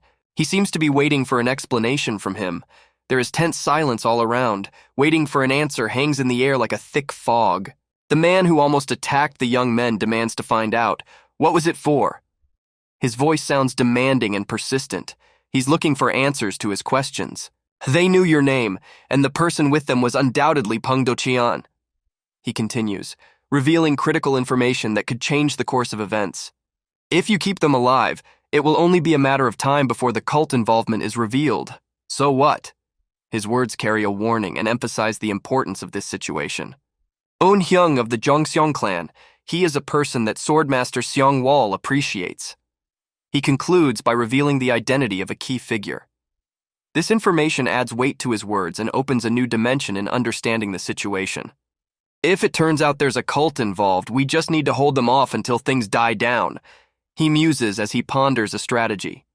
His words reflect a cautious approach to the situation, emphasizing the importance of deliberate actions. But if we kill Un Hyung, he ponders the possible consequences of his actions, weighing every word. We'll have to deal with that horrible old Xiong Wol, he continues, stressing that killing Un Hyung could provoke the wrath of a powerful figure. He is the greatest threat to the cult, he emphasizes, giving meaning to the power and influence of Sun Will. Fadi JNJ, therefore if Un Hang is to die, he will die at the hands of the Peng clan. DJKA, he concludes by defining the Peng clan's role in this struggle. His words paint a picture of inevitable confrontation and future confrontation. The young men are already running forward. Their steps are quick and decisive. They seek to solve the mystery behind these events, as if sensing an impending solution. So why did he let us go? I have a bad feeling. One of them expresses his worries. These words are filled with doubt and anxiety, as if he senses a hidden danger. They're up to something, he continues, his voice sounds convinced. Suspicions about the intentions of their pursuers grow, adding tension to the situation. Master Peng Doqian, huh? He almost fell, stumbling from surprise or from his own thoughts. This moment shows how deeply they were captured by the situation. They notice two men in the distance. This discovery introduces a new element to the development of events, forcing the young men to be alert and cautious. Men meeting young men ask to introduce themselves. Their voices sound demanding, as if they have power or authority. But by the time they reached them, they had already disappeared somewhere. This moment adds intrigue and mystery to the situation. They hid behind the relief of the area, skillfully using the environment for their purposes. Anxiety begins in the coalition. The atmosphere becomes tense and restless, as if an imminent conflict is predicted. Young men quickly understand what they are looking for. This awareness brings a sense of danger and the need to be careful. Security at the scene raised the alarm, ready to act. Their quick and decisive actions show readiness to defend and react to danger. But it seems that these are not guards, but thieves. This unexpected twist adds betrayal and uncertainty to the situation, creating a convoluted plot. The signal came from the direction of the mountain lodges, sir, reports one of the characters. This information hints at the possibility of a large-scale conspiracy or plan. The signal came from all the cities, indicating coordinated activity covering a large area. This reveals the extent of the potential threat. At that time, in the arms of the girl, the master loses consciousness. This unexpected development adds to the tension and desperation of the scene, leaving the characters in a state of uncertainty and anxiety. It is only a matter of time before the young men are discovered.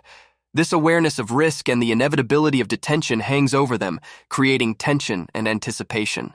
They won't run far even if they carry him, they think, assessing the limited possibilities for escape. This understanding of the limitations of their actions adds to the sense of hopelessness. The lady has a great idea. Her sudden flash of intelligence and shrewdness provides new opportunities in this difficult situation. She plans to distract them while they leave. This cunning plan with a distraction gives hope of a successful escape, adding a strategic element to their actions. The question remains open. Will she cope with this task? Uncertainty and doubt hover around her, adding to the feeling of uncertainty. Only Mushin, who is not around now, remains in her memories. This thought reminds of her loneliness and lack of support at a critical moment. But she confidently declares that she will manage.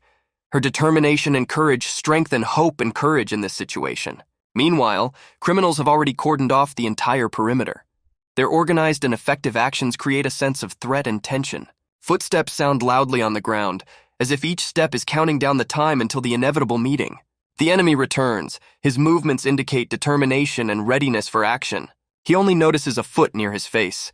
This unexpected discovery introduces an element of surprise and a possible change in the course of events. She vigorously repels him with a strong kick. Her actions are quick and precise, showcasing her fighting skills. The invincible heroine rushes across the land like the wind. Her every step is full of determination and strength. Her movements are fast and confident, giving the impression of elusiveness. Around her, thieves try to strike, but their attempts are futile. She, like a shadow, dodges their every attack, showing not only physical strength but also tactical intelligence. At the decisive moment, she, with incredible accuracy, hits the head of one of the attackers with her foot. This move is not just a strike, it is a work of art in combat that shows her skill. Like a lioness among sheep, she beats the thieves one by one, turning them into a powerless mass. Her kicks have the power of football kicks, knocking opponents a considerable distance. Her every movement explodes with energy and confidence, creating a spectacle of martial prowess.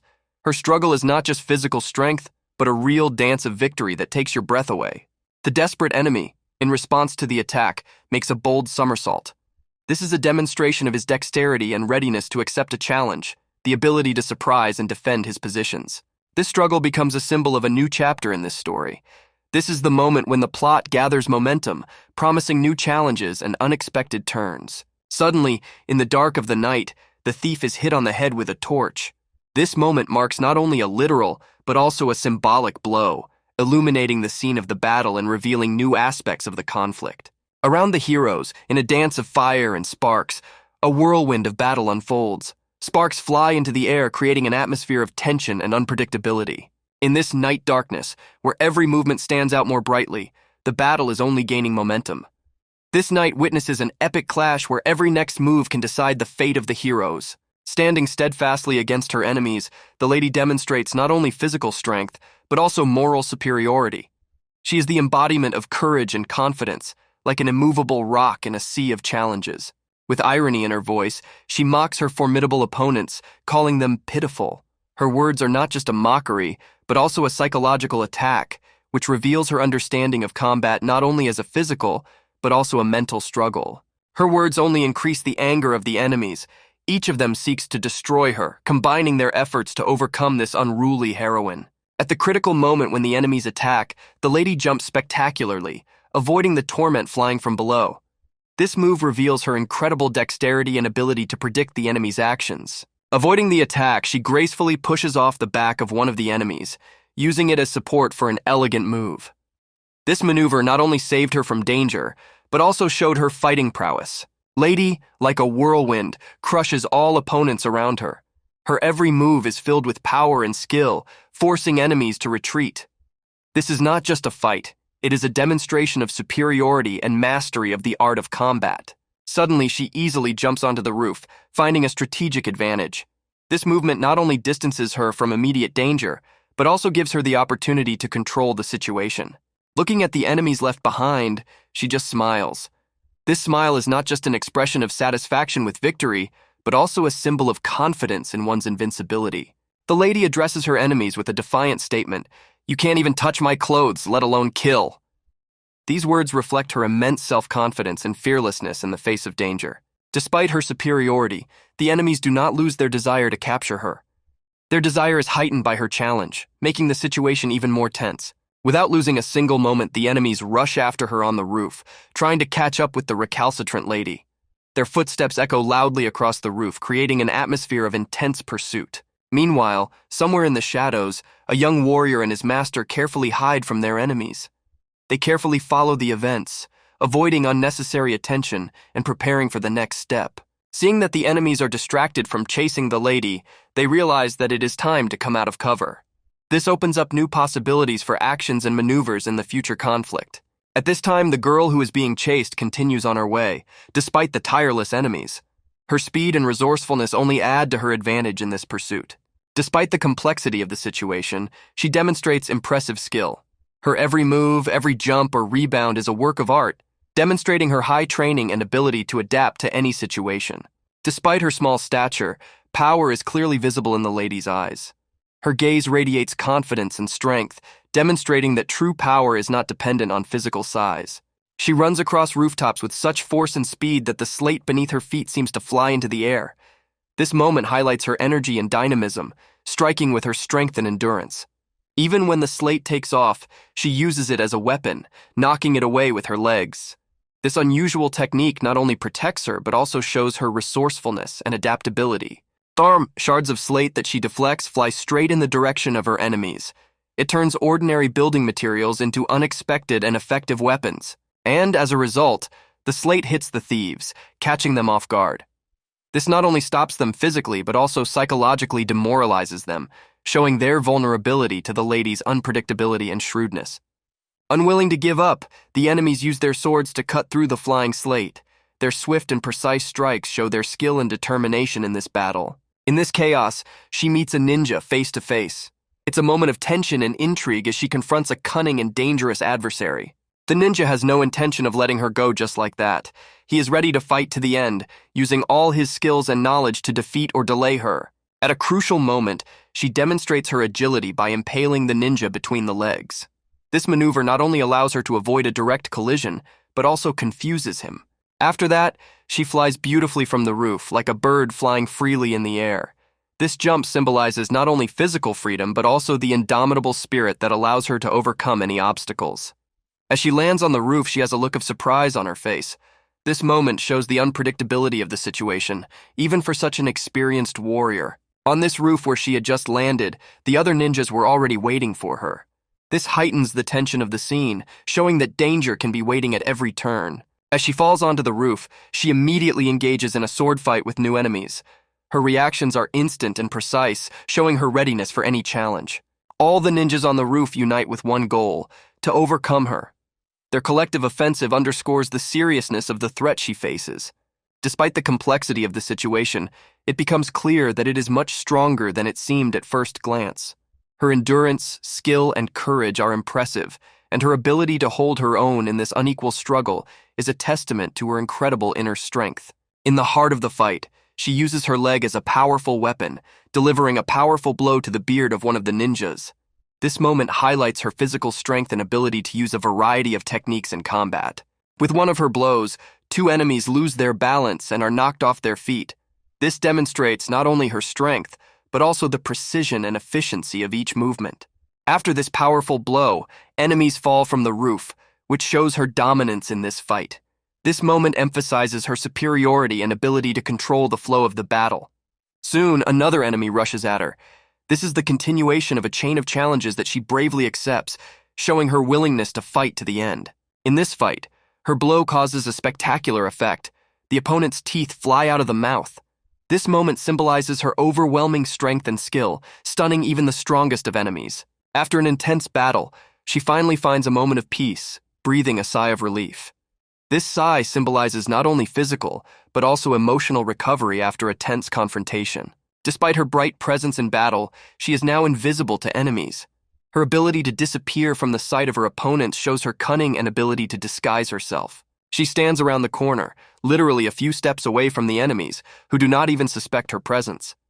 This moment shows how far ahead of her opponents she is, staying one step ahead. Meanwhile, her colleagues had plenty of time to complete their tasks while she distracted the enemies. This demonstrates her ability to work in a team and contribute to a common goal. With the realization that her role at this stage is fulfilled, she realizes that it is time to go. This choice emphasizes her strategic thinking and ability to adequately assess the situation. After a short rest, she turns around again and continues on her way. This movement symbolizes her steadfastness and determination, despite all the challenges that surround her. On her journey, she suddenly meets a new enemy, an even more dangerous thief. This meeting is unexpected, but at the same time emphasizes the unpredictability of her mission. The thief turns out to be Peng Wu-yun, known for his strength and intelligence. His appearance brings a new level of tension and intrigue to the story. Immediately, a question arises in her head. Where is Mushin? She knows that they have always acted together, so his absence causes concern and insecurity. Peng Wu-yun informs her with cold indifference that Mushin is already dead. This news becomes a big blow for her, turning her worldview and questioning the purpose of her further path. Peng Wu-yun reveals that Mushin was buried under a huge load of rocks and dirt. This description not only adds brutality to his death, but also emphasizes the tragedy of this loss. The heroine, full of disbelief and shock, seems unable to accept this terrible news. Her reaction reflects the depth of her feelings and the connection she had with Mushin. A blue aura appears around Peng Wu-yun, symbolizing his emotional and spiritual power. This aura can indicate hidden powers or intentions that he has. The enemy begins to understand that she was not alone, and that her ally had considerable influence. This realization can change his perception and plans for her. When faced with questions about the whereabouts of other allies, she chooses to remain silent. This may be evidence of her strategic thinking or her desire to protect others from potential danger. The heroine turns to Peng Wu-yun saying, "You seem to be blind to your surroundings because you are too fixated on power." This emphasizes her observation and ability to see more than the obvious, and also indicates the enemy's blindness to reality. She learns that Peng Do-cheon has already left the place.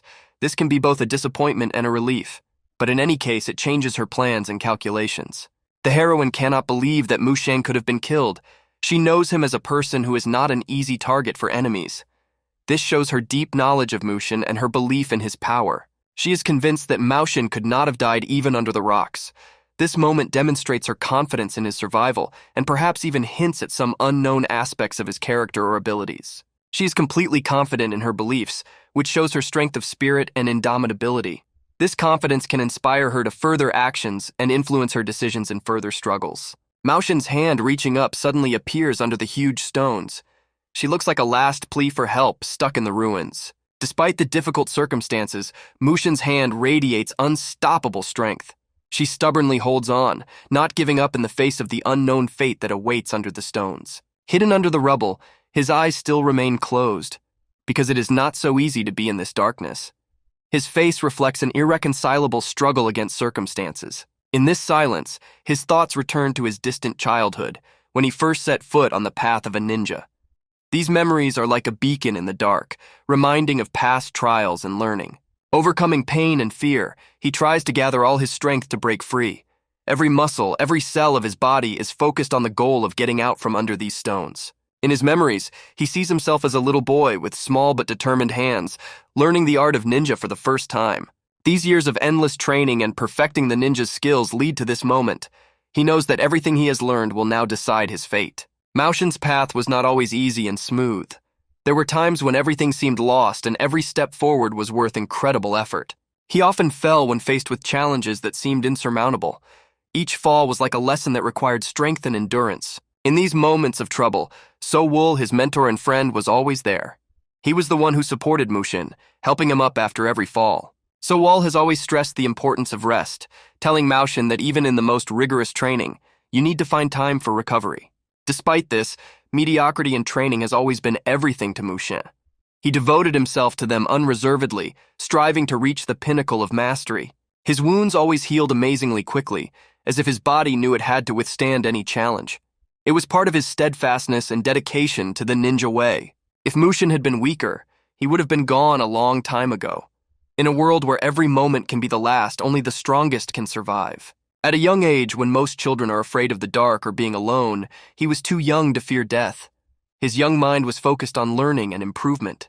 But he had one fear that haunted him constantly like a shadow. This fear is to die without achieving your goals, without realizing your dreams, and without fulfilling your mission.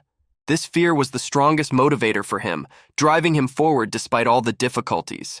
The master always believed in Mushin's strength, saw in him a potential that exceeded ordinary limits. His confidence was like a pillar for the young warrior. Such brave words had a special weight for a boy who had been injured more than once.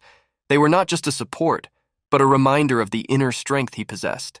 Caring for his wounds became a daily duty for the sensei that required a lot of time and resources, but he never regretted it, seeing the growth of his student. Therefore, Mushin promised himself and his master to learn how to heal wounds so that he would no longer be a burden and become stronger. Remembering these words, Mushin found new strength in himself that helped him get out from under the stones. Every thought about his master and promise gave him unstoppable energy and will to fight. Clenching his fist, Mushin felt his determination harden like a stone. It was a moment when he decided to fight to the end, no matter the circumstances. Gathering all his strength together, he prepared for the last attempt to break out from under these stones.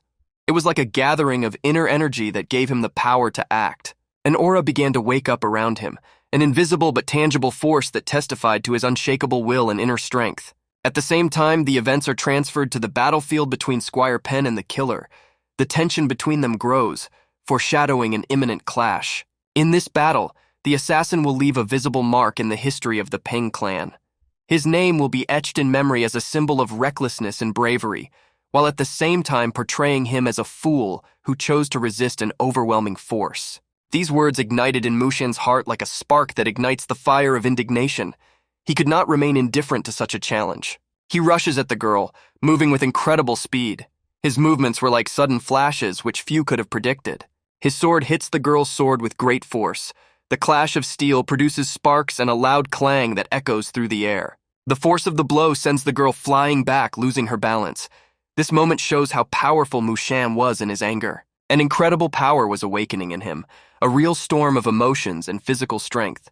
His actions reflected true ninja power that was both intimidating and exciting.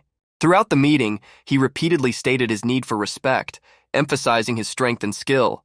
His words were full of determination and self-confidence. The girl, facing his power, realized that it was impossible to escape from him. Her gaze held a mixture of fear and determination, knowing that she would have to face it. She decided to make a surprise move by jumping over him to find a weak spot in his defenses. This step was full of desperation and hope for success. But she also had her trump card up her sleeve, her aura, a powerful inner resource that could give her an advantage in this unequal struggle. The killer, faced with this surprise, had to quickly go on the defensive. He had to instantly adapt to the new threat in order to maintain the upper hand in the battle. A strike on offense produces bright sparks, showing the force and intensity of the collision. This moment reminds of a relentless struggle, where every blow can be decisive. The protective bracelet on his arm cracked with the force of the impact. It turns out that even the strongest charms cannot withstand the incredible power of this battle. It was wrong to think his defenses were impenetrable. This moment opens his eyes to the reality and vulnerability that was hidden under the mask of confidence. Sensing his defenses weakening, he was instantly filled with a desire for revenge. His eyes shone with undisguised aggression and determination. His sword, imbued with a blood-red aura that he skillfully wielded, seemed to embody his anger and power.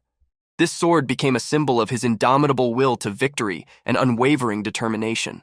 Along with the sword's red aura, his own blue aura also glowed, creating a halo of power and energy around him. It was a spectacle of strength and concentration. Rushing to meet her, he sought to resolve this battle as quickly as possible. His every step was full of determination and will to win. However, he was not prepared for her sudden jump, which turned out to be an unpredictable move in this fight. This instantly changed the course of the battle. The blow she delivered was extremely strong. Its power was such that even he lost his balance for a moment under its influence. Her eyes were glowing with adrenaline and the emotions that flooded her at that moment. After the blow, she sat on the ground preparing for the next move. Her breathing was even, and her gaze was focused, ready to continue the fight. A blood-red aura filled with energy and power raged around, creating an atmosphere of tension and unrelenting struggle. It enveloped everything around, as if symbolizing the unstoppable flow of emotions and the power of collision. The swords collided again, emitting sparks and a loud clang. Every blow was like a dance of death and skill, where every move could decide the fate of the battle. She didn't expect her opponent to be able to adapt and respond to her attacks so quickly. This moment caused her mixed feelings of surprise and respect. Confidently held off her attack, showing his stamina and incredible fighting skills. His stability was like a stone wall, impenetrable and unshakable.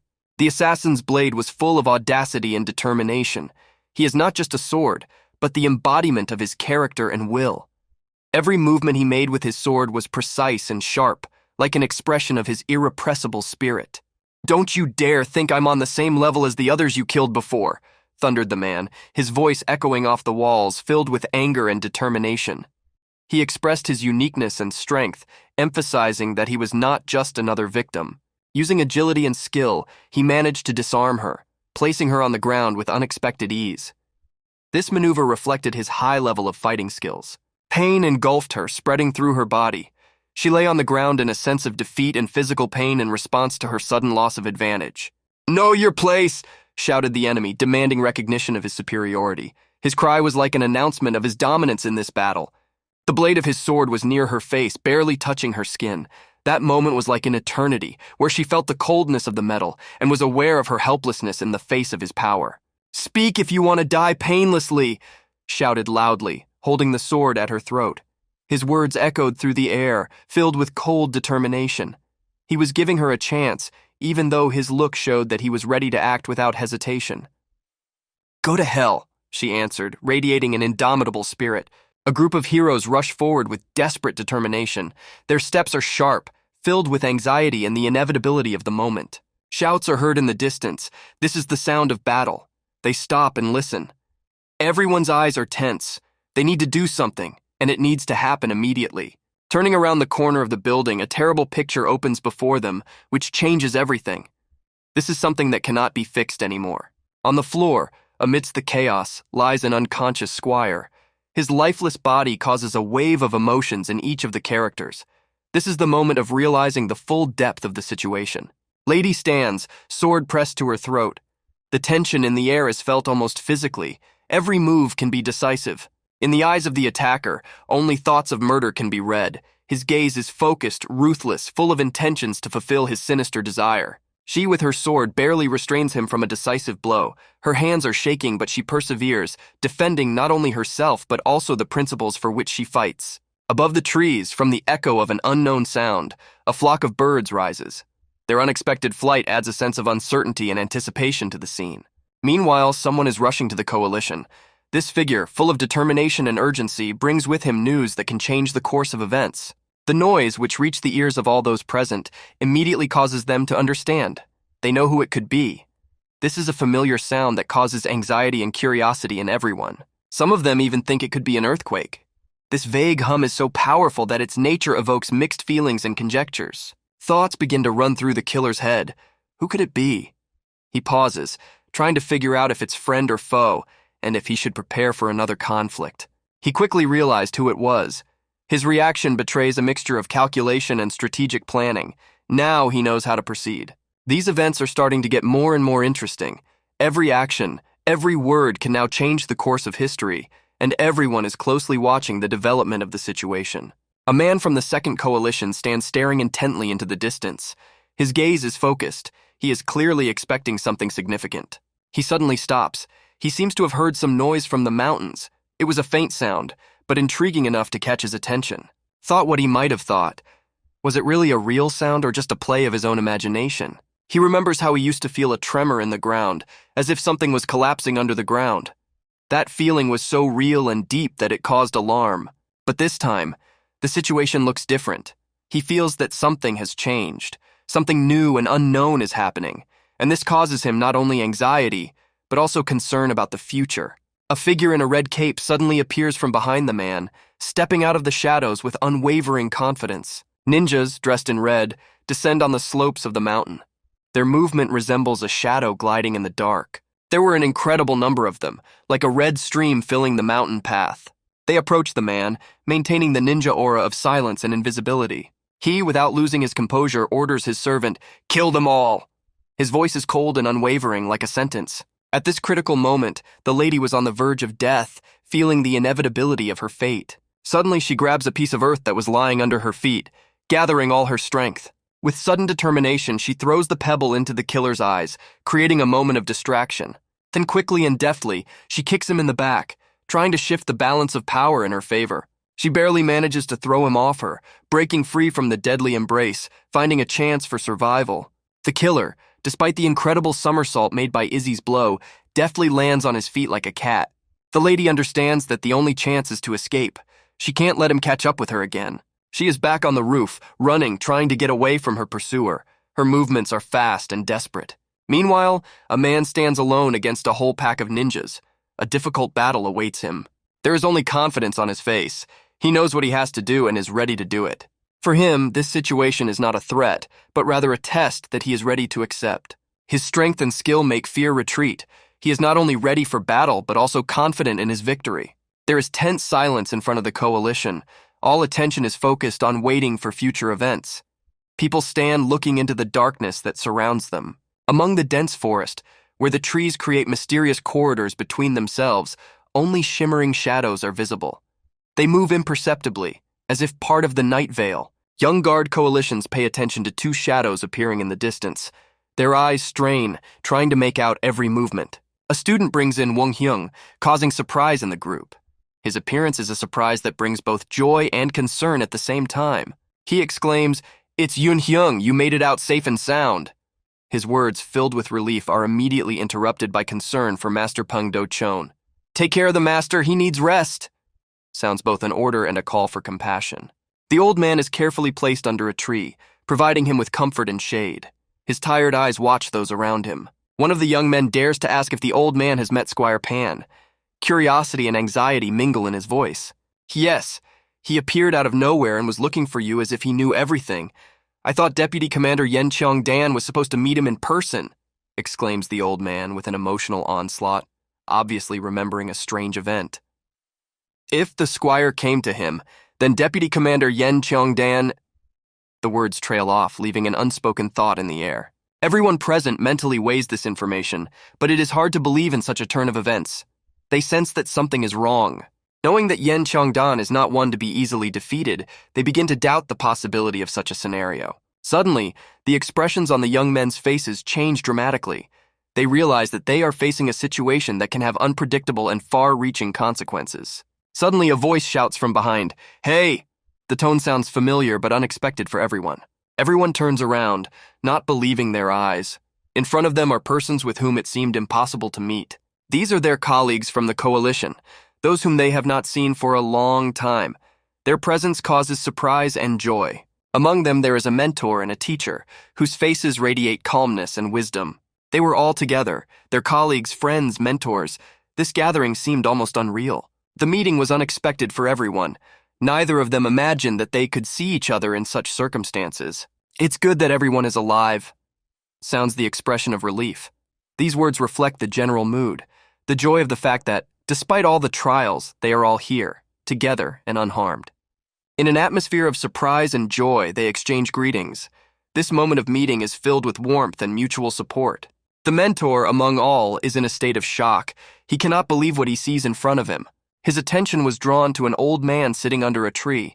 This figure seemed to him extremely significant, almost symbolic. The look of the old man seems to completely paralyze the mentor. He stands motionless, as if he has lost the ability to react or speak, completely mesmerized by the mystery of this figure. Aster must be taken care of before he passes out. There's a tense silence around him, full of anxiety and uncertainty.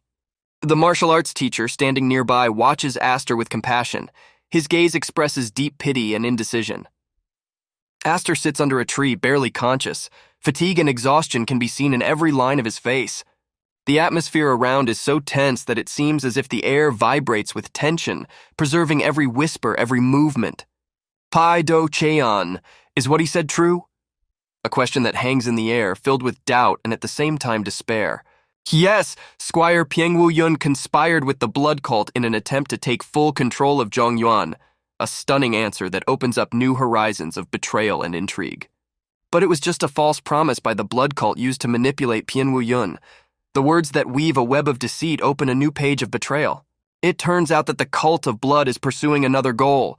Their intention is to make the Pieng clan appear as enemies, paving the way for their destruction at our hands. The intrigue of the secrets deepens. Their goal is to frame the Pieng clan for treason, leading to their demise at our hands. The cult of blood's cunning is gaining momentum, turning friends into enemies. The teachers are stunned by these revelations. They stand bewildered, trying to grasp the essence of this web of deception that surrounds them. This is clearly a very serious incident, but we cannot afford to jump to conclusions. A prudent voice of reason in an hour of chaos, calling for prudence and thorough investigation. FIDJN Vice Commander Mu Yong started this investigation a long time ago and gathered a lot of evidence. DKJ. A voice sounds confidently, revealing new details of the mystery. There is not the slightest doubt. A confirmation that cuts off any guesswork, like the last nail in the lid of a secret. This conversation surprises the teachers more and more. They silently exchange surprised looks, as if each word opens up a new world of incomprehensible intrigue. The head teacher asks, "Where's Wu Yen?" His voice reflects anxiety and impatience, emphasizing the importance of this character in the maze of events. In the mountains, the sound of the steps of a girl rushing to the cave spreads.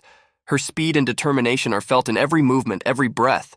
She runs with all her might, cutting through the wind howling around her. Her movements are quick and confident, as if she feels every second counts. The hope of seeing Mushin lives in her heart. This thought gives her strength and fills her eyes with desperate faith. And here she is already at the entrance to the cave. Her breathing becomes more frequent, anticipation grows.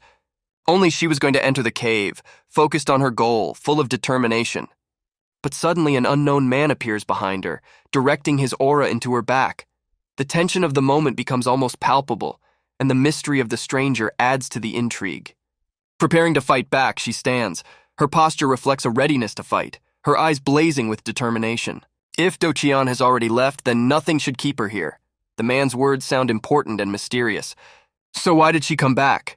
He continues to ask, as if deciphering her thoughts, introducing an element of doubt into the situation. The lady is ready to fight him off. In her eyes, the fire of struggle in her movements, grace and determination. The man's power is great. His aura radiates power and control, making him an imposing figure. This is Chang Dawn, a name that rings in the air like thunder, opening a new chapter in this story. Meanwhile, on the other side of the mountain, a ninja sword pierces the criminal. The action is sudden, sharp, and precise, evoking a sense of justice. The saliva of death flies from the criminal's mouth, an image that reflects the brutality of this confrontation and the inevitability of the end. The last words of the criminal were, "Who are you?" A question that is left hanging in the air, filled with surprise and pain. The ninja in red, with blade strapped to his hands, stands as a symbol of deadly efficiency and skill. They continue to kill all criminals in their path, cleansing the world of evil step by step. Their every move is determined and decisive, the embodiment of inevitable punishment. They are trying to be stopped, but professional ninjas trained to fight and die are not the kind to be stopped easily. They move with incredible speed and confidence. But pro ninjas are not of a level to be stopped. Their skill and tactics in battle make them unstoppable. They are like elusive shadows. The uppercut sends the criminal's head flying off, a scene that showcases the raw power and ruthlessness of the ninja, striking in its brutality. The ninja enters the room, his every step is timed, like a messenger of death who has come for his victim. "Please don't kill me. I'm just a servant," came from the corner of the room from a frightened woman. Desperation and fear can be heard in her words, which makes the atmosphere even more tense. From the room comes the cry of the men, filled with shock and pain. It is the sound of despair that breaks the silence of the night house. Ninja kills 2 more down servants, their lives cut off instantly as if they were just shadows in this game of death. At that moment, somewhere in the coalition, you can feel the growing tension and chaos. "You couldn't even catch up with the girl? We're so sorry, sir." Disappointed and confused voices can be heard reflecting failure and helplessness. With thieves, things don't go according to plan. Their schemes and plans collapse one after the other, creating a sense of chaos and uncertainty. "Our people were killed by a group of unknown attackers." "What?" An alarming cry is heard, reflecting the panic and surprise of an unexpected attack. "We regrouped and entered the battle, but we are completely unfamiliar with their fighting style. And they are strong." A story that reflects confusion and despair, revealing new mysteries and threats. "What's going on here?" A reaction that reflects the general uncertainty and anxiety that prevails among the servants. "Sir!" Another servant runs up. His voice trembles from strong emotions. He seems to be the herald of bad news. "What now? Some people from the Murim coalition wanted to see you." This news sounds like an additional blow, bringing even more chaos and unpredictability to the situation. Murim coalition, a man named Guangam and Do-won from Yongcheongdan. The words are spoken with a sense of importance and surprise, as if each name carries a deep meaning. There is nothing but fear on his face. His eyes reflect anxiety and his features are tight with tension and uncertainty. Do-won stands stony-eyed, immovable and commanding. His figure radiates strength and authority as if he is the embodiment of indomitability. Guangam also looks as if he is everywhere. His gaze is deep and penetrating, as if he sees not only what is in front of him, but also what remains hidden. Behind them is a whole group of young masters, each of whom has his own unique strength and skill. They are ready for any challenge. Their unity and dedication to the cause can be felt in the air.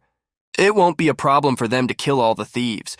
Their skill and determination are clearly visible, reflecting their willingness to act without hesitation. A young man runs shouting, "Hello everyone, Squire Penn has arrived." This announcement instantly changes the atmosphere, bringing an element of surprise. Everyone is confused. The reaction of those around them reflects the growing tension and excitement that fills the space. The killer understands that he has no way out. His face reflects the understanding of the inevitability of his end. What was he thinking when he did so much evil? That question echoed in his mind, full of regret and remorse. Even the young men look at him domineeringly. Their eyes reflect strength and confidence, as if they have already judged him. Besides the words "Devai is Devades," he couldn't think of anything else to say. His words sound almost helpless, reflecting his complete loss of control over the situation. Stones that were once part of solid rock now fly beautifully in all directions, like patterns of the finest lace, wrapped in a dance of dust and light. Each piece of stone flies away from the other, painting a ballet of chaos and destruction in the air, which dazzles with its unpredictable beauty. Mushin, trapped under the weight of stones, begins to feel a powerful influx of his aura, which, like a powerful vortex, wraps around him, adding strength. He concentrated his energy, and as his aura increased, the stones began to move, as if sensing a force that could defeat even unshakable rocks. Using his powerful aura, Mushin rises from the rubble like a phoenix rising from the ashes, marking a new beginning in this fight.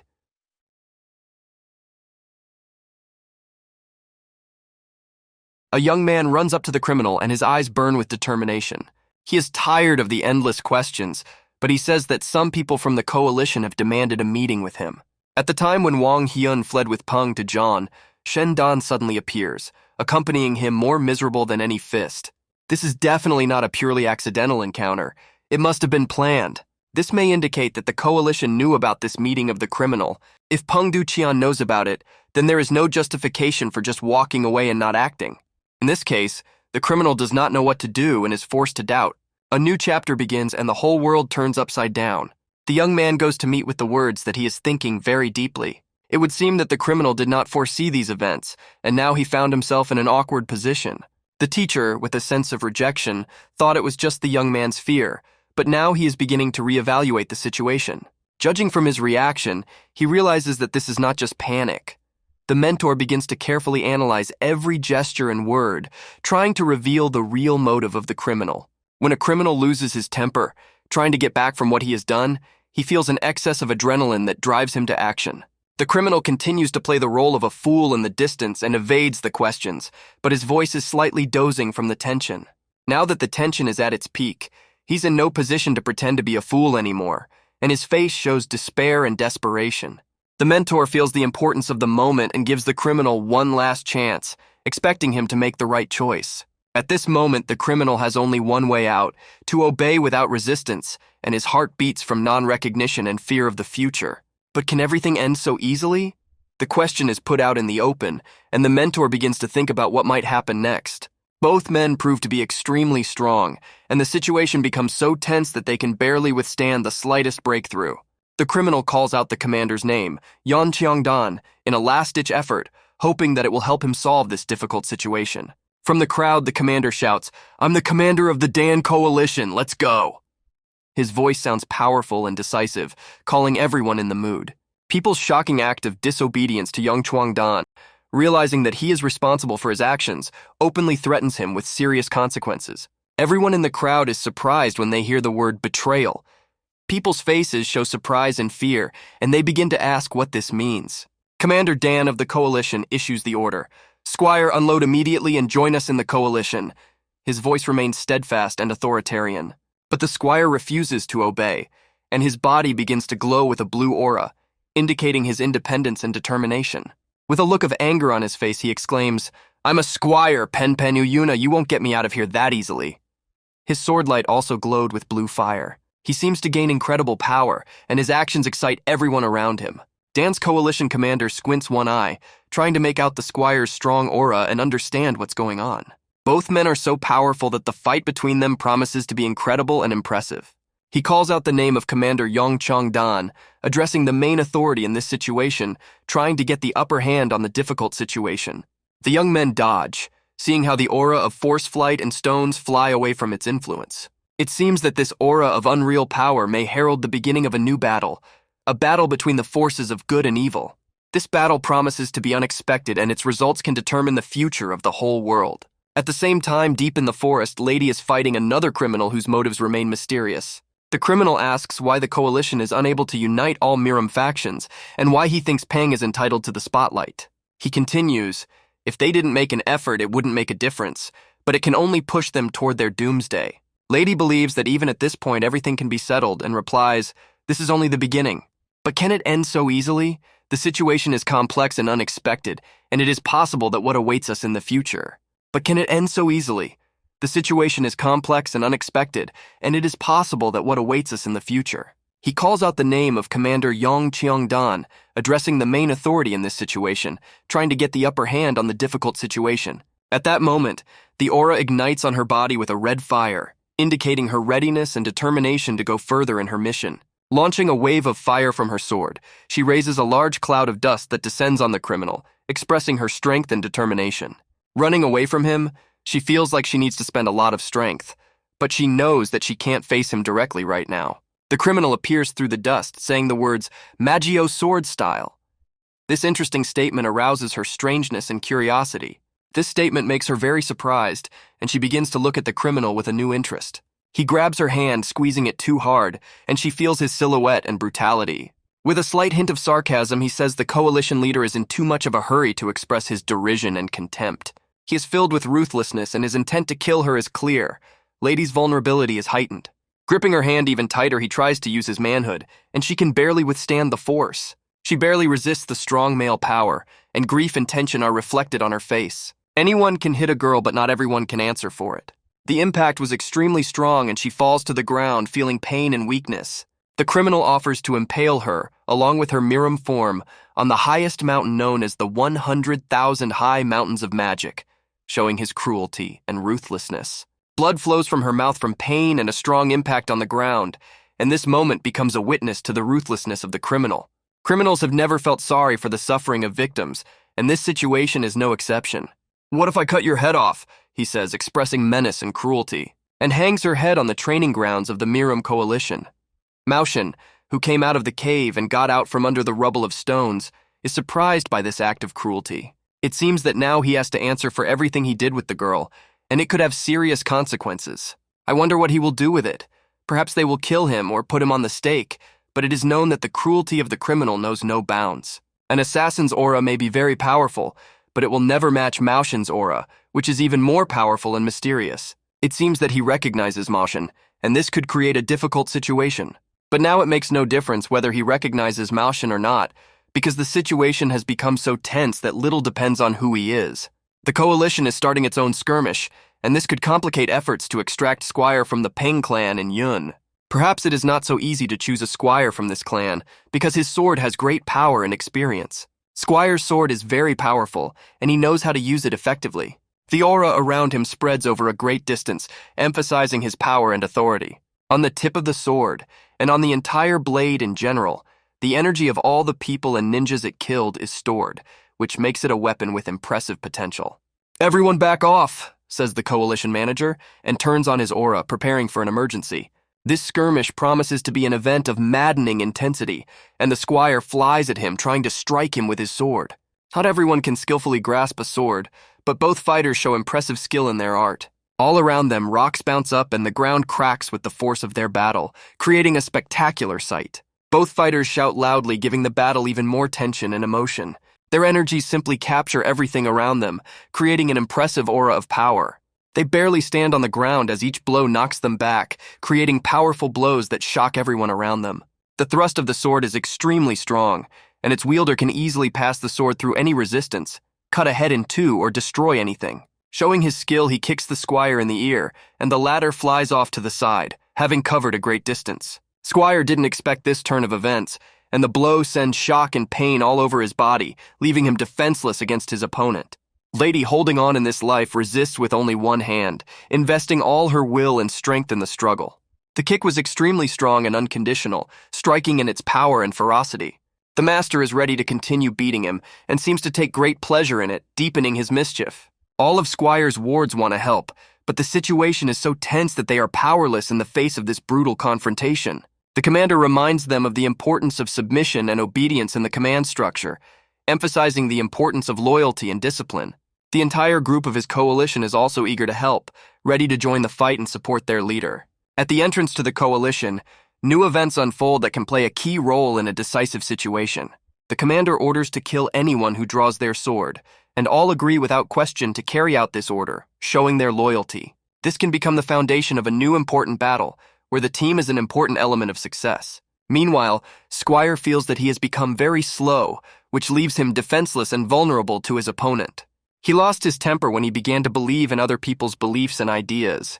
This becomes a frequent phenomenon when a person begins to believe in evil, and this can turn him into evil himself. From behind, he prepares to strike with his sword, aimed so that the opponent cannot see him. Squire was one of the strongest in the HBZ clan, but his act of betrayal is questionable and disappointing.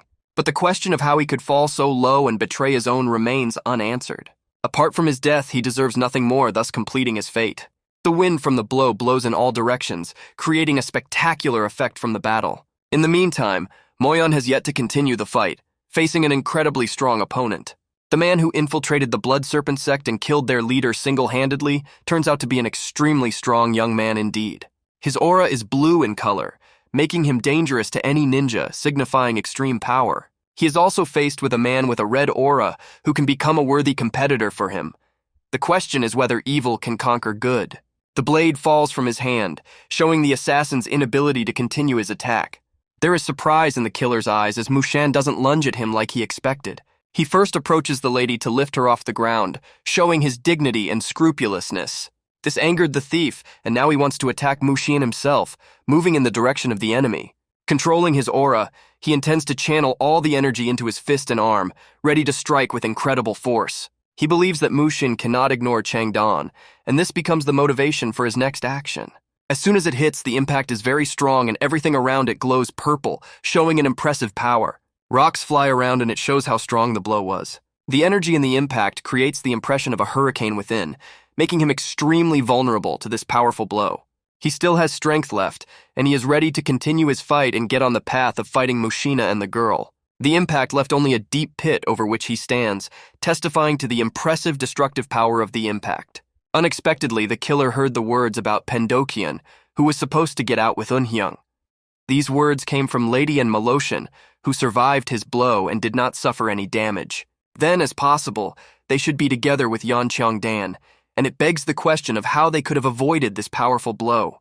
There is not a single scratch on them, and the lack of damage leaves the question of how this happened and whether it was due to their power or some other circumstance.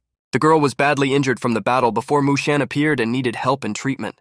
By picking her up and completing his mission, he completes his role in the situation and assures her that she cannot worry about him. It seems that this is just another step in a larger battle, and he is ready to take on a new challenge. Soon the killer will meet with the leader of the Blood Snake sect, and this promises new plot twists. The killer thinks that Mushin is too cocky, and that could be an interesting dynamic to develop. Chatdown doesn't believe in Mushin's ability to beat him, and that disbelief could be a key factor in how events unfold. Mushin once lost his face, an event that gives him a moral edge and confidence in his abilities. Gathering all his strength into his fist, Mushin prepares for the next blow, showing his dedication to the fight. Screams and abusive words come from the killer's mouth, creating a tense atmosphere in the scene and emphasizing its tension. It seems that this is the moment when he has to answer for the damage to the girl, and this situation may have important consequences for the further plot. Both fighters stand as if bound in their auras and ready to strike each other. With incredible speed, Mushin finds himself behind his opponent, having demonstrated his great skill and reflexes. Now the assassin realizes that Mushin is not as simple as he previously thought, and this may affect the resumption of the battle. Mushin delivers one of his crowning blows, an overhead kick to his opponent's head. This decision can have unintended consequences for the killer, and whether he will be stamped into the ground, fly around, or land on the rock he wanted to use to punish the girl remains an open question. A member of the Blood Brotherhood urges Monnier to strike, prepared for battle. Our hero launches an attack embodying the power of the war god. They clash amidst the chaos of battle, each a formidable adversary, yet only one will emerge victorious. Munyon swiftly rises above the enemy, catching him off guard. His confident actions and vibrant energy leave no doubt that he is destined for success. Compelled to fight, he delivers a crushing blow to his adversary from the Brotherhood of Blood, shattering everything in his path. At this juncture, we transition to a gloomy forest where the partner of the Munyon seeks refuge. She observes a significant energy burst at the site where a fight between the Muden and the Blood Brotherhood representative is unfolding. A potent shockwave, emanating from the competitor's strikes and maneuvers, impacts everything in its path, transforming the once tranquil forest. The girl is extremely concerned about her mentor, Munyon. So far, everything is working in the favor of the Munyon. A member of the Blood Brotherhood deflects a powerful blow with his hand. For him, this blow was merely a trifle. He felt no devastation. They forcefully propel away from each other in a wave of energy. A member of the Brotherhood dons his red cloak. The cartoonist realizes his seriousness as he discards it. The cloak flutters upward and the representative of the Blood Brotherhood scoffs, warning him not to underestimate his intelligence with such cheap tricks. The pink aura is receding from this man. He's clenching his teeth with a smile, confident in his superior strength. Muden stands looking at him with no intention of giving up. He grins, aware that the forthcoming fight will be intriguing. The red cloak drops to the ground. As soon as it begins, the enemies realize the battle is underway. The leader of the Blood Brotherhood launches a vigorous attack against the Munyan. Munyan assumes a combative pose, anticipating his opponent's attack. The general lunges at the boy, enveloping him in a vast embrace. The thrill of battle captivates only those who anticipate fun from it. His skill is exceptional as he effortlessly dodges the enemy's attack. Launching a counterattack, he confronts the representative of the Blood Brotherhood head-on. However, he's no ordinary man. He effortlessly blocks the hero's punch, warns him that a counterattack will not lead to his success. However, the rogue skillfully passes the money, managing to avoid capture. He's contemplating his actions once he reaches a safe distance. The enemy becomes infuriated upon observing the hit-and-run tactics employed against him. He believes I appear foolish and confronts me directly. A potent megastrike, equivalent to a bomb explosion, devastates everything in its path, lifting a cloud of stone dust. Dust rises from the disruption, covering trees, stones, and a burrow. Molyneux evaded the attack by significantly elevating himself over his adversary. He discerns his opponent's thoughts and declares, "You appear foolish." A representative of the Blood Brotherhood exclaimed angrily, "Do not be so insolent."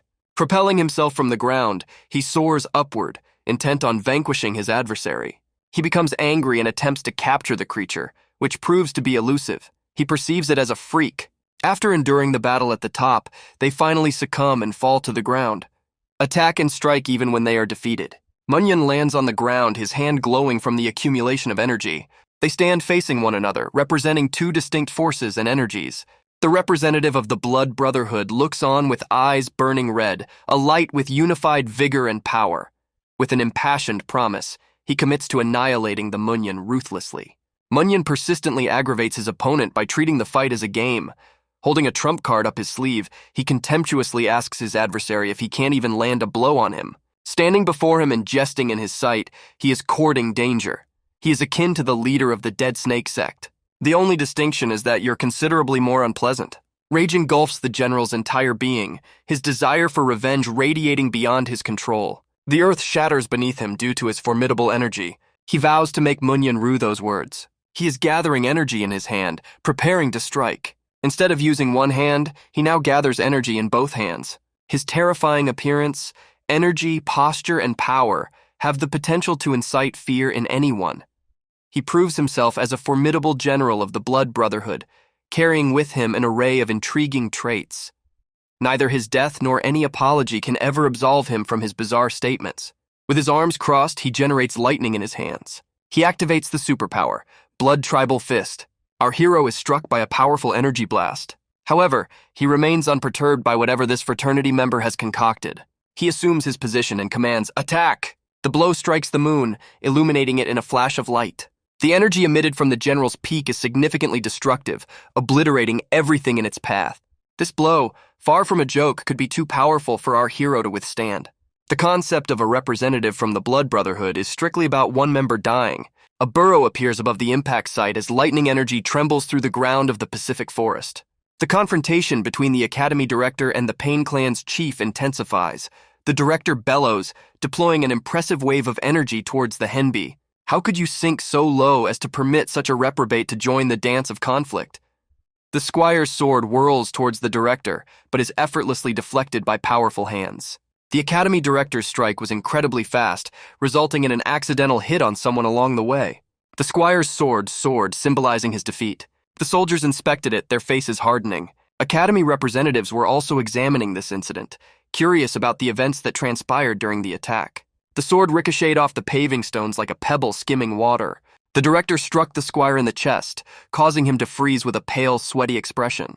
The Director, sporting a facial scar, declares, "I've caught you here." The Squire gave the Director a cold stare, teeth gritted. He concurred with the Director, likening the impact to a powerful blow directly striking his shoulder. The Squire's body could not endure such a forceful blow for an extended period. A moment later, the leader of the Pain Clan was hit, and everything around him was lost in a blur. He collapses in agony. He lies motionless on the ground. The Director views Squire as the victor of this battle. His last words were, "I couldn't find answers within the coalition." I simply wished to safeguard the Peng clan. My only option was to cooperate. Please convey this message to my brother Qian. Apologies, but the squire's eyes roll back into his forehead as he transitions into eternity. The director observes the fallen enemy. The only notion he holds is that he is foolish. His partner silently watches with a pale face. Suddenly, someone rushes up to the Red Commander. It was the partner of Munyan, walking with a distinct gait that hinted at her being pony-headed. On a moonlit night, these events transpired with the girl turning to the deputy commander. She informed us that Munyan single-handedly battled a formidable expert named Chandao. She asserts that he cannot afford to waste time and must rush to the rescue. The subordinates of Chandao ruthlessly murder individuals and set houses ablaze. Members of the Peng clan who are standing nearby are attuned to the sound emanating from their village. One of them rushes to the gate and calls out, "Hey everyone, what on earth is happening?" A massive fire engulfs the squire's home, confirming the veracity of the girl's claims. Protects the commander while contemplating the next course of action. He inquires if Director Master Wang heard the recent conversation. He responded, "Yes, I've heard about the body. I'll catch up with you." Without question, the commander accepts the director's statements and concurs with him. He inquires from his comrades about how many members of the Dana have actual combat experience. The man clad in a blue kimono responds that 7 individuals, himself included, have such experience. The commander instructs him to assemble everyone here, after which you and Zhang Sung-jin can remain to defend the Pendochian. Instead of leading them to their demise, he lauds them, asserting they have already accomplished more than expected. The commander addresses the Peng clan. "These invaders are ruining my home and killing your kin. Those wretches convinced Quatre Peng to join their coalition. As the strongest clan in HB, you should not tolerate such humiliation. It is your responsibility to uphold your pride as the strongest clan and emerge victorious in the battlefield.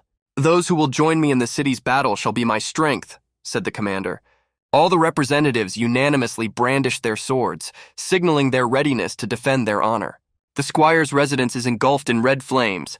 The Blood Brotherhood assassins relentlessly eliminate everyone obstructing their path.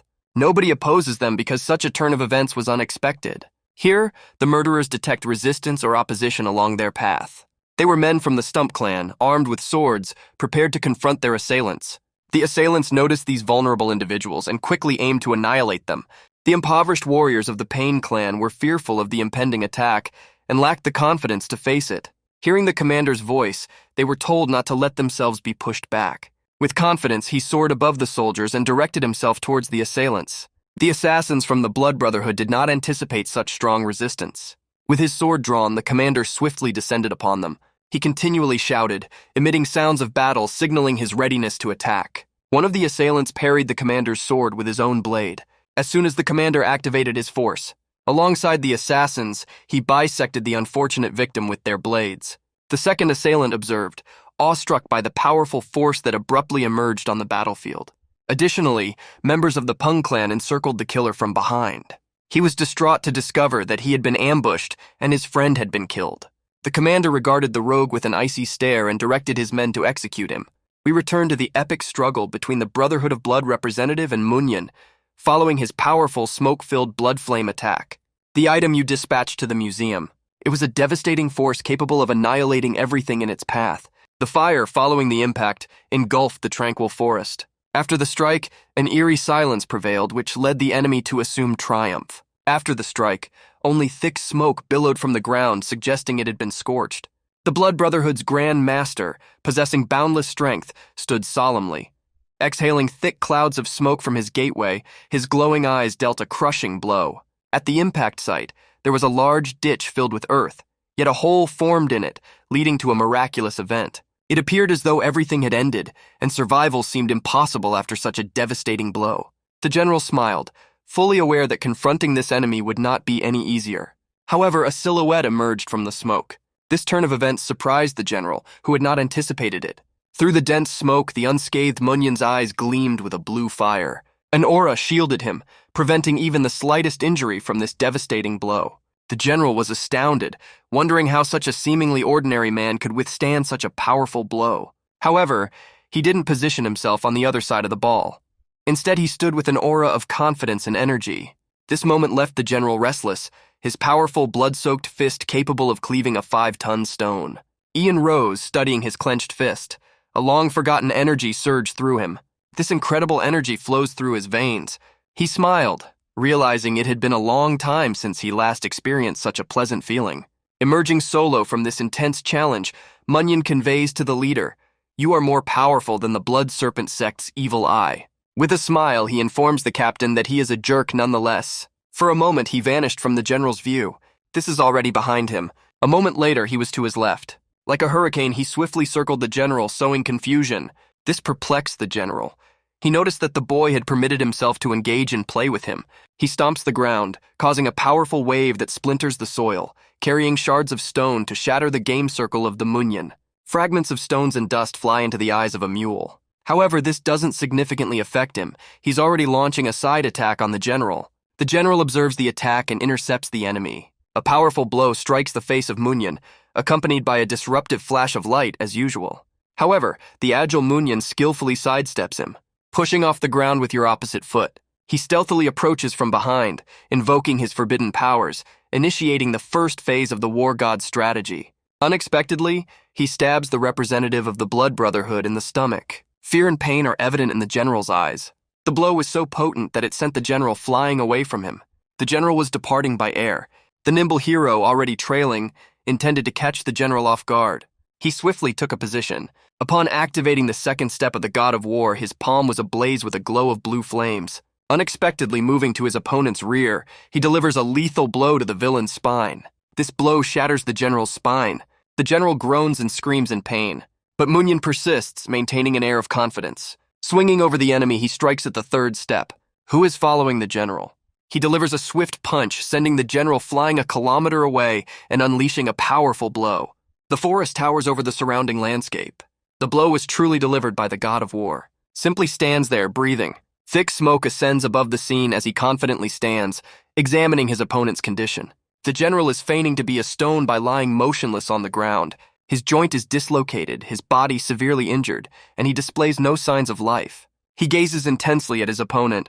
The general appears lifeless and shows no signs of vitality. The chi energy in his eyes suddenly illuminates. He abruptly rises as if reanimated like a zombie. The body is healed by an unidentified energy that mends its idle injuries. He yells as he absorbs the energy, stands up straight, and transforms into a more powerful form. Munyan watches his opponent's trick with interest, filled with curiosity. The enemy's body is entirely transformed into a new form.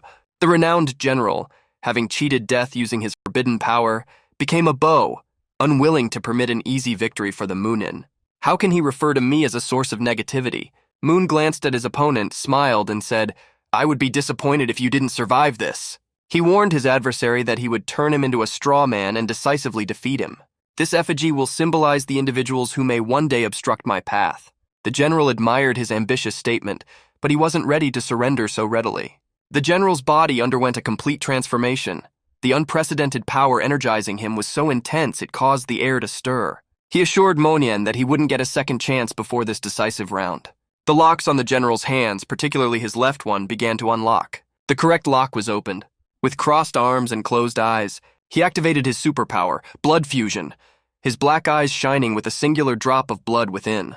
The general's muscles swelled against his chest to the extent that his t-shirt ripped. Munyan was amazed as he watched this. Gathering immense energy, the general ripped his clothes, readying himself for the impending battle. With each passing second, the general's body was steadily gaining weight. Munyan wondered about the type of blood technique that had enhanced his physical strength. Observing his opponent, Monin believed he was well informed about the blood sect, but he never anticipated witnessing this. The general's red eyes and transformed physique presented him in a fresh light. He raised his hand and declared, "I remove my heart from your chest." Launching himself from the stone, he charged at his adversary, the general. He vowed to cast away his inner torment, devouring it piece by piece, and gestured dramatically at the man. The general's swift actions impressed Munyan, causing him to tense up. The small creature deftly avoided the first swipe of the large hand. The enemy moved at an incredibly high speed, he surmised. He struck the general's back, feeling the hardness of concrete. Udarman is a potent force, yet it hasn't impacted the general populace. The news startled the sage, yet it brought a smile to the general's face. Monin was astounded by the Blood Brotherhood's power. It felt as though he was combating a second individual. After blocking the general's punch, Monin assumed his stance. The blow was so powerful that it hurled the object away. This increasingly captivated our hero. The general quickly grew stronger. He appeared stronger and more confident, his eyes brimming with hatred and vengeance, as if he were finally confronting his nemesis. He began sprinting towards the man. He asked him, "You were able to run swiftly for a long time. Why are you so slow now?" Munyan absorbed General Yi's attack and counterattacked, harnessing a uniquely different strength and surge of chi energy. After blocking the general's punch, he tensed up. Upon noticing the general's new equipment, he contemplated strategies for achieving victory. A giant hand lunged at the man. However, upon his return, the general struck the ground, causing it to crack beneath him. He felt confident, keenly aware of his clan's strength. He cautioned the general against overconfidence, asserting that the clan still wielded the power of the Union.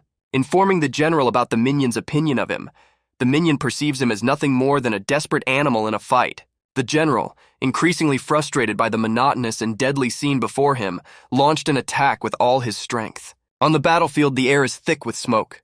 The movement speed of these two formidable foes was beyond measure. The general persistently pursued the munitions. Bursts of energy reverberate through the sound, all synchronizing with the rhythm of the battle dance. The blow struck the uniform with such force that it was knocked off. The general rejoiced with each powerful gift, realizing the advantage was in his favor. With a sweep of his hand, he declared, "That's the end for you." Our hero used both hands to block the powerful strike from his opponent. The tense general triggered an explosive, inflicting severe injuries on the boy. During the collision, a vast amount of chi energy started dispersing around Munyan. He was in the direct line of this dreadful occurrence. A massive lightning bolt, emanating directly from the general's hand, was hurled towards our hero. An incredibly powerful blast devastated everything in its path, uprooting large trees from the ground. Everything was covered in dust. An impact created a large crater, approximately 20 meters deep on the surface. The general approached the crater and surveyed it, with his red eyes gleaming with the satisfaction of vanquishing an enemy. After the general's strike, the bloody plan unfolds, which landed directly on the body of the Munyan. A massive explosion occurred. This led to the destruction of everything in the vicinity, leaving behind a large crater. The general approached and took in the devastation he had caused. He was pleased with his actions, which ultimately led to the defeat of our hero. He stood on the edge of the cliff. He looked down and was certain that the object had been torn to pieces. He sarcastically remarked, "What a pity." He took another look at the devastation caused by the impact and turned away. I assumed I would need another snack. He visited his clan to monitor the progress of his plan to demolish the village. But abruptly he became perplexed and redirected his focus toward it. Suddenly his hands started to contort, his fingers curling out to the sides inexplicably. He glanced at her, utterly perplexed. He turns around, looks to the side, and sees. The general was struck by his robust physical presence. From his position on the hill, Munyan surveys the energy confidently, declaring to his adversary, "You have met my expectations." The man, disguised as a beast, smiled and said, "For the general, the task seemed impossible." Observing the boy, he contemplated how, "I struck him at point-blank range with all my might, yet it was the general who was left with broken bones and torn flesh." Each time he retaliated with even more profound force. The mystical force of the Munyan struck the general, causing him to bellow, "Bastard, what on earth are you doing with this?"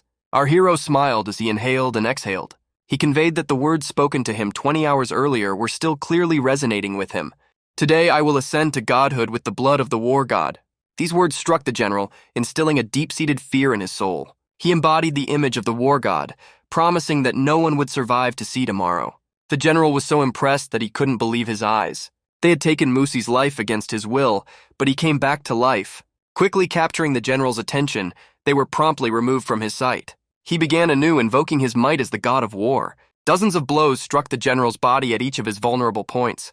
The general didn't scream from the blows, not because they lacked intensity, but because they were incredibly forceful and swift. Munyan yelled out, "Step 2," and attacked the general. Our hero's blows struck every point of the enemy, piercing flesh, living tissue, and bone. Despite sustaining numerous injuries, he did not stop.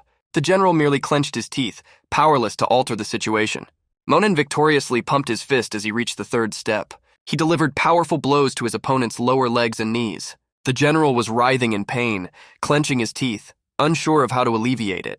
Our protagonist rebounded off the ground with a thud, and I was prepared to undertake the fourth step, which was the most impactful. Finally, it was a lethal, powerful blow to his enemy's body that also struck the general's torso.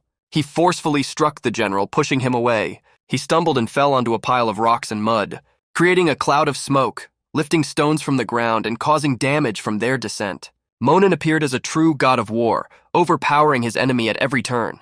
With his large stature, he turned towards the Muslims. "If this is true, you really must speak up," he said. Munyin responded to this by informing the enemy that he had transformed into a revenant, an intelligent undead entity possessing a soul 20 years prior. This revenant bore 4 personalities. Now, however, he has returned. To complete his initial task, the general grinned, assuring the monk that the revenant's soul was already dead. Does Musavoy believe that requesting to establish a blood brotherhood will somehow lead to change? The general promised, his gaze piercing into the eyes of Munyeno, that the sky would bloom red over his corpse.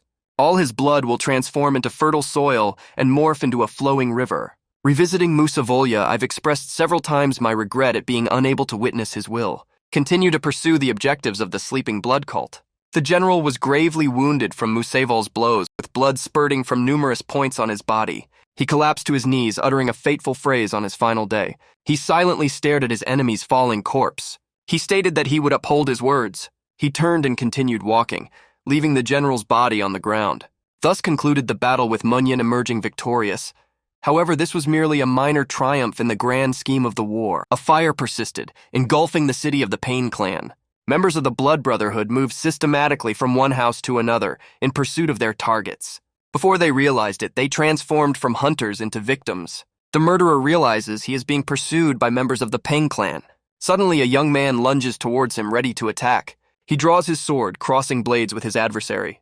The boy's powerful strikes make the assailants anxious about his blood type. The thread shoots directly towards the killer. She tightly winds her arms around him, ensnaring his body in her embrace. Unaware, he fails to comprehend the unfolding situation. The girl is an expert in this technique, and he knows that he stands no chance of escape. She binds the killer's body and hurls it from the roof to the ground. He crashes into the wall of the second house, breaking it with his body. The girl is using a technique where she scatters floral patterns using thread as if they were blades. Once again, she directs her accusations towards this scoundrel. She successfully wraps her arms around him, causing severe injuries that lead him to passionately dislike her. Moments later, a wire around the murderer's neck violently rends him apart. The warriors were delighted with the girl's reception. The man decided to confirm whether she truly is Miss A. In return, the girl shows no remorse for her ruthless actions against the people in red. They did not even spare children. They did not denounce a painless death. Tim was compelled to agree with Pen's plan due to the suffering and sorrow it had inflicted on the village. The battle raged on as the killer launched a second attack with his claws. However, the soldiers resisted the offender's audacity and battled using all possible methods against these villains. A man adept at avoiding blows, even when outnumbered, and consistently remains at the heart of the action. Assailants employ immediate attacks. However, the man skillfully deflects every blow. After capturing one hit, the man stares into the eyes of the killer. He couldn't help but admire the man's skill in countering his punches. The murderer, confident in his strength, assured him that it was over. As the assailant swung to strike the fatal blow, the thread entwined around his arm. He is thrilled by this unexpected turn of events. A resilient girl who managed to endure a thread that delivered debilitating blows tore off his hand and showed no intention of letting go. She reassured the boy that he wasn't alone. The man standing behind the killer decided to deliver a lethal blow to the villain. The man's sword slices through the assailant, denying him the chance to argue that these tubes won't affect him. The killer collapses from his injuries. The next perpetrator receives their due punishment. His head is instantly severed from his shoulders. The blood brotherhood of the village was struggling, having lost their drive and clearly failing to serve as a united symbol of the coalition. One of the assassins reported to his commander that their team was being rapidly defeated. At this pace, they will surely face total extermination. Their commander was genuinely taken aback by the coalition's swift response, yet I believed they could overcome them. He couldn't fathom that a team of ruthless killers would be forced to battle with all their strength. He wonders where Master Chan is when he is needed. Without receiving answers to his questions, the commander decided to retreat. He ordered the cremation of our fallen comrades. He picked up a smoke bomb and hurled it overhead. The command was given for the blood team to retreat from the village. The coalition observed the Blood Brotherhood's retreat and chose to halt their withdrawal. 10 seconds later, not a single member of the Blood Brotherhood remained in the city. The city was engulfed in flames, but the clashing of swords had ceased. The man was walking with Munyin's associates and observed that the commander was a Chandan and that Master Guan Am had managed everything. Despite the entire city being engulfed in flames, there was a sense of relief. The girl decided not to heed the guy's words and attempted to distance herself from him. He decided to ask her why she always behaved this way when hurt and why she was concerned about the Munyin. The man reiterated that there was no reason to worry about the hero. Just as the surveyor uttered these words, the girl noticed a silhouette. The distinctive aura moving away from this man was unmistakably that of a Munin. He appeared before this girl, his victory in the battle reflected in his eyes. He embodied the great master, triumphing over a formidable foe and securing victory. On this enchanting moonlit night, the Moon Man and the girl gazed into each other's eyes. The girl whispered quietly over the flaming city, "At last I can breathe fresh air." She still repeats the words he once said. She remembers the moment the man assured her she would certainly discover the answer she sought. She asked him if he had said that she would find him in this place. She vividly remembers the moment when she declared, "My relatives and my people paid with their lives. Each one experienced humiliation and vanishings. They either met a violent end at someone's hands or took their own lives." She was a warrior, yet still plagued by nightmares from her childhood, specifically of being humiliated in front of her deceased mother, who had been tragically hanged. She vowed to herself that she would put an end to this nightmare. Munyan spoke quietly to the blood cult. This was the answer she sought, wasn't it? It seemed as though her response was constantly frozen. Once, the righteous and the demonic factions battled for supremacy, rather than coexisting in harmony, each choosing its own path. Sonvol from the righteous faction, Danhak from the demon faction. As I stood gazing at the moon, the moment remained neutral, supporting neither side. This accomplishment would not have been possible without the help of these three individuals. As the moon eclipsed the face of the monument, Ivan quietly initiated the blood cult's ritual. Feeling threatened by these two factions, they decided to conquer China. Thus, they developed a method to incite conflict between these two factions by unraveling this thread. This ultimately led to the onset of the Great Marine War. At that moment, Pexamun was accused of murdering Dan Menwu's son, Dangak. That was the standard practice of the blood cult in the past. The hero's words falter beneath the weight of the girl's teary eyes, yet she refuses to let the tears fall. Monin quietly looked at her, hoping she would understand. The girl froze in thought, her pupils contracting. She quietly turned away from the hero, tears streaming down her face. She didn't want anyone to see her cry. I slightly stepped back and covered my eyes with my hand.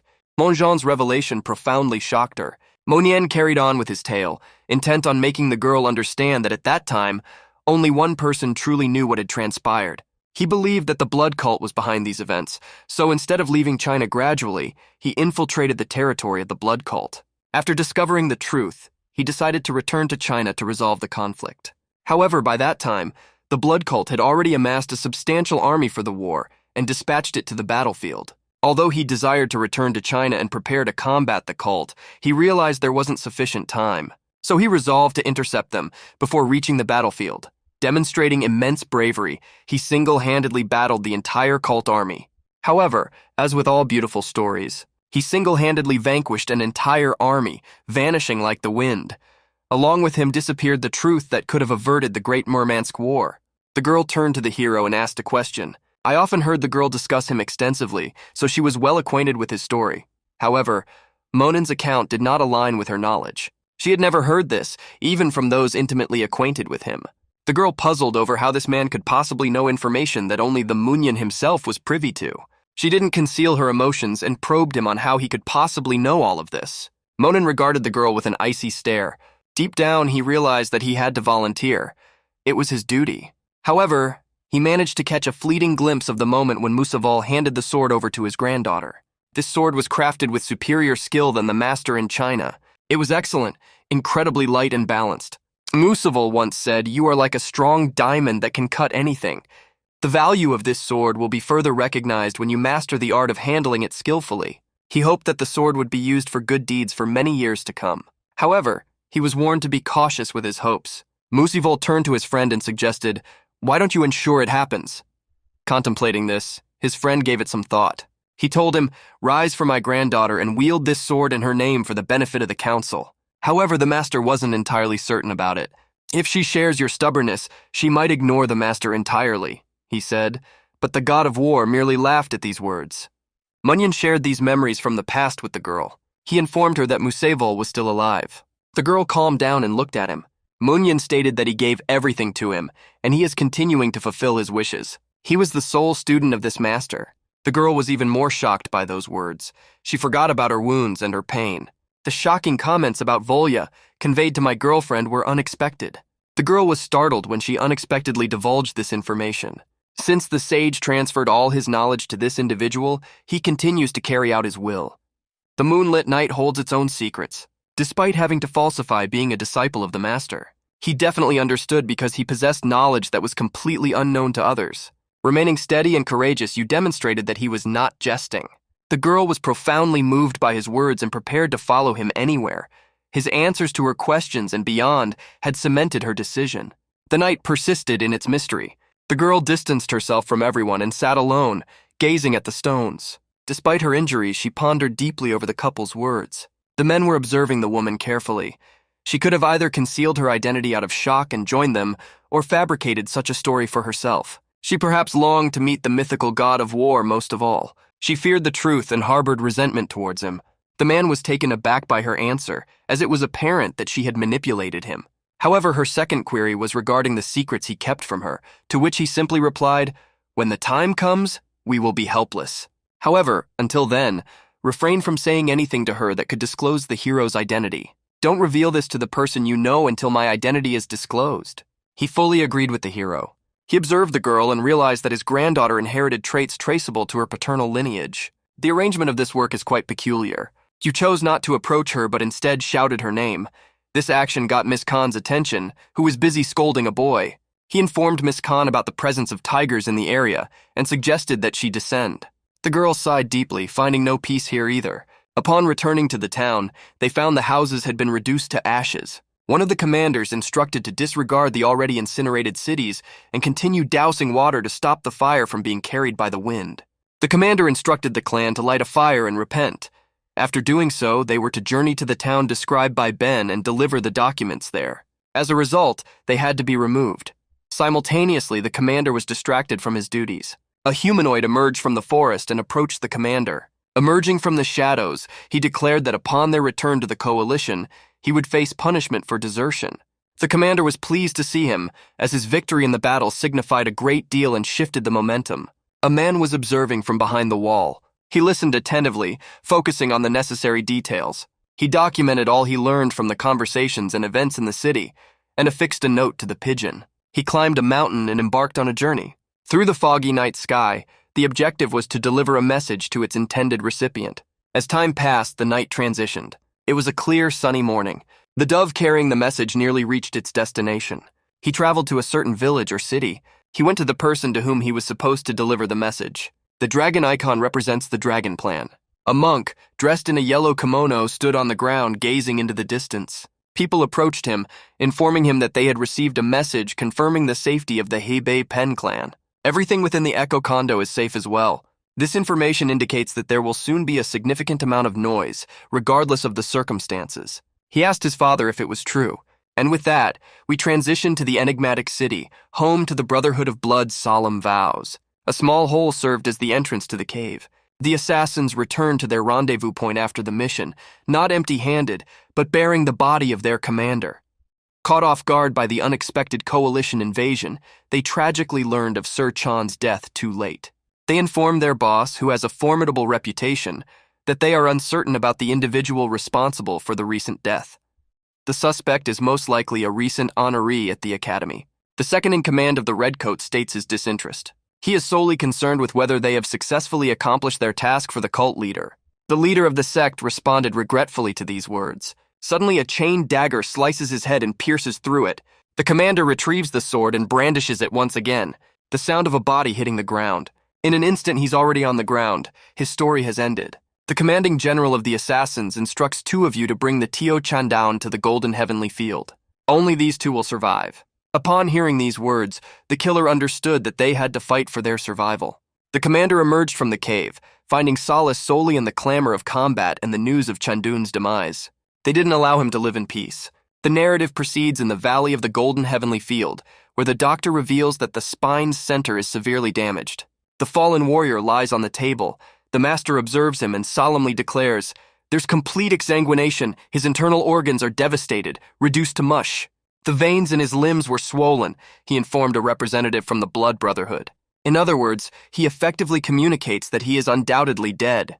The death of one of the strongest members of the Blood Brotherhood served as a warning. The disgruntled expression on one of their faces symbolizes both anger and despair. Returning to the dark place, guided by the father, entering the mountain, the servant ascends the mountain to notify their commander that they successfully made an impeccable sacrifice and amassed the required funds. The pressure from those advocating for the dissolution of the Hebe Pence clan cannot be overlooked. Before the assistant claimed the cult should reach a decision, they had already demonstrated their capability to suppress the oils at will. This incident inspired those interested in joining the group. The leader of the blood cult clan sits unimpressed, gazing into the distance, seemingly unaffected by his assistant's words. The assistant continues here, trying to find out who destroyed the chandelier. They are not entirely certain, but they have a task that needs to be accomplished. Upon receiving this information, the master commander of the blood clan solemnly absorbs the news in a chilling atmosphere. He doesn't utter a word to his servant. The servant, distressed by his master's silence, left him alone to make a decision. He swiftly descends the stairs. The ominous leader of the Blood Brotherhood, with his striking white hair, is located in an eerie place. He will carefully contemplate all of these details and information. He senses something amiss and his eyes spark with alertness. The academy basked in the glow of a beautiful sunny day. At one such academy, a debate ensues. The Pain Clan is an ever-battling group vying for the status of the primary clan. There's nothing to contemplate here. The master questions why they offered assistance to the Blood Snake in the first place. The directors are deliberating on the potential benefits that the esteemed Hebe clan could reap from aiding such undesirables, as well as the related comments being made about them. Mysterious representatives occupy seats in this assembly, and there's evidence of a conspiracy involving religious elements. This ridiculous testimony could have been intentionally fabricated by a deceitful individual arguing this point. A representative from the Secret Service asserts that accusations of deception are baseless. They staunchly affirm that the accused individual is known to be honest and appreciative. Although this person may be flawed, they maintain that he is far from being any type of fraudster. Secondly, it is alleged that Peng Yun sporadically administered poison to him, leading to his demise. One of these chapters emphatically refutes everything he heard as utter nonsense. One of the clan's demands was the creation of zombies. Moreover, everyone believes it's insignificant and assumes you can simply unload everything onto them. Despite the fact that the incident was caused by the recklessness of both men and gods and occurred in the Hebei region of Pen, responsibility must still be assigned.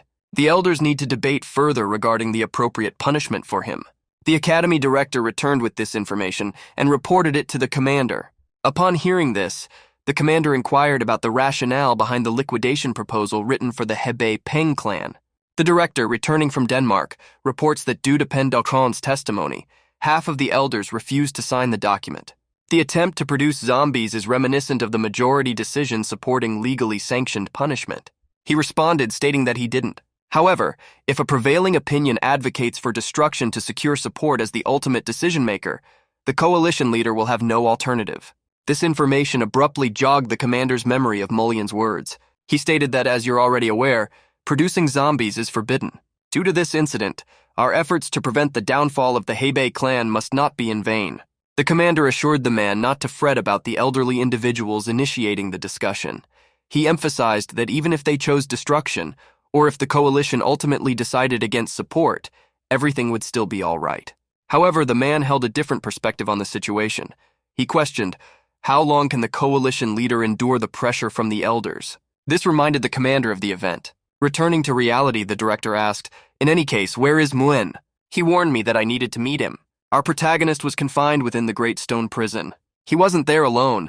His partner was continuously cooking. I shouldn't have made such a senseless statement considering the possibility of punishment. The boy advises her that achievements and actions must be evaluated independently. He firmly asserts that abandoning the group is unquestionably a transgression. He expressed contentment with the rest he found in the prison, which the girl couldn't comprehend, questioning how he could find pleasure in such a place. He glanced at the girl and asserted that there were benefits to occupying such a confined space. He speculated that her restlessness and inability to sleep were due to the shocking information she had received, which left her visibly unsettled. But Munyon asked with a smile, "Are you uncomfortable in a locked room? Stay close to me." She concealed her displeased expression and informed him that the true inconvenience began when she was involved in Fen's Phoebe plan. Every time she found herself in a challenging situation, she placed the blame on Mungan, the god of war, who had escaped the Grand War in Murmansk.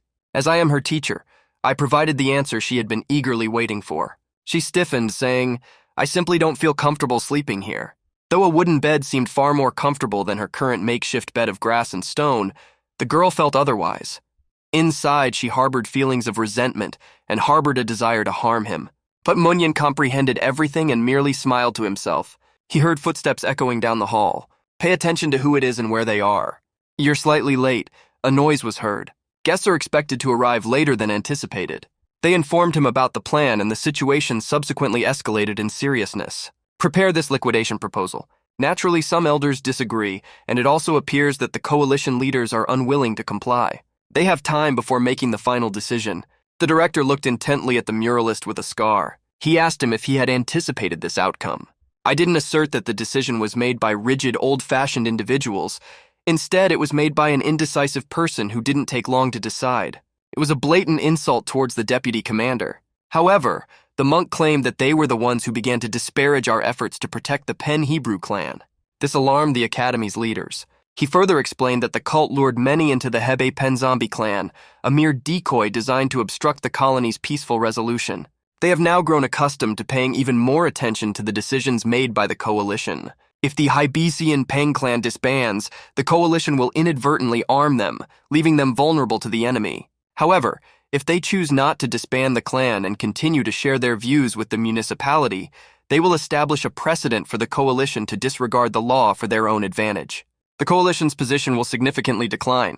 The cult had planned to exploit the Hebe clan from the outset. All these actions were taken to undermine the coalition's status and suppress the virtuous faction. He witnessed all of this 20 years ago. The commander was astonished to hear this phrase 2 decades ago. Additionally, the director, who has a scar on his face, didn't comprehend his meaning. Despite continuing to make the right decisions, they tragically killed the son of the magical Dongaka. This group was responsible for instigating the massive war of Murmansk, successfully pushing away the demon faction. It was a cult known as the Brotherhood of Blood. Taken aback by this information, from beginning to end, nobody understood how it all began. The legend was entirely distinct. The hero shed fresh light on past events. The director menacingly inquires about his source of knowledge. How do they interpret the word Museval in German from the darkness?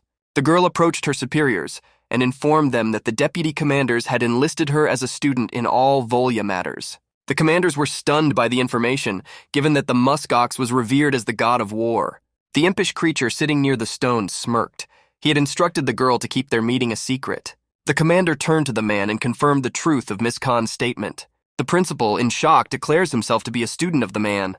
The confident man was certain that they had already experienced everything. For a moment, the director recalled what he had witnessed and heard during the altercation with this man. When they battled, he experienced the same energy he had previously discussed. However, he claimed he wouldn't believe it without some proof. The man met his gaze and smiled, initiated the testimony in the training room discreetly to avoid drawing attention, making declarations prior to the significant Murmansk war. The director courageously requested a sparring match with Musa Volya and gained new insights. He is still abundant with such qualities. The director, upon deeming you worthy to continue his legacy, activated his aura and shared all his knowledge with you. It's not much to ask, but I need to sense your aura. Please provide proof. The man returned and stated that if he had been present, he would have informed you. Show me what you are most confident about. After uttering this phrase, the director delved into his memories. He saw an image of the god of war who told him, "Demonstrate your greatest confidence during the battle." The director is pleased to express his gratitude for your acceptance of his challenge, despite his previous disrespectful behavior. He recalls using the art of the divine king.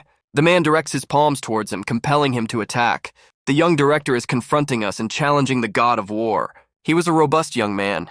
His power paled in comparison to those guilt-ridden by God. Although he delivered a crushing blow at the time, this blow did not harm the man. It left an indelible impression of his formidable aura that surrounded him. She revealed his true identity, proving that he is without equal. He was, both literally and figuratively, superior to him, and is now the director. By striking this individual in the face, I experienced the same feeling. He paused, looking him in the eye with his fist clenched. He gazed into the man's eyes once more. Despite having one blind eye, he felt he wasn't being deceitful.